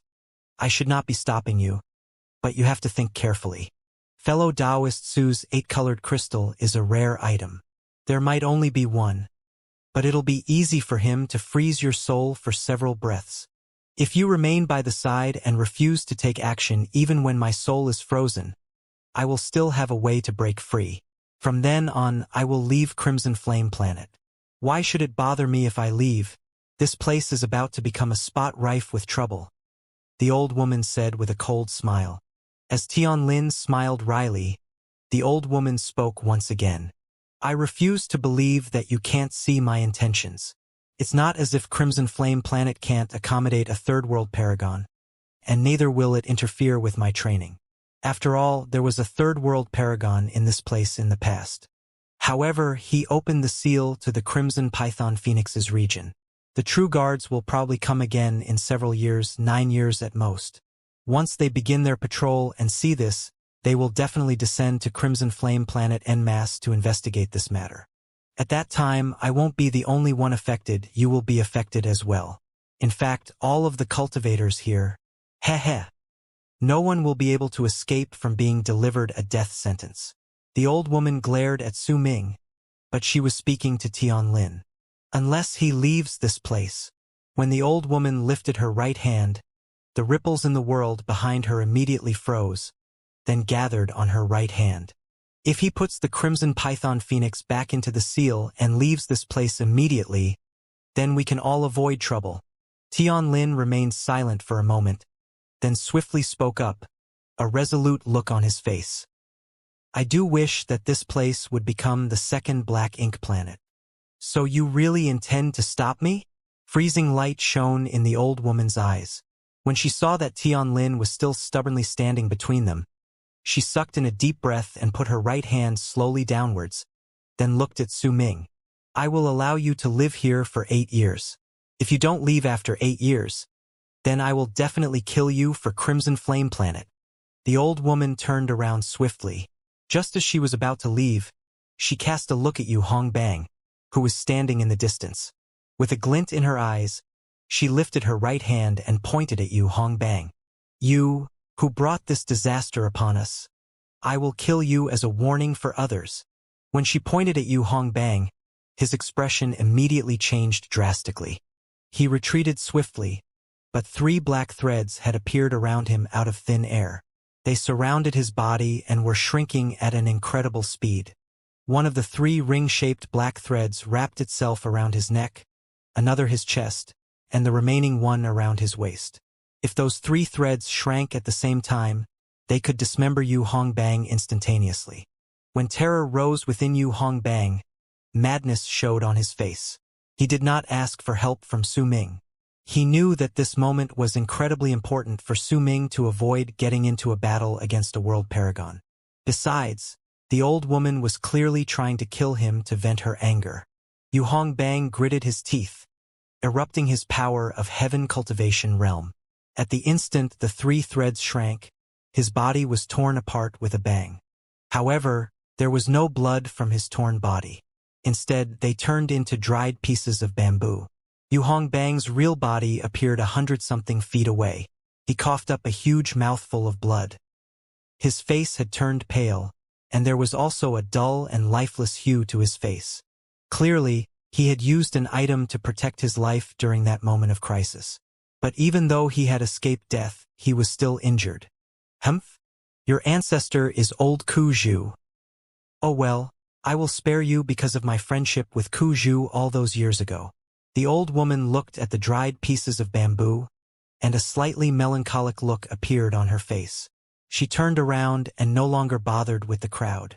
She transformed into a long arc, wanting to leave. Even Tianlin cast a few looks at the few slips of dried bamboo and gave Yu Hongbang a profound look. Yu Hongbang's face was still pale when he lowered his head. He did not say a single word. When the hundreds of people in the area saw this, they lamented about this in their hearts, knowing that there would probably no longer be any fight. Yet at that moment, Su Ming's cold voice rang in the air. You embarrassed me and even wanted to kill my servant. Are you going to leave just like that, Meilon? Along with his words came the murderous aura that he no longer bothered to suppress or hide. At the instant it surrounded him, the heinous aura caused the expressions of the crowd to change drastically. The strength of that murderous aura was so great that it was rarely seen. Even in the barren lands of divine essence, it was extremely unusual to sense such a thick murderous aura on someone's body. It did not seem like a murderous aura that was accumulated throughout a person's life, but seemed like a terrifying murderous aura that was gathered together through numerous lives a person had lived after going through an endless cycle of reincarnations. If the old woman left just like that, Su Ming knew that his standing in Crimson Flame Planet would be shaken. The only way to avoid this from happening was to draw his sword. At the instant the people sensed the murderous aura, they felt as if they had sunk into an endless darkness. This darkness was the boundless darkness from Su Ming's memories when his soul still possessed a physical body. It was a determination screaming one single thing. If I could see, I would know just what shade of blue the sky possesses. There was also the scent of death within that murderous aura. It came from Su Ming's soul, for it was a madness contained within a soul that was originally dead but desired to walk from midwinter to spring. This feeling of death was incredibly clear as it spread through the area. At that moment, all the people who sensed the density of the murderous aura had the same thought. It was not a murderous aura that could be accumulated in a single life. When Su Ming was still in the 9th summit, his senior brothers and his master, Xianxia, had sensed that terrifying murderous aura within Su Ming. Then, when he went into the undying and imperishable world, fought in a great many battles and spilled a large amount of blood, and eventually found that one point that he always went back to during those dozens of reincarnations, his murderous aura had become so thick that it was monstrous. However, it was usually hidden in his soul, and it was difficult for him to spread it out entirely. At most, he would only let out a part of that murderous aura. In fact, even if it spread out, it would not have such a vast presence as it did now. After all, when Su Ming was in Yin Death region, he did not possess a real physical body. He did not have flesh and blood, only a soul. He'd been like a tree without roots, so it was difficult for him to unleash everything he had. Besides, Su Ming had emotions and could still sense pain at that time. Now that he was in the barren lands of divine essence, he had gathered together a physical body from the Crimson Python Phoenix, and once this body fused with his soul and he no longer had any emotions and lost the ability to feel pain, he was able to have all his murderous aura spread out from his soul without holding a single bit of it back. This was the first time Su Ming had spread out all of his murderous aura that he had gathered throughout all of his cycles of reincarnation, and even when he was still just a baby. At the instant he released that aura, Tian Lin's expression changed. He instinctively took a few steps back and swiftly looked towards Su Ming. During that moment, a hint of shock appeared in his eyes. Even with his status and his level of cultivation, he had never seen anyone else who possessed such thick murderous aura as Su Ming. Because of it, he had a strong feeling that his mind was playing tricks on him. Just how many people did he kill to possess such murderous aura? Tian Lin's heart trembled. Levels of cultivation were not the only way to determine whether a person was strong or weak in the barren lands of divine essence. Sometimes, the amount of blood spilled by a single person could even more accurately determine whether someone was truly strong or just pretending. The old woman's expression also changed drastically. She had originally wanted to leave, but at the instant the murderous aura within Su Ming's body spread out, she turned her head around to look at him.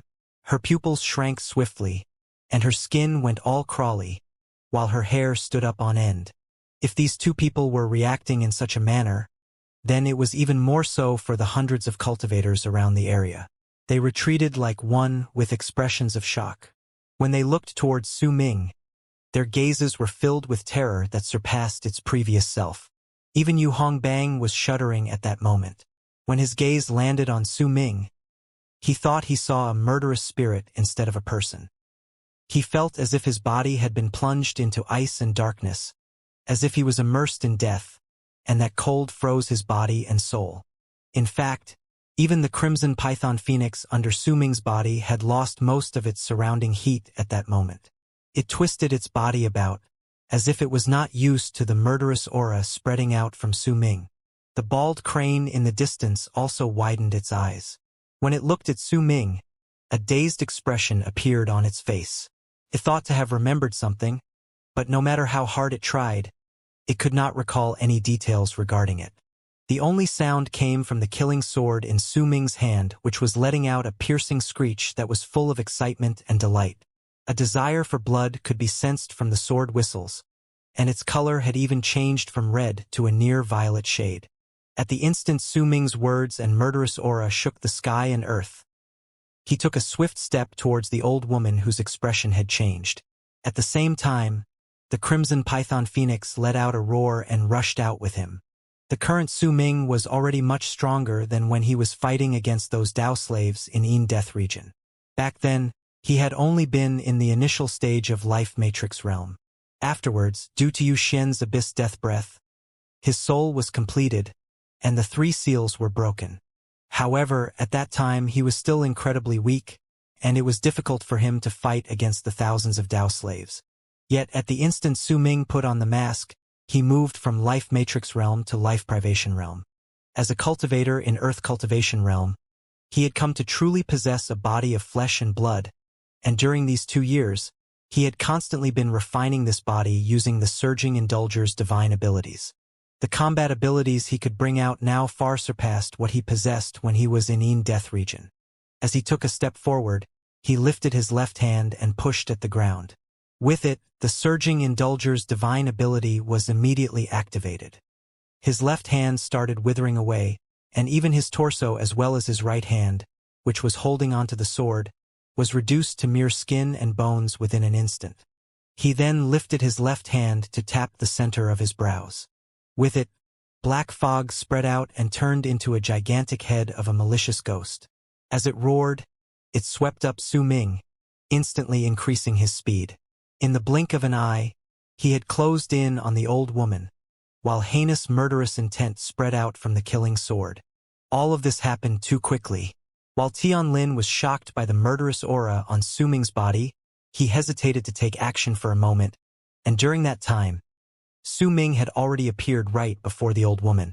Old Mei Lan's pupils shrank. Once she let out a piercing cry that could terrify hearts.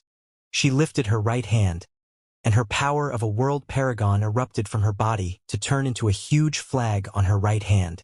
That flag was white, but damaged. There was a circle sewn on it using black thread. At that moment, that circle was spinning as if it had come to life. Once the old woman swung the flag with her right hand, the circle made of black threads manifested in the air and turned into several dozens of black threads that took the shape of rings before they charged towards Su Ming. A shocking boom that shook the sky reverberated in the world. Sounds that were this intense would only rang out when world paragons attacked each other or when great divine abilities or arts crashed into each other. This sort of thing had not happened in Crimson Flame Planet for a long time.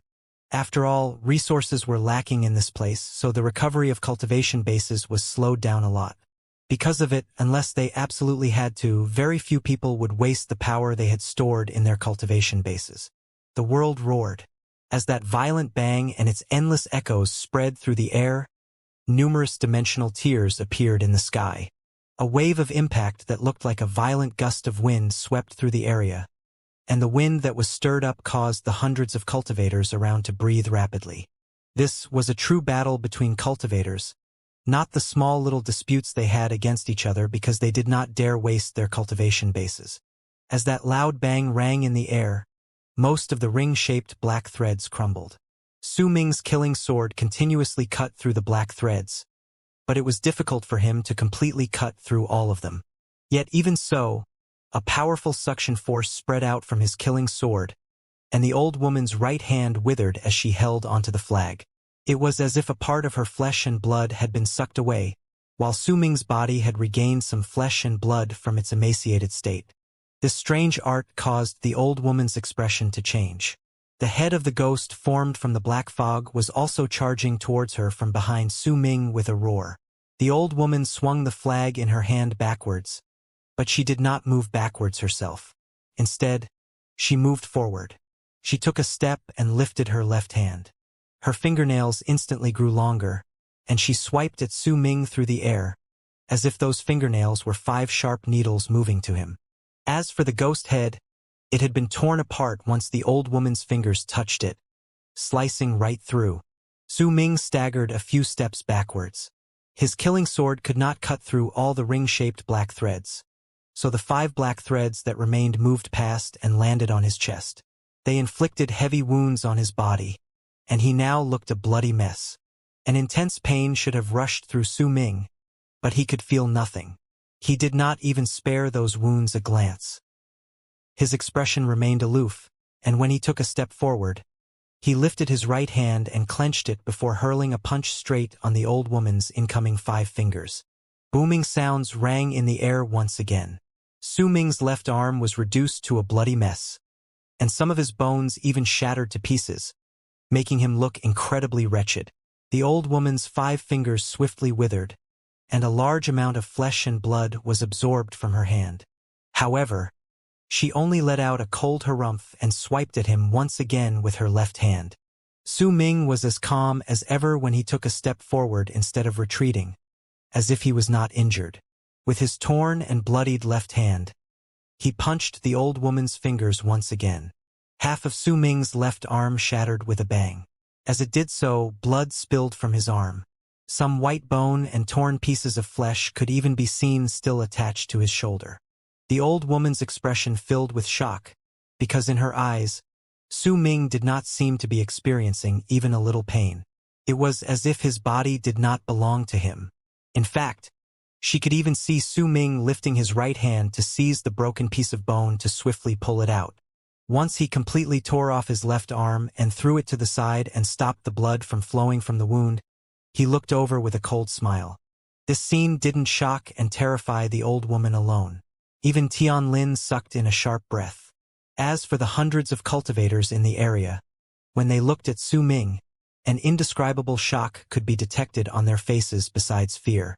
Just how brutal and ruthless must a person be to be so callous towards his own self? He was completely unconcerned about his pain, and was even smiling. If he could be so brutal to himself, then how would he treat his enemies? This sort of person is born to live in the barren lands of divine essence. When the old woman looked at Su Ming, this sentence appeared in her head. Su Ming's divine ability was especially bizarre to her. They had just started fighting against each other, and her arms had already withered away.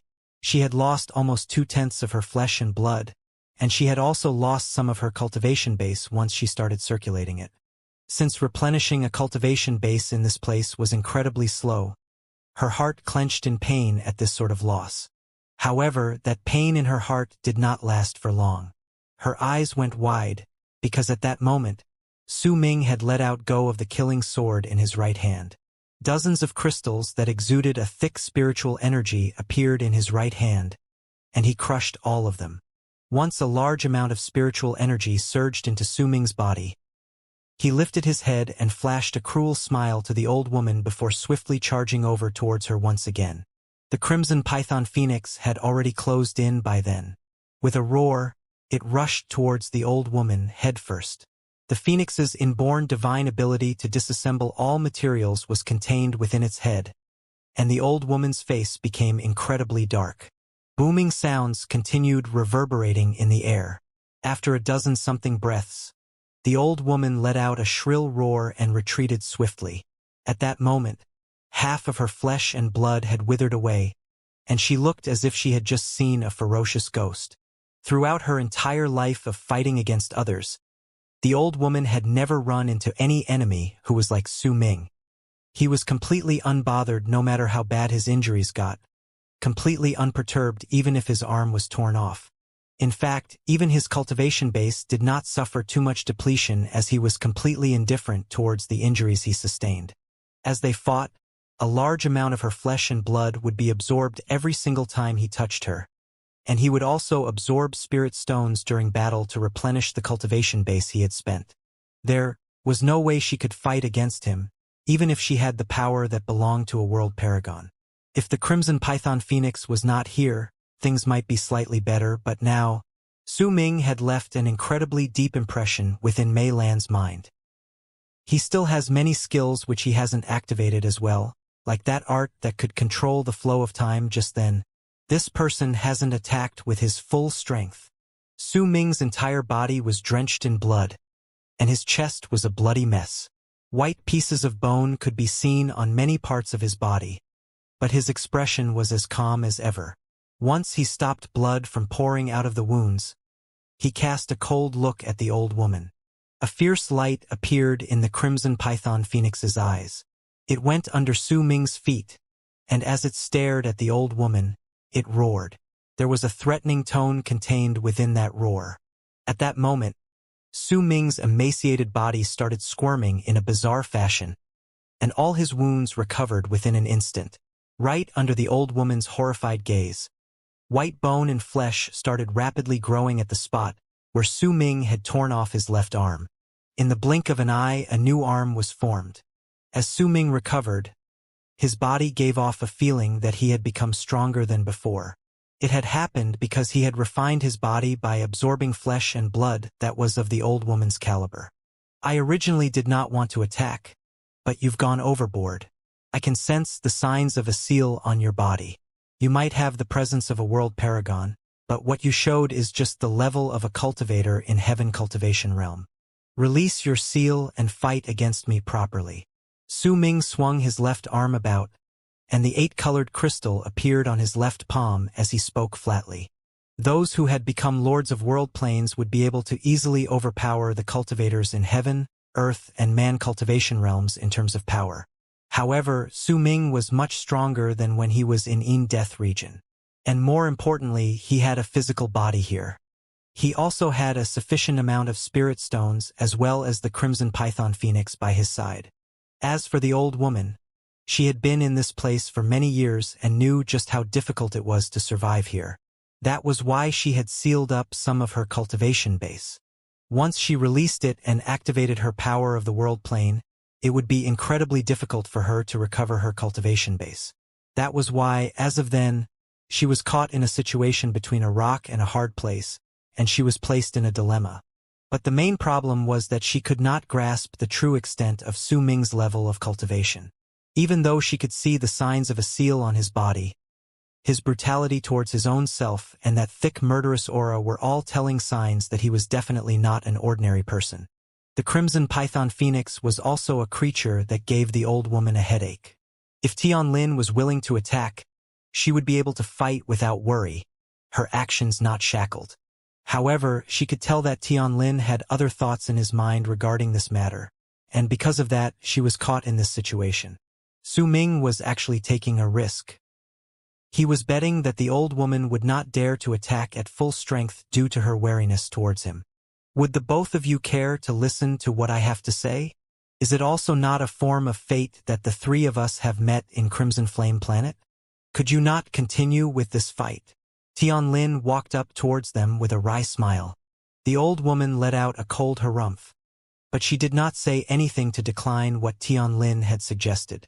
Su Ming took a step to land on the crimson python phoenix's head before he declared coldly, "Fellow Taoist Tian, since you are the one persuading me to stop, then I won't mind stopping.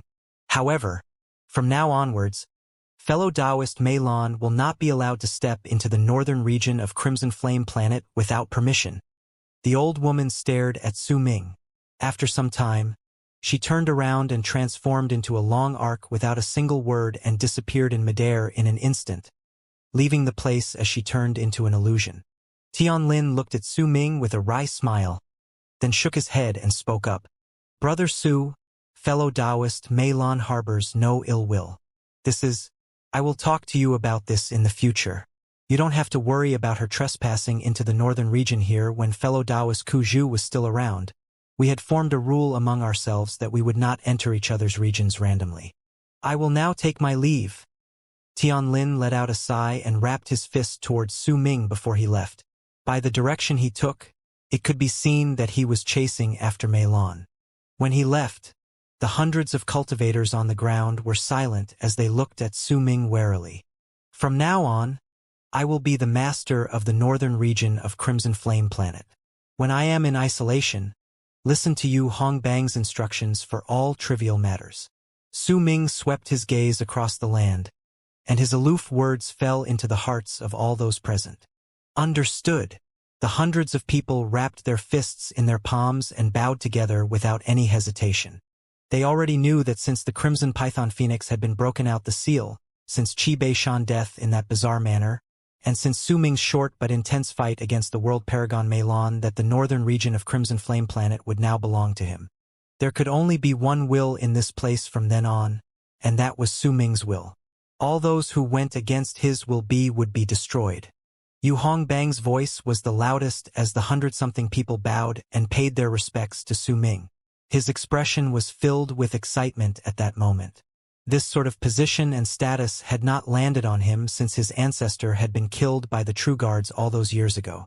Now that he obtained it once again, he was filled with excitement, and at the same time, there was a zealous look of reverence in his eyes as he looked at Su Ming. Yu Hongbang looked at Su Ming for a moment, then immediately said to the people around him, "My fellow Taoists, you know how I am. From now on, I hope that you will all help me make the northern region as great as it was in the past. For now, I only have one thing I want to say. I would like all of you to gather this sort of blue stones. The more, the better." Su Ming no longer bothered himself with this sort of matter. He turned around and walked towards the ground, straight at Qibei Shan's collapsed cave abode. Once he sat down outside, the gigantic crimson python phoenix sprawled out by his side and looked at its surroundings cautiously. It would also occasionally look at the sky with a slightly confused look on its face. The bald crane's eyes sparkled. It flew towards Yu Hongbang's side and said something. Its words were spoken to him alone, so no one knew what it said. Yu Hongbang quickly voiced his obedience in respect. He could tell that the bald crane most definitely did not have an ordinary status in Su Ming's eyes. Yu Hongbang had also personally seen the bird breaking the seal, and its reward had especially shocked him. From the depths of his heart, he did not want to offend this bald crane. While seated, Su Ming picked up a blue stone and started absorbing it with closed eyes. The stone was quickly reduced to ashes, but there were many of them in this place. After a moment of pensive silence, he decided to temporarily isolate himself and train here. 1 month gradually went by. More blue stones were stacked on top of each other around Su Ming. All of these came from the people of the northern region, who now numbered to more than the 100-something who witnessed the battle. They had delivered these stones based on Yu Hongbang's orders, and they were enough for Su Ming to absorb to train without having to pause. As he absorbed the stones, his physical power grew stronger. One day, at midnight, Su Ming opened his eyes and looked at the red moon in the sky. It might not be the first time he saw that the moon in Crimson Flame Planet was red, but every single time he saw it, he would watch it quietly. On this night, there was a bright ray of starlight that shone with a light that was comparable to moonlight in the dark sky. It was very clear and gentle, shining together with the moon. Su Ming did not know that this unique day where the star and moon shone together was a special day that came only once a year in Crimson Flame Planet. No one knew when it had happened first, but this day had been turned into a customary day for men and women who were together in the barren lands of Divine Essence's Crimson Flame Planet to become tied together as companions for dual cultivation. The brilliant star and moon on this night were also known as eternity.